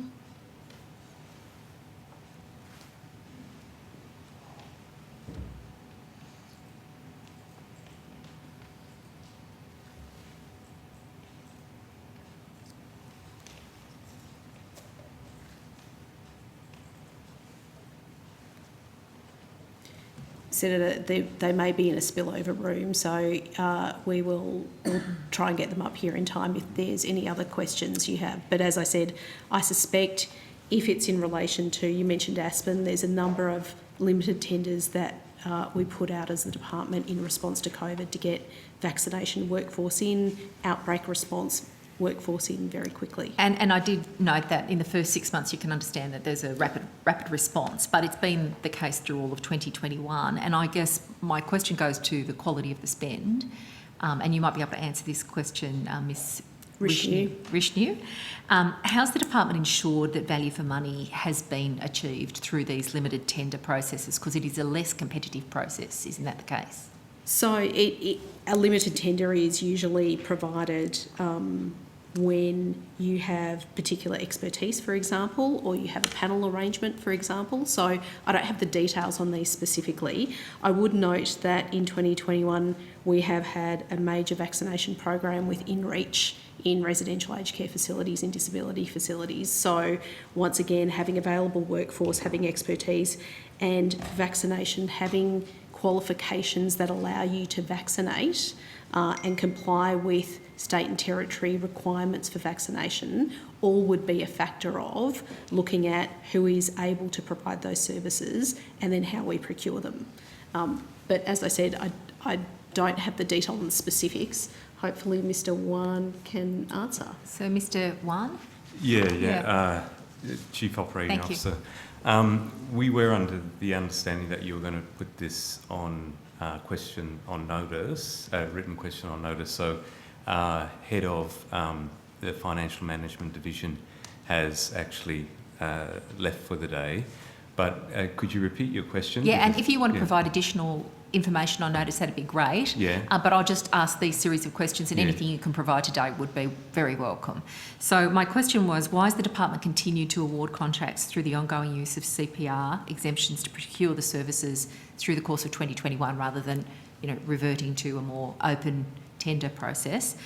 Because it's clear that other departments have actually been able to manage that process. So the general exemption that we had in place in relation to procurement has ceased. I don't have the dates on when it did cease, but it has ceased. If there are other procurements being undertaken seeking that exemption, I'd have to take that on notice to identify which ones they were, and we can get back to you. If you could find out for me why the department significantly increased the use of limited tender compared to other departments who have had similar impacts from the COVID-19 reality, but they have managed to maintain a far higher proportion of tenders going through open process. So if you want to take that on notice. My understanding of the exemptions from the department, that they've been used for limited tender processes that are pretty broad in scope, and thus in the COVID-19 environment they can encapsulate almost any procurement.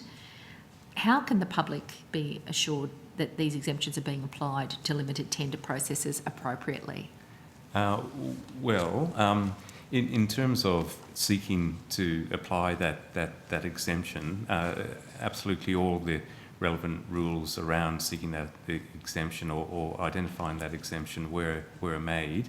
They largely related to the National Medical Stockpile and the procurement of large amounts of PPE and the like going into that. That had to be done very rapidly during the pandemic period. As that tapered off, a decision was then made not to pursue that. So there shouldn't be any ongoing use of that general exemption.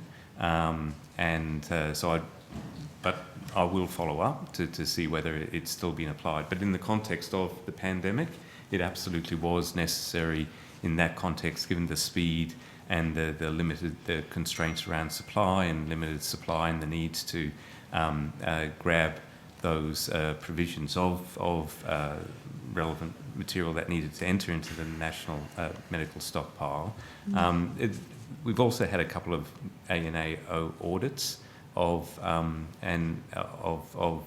those procurements, and the observations made in that context was that the use of the exemption was appropriate. I guess the appropriate use in context of a pandemic is one thing. The question I'm asking is about ensuring value for money, and in terms of PPE, I would also ask a question in terms of the creation of jobs for Australians in the midst of that is a huge spend. I mean, that's one of the levers of government, isn't it, to spend Australian taxpayers' dollars on creating jobs for Australians to work and then pay tax, the circular economy there. For sure, the value for money was always front and centre. That was never not part of the exemption. It went to more other process areas such as timeliness in terms of putting it onto AusTender and the like, those process issues. But in terms of value for money, that absolutely was front and centre. So my final question, if I can, goes to probity really. How does the department assure the public that the awarding of these contracts by limited tender are not linked to relationships between government and companies? For example, Aspen Medical have been awarded $1.38 billion worth of contracts by the Department of Health since January 2020, and none of that went through an open tender process. It's true that they wouldn't have gone through an open tender process, but they were assessed in terms of value for money and the overarching requirements of the PGPA. I'd have to go into each one of those procurements individually in terms of exactly how those procurements were undertaken, but that's That's your general response, yep. So if you can take on notice, I'm not seeking for you to go through every procurement individually, but certainly with an amount of, $1,380,000,000, I think $550,017 to Aspen Medical, I would be very interested to see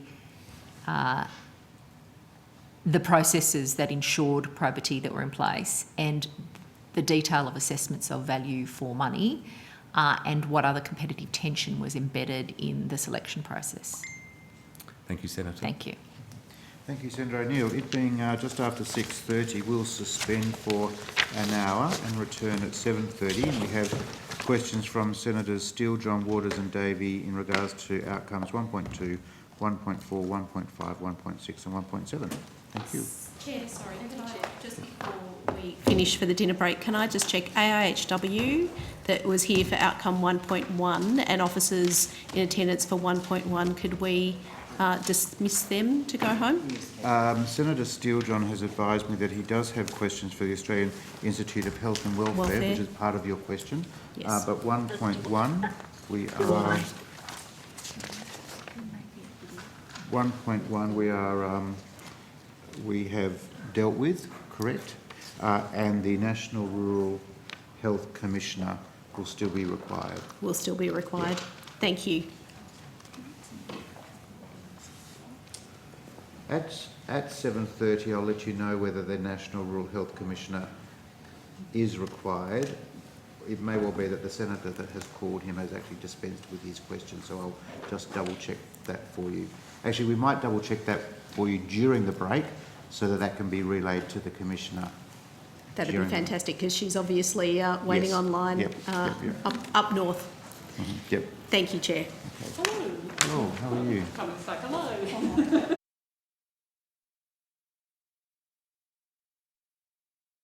Line? They're not on the line, so we'll go to Senator Grogan. And just for the interest of witnesses, we're still at outcome 1, 1.1, 1.2, 1.4, 1.5, 1.6, 1.7, and there are some questions for the Australian Institute of Health and Welfare. So we'll go to Senator Grogan. Thank you. I am interested in talking about the MRIs committed to in 2019. We'll ask Miss Shakespeare to come in. I'm sure Miss Shakespeare is on her way. There she is.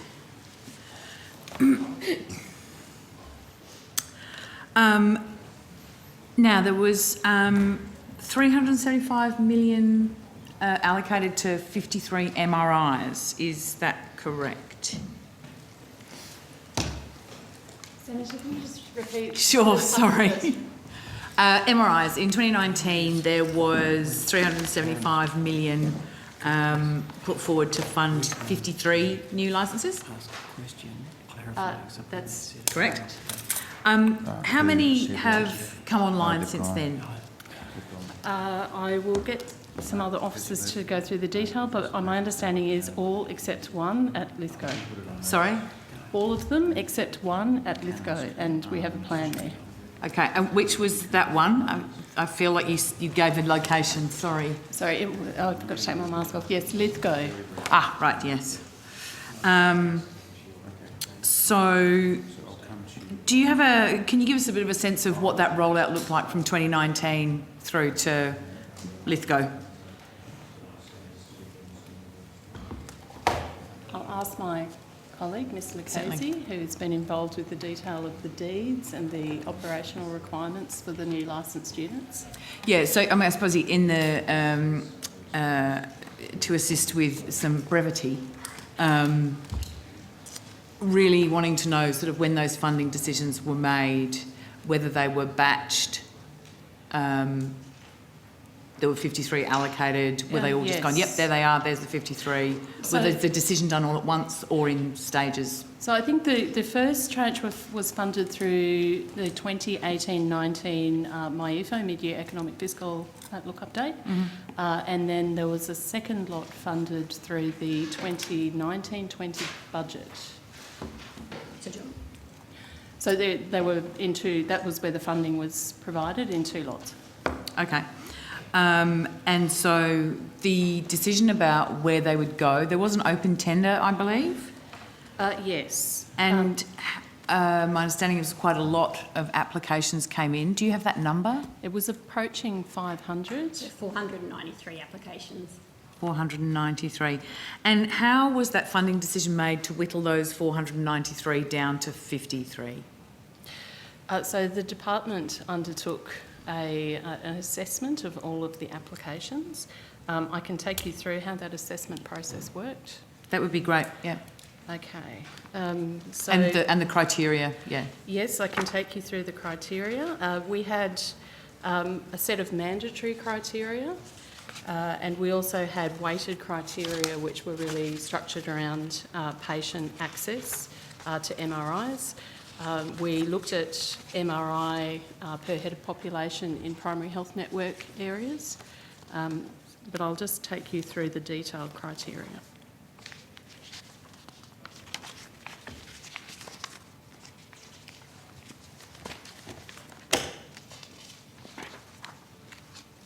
It's actually going to go.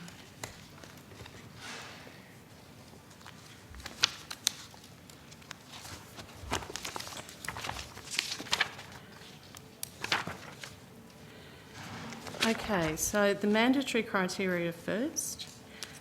All of the applicants had to be capable of providing all MRI services listed in the relevant group of the Medicare Diagnostic Imaging Services table, excluding breast or cardiac MRI, or capable of providing all of those services by the 31st of December 2020. The next mandatory criteria was that the premises at which the MRI unit were to be located had to be a registered diagnostic imaging premises under the Health Insurance Act, with a location-specific provider number issued by the then Department of Human Services, now Services Australia, or again able to meet that criteria by the 31st of December 2020. The third mandatory criteria was that the MRI unit would be located at the premises of a comprehensive practice, which is defined under the legislation. It's a medical practice or radiology department of a hospital that provides X-ray, ultrasound and computed tomography services. The fourth mandatory criteria was that the practice at which the MRI unit was to be located would have to be accredited under the Diagnostic Imaging Accreditation Scheme, for modalities including MRI and all of those other modalities required as being part of a comprehensive practice.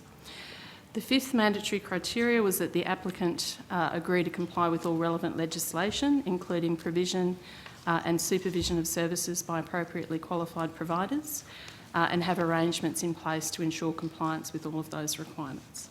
And the final mandatory criterion was that the applicant agree that they would retain Medicare eligibility at the location specified in the application for a minimum of 3 years after execution of the deed with the department. Cool.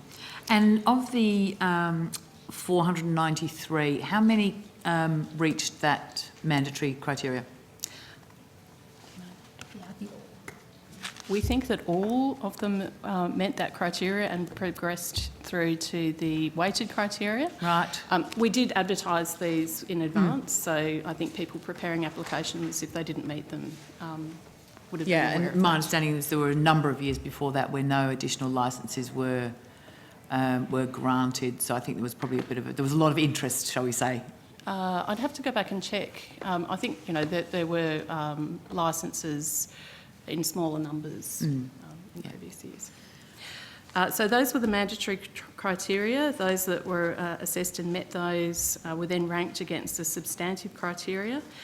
The first of those was around practice details, where the MRI unit was located, its opening hours, accessibility for people with a disability, reporting times between when the imaging occurred and when the report then went back to the requesting doctor, and whether the practice was willing to bulk bill some or all patients as part of its licence agreement. The second weighted criteria was around patient catchment and access, so looked at the estimated patient catchment area, other practices with MRI that already service that area that are within 30 kilometres of that identified location, the distance in kilometres to the nearest Medicare eligible MRI service, socio-economic status of the catchment area, so CEFA data, the number of requesting practitioners available in that location, and other key medical services that were available. The third weighted criteria was around the range of services provided, which contributed whether a range of MRI services were provided at the practice. So we looked at whether or not the practice was a public or a private hospital, if a hospital, the number of beds, and the hospital's categorisation. Then we had a look under a separate criteria at staffing profile, so the availability of radiologists on site and supervision arrangements. And so taking it from 493 down to 53, how straightforward was that? Was that done purely as a departmental exercise? So the department provided advice based on its assessment against all of those criteria to the Minister. We categorised MRIs within primary health network areas, as I mentioned earlier, and then the decisions were made by the Minister. So what level of discretion then did the Minister have in terms of choosing which of the services?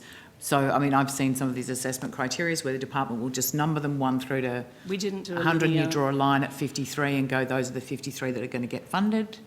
So there wasn't a linear number 1 to 493. It was within PHNs.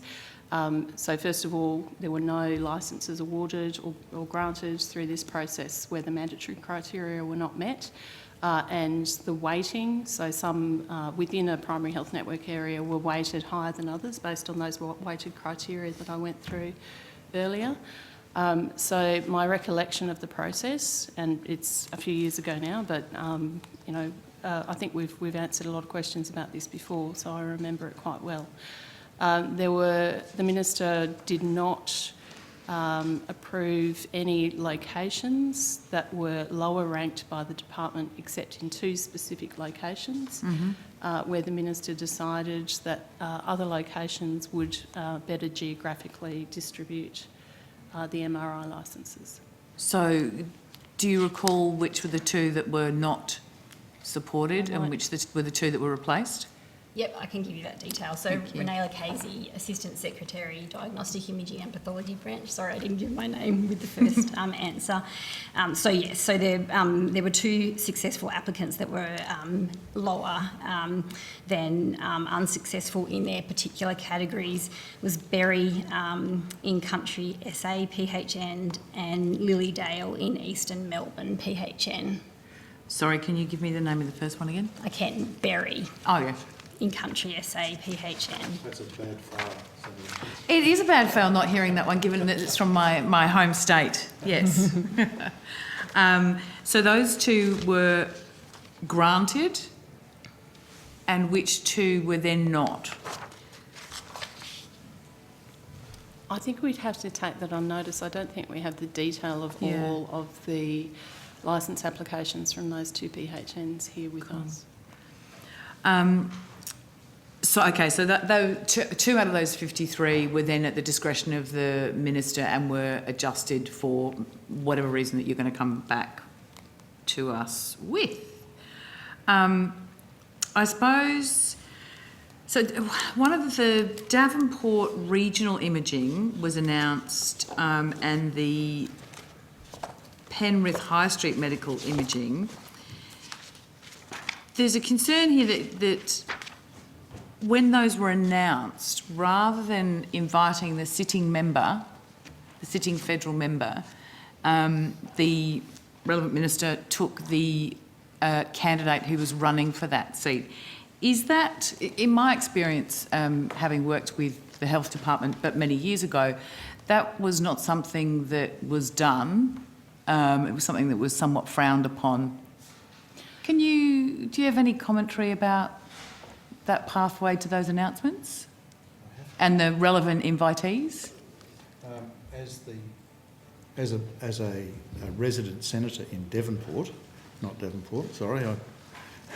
Devonport, I think I might have been at that event as a local representative of government. So I'll have to check my diary records on that, and I'd have to say that's not necessarily an unusual practice where a minister comes to town and has a local representative of the government as a part of the announcement? That Oh, no, not at all. Is not an unusual However, exercise at all. My understanding is, and my recollection of everything I've seen, that when we're talking about taxpayer money, you invite the sitting member as well as whatever candidate or whatever you miite choose to invite. Would that not be your I wouldn't perspective? say that. Not necessarily a usual practice, and quite often the sitting member is informed of the announcement. I think that's a very... After it happens or when it's happening? I suspect, Senator, there might be varying practices on that. I do recall when I spent time in opposition, I very regularly found out about announcements by the then government after that they were made, and despite the fact that I was a resident senator in the community. So I wouldn't say that your description is actually a regular practice. I must say I've regularly seen senators forgotten, but rarely the sitting MP. But there you have it. I suppose the other thing, I guess, just looking at what sort of political implications or impact has been had on these licences. And an analysis of this would show that 30 of those licences have gone to Liberal-held seats, while 20 went to Labor-held seats. This is obviously like a commentary that's going on at the moment, like where's the political point across the taxpayer money is what we're really looking at. And then the other 3, I believe one went to Mayo and 2 went to Adam Band's seat, I believe. Yeah. No comment. Certainly not something that the department looked at in its assessment of the applications. I took you through the criteria that we applied. The assessment process was robust. It was not around directing licences to particular electorates. And I think the evidence with respect to the allocation by the minister would not indicate that as a practice either. So maybe you could get us that detail about the 2 areas where the licences didn't line up between the department's advice. Do that on notice, yes. That would be lovely. And a summary of the criteria would be excellent. Happy to do that too, Senator. Thank you very much.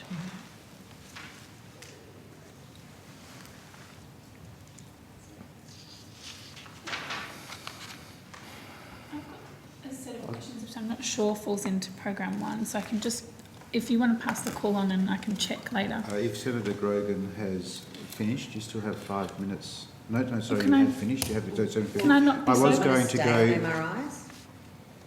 I was going to go to Senator Waters, who has questions in 1.7. Is that correct, Senator Waters?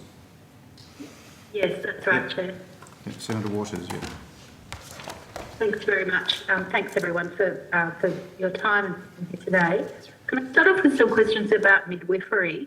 The Commonwealth, as well as each state and territory, has a chief nursing and midwifery officer. Do you how many of the chief nursing and midwifery officers hold midwifery qualifications or expertise? Senator, I think we have the Chief Nurse and Midwifery Officer on the video conference, Alison McMillan. She's in Melbourne. Thanks, Senator. I would have to take that question on notice. I can't speak. I can speak to the fact that all of the chief nursing and midwifery officers in each of the states and territories in the Commonwealth are registered nurses, but at least some of them are also midwifery trained officers, but I don't know the credentials of all of them. Thank you very much, Ms McMillan, for taking that on notice.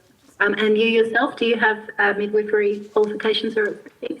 No, Senator, and that's why the title is Chief Nursing and Midwifery Officer. So there's no confusion that I'm not representing myself as a registered midwife. Oh, I see. Has there been any consideration, and I'm not sure who's best to take this, about having a separate position of chief midwife? There has been suggestions made over many years of the consideration of a chief nursing officer and a chief midwifery officer. However, it is a single board in Australia, so it is the Nursing and Midwifery Board of Australia, 2 professions but 1 board. And the role I fulfil, it reflects that in 1 position representing 2 professions. Okay, that lived experience kind of helpful in decision making, and that's not to disparage your no doubt impeccable nursing qualifications. How is it that the viewpoint of midwives and the midwifery profession can be properly factored into decision making? So I'm sure you can appreciate, Senator, that the breadth of the roles of nurses and midwives across the entire health portfolio, health system is significant. And so I can't ever would never consider myself an expert in all aspects of nursing or midwifery. And for that reason, I have a broad advisory group, a strategic reference group that draws on the expertise of all of the nursing and midwifery peak bodies across the country, that are those that provide me with advice and guidance in relation to all aspects of nursing and midwifery. All right, thank you. Well, perhaps if you could take on notice, please, Ms McMillan, the qualifications of people on that advisory reference group, particularly as it pertains to midwifery. That would be very helpful. Thank you very much. Certainly. I attempt to segue on staying with midwifery in relation to the midwifery task force recommendations to the MBS review. I'm not sure, Ms McMillan, if you're the right person for this, but now that I've got you, I might ask anyway. Has that group that's referred to as a implementation liaison group, has that been convened? If so, who are the members? It's not something I can speak to, Senator, as part of the medical benefit schedule team. So it would need to be referred to that group. We can provide an answer to that question now, Senator. Oh, yes, please. That'd be great. Sorry, Senator. Louise Riley, Assistant Secretary, Medicare Reviews Unit. Could you repeat the question? Thanks very much, Ms Riley. I'm interested in relation to the implementation of the midwifery task force recommendations to the MBS review. The department said that shortly an implementation liaison group would be convened. I'm interested in, has it been convened, when, and who are the members of that? So, Senator, yes, the group has been convened. It has met twice already, and we're looking at another meeting in a week or 2, 4th of November. So it is looking at providing advice on implementation of the task force midwifery recommendations. Okay, so can I just check, is it all 15 recommendations of the task force or just the 8 that went, that were endorsed by the MBS review? So it's just the 8 that were endorsed by the task force. Okay, thank you. Look, I really appreciate you stepping in to answer that. And if you wouldn't mind taking on notice to let me know who are the members on that implementation group. Certainly. Jump now to gynaecological services generally. Has the department undertaken any analysis of the impact of the closure of the Marie Stopes clinics in Queensland and New South Wales, which closed in August 2021? Haven't done any analysis on the impact of those closures? So, Senator, I'm not aware of any analysis of the closure, but certainly we have provided telehealth items and exemptions in particular circumstances to ensure that women are able to access sexual health and reproductive services where they need to. Yes, that telehealth has been good and in my view should be continued in perpetuity. But I'm just interested, obviously there's, and obviously my party thinks that pregnancy termination should be available through public hospitals. However, at the moment that those private clinics had been providing an invaluable service to many women, particularly regional and remote women, with the closure of that service in Queensland and New South Wales. Are you, just to clarify, you're saying the department hasn't looked at the impacts of that now closure of that service? So, Senator, as I said, I'm not aware of any detailed analysis of the impact of that closure, but certainly states and territories are generally responsible for the provision of termination services in a public sense as well. So, like I say, I'm not aware of any analysis. I can take on notice whether there was any done in that respect, but as I said, we've tried to provide comprehensive services elsewhere through primary care where we can. Okay, thank you. Do you know if the federal government was asked to provide any additional funding to stop those closures? Sorry, Senator, that was difficult to hear. Could you repeat the question? Yes. Was the federal government asked to provide any additional funding in order to stop the closures from happening? I'm not aware of any requests, but I'll have to refer to colleagues whether anyone can answer that question. Not aware. We'll have to take that one on notice, Senator. Okay, thank you very much. Can I ask now some questions about birthing on country?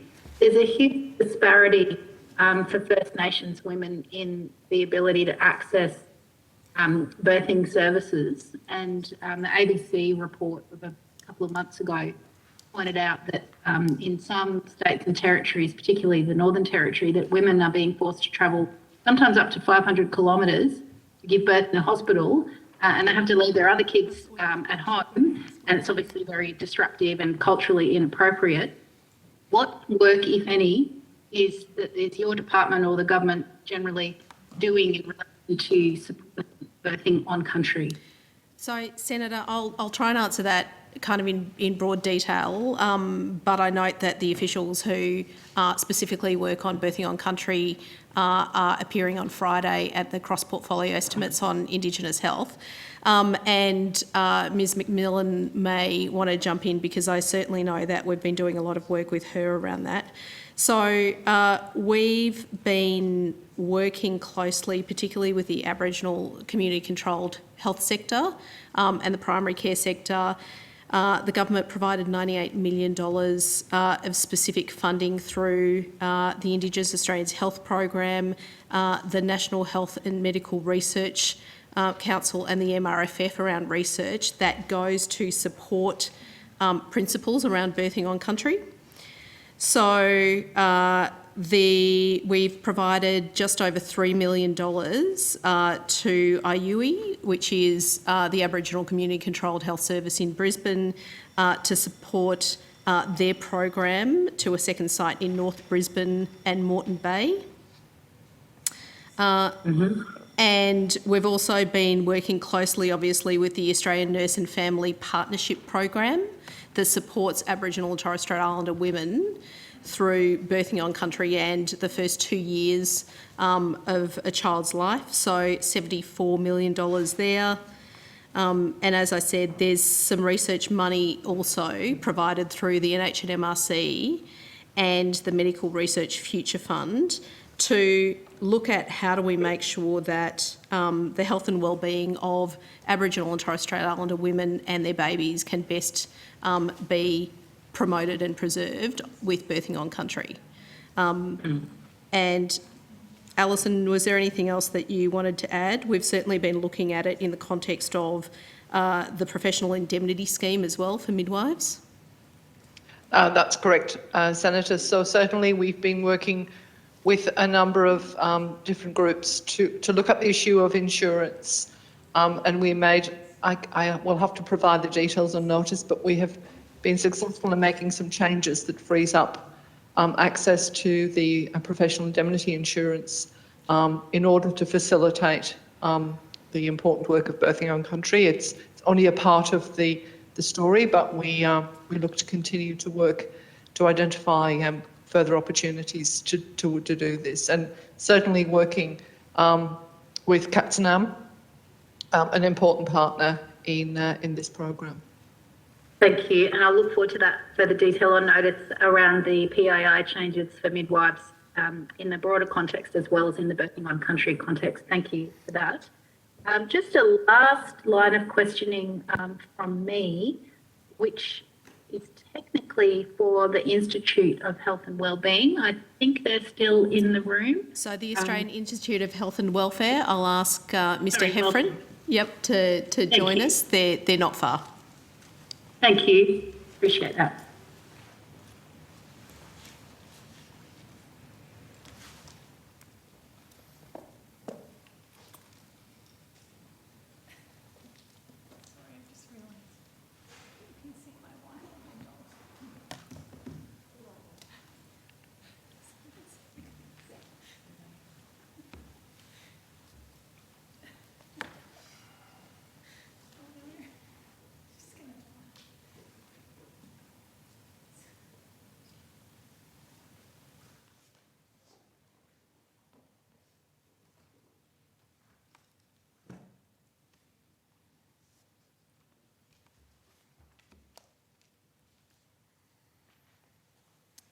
apologies, Senator.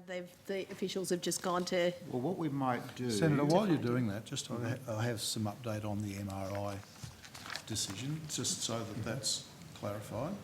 So my understanding of the advice that I've just received is that the Berry site in South Australia was as a result of some discussions with the South Australian Government. So there was some representations from South Australian Government. And the Lilydale site was done to improve access in Lilydale. So there were some access issues with other MRIs on the same street in Lilydale. So it was purely an access issue. So I don't want to leave the impression that it was about anything other than accessibility for people to get access to services. So reinforce the point that I made before. You know, you've got a list of 50 odd, there's 2 that changed around. There are reasons for those 2, nothing to do with seats or politics. Thank you, Minister. Senator Waters, officials are at the table now. If you'd like to restate your question. Oh, that's great. Thank you. Thanks very much. And this will finish up my questioning. Thanks, Mr. Heffernan, I think you mentioned. The budget allocated $18.9 million over 4 years to an institute to create a nationally consistent data set of sexual, family and domestic violence data. Are you going with that project? Rob Heffernan, Chief Executive Officer, Australian Institute of Health and Welfare. Apologies, don't have a little name shield. That's fine. I can see them remotely anyway. Hopefully the Hansard's got that. To assist that, I might ask Ms York to run through where we're at with that one. Hi, Senator. It's Louise York, Community Services Group Head. We are working with the Department of Social Services to refine the contract for that work at the moment, and it spans more than development of a data set, which I think was your point. It will cover expanded reporting on family, domestic and sexual violence services, and work with the states and territories to develop a specialist family, domestic and sexual violence data collection about some of the specialist services. And it will also cover one more component, if you just bear with me a moment. Thank you. We may also be looking at an integrated data set that would look to look at pathways and outcomes for people experiencing So the data set is a maybe, but the others are definite? Yes, that's no. At this stage, we're working on plans to progress all of those pieces of work. Okay, thank you. So you said you're still in negotiations to refine the contract. When will the work begin? What time do you start the work? Yeah, the work will commence in earnest as soon as we've signed the contract, but we've been doing early scoping work with the department and talking through the scale and structure of the work, and so we have a fairly good idea of how we'll progress it.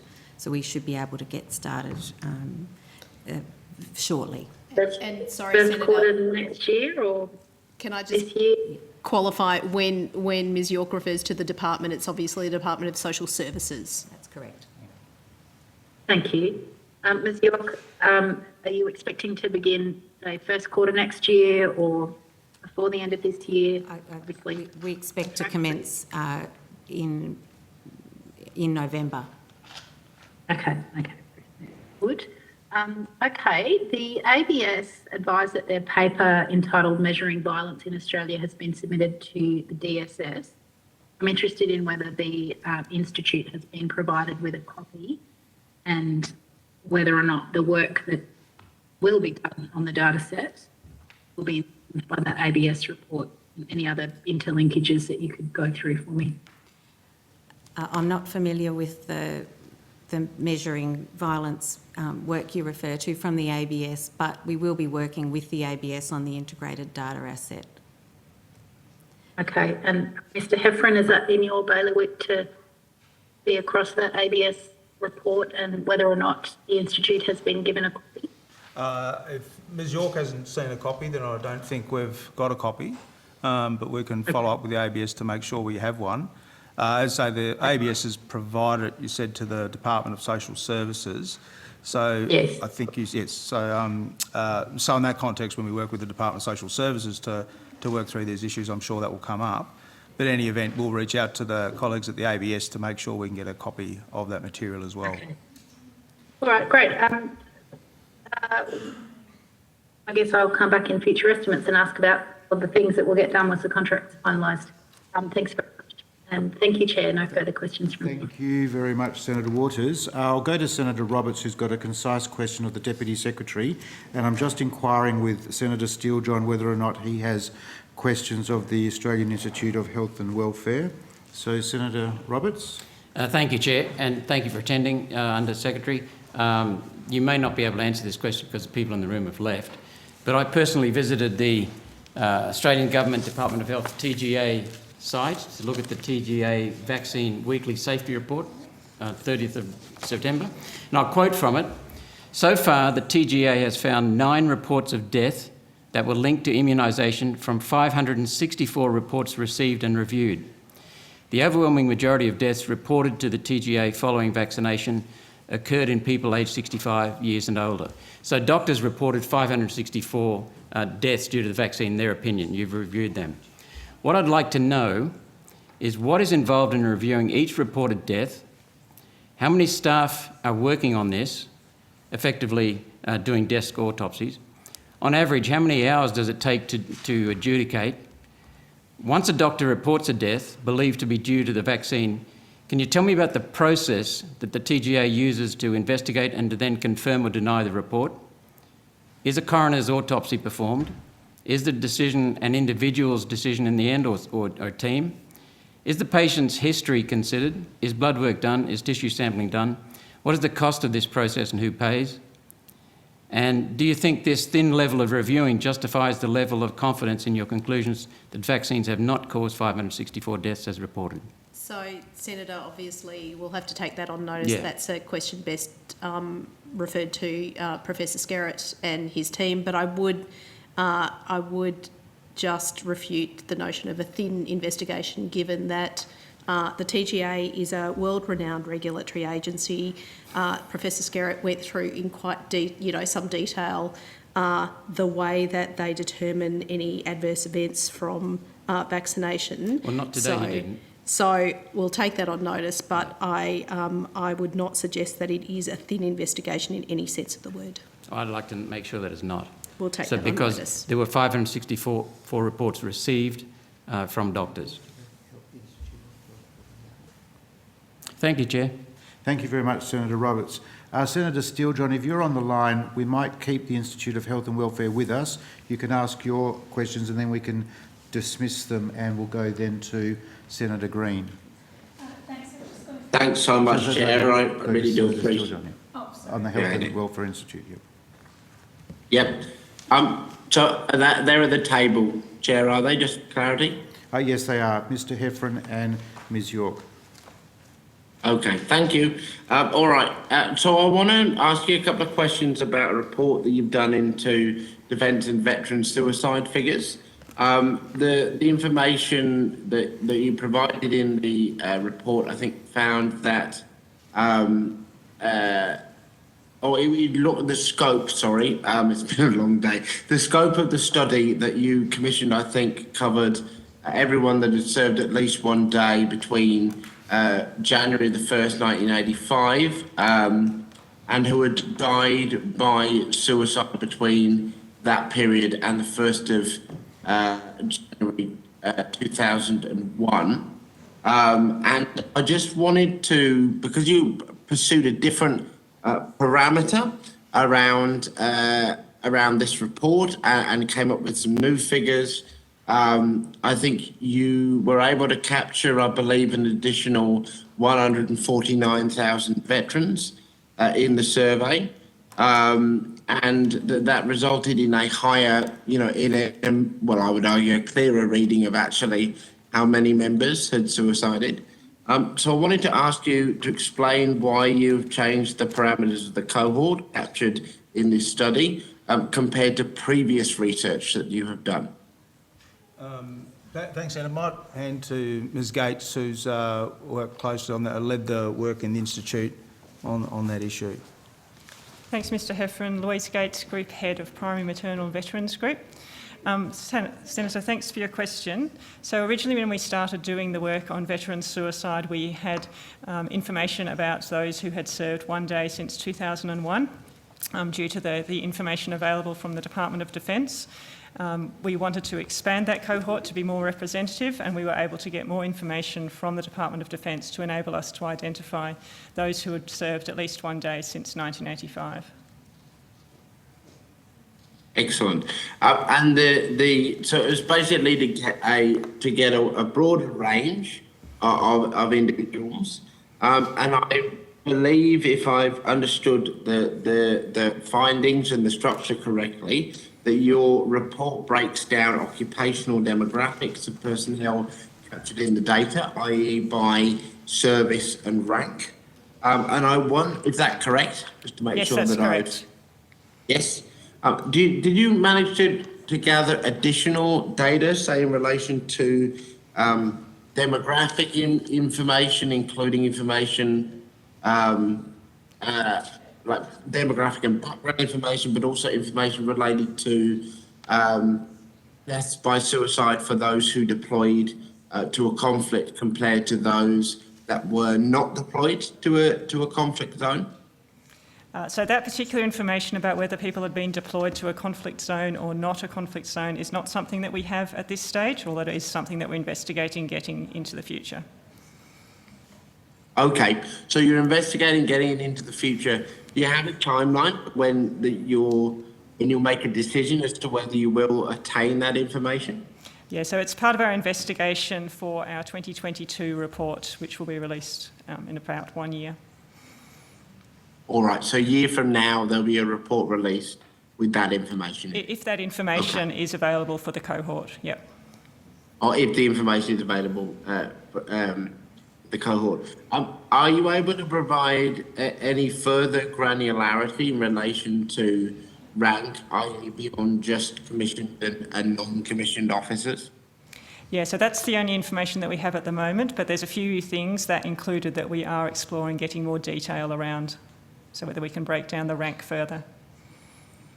Okay, and will that also extend to exploring contextual factors and the potential drivers of whether suicide in the veteran and serving member communities, so particular drivers in those communities? I'm particularly keen to understand whether your research has looked at or will look at the effects of access to support services in the community, transition support for veterans, or soon to be ex-service members, those kind of things. Did your research look at that?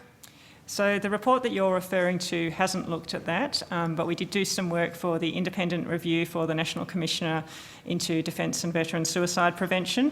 And as part of that work, we did look into some psychosocial risk factors, so including contextual risk factors like you're describing. And we have also started to look at whether people have had access to services provided by the Department of Veterans Affairs. All right, and will that be covered in the work that you may do next year? Is it all kind of? It sounds like you're considering a broader deep dive into the research that you have found across the next year. Is that correct? That's right. So we're just considering which things that we can include in time for the next year's report, but all of those things will be considered. Okay. Well, look, thank you for this research and on work. It is such an important issue, and I'm really glad that this work has been undertaken in such a way that brings so many more individuals affected by this issue into it, because I know that into scope and line of sight, because I know that feeling seen by the system is something that I've heard from people is incredibly important as we explore these issues, particularly with the Royal Commission. So thank you very much. Thank you. Thank you, Senator Steele-John. There being no other questions for the Australian Institute of Health and Welfare, well, thank you very much for your attendance and your endurance, and we'll release you. Thank you very much. Senator Green, Thanks. still in outcome 1.1, 1.2, 1.4, 1.5. Just a quick couple of questions around the national apology to thalidomide survivors. On Monday, just for context, Labor senators raised the issue around a national apology to the Department of Prime Minister and Cabinet about the apology that was announced over a year ago for survivors and their families. Senator Birmingham said that when health appears, they should be ready to have some direct answers on this issue, which is why we're putting those to you now. The Community Affairs Committee recommended a national apology in March 2019, and 2.5 years ago, Labor offered its support to a national apology. Why has the government not attended to this issue with great urgency? So, Senator, we've been working very closely with the survivors of thalidomide group around the timing of the apology, and in particular working with them, they've been consulted on the timing of that apology. Obviously, with COVID restrictions and restrictions on travel, particularly in Parliament House due to COVID restrictions, the survivors agreed that the apology should be delayed until more people could actually come to Parliament House and hear the apology. When has that been communicated to you? Because obviously this pandemic has been going since the start of 2020, but there was a commitment in March 2019, or at least a recommendation in March 2019, long before the pandemic started, and there have been some periods of time when Parliament House has been open. Indeed, Senator. I might ask Ms Goodchild to answer the detail on that, but I would note that we have been working really closely with the thalidomide survivors group, and well, I don't want to blame them. I'm asking you what you've done. In consultation with them, we prioritise the financial supports and the programs to put in place the compensation schemes with the survivors, but Ms Goodchild will be able to answer the detail on discussions with them around the timing. So Tiala Goodchild, Assistant Secretary, Preventative Health Policy Branch. So Senator, in February of this year, I have regular contact with Mrs Lisa McManus, who's the head of the Thalidomide Australia group, and we proposed a date of mid-March of this year for the apology to take place, but unfortunately there was still some COVID restrictions in place that were limiting the number of people that were allowed in the gallery for the house. I believe it was limited to about 25 people. So Mrs McManus, on our behalf, took to canvass all the thalidomide survivors, and so she actually had a 72% response rate to her survey. So 70.83% of survivors asked for the apology to be postponed so that they could come in person. 70% of people that responded to the survey. Of the respondents, yeah. So we did offer them alternatives such as video streaming or having a set amount in the gallery or more in another room. But it was very important for them, which I think you'd understand, that they would be able to be together for this this event. So they asked for it to be postponed to a later date. So what's the new date that's been set, all things being equal with COVID? No new date has been set yet, because obviously this year we've had ongoing COVID restrictions, but many of the survivors, because of their disabilities, as you know, also expressed that they would like to not travel to Canberra multiple times and would like the apology to perhaps coincide with the site of recognition that is being built with them by the National Capital Authority. Sorry, I don't understand why there's no date yet. So the survivors didn't want a date while there were still COVID restrictions. They're spread out all over Australia. Oh, I mean next year. I mean, we're being told by the government everything's going to be fine. So. So the survivors would like it to not have to travel to be able to now coincide with the site of recognition that is also being built for them. So the site is underway and they're being consulted on with that. We've also surveyed them, so they would like the two to happen at the same time. So we need to build the site. So we've also surveyed and had a massive response from all the survivors on what they would like in terms of a site of recognition as well. Is the Prime Minister going to deliver the national apology? So I understand that Minister Hunt and the Prime Minister are discussing who will undertake the apology. Senator Birmingham said he expected it would be the Prime Minister, so can we just confirm, maybe the Minister could find that out for us. When was the Prime Minister last briefed on the progress towards the apology? So I don't think we can comment on when the Prime Minister was last briefed, but our Minister Hunt is regularly updated on the progress with the program and discussions with the survivors group. Sorry, when was the last time Minister Hunt was briefed on it, given an update of how it's going? So the Minister Hunt, through his office, has had updates probably about a month ago in terms of the site of recognition and how that is going, because the two are tied together, and the establishment of the Survivors Steering Committee to make the decisions on how they want the site established and the apology. So that will all be survivor-led. And you can't comment on when if the Prime Minister's been briefed. Is that because you're not sure or you don't? Senator, the department doesn't routinely brief the Prime Minister. That's done via our Minister's No, but office. your officers are responsible for making sure that the voices of the survivors are heard, so I would have assumed they'd be asked to provide advice. And we brief our Minister regularly, and I'm sure he updates the Prime Minister regularly. Well, we don't know for sure, so we have to assume that he may not have been briefed at all. Given the In government's... the absence of any other information. So given the government's commitment to survivors and the amount of financial support that's been put in place and the national commitment to the apology, the Prime Minister is well aware of it. He's been making decisions on that. I'm just asking when he was briefed last, whether he has asked to be briefed about it. So that's a question for government. We brief our Minister regularly. Well, we did ask PMNC and they sent us here for information. So that always seems to happen when the answer doesn't. Senator, I think you've been given some very comprehensive and some very rational information with respect to what's occurring and why it's occurring. I'll take on notice whether I can find any further information with respect to interactions between the Minister and the Prime Minister. And just the last question around the site of recognition. Do you know, is there a location selected yet or a sort of a date that we're aiming for? There's a number of sites that survivors are currently will be considering.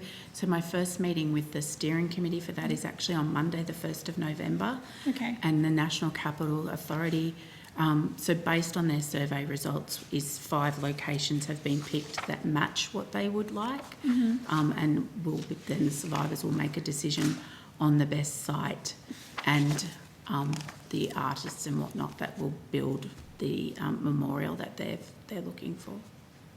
Okay. All right, thank you. Thank you very much. On the same matter, Senator Steele-John. Thank you, Chair. Could I ask, on the question of the, could I ask some questions in relation to the thalidomide survivor package? Senator Green has covered up a bunch of questions that I had around the memorial, but would you be able to give us the total amount of lump sum payments made and the number of people that this includes to start us off? Yep, so thank you, Senator. We have 122 currently recognised survivors registered for the program. 120 of them have been given lump sum payments. The other 2 have not because they were not eligible and weren't born in Australia. So we've made 120 lump sum payments totalling $22.1 million. 22.1. Okay, so and that's in the lump sum payment. In terms of the and you'll have to help me, Miss Goodchild. There was a time when I knew these different streams off by heart. The the annual payment is the name I'm looking for. So what are we looking for around, what are the figures in relation to the annual payment so far? So far 103 survivors have returned their required document to confirm that their locations and everything, and then it's 103 registered participants have had their annual payment already made, which is totalling 2.25 million. Okay, thank you. And can you explain to me, because I noticed a discrepancy in those numbers between the annual payment and the lump sum payment. Can you explain to me the cause of what's causing that disconnect? So every year before, which is consistent with, for example, the Diageo scheme as well, every year before the annual payments are made, paperwork will go to survivors just to confirm their residency and unfortunately also proof of life, and those payments are made after that paperwork is returned. Right. But so how, and forgive my ignorance if it's something I'm missing, but how are we in a place where people can be paid, that they can a lump sum payment or payment? Oh, sorry, Senator, you cut out in the middle of that sentence. Sorry, so how are we, I understand that the piece around the former Diageo arrangement, or the Diageo arrangement, it's still current, I should say. How are we in a situation where individuals are able to receive the lump sum payment, but are not yet able to receive the annual payment? Do you see I'm just wondering what the disconnect there is. So the annual payments were all made some time ago, as you recall. Not the annual payments, sorry, the lump sum payments. And the annual payments were all due to be made this December. But because of the pandemic and consultation we had with the thalidomide survivors, we did bring that forward. But there is a process obviously in place to make sure they get all of those payments, and they have to unfortunately complete their paperwork to do that. So there has been a bit of time between the lump sum payment and the annual payment. Okay, all right. I'll move to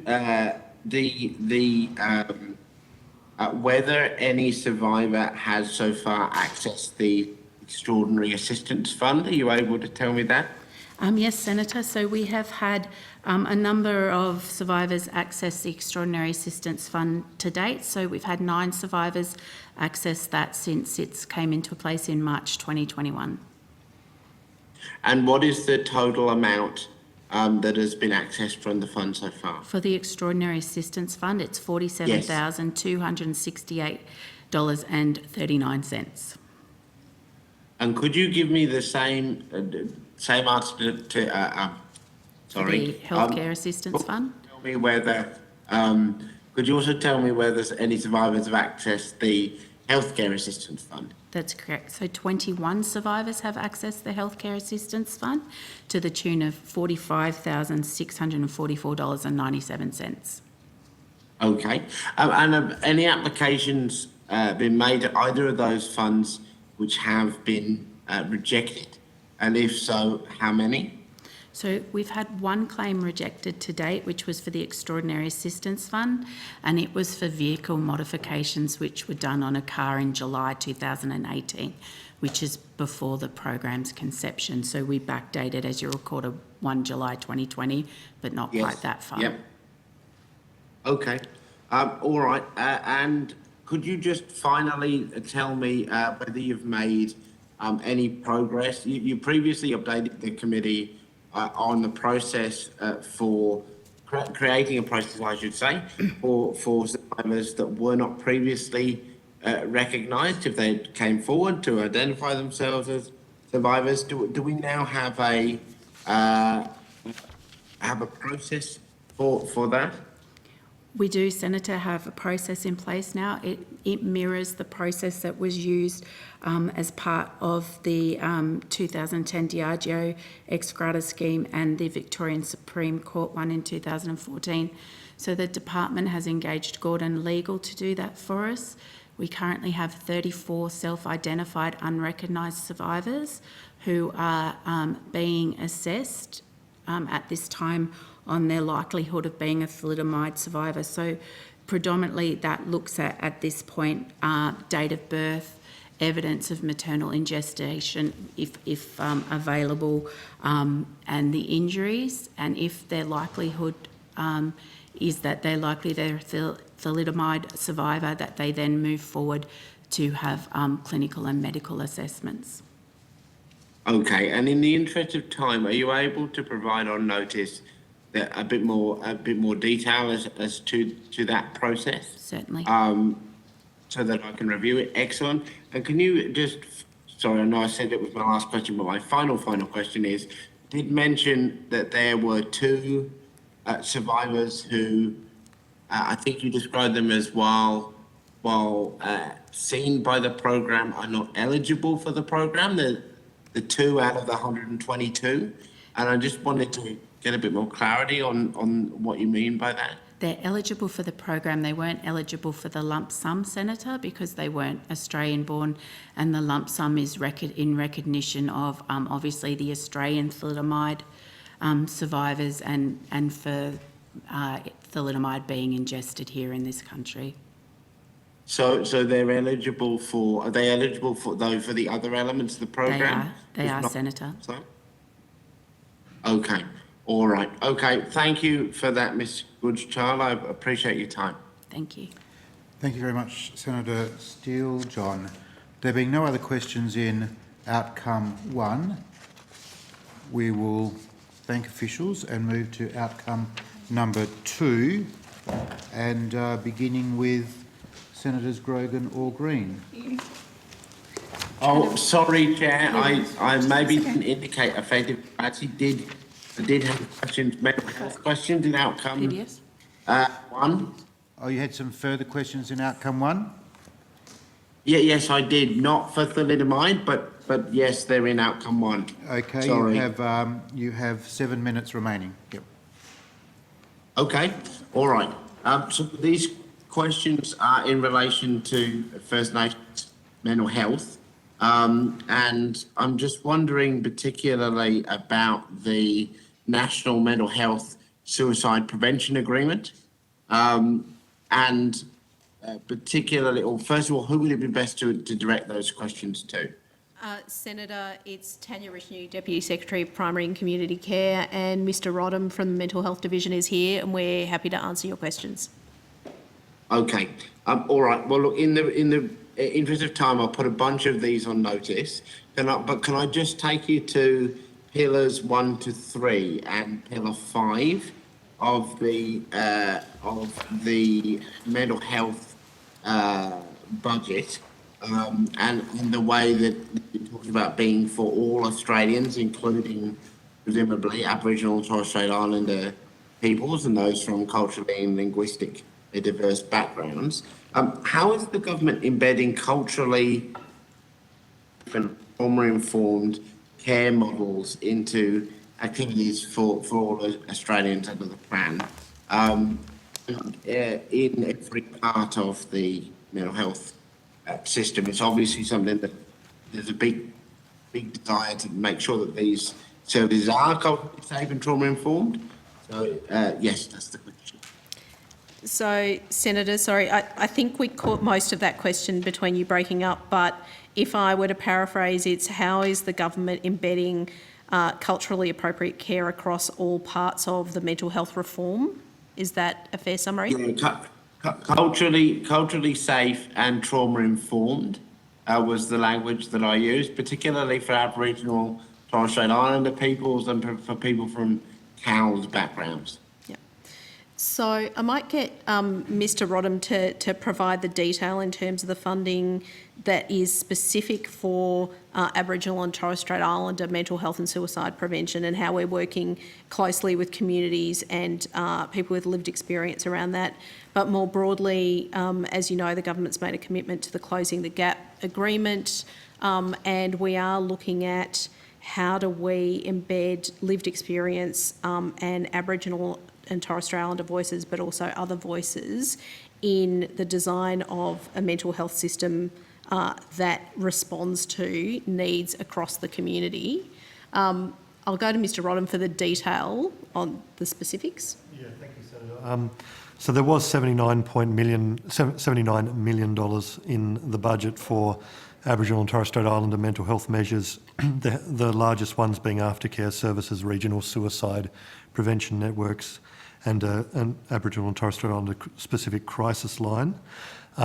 So that they will be co-designed with First Australians through NACCHO, the National Aboriginal Community Controlled Health Organisation, and Gaia Dewey, the Proud Spirit mental health lead in terms of Aboriginal and Torres Strait Islander mental health.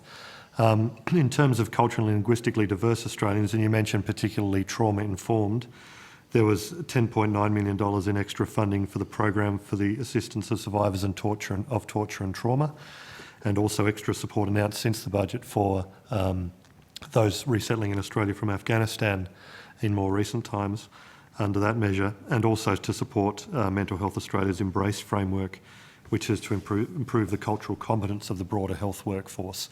So they're specific measures.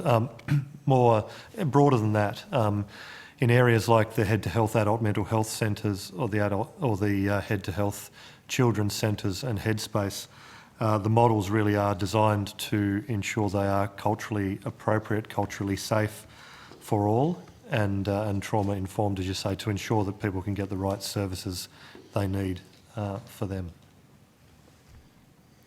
Okay. Well, look, I've got a bunch of other questions, but I've used me time on that one, so I'll just pass it back to the chair and put the rest on notice. Thank you, Chair. Thank you very much, Senator Steele-John. So that does bring to an end outcome 1. So thank you very much to, welcome back, Dr. Murphy. That does bring to an end outcome 1. So we thank officials for their cooperation and patience. So we'll now move to outcome number 2, and I'm advised that Senators Grogan and Green and Steele-John have questions. So Senator Grogan will begin in outcome 2. Thank you. I'm just going to truncate some of this down to an on-notice basis just so that we can get moving. So on the 1st of July this year, government implemented nearly 900 changes to the MBS. These included consolidations as well as removals. Can you please provide a list of exactly what those 900 were and what that change was? And can you also provide the number of claims against each of those items that were removed for the preceding year? So the number of claims against each of those, so that we can just look at the popularity. Senator, I think we can certainly provide lots of detailed information about the changes that were made. The department actually released, I think, a track changes document that went for 80 pages in March this year, so that people knew about the changes at a very detailed level. So and that's been published on our website. We can certainly furnish that. Lovely. And I think the rest of the information we would need to take on notice about the numbers of services billed to particular items.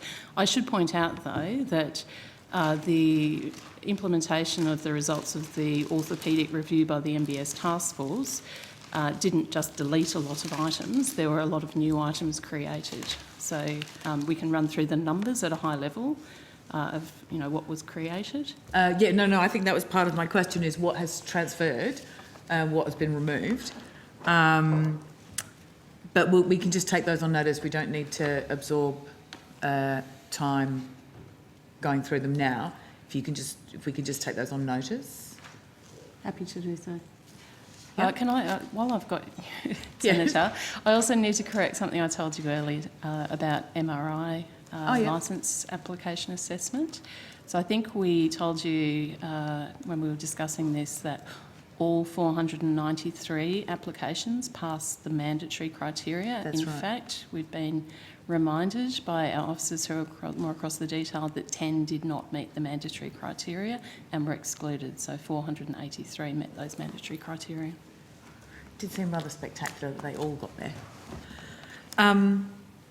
Great. So with going back to these 900 changes to the MBS surgery items, did any of these changes result in out-of-pocket costs for patients?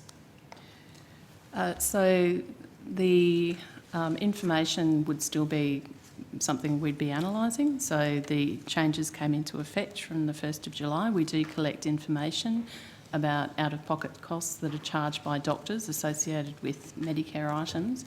But I think at this stage we won't have that data. That's something collected by Services Australia and provided to the department, but probably not that quickly. And what sort of interval does that reporting, what's the frequency of that reporting? I'll need to check and provide you some advice about that. If you could, because obviously we'd be very keen to understand what the impact of those changes is on people, but also to get a sense of what the lag time in getting that reporting is, and then what the frequency of that reporting is, so that we can further track it into the future. Certainly. Thank you. So I would imagine you would have done some level of assessment prior to making the changes to those 900, and you may have some sense of what that impact might have been, even if it's not, formal data, but more of a projection or an assessment. So yes, and Senator, I should probably take you through the process that actually led to this number of changes. So the MBS Review Task Force first established its orthopaedic clinical committee to look at what changes it was going to recommend to the orthopaedic items under the MBS, which is the largest group of items. So that process started in 2016. I'm quite familiar with the process. I think we're really looking for impact, and because you're not aware of the impact at this point in time, the question is really about whether there was any assessment of the out-of-pocket costs, what they might have been. So the recommendations from the task force were really framed around clinical improvements, so making sure Medicare reflected best clinical practice in the orthopaedic area.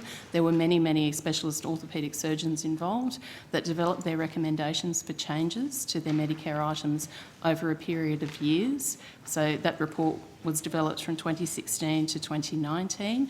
There was then an implementation liaison group established, which met 9 times to look through the items and to make specific recommendations to the government about any potential unintended impacts from the recommendations from the Orthopaedic Clinical Committee that were taken forward by the MBS Review Task Force. So there was a lot of work. Look, can I stop you? Because I'm really conscious that we are banging up against time here. And just take on notice to give us the information about the reporting and the timeline, and when we might expect to see some of that data.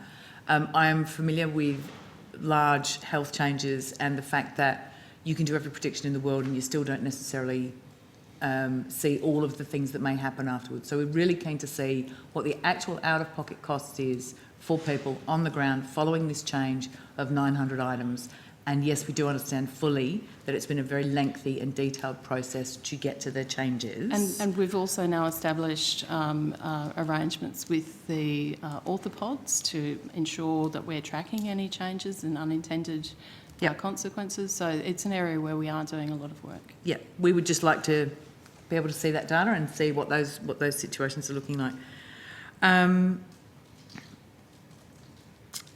I think we'll just move along to. Can I just ask,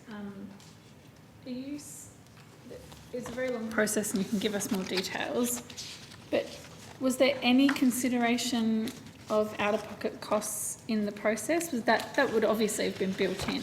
Yes, so I can point you to the report of the Orthopaedic Clinical Committee, which it not only had consumer representatives on it, but it had consumer panel consultation arrangements. So that would have been definitely an area of interest for the consumers, and would have been taken into account in the development of the recommendations of the task force. So you'd have that data? So the projections of the out-of-pocket costs? So out-of-pocket costs wouldn't be something that we project. I mean, it's something that's based on the decisions of individual doctors, so it's not regulated by government. We don't regulate the charges that medical practitioners place on their services. No, when you change a service, be it for all the right reasons or all the good reasons or whatever it might be, the change in the combination of treatment that a person might get can have an impact on those out-of-pocket costs.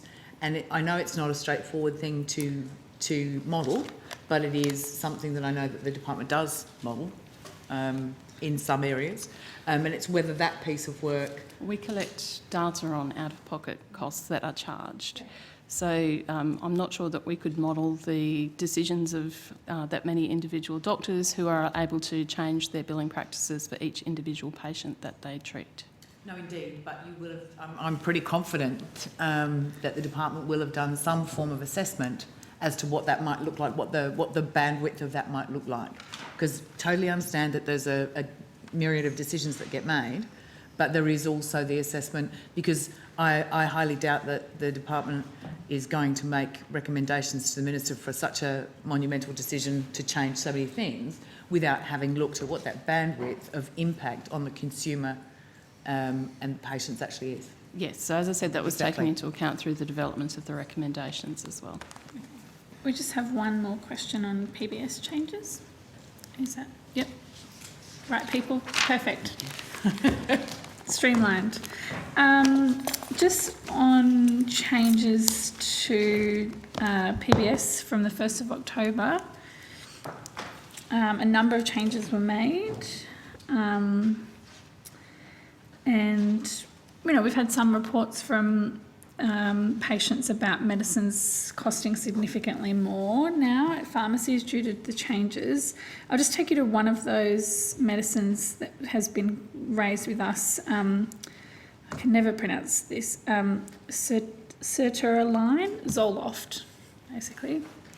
An antidepressant. It's been deleted from the PBS despite being one of the top 10 most prescribed medications last year. What was the reasoning behind this, and has it been replaced with a substitute? So we'll just take you through the detail of what actually happened. So there are multiple brands of many medicines on the PBS.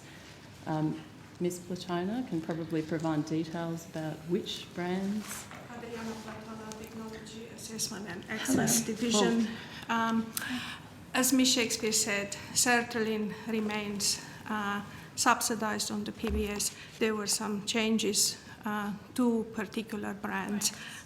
So the product remains available on the PBS, and there are 10 other brands for this medicine. They have all been assessed by the TGA being equivalent to each other. Bioequivalent, they are substitutable. People don't need to get another prescription. But perhaps the particular brand... Don't need to get another prescription. No, they don't. That's exactly right. These brands are all equivalent to each other. They are all sertraline. Yeah, but if you've been taking the same medication for years and years, and it's an antidepressant, you know it works for you, and you go to your pharmacist, you're going to ask for the same medication that's been working for you, not causing any side effects. It's a big thing to change medicine, even if it is a brand. So do doctors, are they made aware of the changes so that they can change people's prescriptions? So the brands are denoted in the schedule of pharmaceutical benefits as being A flag. So they have a particular note that indicates to everyone, and physicians are very well aware of that those brands are interchangeable, substitutable to each other. So on a patient who's taking sertraline, any of those available brands are deemed by the TGA to be bioequivalent to each other.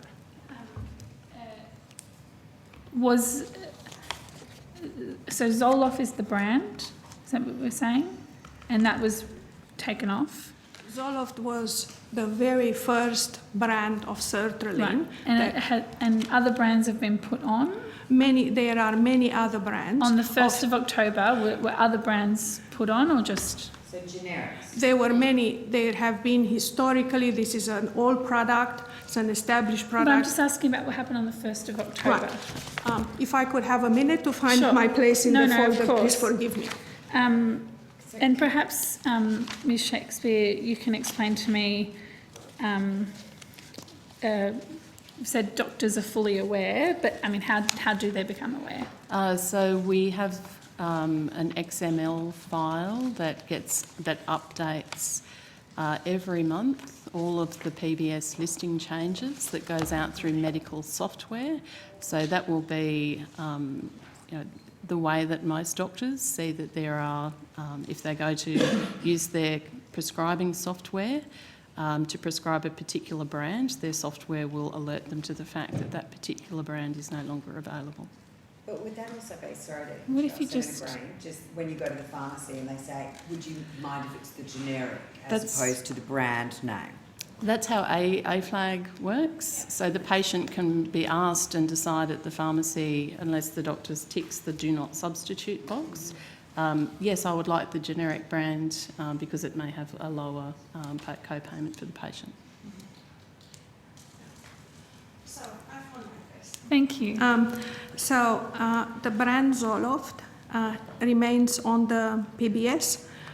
It now has an additional surcharge that the company has chosen to impose on it. It is not a surcharge that the government is charging. That is the choice of the company to increase the surcharge. As I said, there are 10 other. Does that go in the XML file? Everything goes in it. Everybody is alerted to it at least 4 weeks in advance.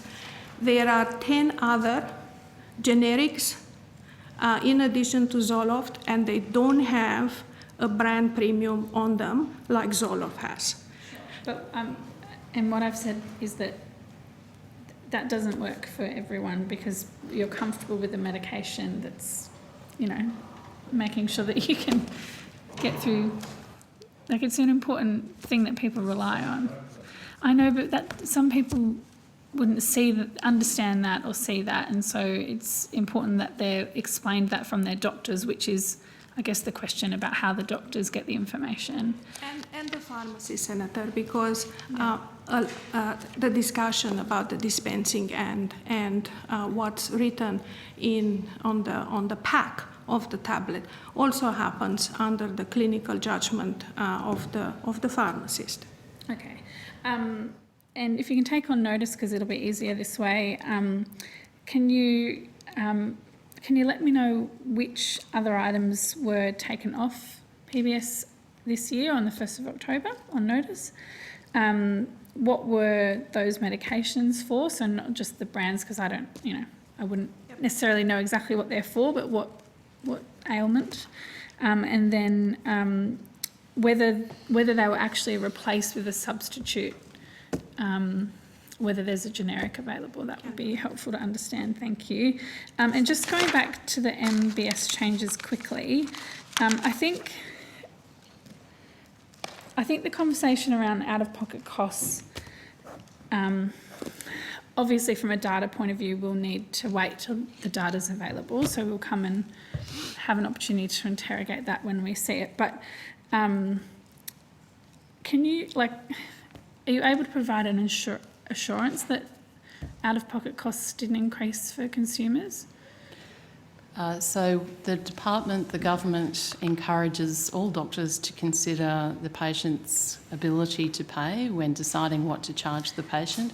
We also continue to provide all of the same supports through not just the Medicare rebates, but the Medicare safety nets, the extended Medicare safety net to assist patients with out-of-pocket costs. But based on the changes that the government made, are you able to give an assurance, Minister, that no one had increased out-of-pocket costs? Well, Senator, as Ms Shakespeare has just said, the government doesn't regulate what doctors charge. Ms Shakespeare's taken you through an extremely comprehensive process to make modifications to the MBS, a process, might I add, supported by the opposition, and with significant consultation as a part of that process with not just the profession but also consumers as a part of that process, designed to improve clinical practice and service to people seeking those particular services. I can't, and I don't intend to try and project something that we don't have the data to assess. We are collecting the data to assess it, and rather than me trying to speculate, or any of us trying to speculate, I might add, I think collecting the data and making an assessment on the empirical evidence is the best way to go. Okay. Can't say if people are paying more. So I think, the other thing to keep in mind here is with the changes, there were more changes that resulted in an increase in the MBS rebate for orthopaedic surgical services than there were decreases. Some people might be paying more, and we don't know yet. We won't know for a while. We'll certainly be monitoring the data. As I said, we're working with the orthopaedic groups, the AMA, to monitor the impact of the changes and make sure that we're prepared to respond if there are unintended consequences. Okay, thanks. Colleagues, are there any other questions for outcome 2? There being no other questions for outcome 2, I thank officials, and we'll move on from outcome 2 to outcome 3. So thank you very much for your patience throughout the day. Sorry, Chair. Senator Stilton, I am communicating with you what I thought was a very, very effective way, but...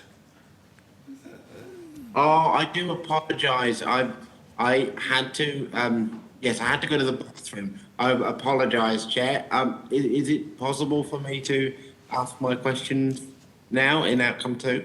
What are your questions? So I've got just a brief set on telehealth and a question in relation to diabetes and hepatitis C.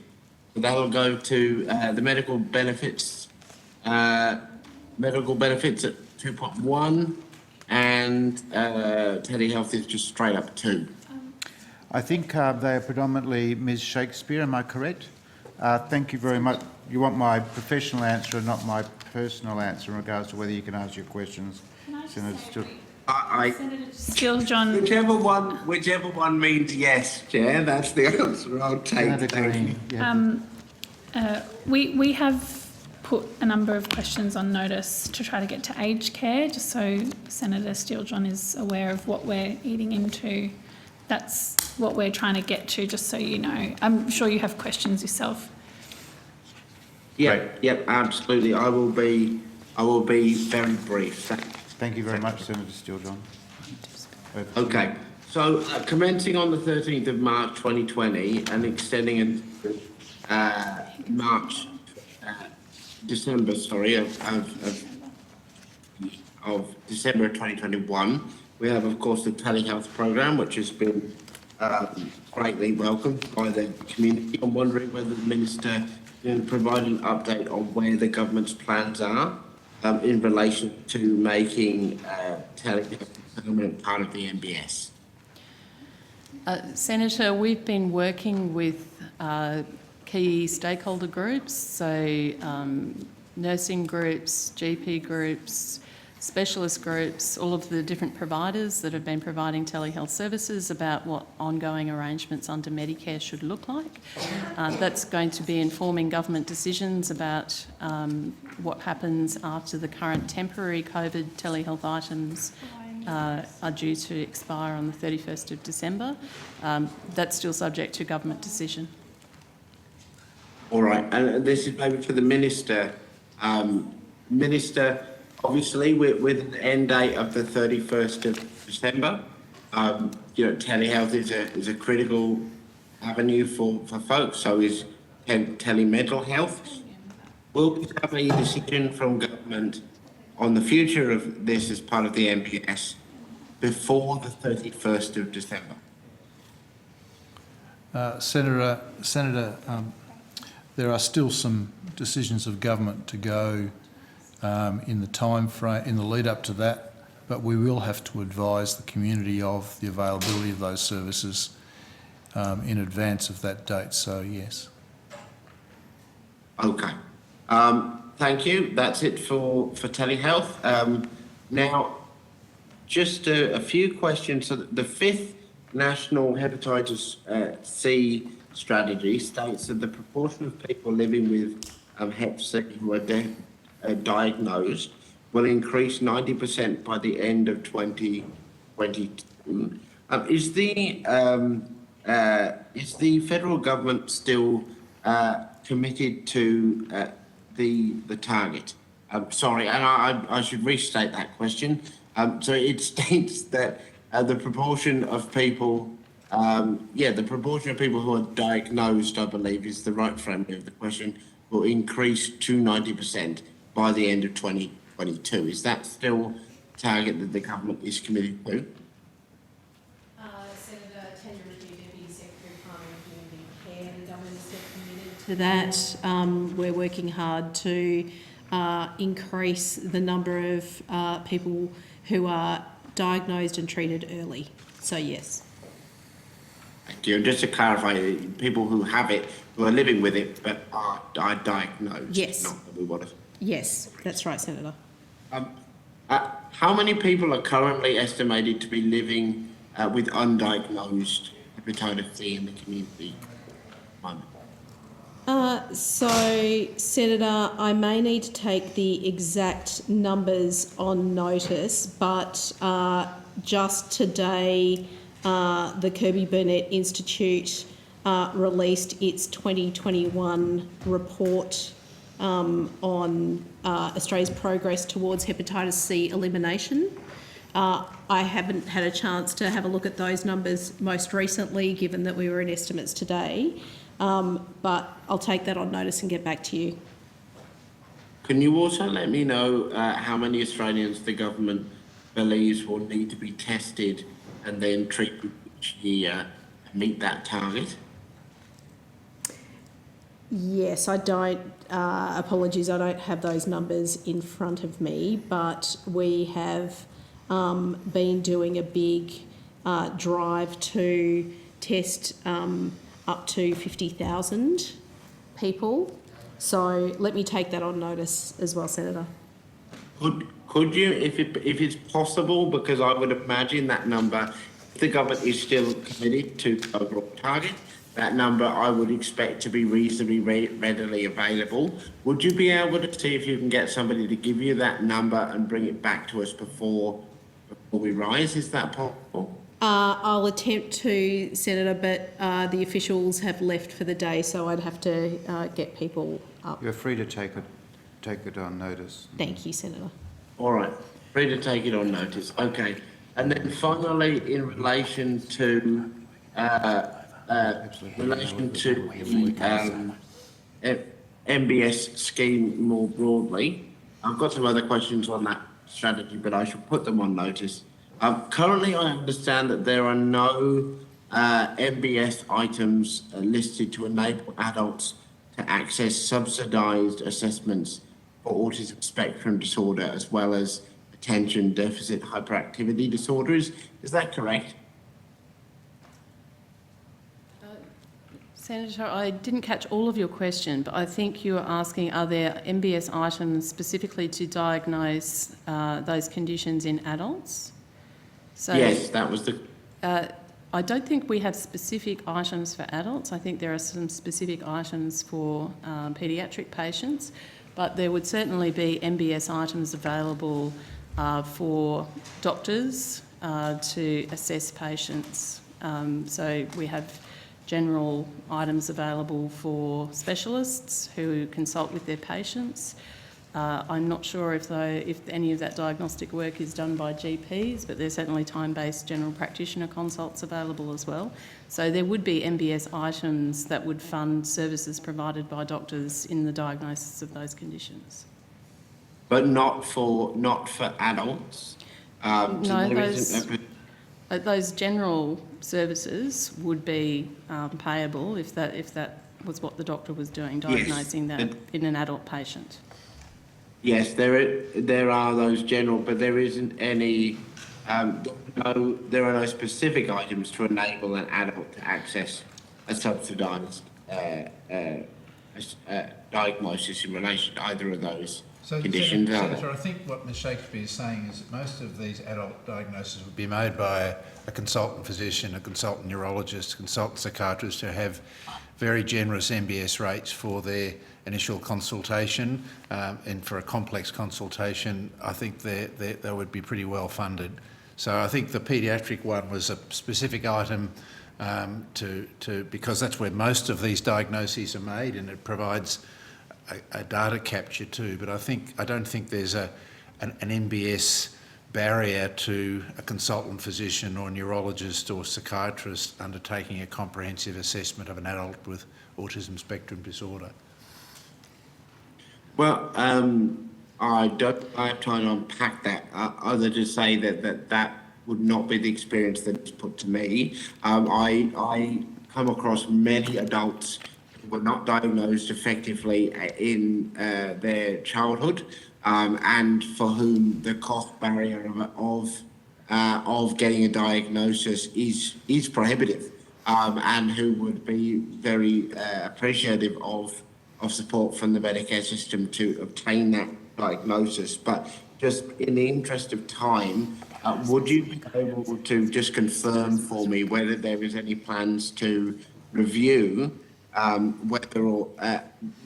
basically to review the cut-off of the MBS item as it currently covers children, to expand it out in terms of its age range, or in any other way to revisit the question of whether or not there is more the MBS could or should be doing to support the diagnosis of autistic adults or those with ADHD? So I have just been informed that there was actually an MBS task force recommendation, which is still under consideration by the government, to increase the age for that specific item from 18 to 25. So there is work to consider changing the age limits. Okay, that is great. And it's still under consideration, when will that consideration be complete? Hopefully very soon, Senator, but I can't give you an exact date. Okay, before the end of the year? I'm not sure. I think it's probably looking at next year, given the process that we need to go through to make changes to the MBS and the notice that we need to give to people around changes. Okay, thanks very much. I'll put the rest on notice. Thank you, Chair. Thank you very much, Senator Seldon. We appreciate that. So, colleagues, that does bring to an end now outcome 2. So again, we thank officials for their cooperation. We can use the next 5 minutes before the 15-minute break, or we can break now for 15 minutes and resume with outcome 3. Praise back. Minister, no objection to that. So we will suspend. Hands, Chair. Thank you. We'll suspend for 15 minutes and return at 9:25, beginning with outcome number 3. Thank you. Begin. So we are now in outcome 3, and I'll invite Senator Watt to begin with some questions. So Senator Grogan. So how I propose to do this is do 15 minutes with Labor senators, 10 minutes with Senator Rice, 15 minutes with Labor senators, 10 minutes with Senator Rice. That will take us to 10:15, at which point we are planning to transition to outcome 4. So for those officials that have been waiting all day, it's nearly over. Senator Grogan. Thank you. If I could just take you to the issue of the implementation task force under the Aged Care Royal Commission. That recommendation number 147 had the setting up of that task force as one of its key aspects. Could you please tell me if that has been established?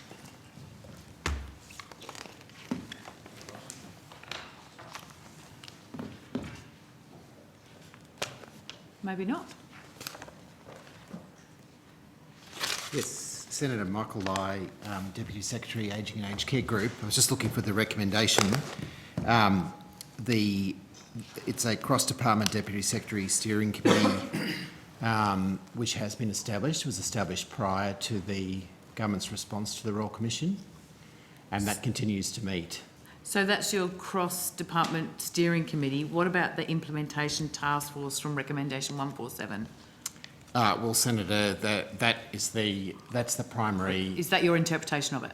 That's the primary vehicle. We have a structure within the department. We have a whole of department committee that oversights the implementation of the Royal Commission recommendations, which is and looks at the progress in terms of all the recommendations. But in addition to that, we have that whole of government process, which is a Band 3 Deputy Secretary Task Force, which has central agencies, the Department of Health, DSS, DESI, Department of Veterans Affairs on it. And we've been working through the implementation of the recommendations. So instead of an implementation task force, you've got a cross, what are you calling it? It's like an IDC. Mr Hawkins might have the... Love an acronym? We don't have an acronym for it, I don't think. The IDC is a word, is it? Interdepartmental Committee. That's the acronym. Sorry, my apologies. Okay, so instead of an implementation committee, you've developed an IDC? So we've got two things. We've got the process within the Department of Health, because some of the recommendations are not just for aged care, they're in the health part of the department. And so we have a process that's chaired by myself and the Chief Operating Officer. So that effectively is the implementation task force within the Department of Health. Okay, but in addition to that, we have... the recommendation does ask for an implementation task force which will implement and direct implementation, and it will be supported by a cross-departmental steering committee. Yeah, and so the second entity, which is the cross-departmental steering committee, is the interdepartmental committee that I talked about. Okay, and so who is on your implementation committee? Your implementation task force? Yeah. And then who is on your IDC? If you could give me those two, that would be great. So, Ross Hawkins, First Assistant Secretary of Reform Implementation Division.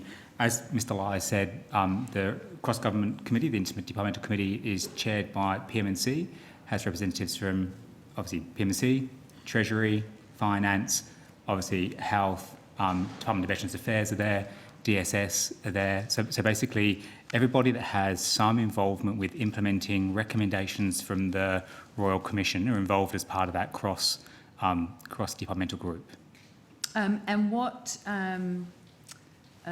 classification are people on in that grouping? It's managed at the Band 3 Deputy Secretary level, so it's a senior level committee.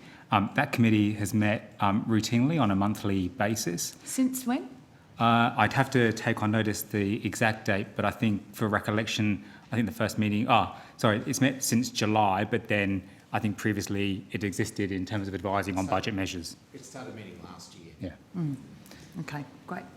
And then the task force? And the task force, we can get a list for you if you like, Senator, of the people who are on that. Thank you very much. That'd be very helpful.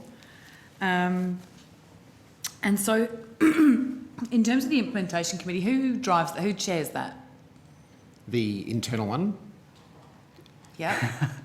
The one internal to health is chaired by myself and Charles Wan.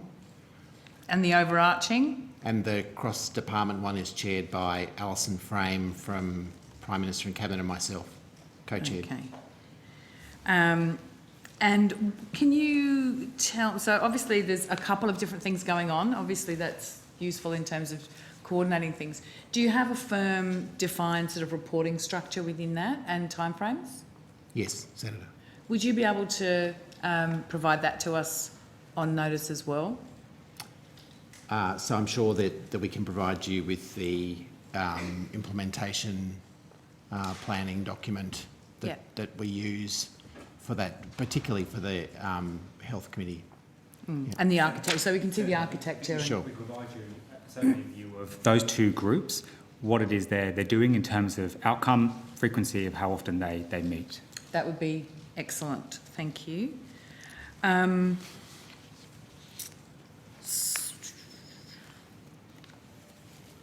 Now, the Inspector General was another recommendation, recommendation 12, and it was to be established under the interim administrative arrangements by July 2021. Can you give us an update on how that's going?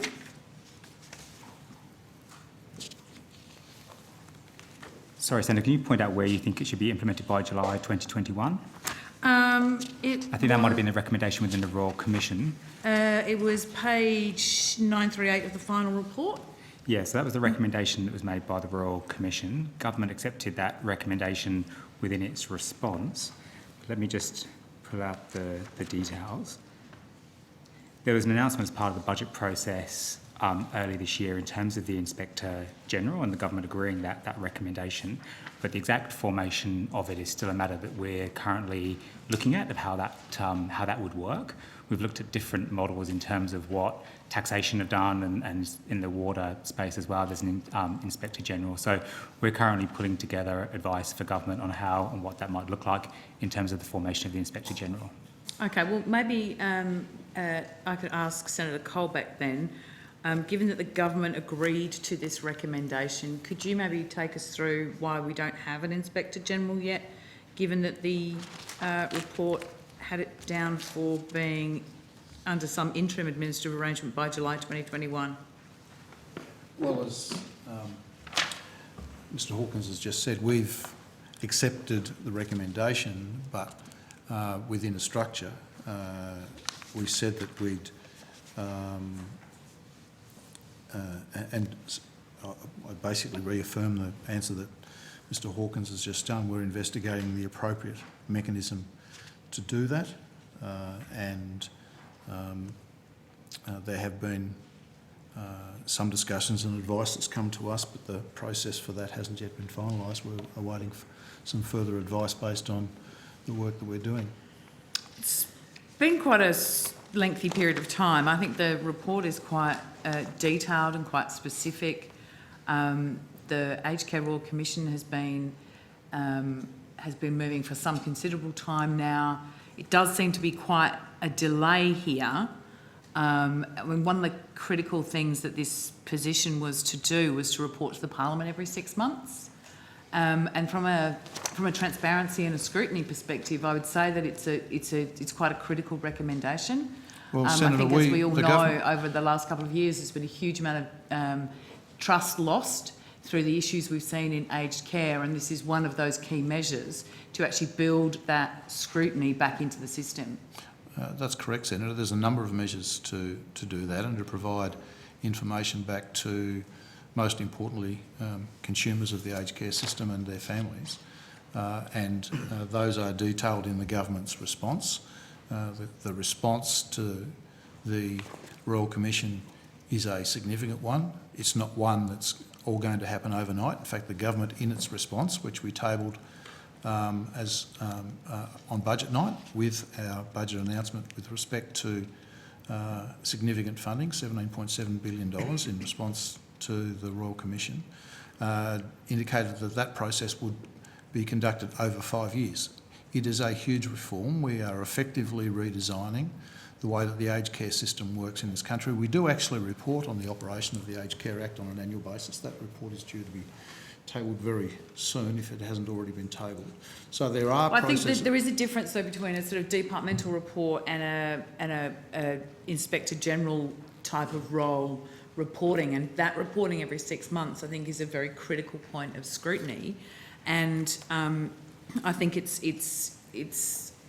a problem that it has not been implemented yet, and from what I'm hearing, you're not even at a point of having made a final decision about the structure and how it's going to work, let alone having got to a point of actually of getting somebody into that role and providing that level of scrutiny to the 6 monthly reports to the Parliament. Obviously, is significantly important, and November it should have been the first report. We're just around the corner from that. Well, Senator, I don't agree. This is a significant reform. We've responded to the Commission. We haven't responded to each recommendation in exact form that the Royal Commission made those recommendations. There are some variations in that across the reform process, but this is a significant piece of reform. We're rewriting the entire Act. We're reviewing the capacity of the Quality and Safety Commission. We're reviewing the quality standards that apply to the sector.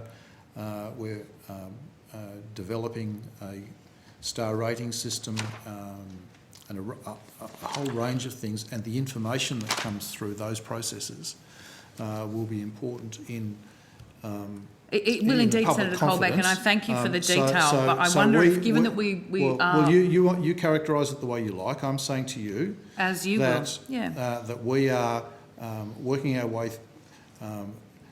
quite quickly but methodically through our response to the Royal Commission.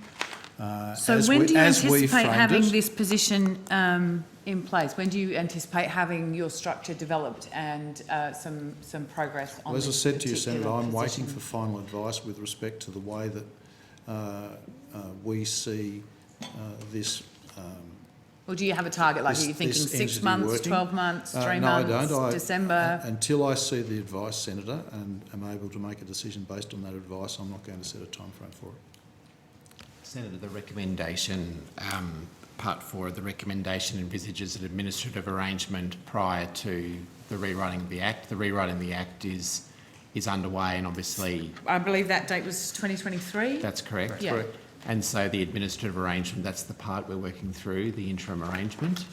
Yeah, and the interim arrangement was supposed to be in place in July. So I guess what I'm looking for is this a point of trying to avoid scrutiny, or is this a point of just not having got there yet and you have some form of timeline?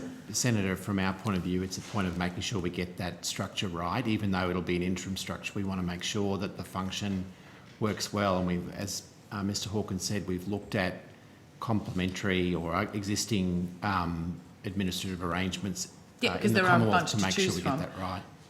Timeline though, this is a point of scrutiny in the whole reform. It's a very significant point of scrutiny in this whole reform. And so I'm keen to understand what your timeline is, and I think an open-ended timeline leads us to some sort of assumption that there is no firm drive to get this done. Well, Senator, I wouldn't agree with that. We've already worked through quite a number of the recommendations of the Royal Commission. We've passed a number of pieces of legislation. We have more in the House at the moment, as you would be aware. It is a significant reform package, and I think the most important thing for us to do as a part of this process is make sure that we get it right, because it is a once-in-a-generational opportunity to actually make some significant positive reforms to the aged care sector and the imprimatur. Okay, I've only got 2 minutes left, so I'm just going to barrel across you there, Senator. If on that point, there's the Council of Elders and the Aged Care Advisory Council, yes, which are 2 significant points of reference within these changes. Have those been set up? So the Council of Elders announcement I would describe as being imminent.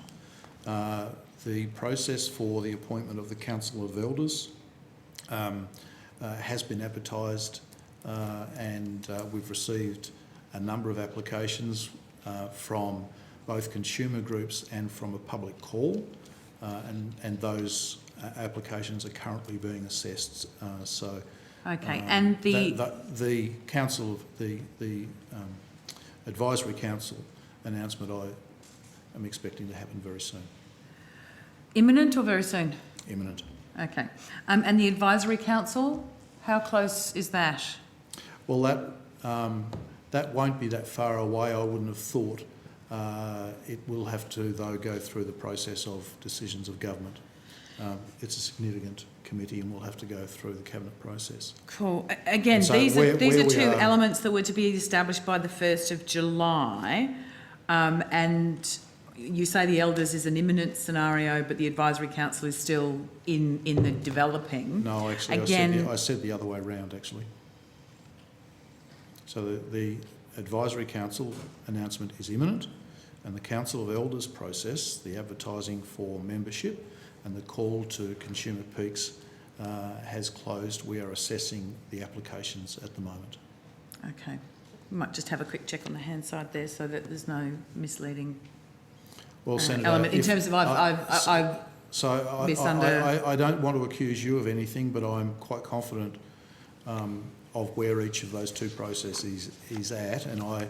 Indeed, which is why you're here to answer the questions and I'm here to ask them, is to find out where those two processes are up to. My concern is that you've introduced a couple of bills and you're making progress in some manner, and neither of these bodies have had any input on those two aged care bills because obviously they haven't been established yet.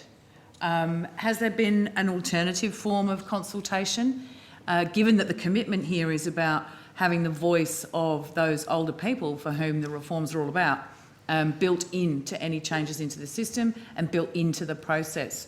So can you tell us, given that you have not set up these two bodies that were committed to yet, how you went about the consultation for the two bills that you have already introduced? So, for example, the Serious Incident Response Scheme and the legislation with respect to restrictive practices so I'll go to the restrictive practices legislation was a part of a significant review process that I committed to the Parliament when the previous regulations were put into place, and there was a move in the Senate to disallow those. We had some consultations with some colleagues.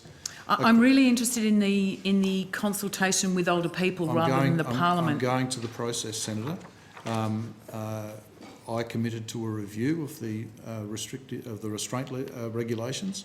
There was a review process that was conducted, which included consultation with interest groups across the community, including Consumer Peaks. That report was provided to me, and it was released publicly. And the new regulations were based on the recommendations of that process. And so legislated and came into force on the 1st of July this year, which is the sunset clause for the OLREGs. And for the Serious Incident Response Scheme, there was a considerable period of consultation over an extended period with consumer groups and the provider peaks and providers in respect of what that legislation. My concern here is that obviously these two. I just finished my sentence, please. No. It's very, very fair by sort of mapping out how we're going to do this for the last sprint. So we're now going to Senator Rice, but we will come back to a Labor senator in 10 minutes. Thanks, Chair. I also want to go to the new Aged Care Act and the fact that the Royal Commission recommended the creation of a rights-based Aged Care Act, which the government committed to implementing. So I want to know is that still the case? You're still committed to implementing a human rights-based Aged Care Act where the rights are embedded within the legislation and not a set of principles? And I'll start there, but I'll follow on after that. Senator Amy Laffin, First Assistant Secretary of the Quality and Assurance Division. Yes, that is government's commitment, and in fact I think at one of the last estimates the question was put directly to the Minister, who said that it would be a rights-based act, and the Minister also pointed out that the current act has a Charter of Rights embedded in it at the moment. But I think that certainly the aged care community want to see more than what's in the current act in terms of what that means to be a rights-based act. That's correct, and that's been government's commitment to that recommendation of the Royal Commission. Okay, and then I didn't want to go on sort of following up from some of the questions that Senator Grogan was asking about in terms of the consultation processes to ensure that's the case. And you've talked about the Advisory Council and the Committee of Elders that are being set up. But what is being done as of now to ensure that we've really got genuine consultation that's being done to ensure that things like making sure that the rights-based act actually occur? Yeah, so certainly most recently our focus has been on the two immediate bills to implement Royal Commission recommendations, so the bill that was passed in June and the one that's currently before Parliament. We're now able to focus on the new Aged Care Act, so I've started consulting and we're in discussions with the Office of Parliamentary Counsel. We definitely will be consulting on the new Aged Care Act. We expect to be starting that in early 2022 using the mechanisms that we talked about before, the Advisory Council and the Council of Elders. Will they be the only mechanisms, or what other? No, we'll also be looking at broader consultation. We anticipate running some further consultation on several of the broader sorts of concepts, so the concepts you're talking about, like rights and things like that. And also, we'll also have targeted consultation on some of the individual measures, and we're already undertaking some of those consultations. So, for example, on the home care program and what that looks like, and the future of the ACAR round and star ratings are things that we'll have individual consultations on, and those things will be legislated so they feed up into the Act. Senator, we could provide to answer both Senator Grogan and your questions about consultation, maybe a bit of a map of what we've been doing post the announcement, because while those two committees are being established, we have engaged very broadly with stakeholders, but we've also started to do some subsector engagement. And one of the things we're trying to do is collect directly consumers, their families, carers, academics, people who might not be providers, where we previously might not have got to as readily, and we're going to try to make sure that we then invite them to be part of consultations that they're interested in. In addition to that process, we can also show you, Minister Colbeck and myself meet with the consumer and provider peaks every week on all manner of issues related to reforms and COVID.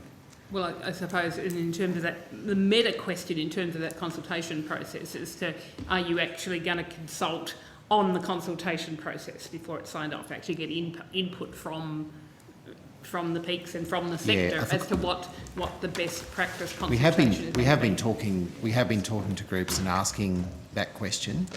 I think the advisory group will be very helpful in terms of providing us assistance on issues where people will want greater depth or of consultation.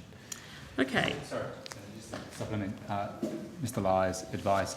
We met with a group of consumer peaks, I think it was about a week ago, specifically to discuss the issues you've outlined in terms of what does consultation mean, what does co-design mean, to make sure we're talking from a shared language so that we both kind of understand what that looks like. We've agreed to form a working group with those consumer peaks because we know it's incredibly important to hear that lived experience voice, and we want to work through how do we best integrate that into our not just our kind of policy definition piece, but actually that broader element of engagement and hearing that lived experience. So kind of through the back end of that process, we'll have an agreed framework that will work between us and the consumer bodies in terms of what that would look like.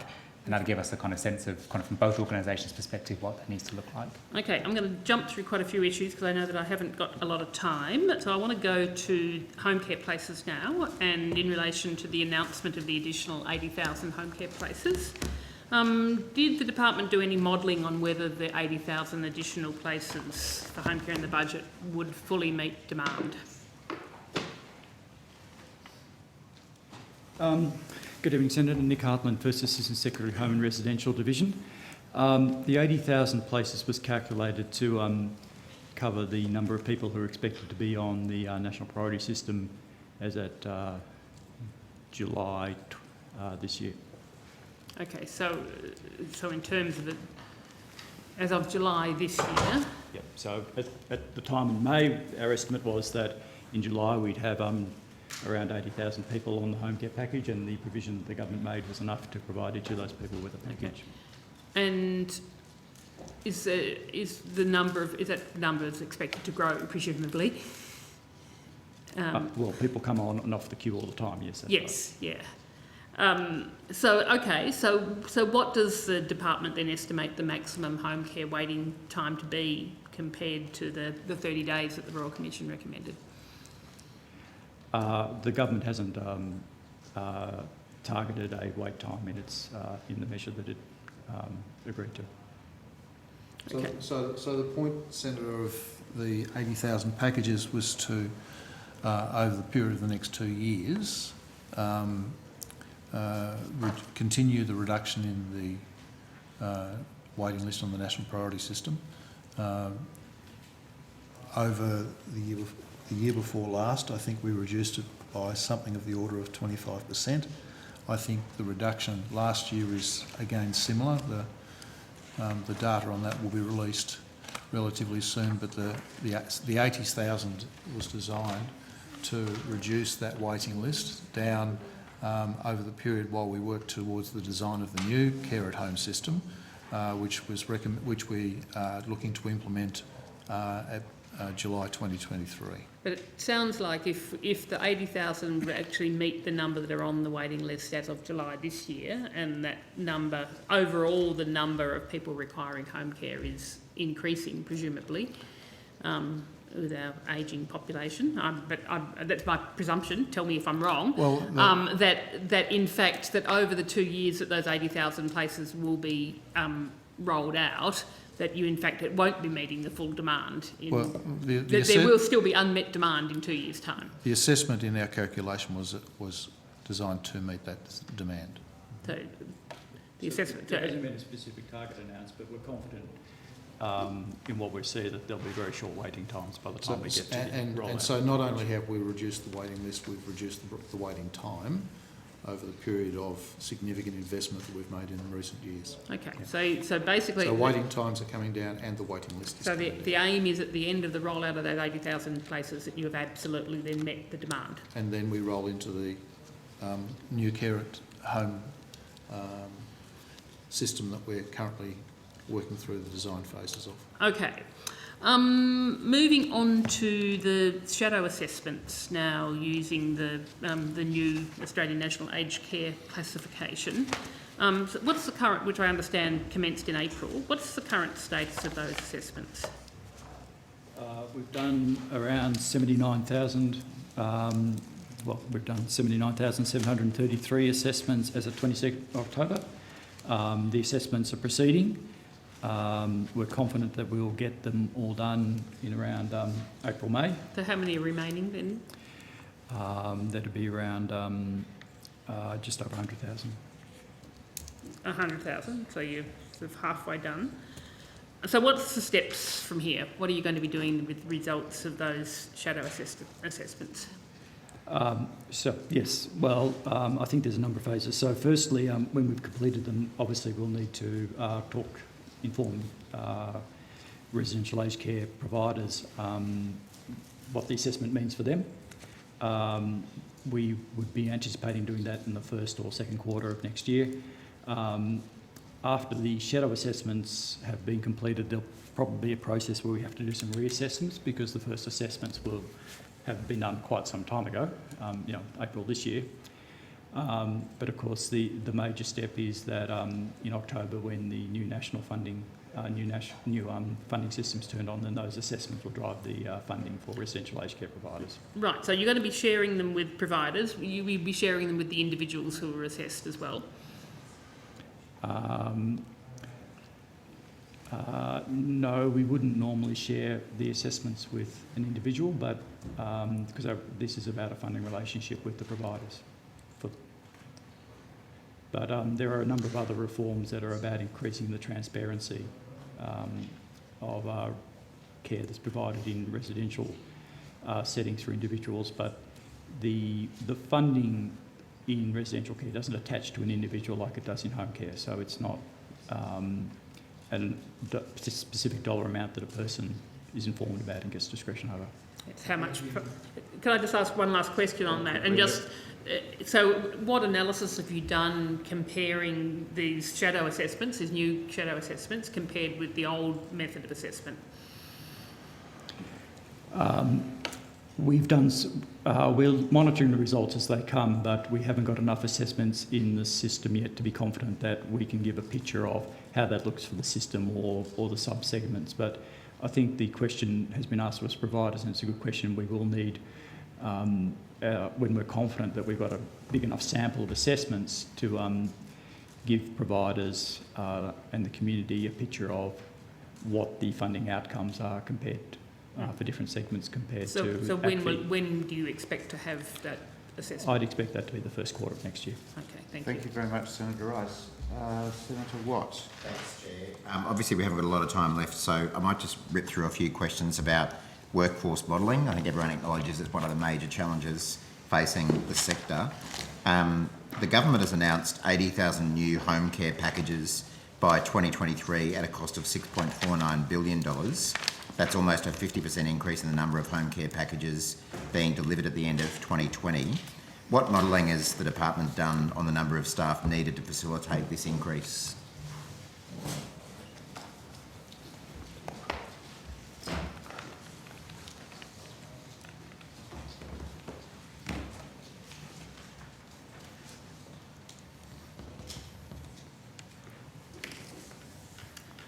Emma Gleeson, Assistant Secretary, Aged Care Workforce Branch. So at the time the measure was developed for the additional 80,000 places, we modelled what the workforce required for that amount of packages was. We had a strong focus on growing the personal care workforce because that's one of the occupations that primarily supports the delivery of the home care packages. So we modelled, the results of the modelling were that we needed around 18,000 additional personal care workers. By 2023? That's right. Any other kinds of workers that you would need? Obviously it's not residential care, so...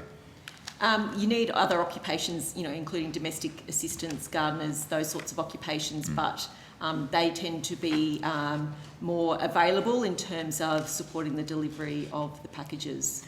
And how are we... So you think there'll be 18,000 extra personal care workers needed essentially to deliver on the 80,000 new packages announced by the government. How are we tracking in terms of attracting that number of personal care workers? Right, so we've got a specific program designed to address those additional workers. So it's got two phases. So the Department of Education, Skills and Employment doing dedicated activity using their employment services arrangements, their local employment facilitators around the country to really target job seekers into the care sector. So placement numbers are showing that compared to this time last year, they're seeing a significant uplift in the number of placements into the care sector. They can't differentiate between disability and aged care, but overall, I think they're, I'd have to find the numbers for you, but I think they're looking at 5,000 additional workers they've managed to secure over the same period last time. Maybe if you could take that on notice Yes. for us, just to step us through where we're heading, Yep. how many we've achieved so far, that kind of thing. And the second phase of the program is the Home Care Workforce Support Program. So that's a grants program that we're establishing in the Department of Health, and that's designed to provide grants across the states and territories for organisations or consortia to target the recruitment, attraction of workers into the home care sector. Mm-hmm. Okay. The Productivity Commission, as you'd be aware, has predicted that we'll need an extra 700,000 aged care workers by 2050 to meet the demand of an ageing population. What long-term modelling has the department done on workforce demand in aged care, and what does it show? So the government commissioned the National Skills Commission to do a care workforce labour study. So that report has been recently provided to government.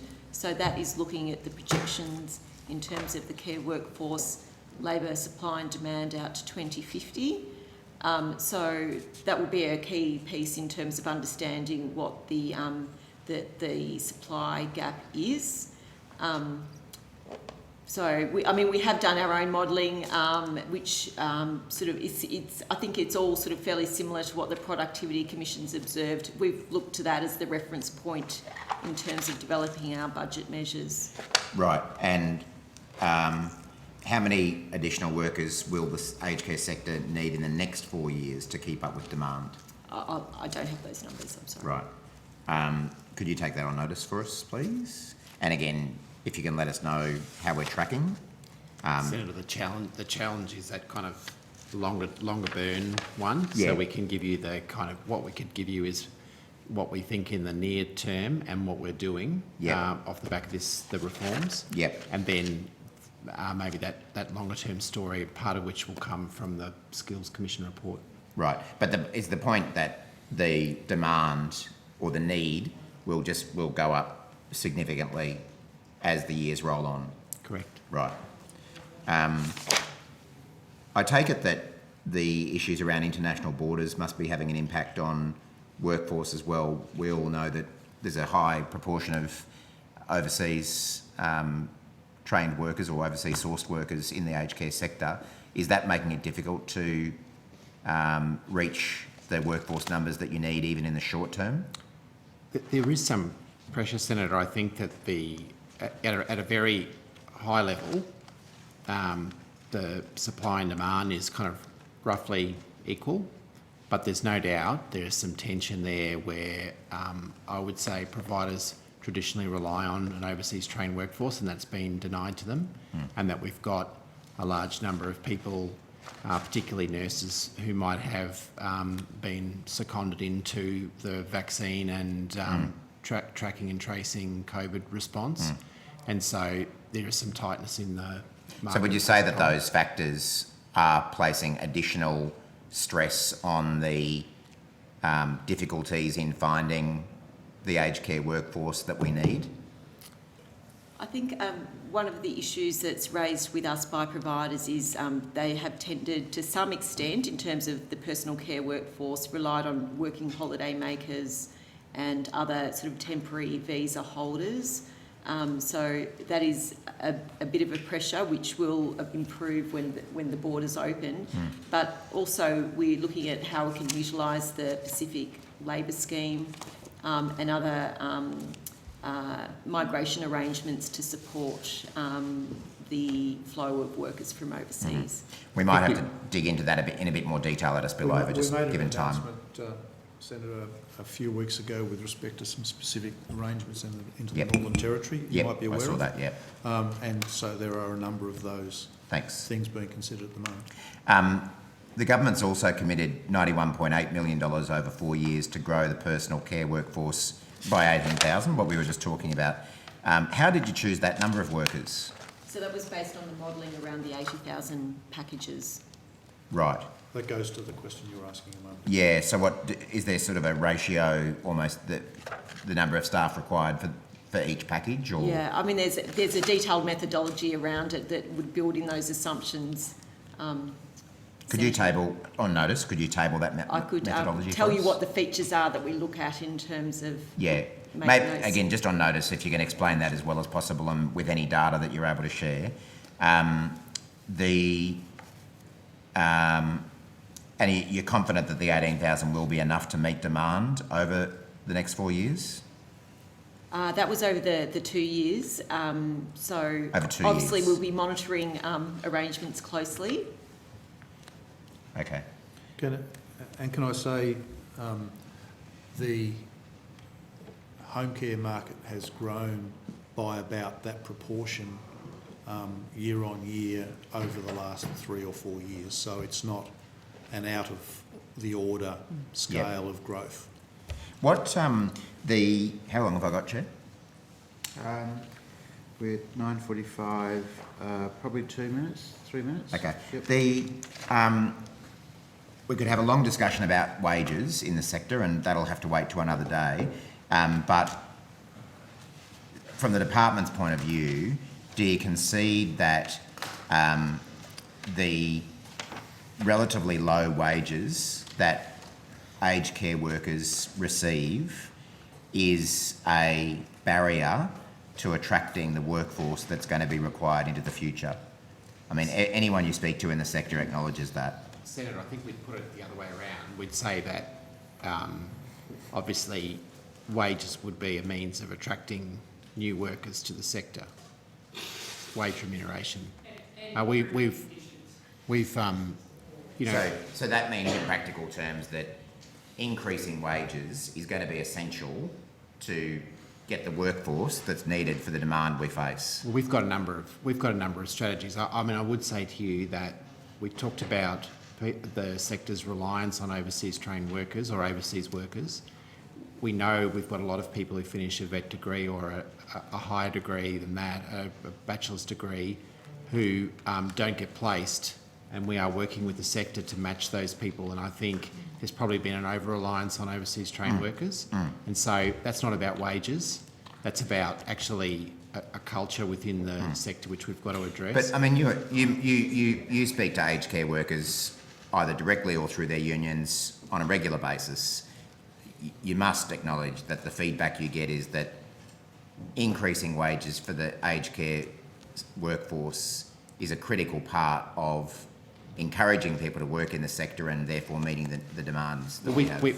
We have recognised the differential in nurses' wages with the bonus that we're providing for workers who stay in the aged care sector, to recognise the differential that has been, identified factually between nurses in the hospital system and nurses in the aged care system. And so, that obviously, is one way of attracting people to the sector, but it's not the only way. Okay, and there's currently no federal budget allocation for increasing wages, is there? I know there's a Fair Work case on at the moment, but there's no provision in the federal budget at this stage for increased wages. I think we've had this conversation before, Senator, about whether the government puts notional amounts aside in contingency reserves or whatnot, which we don't have line of sight to. Clearly, we've been cooperating with the Fair Work Commission's process, providing data and information to them to support that process. Okay, and sorry, Chair, I just want to clarify something we've just covered about the extra personal care workforce numbers. The earlier questioning, you were saying that you're expecting to need another 18,000 personal care workers to deliver on the 80,000 new home care packages commitment. And I was then asking about the nearly $92 million that the government's committed to grow the personal care workforce by 18,000. Are they the same thing? Okay, so what about in terms of residential aged care and the workforce needs, say, over the next 4 years? So in terms of what measures we're using to what address... number do you predict that you'll need? There's a separate measure that's announced in the budget that's for about 33,000. Oh, so there's... So there's a separate training measure in the budget for additional workforce as well. Right. How many people is that? By our modelling, we think we need around the same number of personal care workers in residential aged care. It's slightly lower, it's around 17,000. Right. I don't have the figure for nurses with me, but we could provide that on notice. Okay, thanks. There are separate measures in relation to nurses, including the bonuses that Mr Lai has indicated. Thank you. Thank you. Senator Rice. Thank you. Are there measures in place to assess the quality of the home care that's being provided?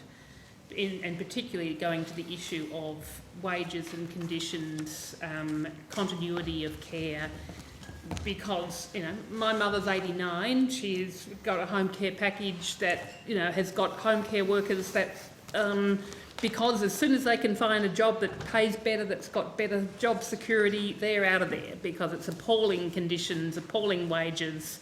And so that means that the quality of care that's being provided to older people is really diminished. So, Senator, what I'd say is that one of the features we're looking to build into the new Care at Home system is also an assessment process and public reporting of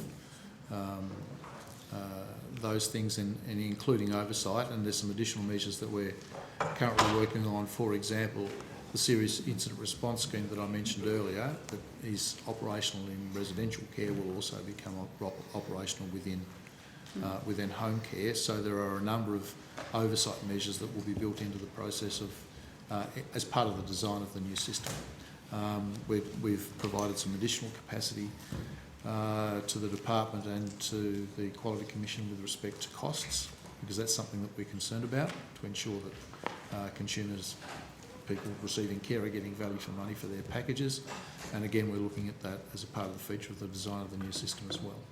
So those issues that you talk about are things that we consider as a part of the way that the structure of the system and the oversight by the Quality and Safety Commission. So it's the same quality standard that operates across the system. but also particularly a feature of the new system as well. But alignment and recognition that it's going to be very hard to get that quality of care unless the workers are being properly remunerated and have got good job security. And being in an isolated environment, not a collective environment such as a residential aged care, presents a whole range of different risks that we're assessing how we appropriately provide oversight and measure for as part of the design. Look, I'll move on because I wasn't even intending to ask that and I've got about 5 minutes left. As part of the aged care reforms, will the government commit to aligning home care with the NDIS so that people over 65 who develop a disability, including dementia, are supported at the equivalent level as if they were eligible for the NDIS? So the government's committed to examining that issue in the development of the new supported home program that we're working on at the moment, Senator. Okay, good.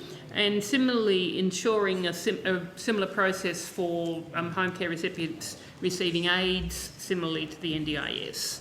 I've had numerous people coming to me to say that they've been denied aids that would help them, and that in fact there isn't an appeal process. So an appeal process, similar process to the NDIS in terms of being able to access aids to help their well-being, and then a review or appeals process if they're denied those aids.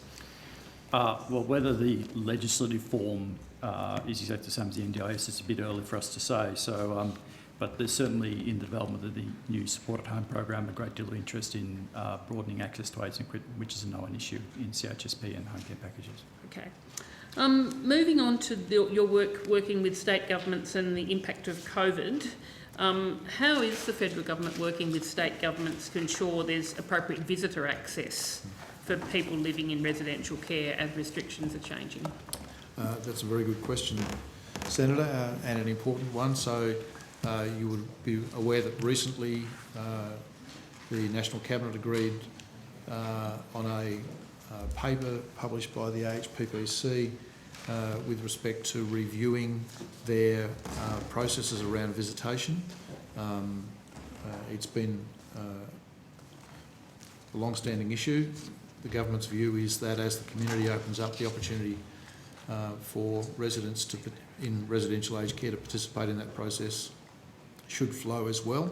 We're currently, so there was a decision or an acknowledgement of a paper prepared by AHPPC about 3 weeks ago, and I'm happy to provide it to the committee, but it is a public document. It was published after National Cabinet, around states reviewing their visitor processes and protocols. I've asked the Aged Care Advisory Committee group of AHPPC to do some more work and guidance to provide back to the states and territories and the sector so that we can get as common a position nationally as possible on visitation, because there are some differences. And there are also some differences in how states recognise what an outbreak is and the issues around restrictions to access around a lockdown. So I'm very keen to make sure that those are recognised as commonly as possible. Victoria is discussing, for example, at the moment, if a single worker at a residential aged care facility has COVID or is a contact, under the previous provisions, the facility would be regarded as a lockdown site or as a COVID site and locked down. So they're looking to reform those things. Again, I'd like to have a common process across the country as possible for those sorts of provisions as well. And of course, those things all flow into the Visitors Code, which is an agreement that's been developed between the aged care providers and the consumer peaks that incorporates all of this information and data and is provided out to the sector more broadly as a structure that's been extremely helpful in promoting visitation across the country. It was one of the things that I give the sector, both the consumer peaks and the provider peaks, enormous credit for developing last year when there was real tension around access to residential aged care facilities. And so that work that code is currently being reviewed as well. Okay, because certainly I'm getting a lot of feedback that some centres are making access harsher and more difficult than it need to be. You are not the only one. Yeah. I mean, I'll make the point though that sometimes state-based public health overlays do make a difference. For example, in my home state of Tasmania, there was a 3-day lockdown in southern Tasmania, but access to every residential aged care in the state was restricted as a part of that process and continued beyond the 3-day lockdown. Those sorts of decisions have impacts across the sector.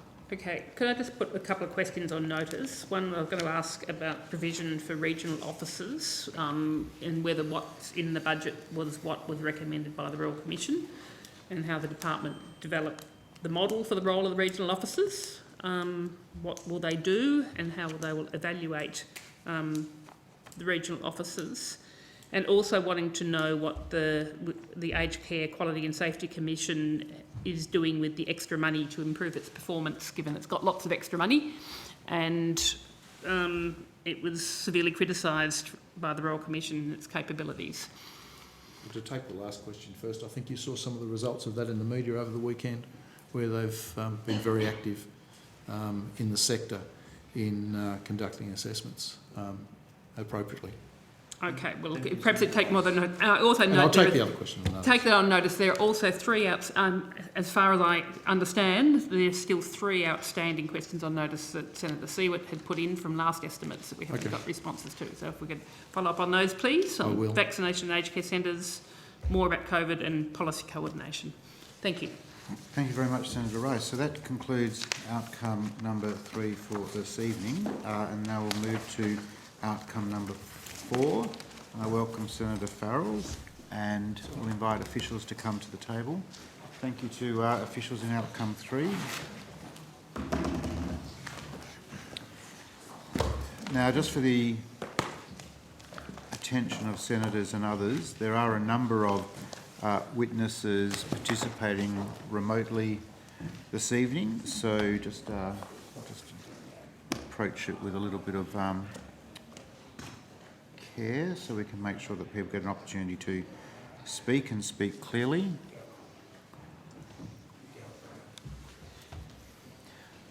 Those officials that are coming to the table, if they could make their way to the table quickly and we'll begin. I'll leave you to it. Yep.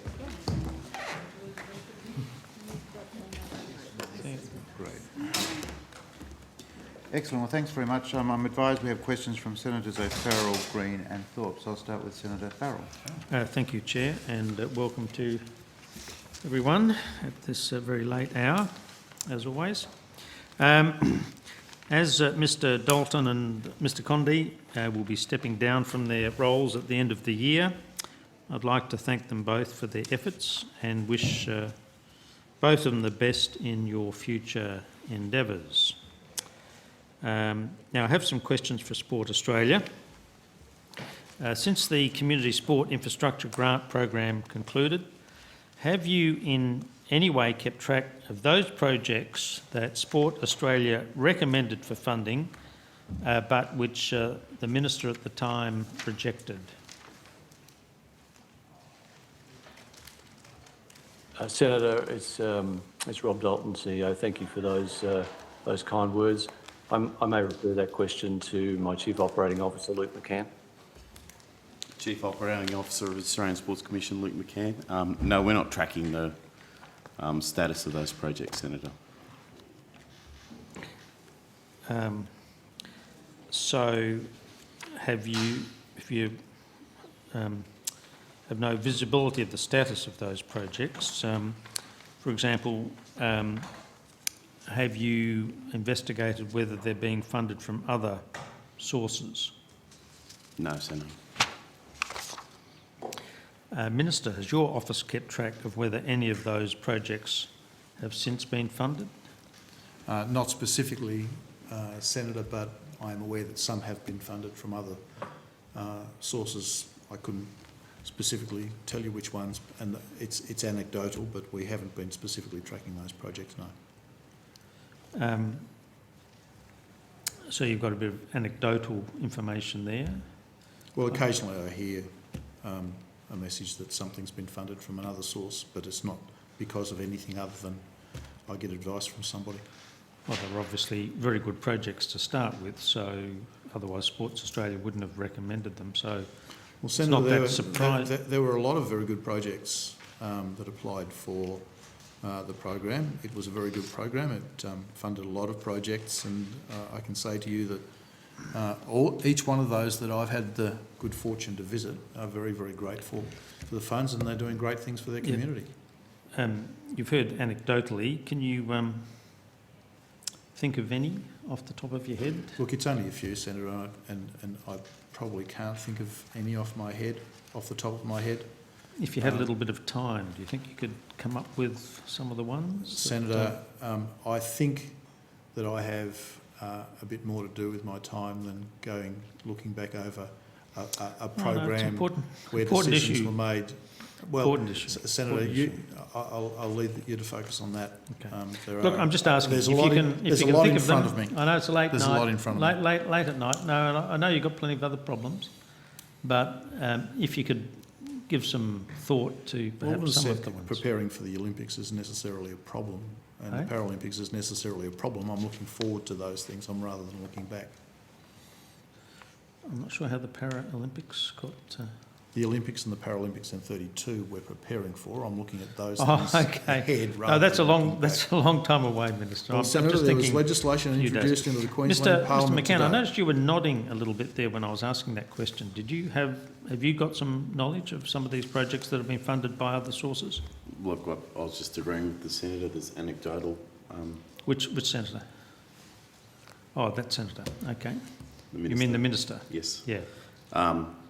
We've heard some anecdotal information around some grants, but I wouldn't want to confirm that. I haven't confirmed that. As I said, we're not tracking the status. No, okay.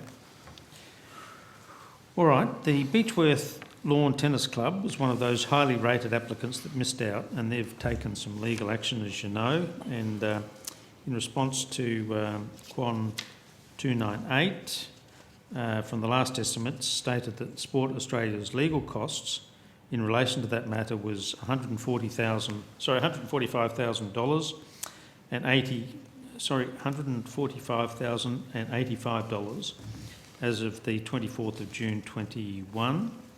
Mr. Doughton, are you able to update us on those costs, if they're any different? No, nobody in the room. No, I'm not. Sorry. Sorry, I was on mute. No, I'm not able to update you on that tonight. No. Does anybody? Yes, We Mr. can take McCann? that on notice, Senator. We haven't done a Yep. reconciliation up to today, but it's an ongoing matter. Yeah. So the costs are likely to be higher than they were in June? I would estimate that'd be higher,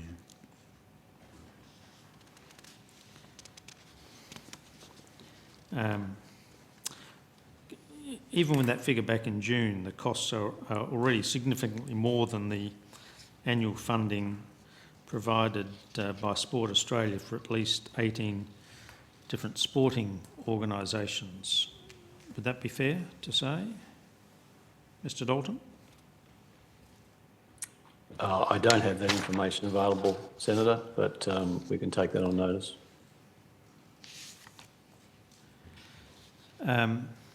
Minister, can you give these sports some assurance that the legal costs that the government's now paying as a result of these proceedings won't impact future funding for sports? Senator, yeah, I'm happy to provide that assurance to the sports. Thank you. We've actually increased our funding to sport more broadly over recent budgets, as you'd be aware, and obviously this legal action is not something that we sought. It's a cost that's being imposed on Sport Australia. Okay.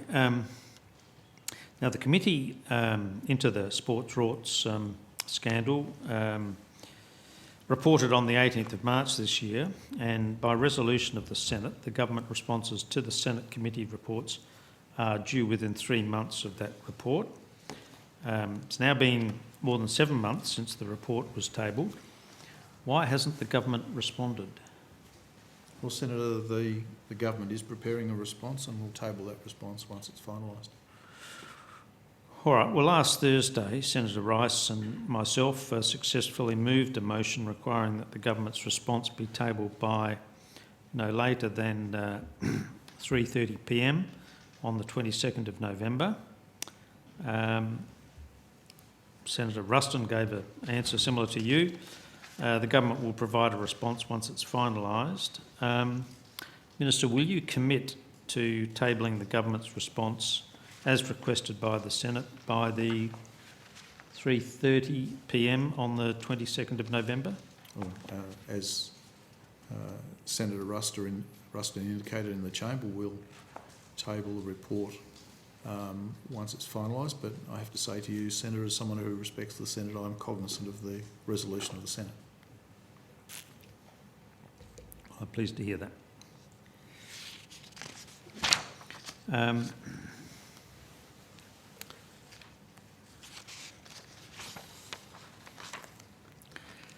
The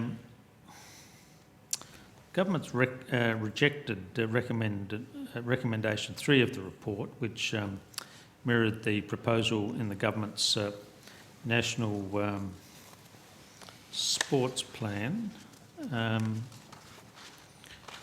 Can we anticipate that the government picks up any of the recommendations of the committee? Well, Senator, you'll see that once we table our response.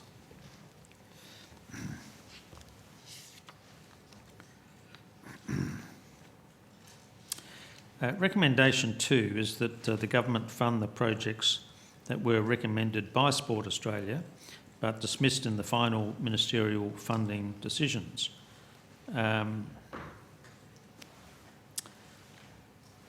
At a much earlier stage, both the Prime Minister and the Treasurer intimated that they would fund these projects.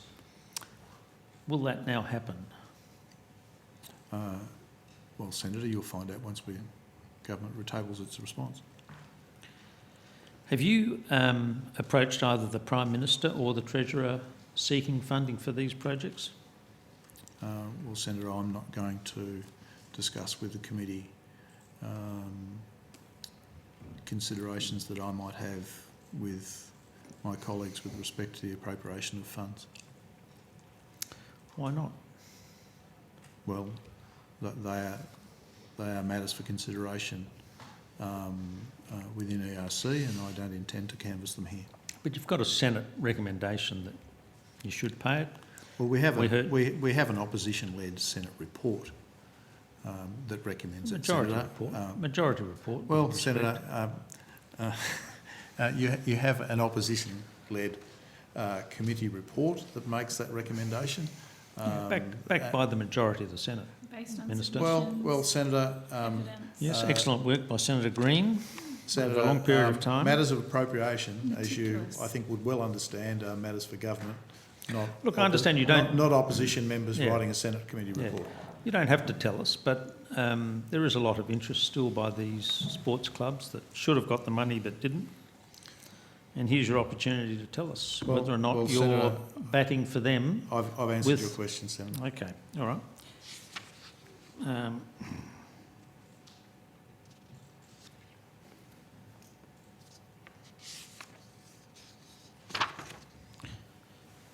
Recommendation number 4 was for a review of the Australian Sports Commission Act, which is also proposed in the Sports 2030 program. In response to Quan 300, we were told arrangements for the review of the Australian Sports Commission Act are under government consideration. Minister, when can we expect a review of the Act? Well, Senator, it is something that has been contemplated by the government. We haven't commenced a process in the context of that right now. It's something that I've discussed with the chair of Sport Australia, but we're going through a couple of fairly important processes, including the recruitment of new officers, which you've indicated a moment ago. And can I add my thanks, congratulations and admiration to both Mr Dalton and Mr Condie for the work that they've done on behalf of the Australian Sports Committee over the last couple of years. It's been extremely tricky, but that is something that remains a matter of consideration by government.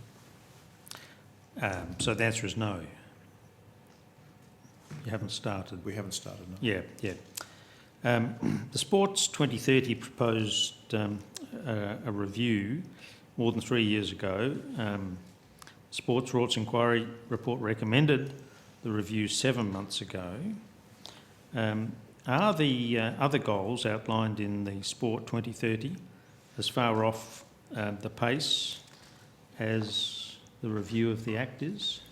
Well, the Sport 2030 plan contemplated a review of the Act. That remained, as part of that process, a decision for government. Again, I'd suggest that acknowledge the recommendation from your inquiry, but the government's had Senator Green's inquiry.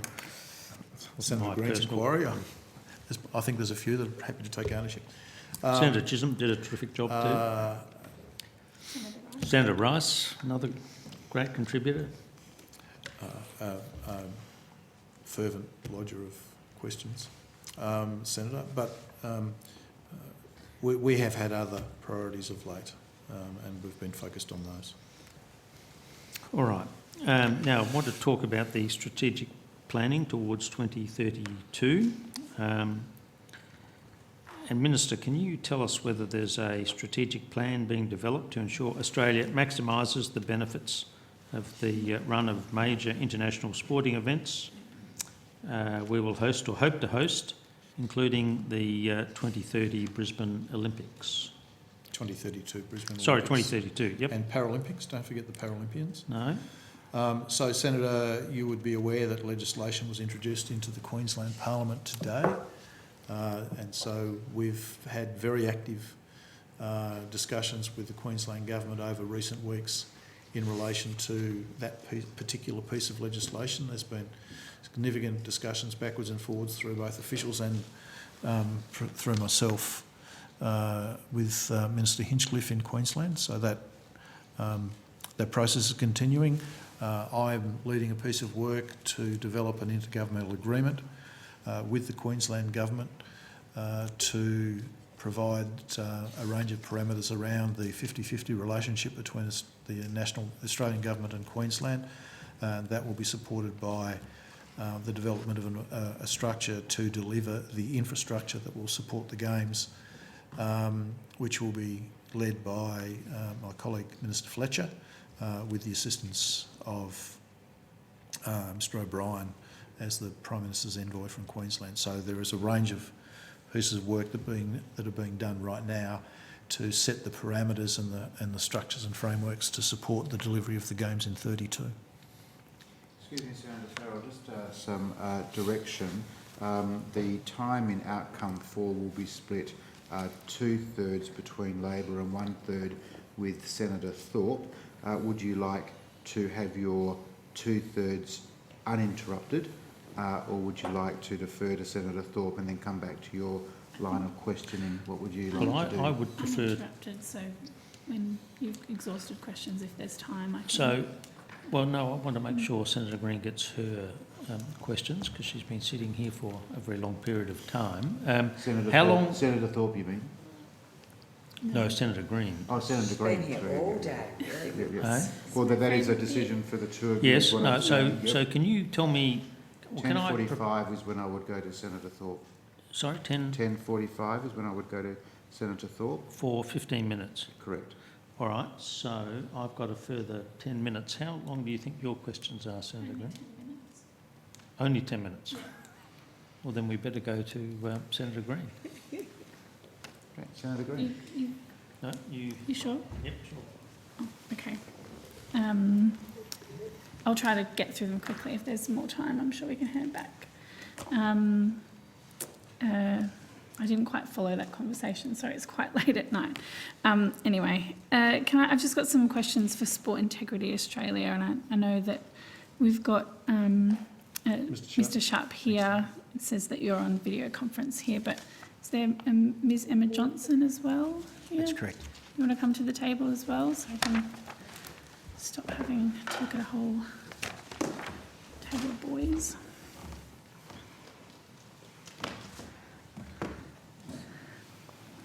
Football Australia and Sport Integrity Australia have announced an investigation into allegations made by former Matildas player Lisa Devanna. And there's been an agreed statement around an independent complaints and report handling investigation and disciplinary framework. Just to be clear, I'm aware of the process and supportive of it. I just wanted to clarify a few questions about it. Has Football Australia formally adopted the National Integrity Framework, or is this a specific arrangement? Thanks, Senator. David Sharp, CEO of Sport Integrity Australia. We have been working with Football Australia around the NIF. It's a very different proposal with the professional sports to the amateur sports, government-funded sports. But we have been working very closely with them through this process to look at this as a pilot for professional sports and how we might adopt or adapt our processes to those sports that have integrity capability existing. Okay. The website says that submissions will be received from the 1st of November to the 31st of January.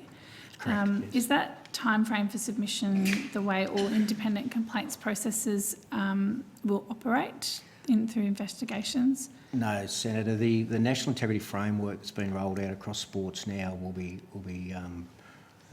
when that's adopted, we won't necessarily have that role in the historic matters. Right. So that is a limited period of time for a limited agreement that we have with them, with Football Australia, to assist through that process. They recognise that their 2019 independent review into culture in Football Australia didn't look backwards and didn't offer the opportunity for historic matters to be raised, and as a result reached out to us to be able to pick up that period of work. Sure. And players or past players and others, they'll make submissions directly to Sport Integrity Australia? That's correct. The process is completely independent of Football Australia. Fantastic. And there have been a few concerns raised by Professional Footballers Australia, the representative of players and player welfare, so an important group. Just some concerns. Catherine Gill has said, if a reporting framework or process is unable to offer care and protection to victims, at best it will be ineffective, and at worst it will exacerbate the harm that people have suffered. How is Sport Integrity planning on making sure that victims are supported? Will that include working with the PFA and allowing them to be involved in that process? Thanks, Senator. Yes, we very much at the forefront of all the work we do, and as we develop as a new agency, have welfare as a priority. We are currently in negotiations with a formal wellbeing service provider around these matters, but we also leverage very heavily the Sports Commission, so the AIS wellbeing network as well as our government-focused ones. So yes, there is support around the process. And I'm not clear on this, but how is, will Professional Footballers Association be able to be involved in the process at all?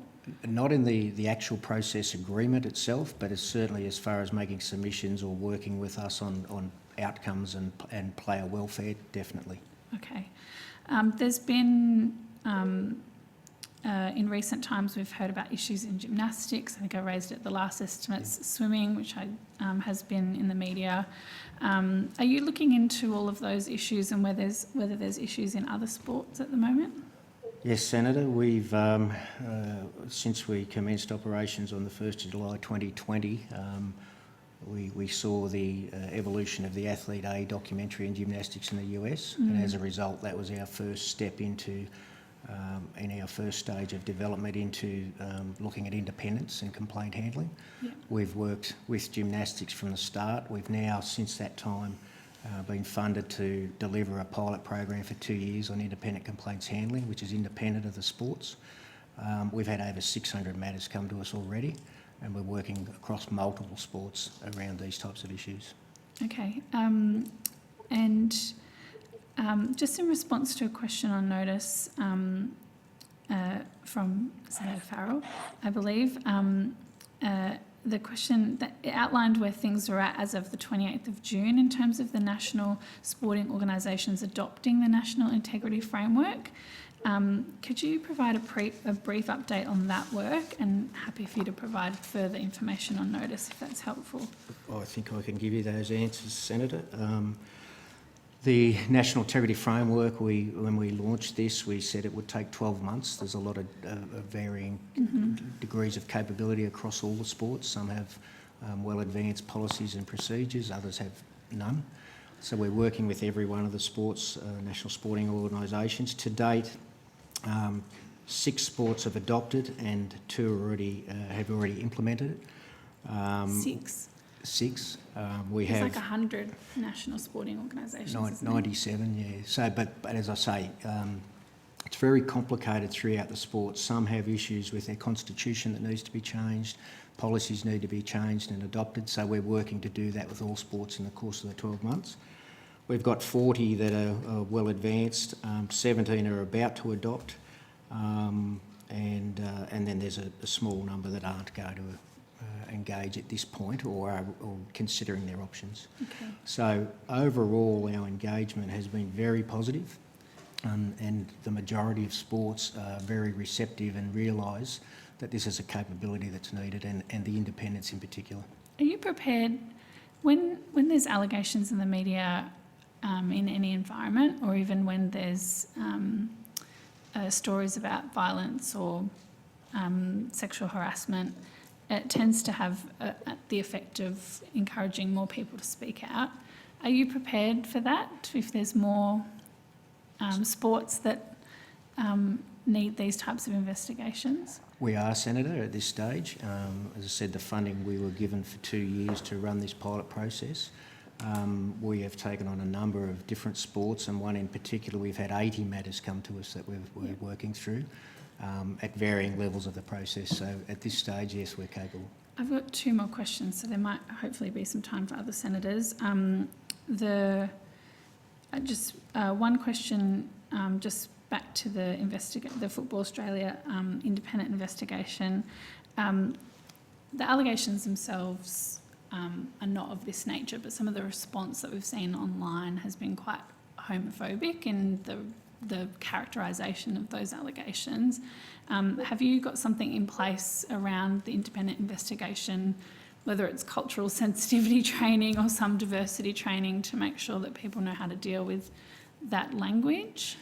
Yes, we in fact are in the process of adding the translation services to our website and for our process for everyone to come in through that if we're required and understand the cultural aspects. Sure. And Minister, just on the Brisbane Olympics legislation, I believe the legislation today included a requirement that 50% of directors are women.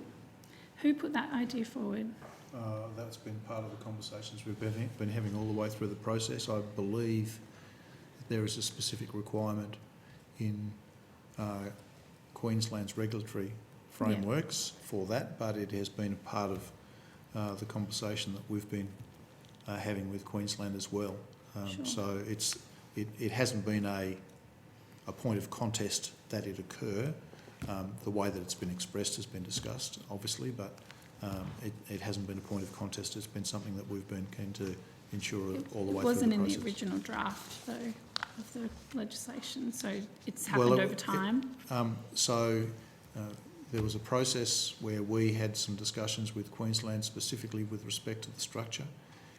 It was certainly something introduced during those discussions by us, but it is also a provision with respect to GBEs in Queensland. So it's not a point of contest, but it has something that has been something that both Commonwealth and state governments have been talking about today, and I received a phone call this evening to say that, for example, the representative from Paralympics Australia will be a male, and through an election process, the representative of the Olympic movement from the athletes is female. So we're, with the first two people there, we're meeting the benchmarks. Yeah, great. Thanks, Mr. Sharp and Ms. Johnson, for your work. It's going to be a lot of hard work, but we appreciate it. Thank you. Senator Thorpe, are you on the line at the moment? Great, welcome. Can you hear us, Senator Thorpe? I can. Great, and we can hear you very well, so over to you. Thank you, and thank you to all for being here this evening. Looking very sprightly, I see. So thank you. My questions, I've got a number of questions, so I'll obviously put quite a few on notice. But my first question is around sports washing. And my question is, what is the Australian government doing to prevent sports washing in Australian sports? With sports washing being the use of foreign governments that are violating human rights, investing in Australian sporting teams to make their image look better. Could you tell us, please, or give us an update on what we're doing as a country to not be involved in this? Yeah, Senator David Sharp from Sport Integrity Australia, I can give you some guidance on that.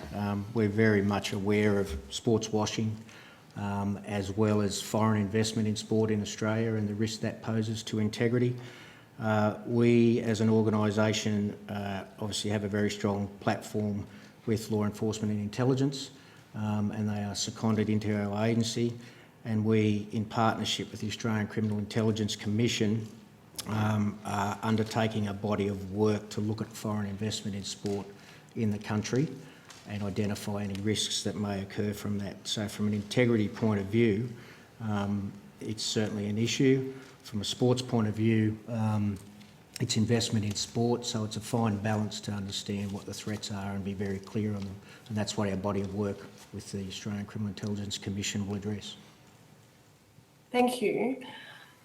So what Australian sporting clubs are owned by foreign companies, and does the Australian government have any concern about links between these companies and countries known to be violating human rights?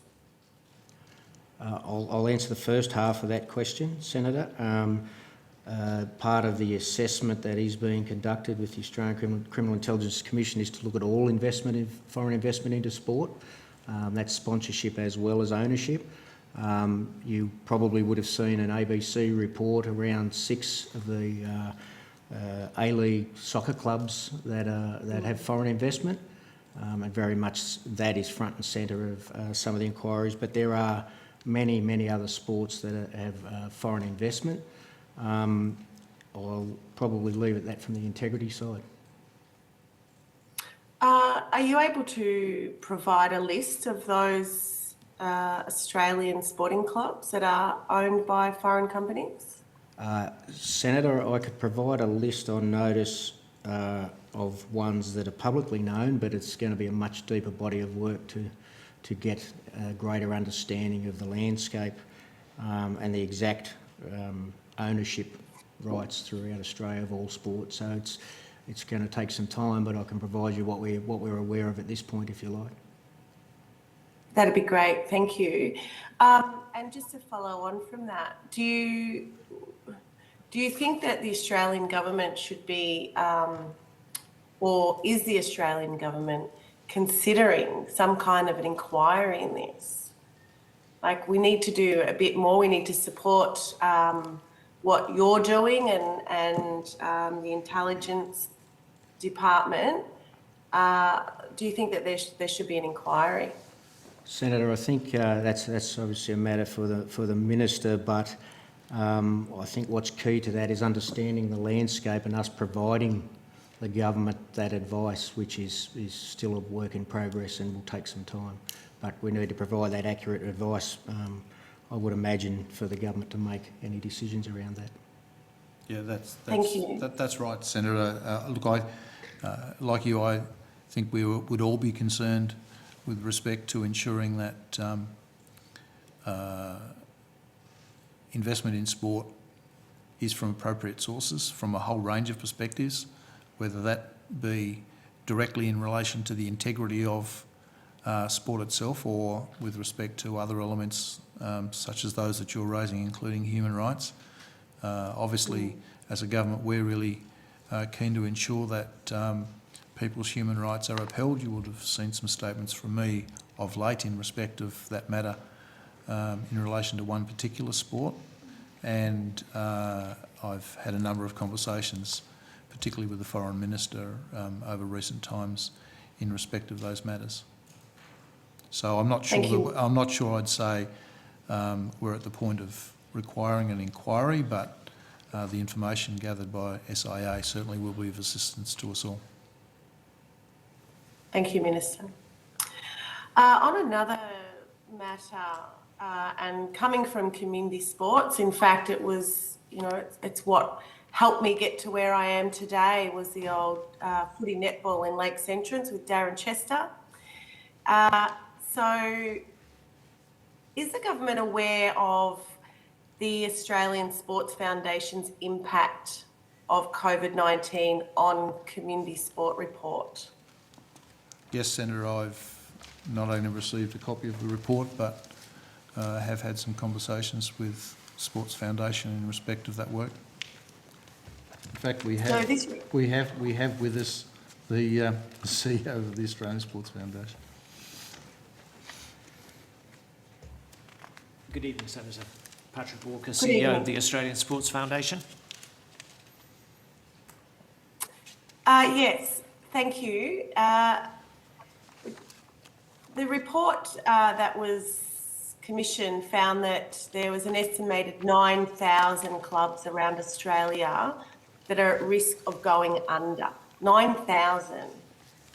And many more clubs simultaneously face reduced revenue and increased running costs, threatening financial stability. How much money was in the last budget to help community sports impacted by COVID-19? That's not a question I can answer, but I'm sure others can. Senator, there are a number of arrangements that have been supported, particularly through Sport Australia in the context of supporting sport through COVID-19, not specifically necessarily community clubs, but supporting sport more generally through COVID-19. A considerable number of pieces of work done, such as the return to play information that was prepared by Sport Australia and the AIS. We were very careful not to duplicate measures that were put in place by the states and territories with respect to direct investment into local sporting clubs, but very cognisant of the impact. And of course, the purpose of the work that was undertaken by the Sports Foundation is that they do have a number of mechanisms where the broader community more generally can assist with community sporting clubs through their fundraising platforms. And of course, they do significant work on building their philanthropic donation capacity.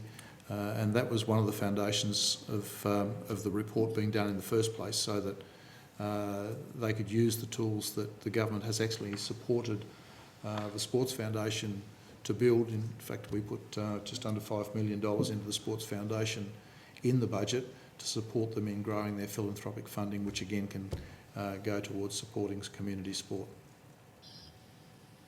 Thank you, Minister. I wonder if it's anywhere near what's going towards the spend on the Olympics. The Australian Sports Foundation found that 40% of clubs reported a decline in participation among teenagers aged 11 and 18 years.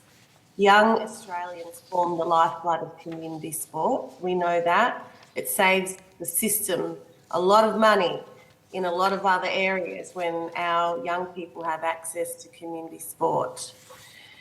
So the withdrawal of that demographic of young people who need this in their local communities are suffering as a result of the lack of support from government. So we know you're spending billions on the Olympics, but how much money will you be spending on community sports to allow them to recover from COVID? Well, Senator, I'm not in a position to be able to comment on future spending decisions of government, but we are certainly cognizant of the issues that you raise. Obviously, the Sports Foundation is a creature of government, but there are a range of other measures that we do to support particularly young people in sport. The additional spending that we've put into the Sport in Schools program, for example, which is designed specifically to provide the opportunity for people at school to access sporting activity. I think a very important measure, an extremely popular one. So that would be one particular thing, and that does provide some interaction with the sporting movement more broadly, who do participate in the delivery of those programs. Thank you, Minister. I'll just note, however, that 43% of clubs reported reduced participation. It's all right to have programs in schools. It's great. But community sport is the lifeblood of particularly regional communities where I come from, and I know what that does to that particular age group when they're participating on a level playing field, particularly in black and white communities. This does more than get a shirt on a young kid and onto a court to play basketball. This is about bringing people together and creating healthy, active relationships in these communities. So in that sense, what funding has been given to community sports to retain and grow the players that they already have? Like what supports besides the schools and besides, giving money to one program or one foundation? What are you actually giving to these communities? Well, Senator, I think that might have been me coming back. Senator, the Sport in School programs actually do feed into community sport, because that's where a lot of young people get their first taste and flavour of sport, including contact with some of those local community clubs that work with us to deliver those programs. We also have in the field at the moment a significant participation program, which has engagement across the country with respect to participation in sport. We see that as being extremely important. Those that will have the opportunity to compete in the Olympics and Paralympics start at a participation level, and they work their way through the system, as you would understand only too well. You don't have Olympians and Paralympians without participation in sport at a local and a community level. The pandemic tragically has had an impact on many elements of our society, and we're looking very closely at how we support our communities to return as the communities start to open up. Unfortunately, one of the things that's exacerbated that loss of activity within local communities has been the restrictions on movement that we've seen in states like Victoria and New South Wales, unfortunately, which has made it extremely difficult for people to participate. I'm like you, I'm from regional Australia. I see what it means to local communities to be involved in sport, how it brings communities together, and we're looking to see what we can do to support those communities to come back together as communities open up. And sport will play an important part in that in all communities, quite frankly, but particularly in regional areas where it brings those communities out and back together. Thank you, Minister. I have one final question, and it's basically following up from that, and that is when we talk about the needs in local communities, I'd like to bring your attention to the needs in a particular community around the Australian Institute of Sport Fitness Centre, which we understand that you're closing after COVID, well, whenever that might be. But the local community have reached out and they're very concerned that their local service is being closed down and that these people are being forced to go to their local leisure centre, which we know is not the same as a community fitness centre, and it has different costs involved and it has a whole corporate kind of style to servicing their community. So could you please tell us what's going on with the Sport Fitness Centre, and tell me what process you went through. Did you talk to the community about what you were doing and how you made that decision? Mr McCann, I think, can provide you with some very specific information in relation to that. Thanks for the question, Senator. The AIS Fitness Centre runs, as you say, it's a community fitness centre, a commercial operation within the AIS. The AIS is able to commercialise its facilities. It's within the objects of its Act. We did an assessment during COVID and prior to COVID around a range of our commercial activities. That particular activity was running at a loss. Within our legislation, obviously we can provide commercial activities, but not for, we're not commercial activities to fund high performance activities, because that's the key purpose of our organisation. So in terms of the assessment process, we looked at the broader costs over the longer term. We have to weigh that against spending on high performance activities, which is our key focus, and took the decision that we would not continue the operation of the gym. Informed every member of that gym of the decision, and prior to doing that, reached out to a range of gyms in the local area to provide alternative options for those clients. Senator Thorpe, thank you very much. The time for today's committee hearing is now expired. Thank you. Thank you very much. Because the time has now expired for today's estimates hearing, the committee's consideration of the health portfolio is now concluded. The committee will resume tomorrow, Thursday the 28th of October, with its examination of the social services portfolio. On behalf of the committee, I thank Minister Colbeck and officers from the Department of Health and other agencies who have given evidence to the committee today. Of course, we extend our appreciation to the Secretariat of the committee and its various staff. Thank you very much. Senator, I would like to reiterate my thanks to Mr Condi and Mr Dalton as part of our concluding moments in tonight.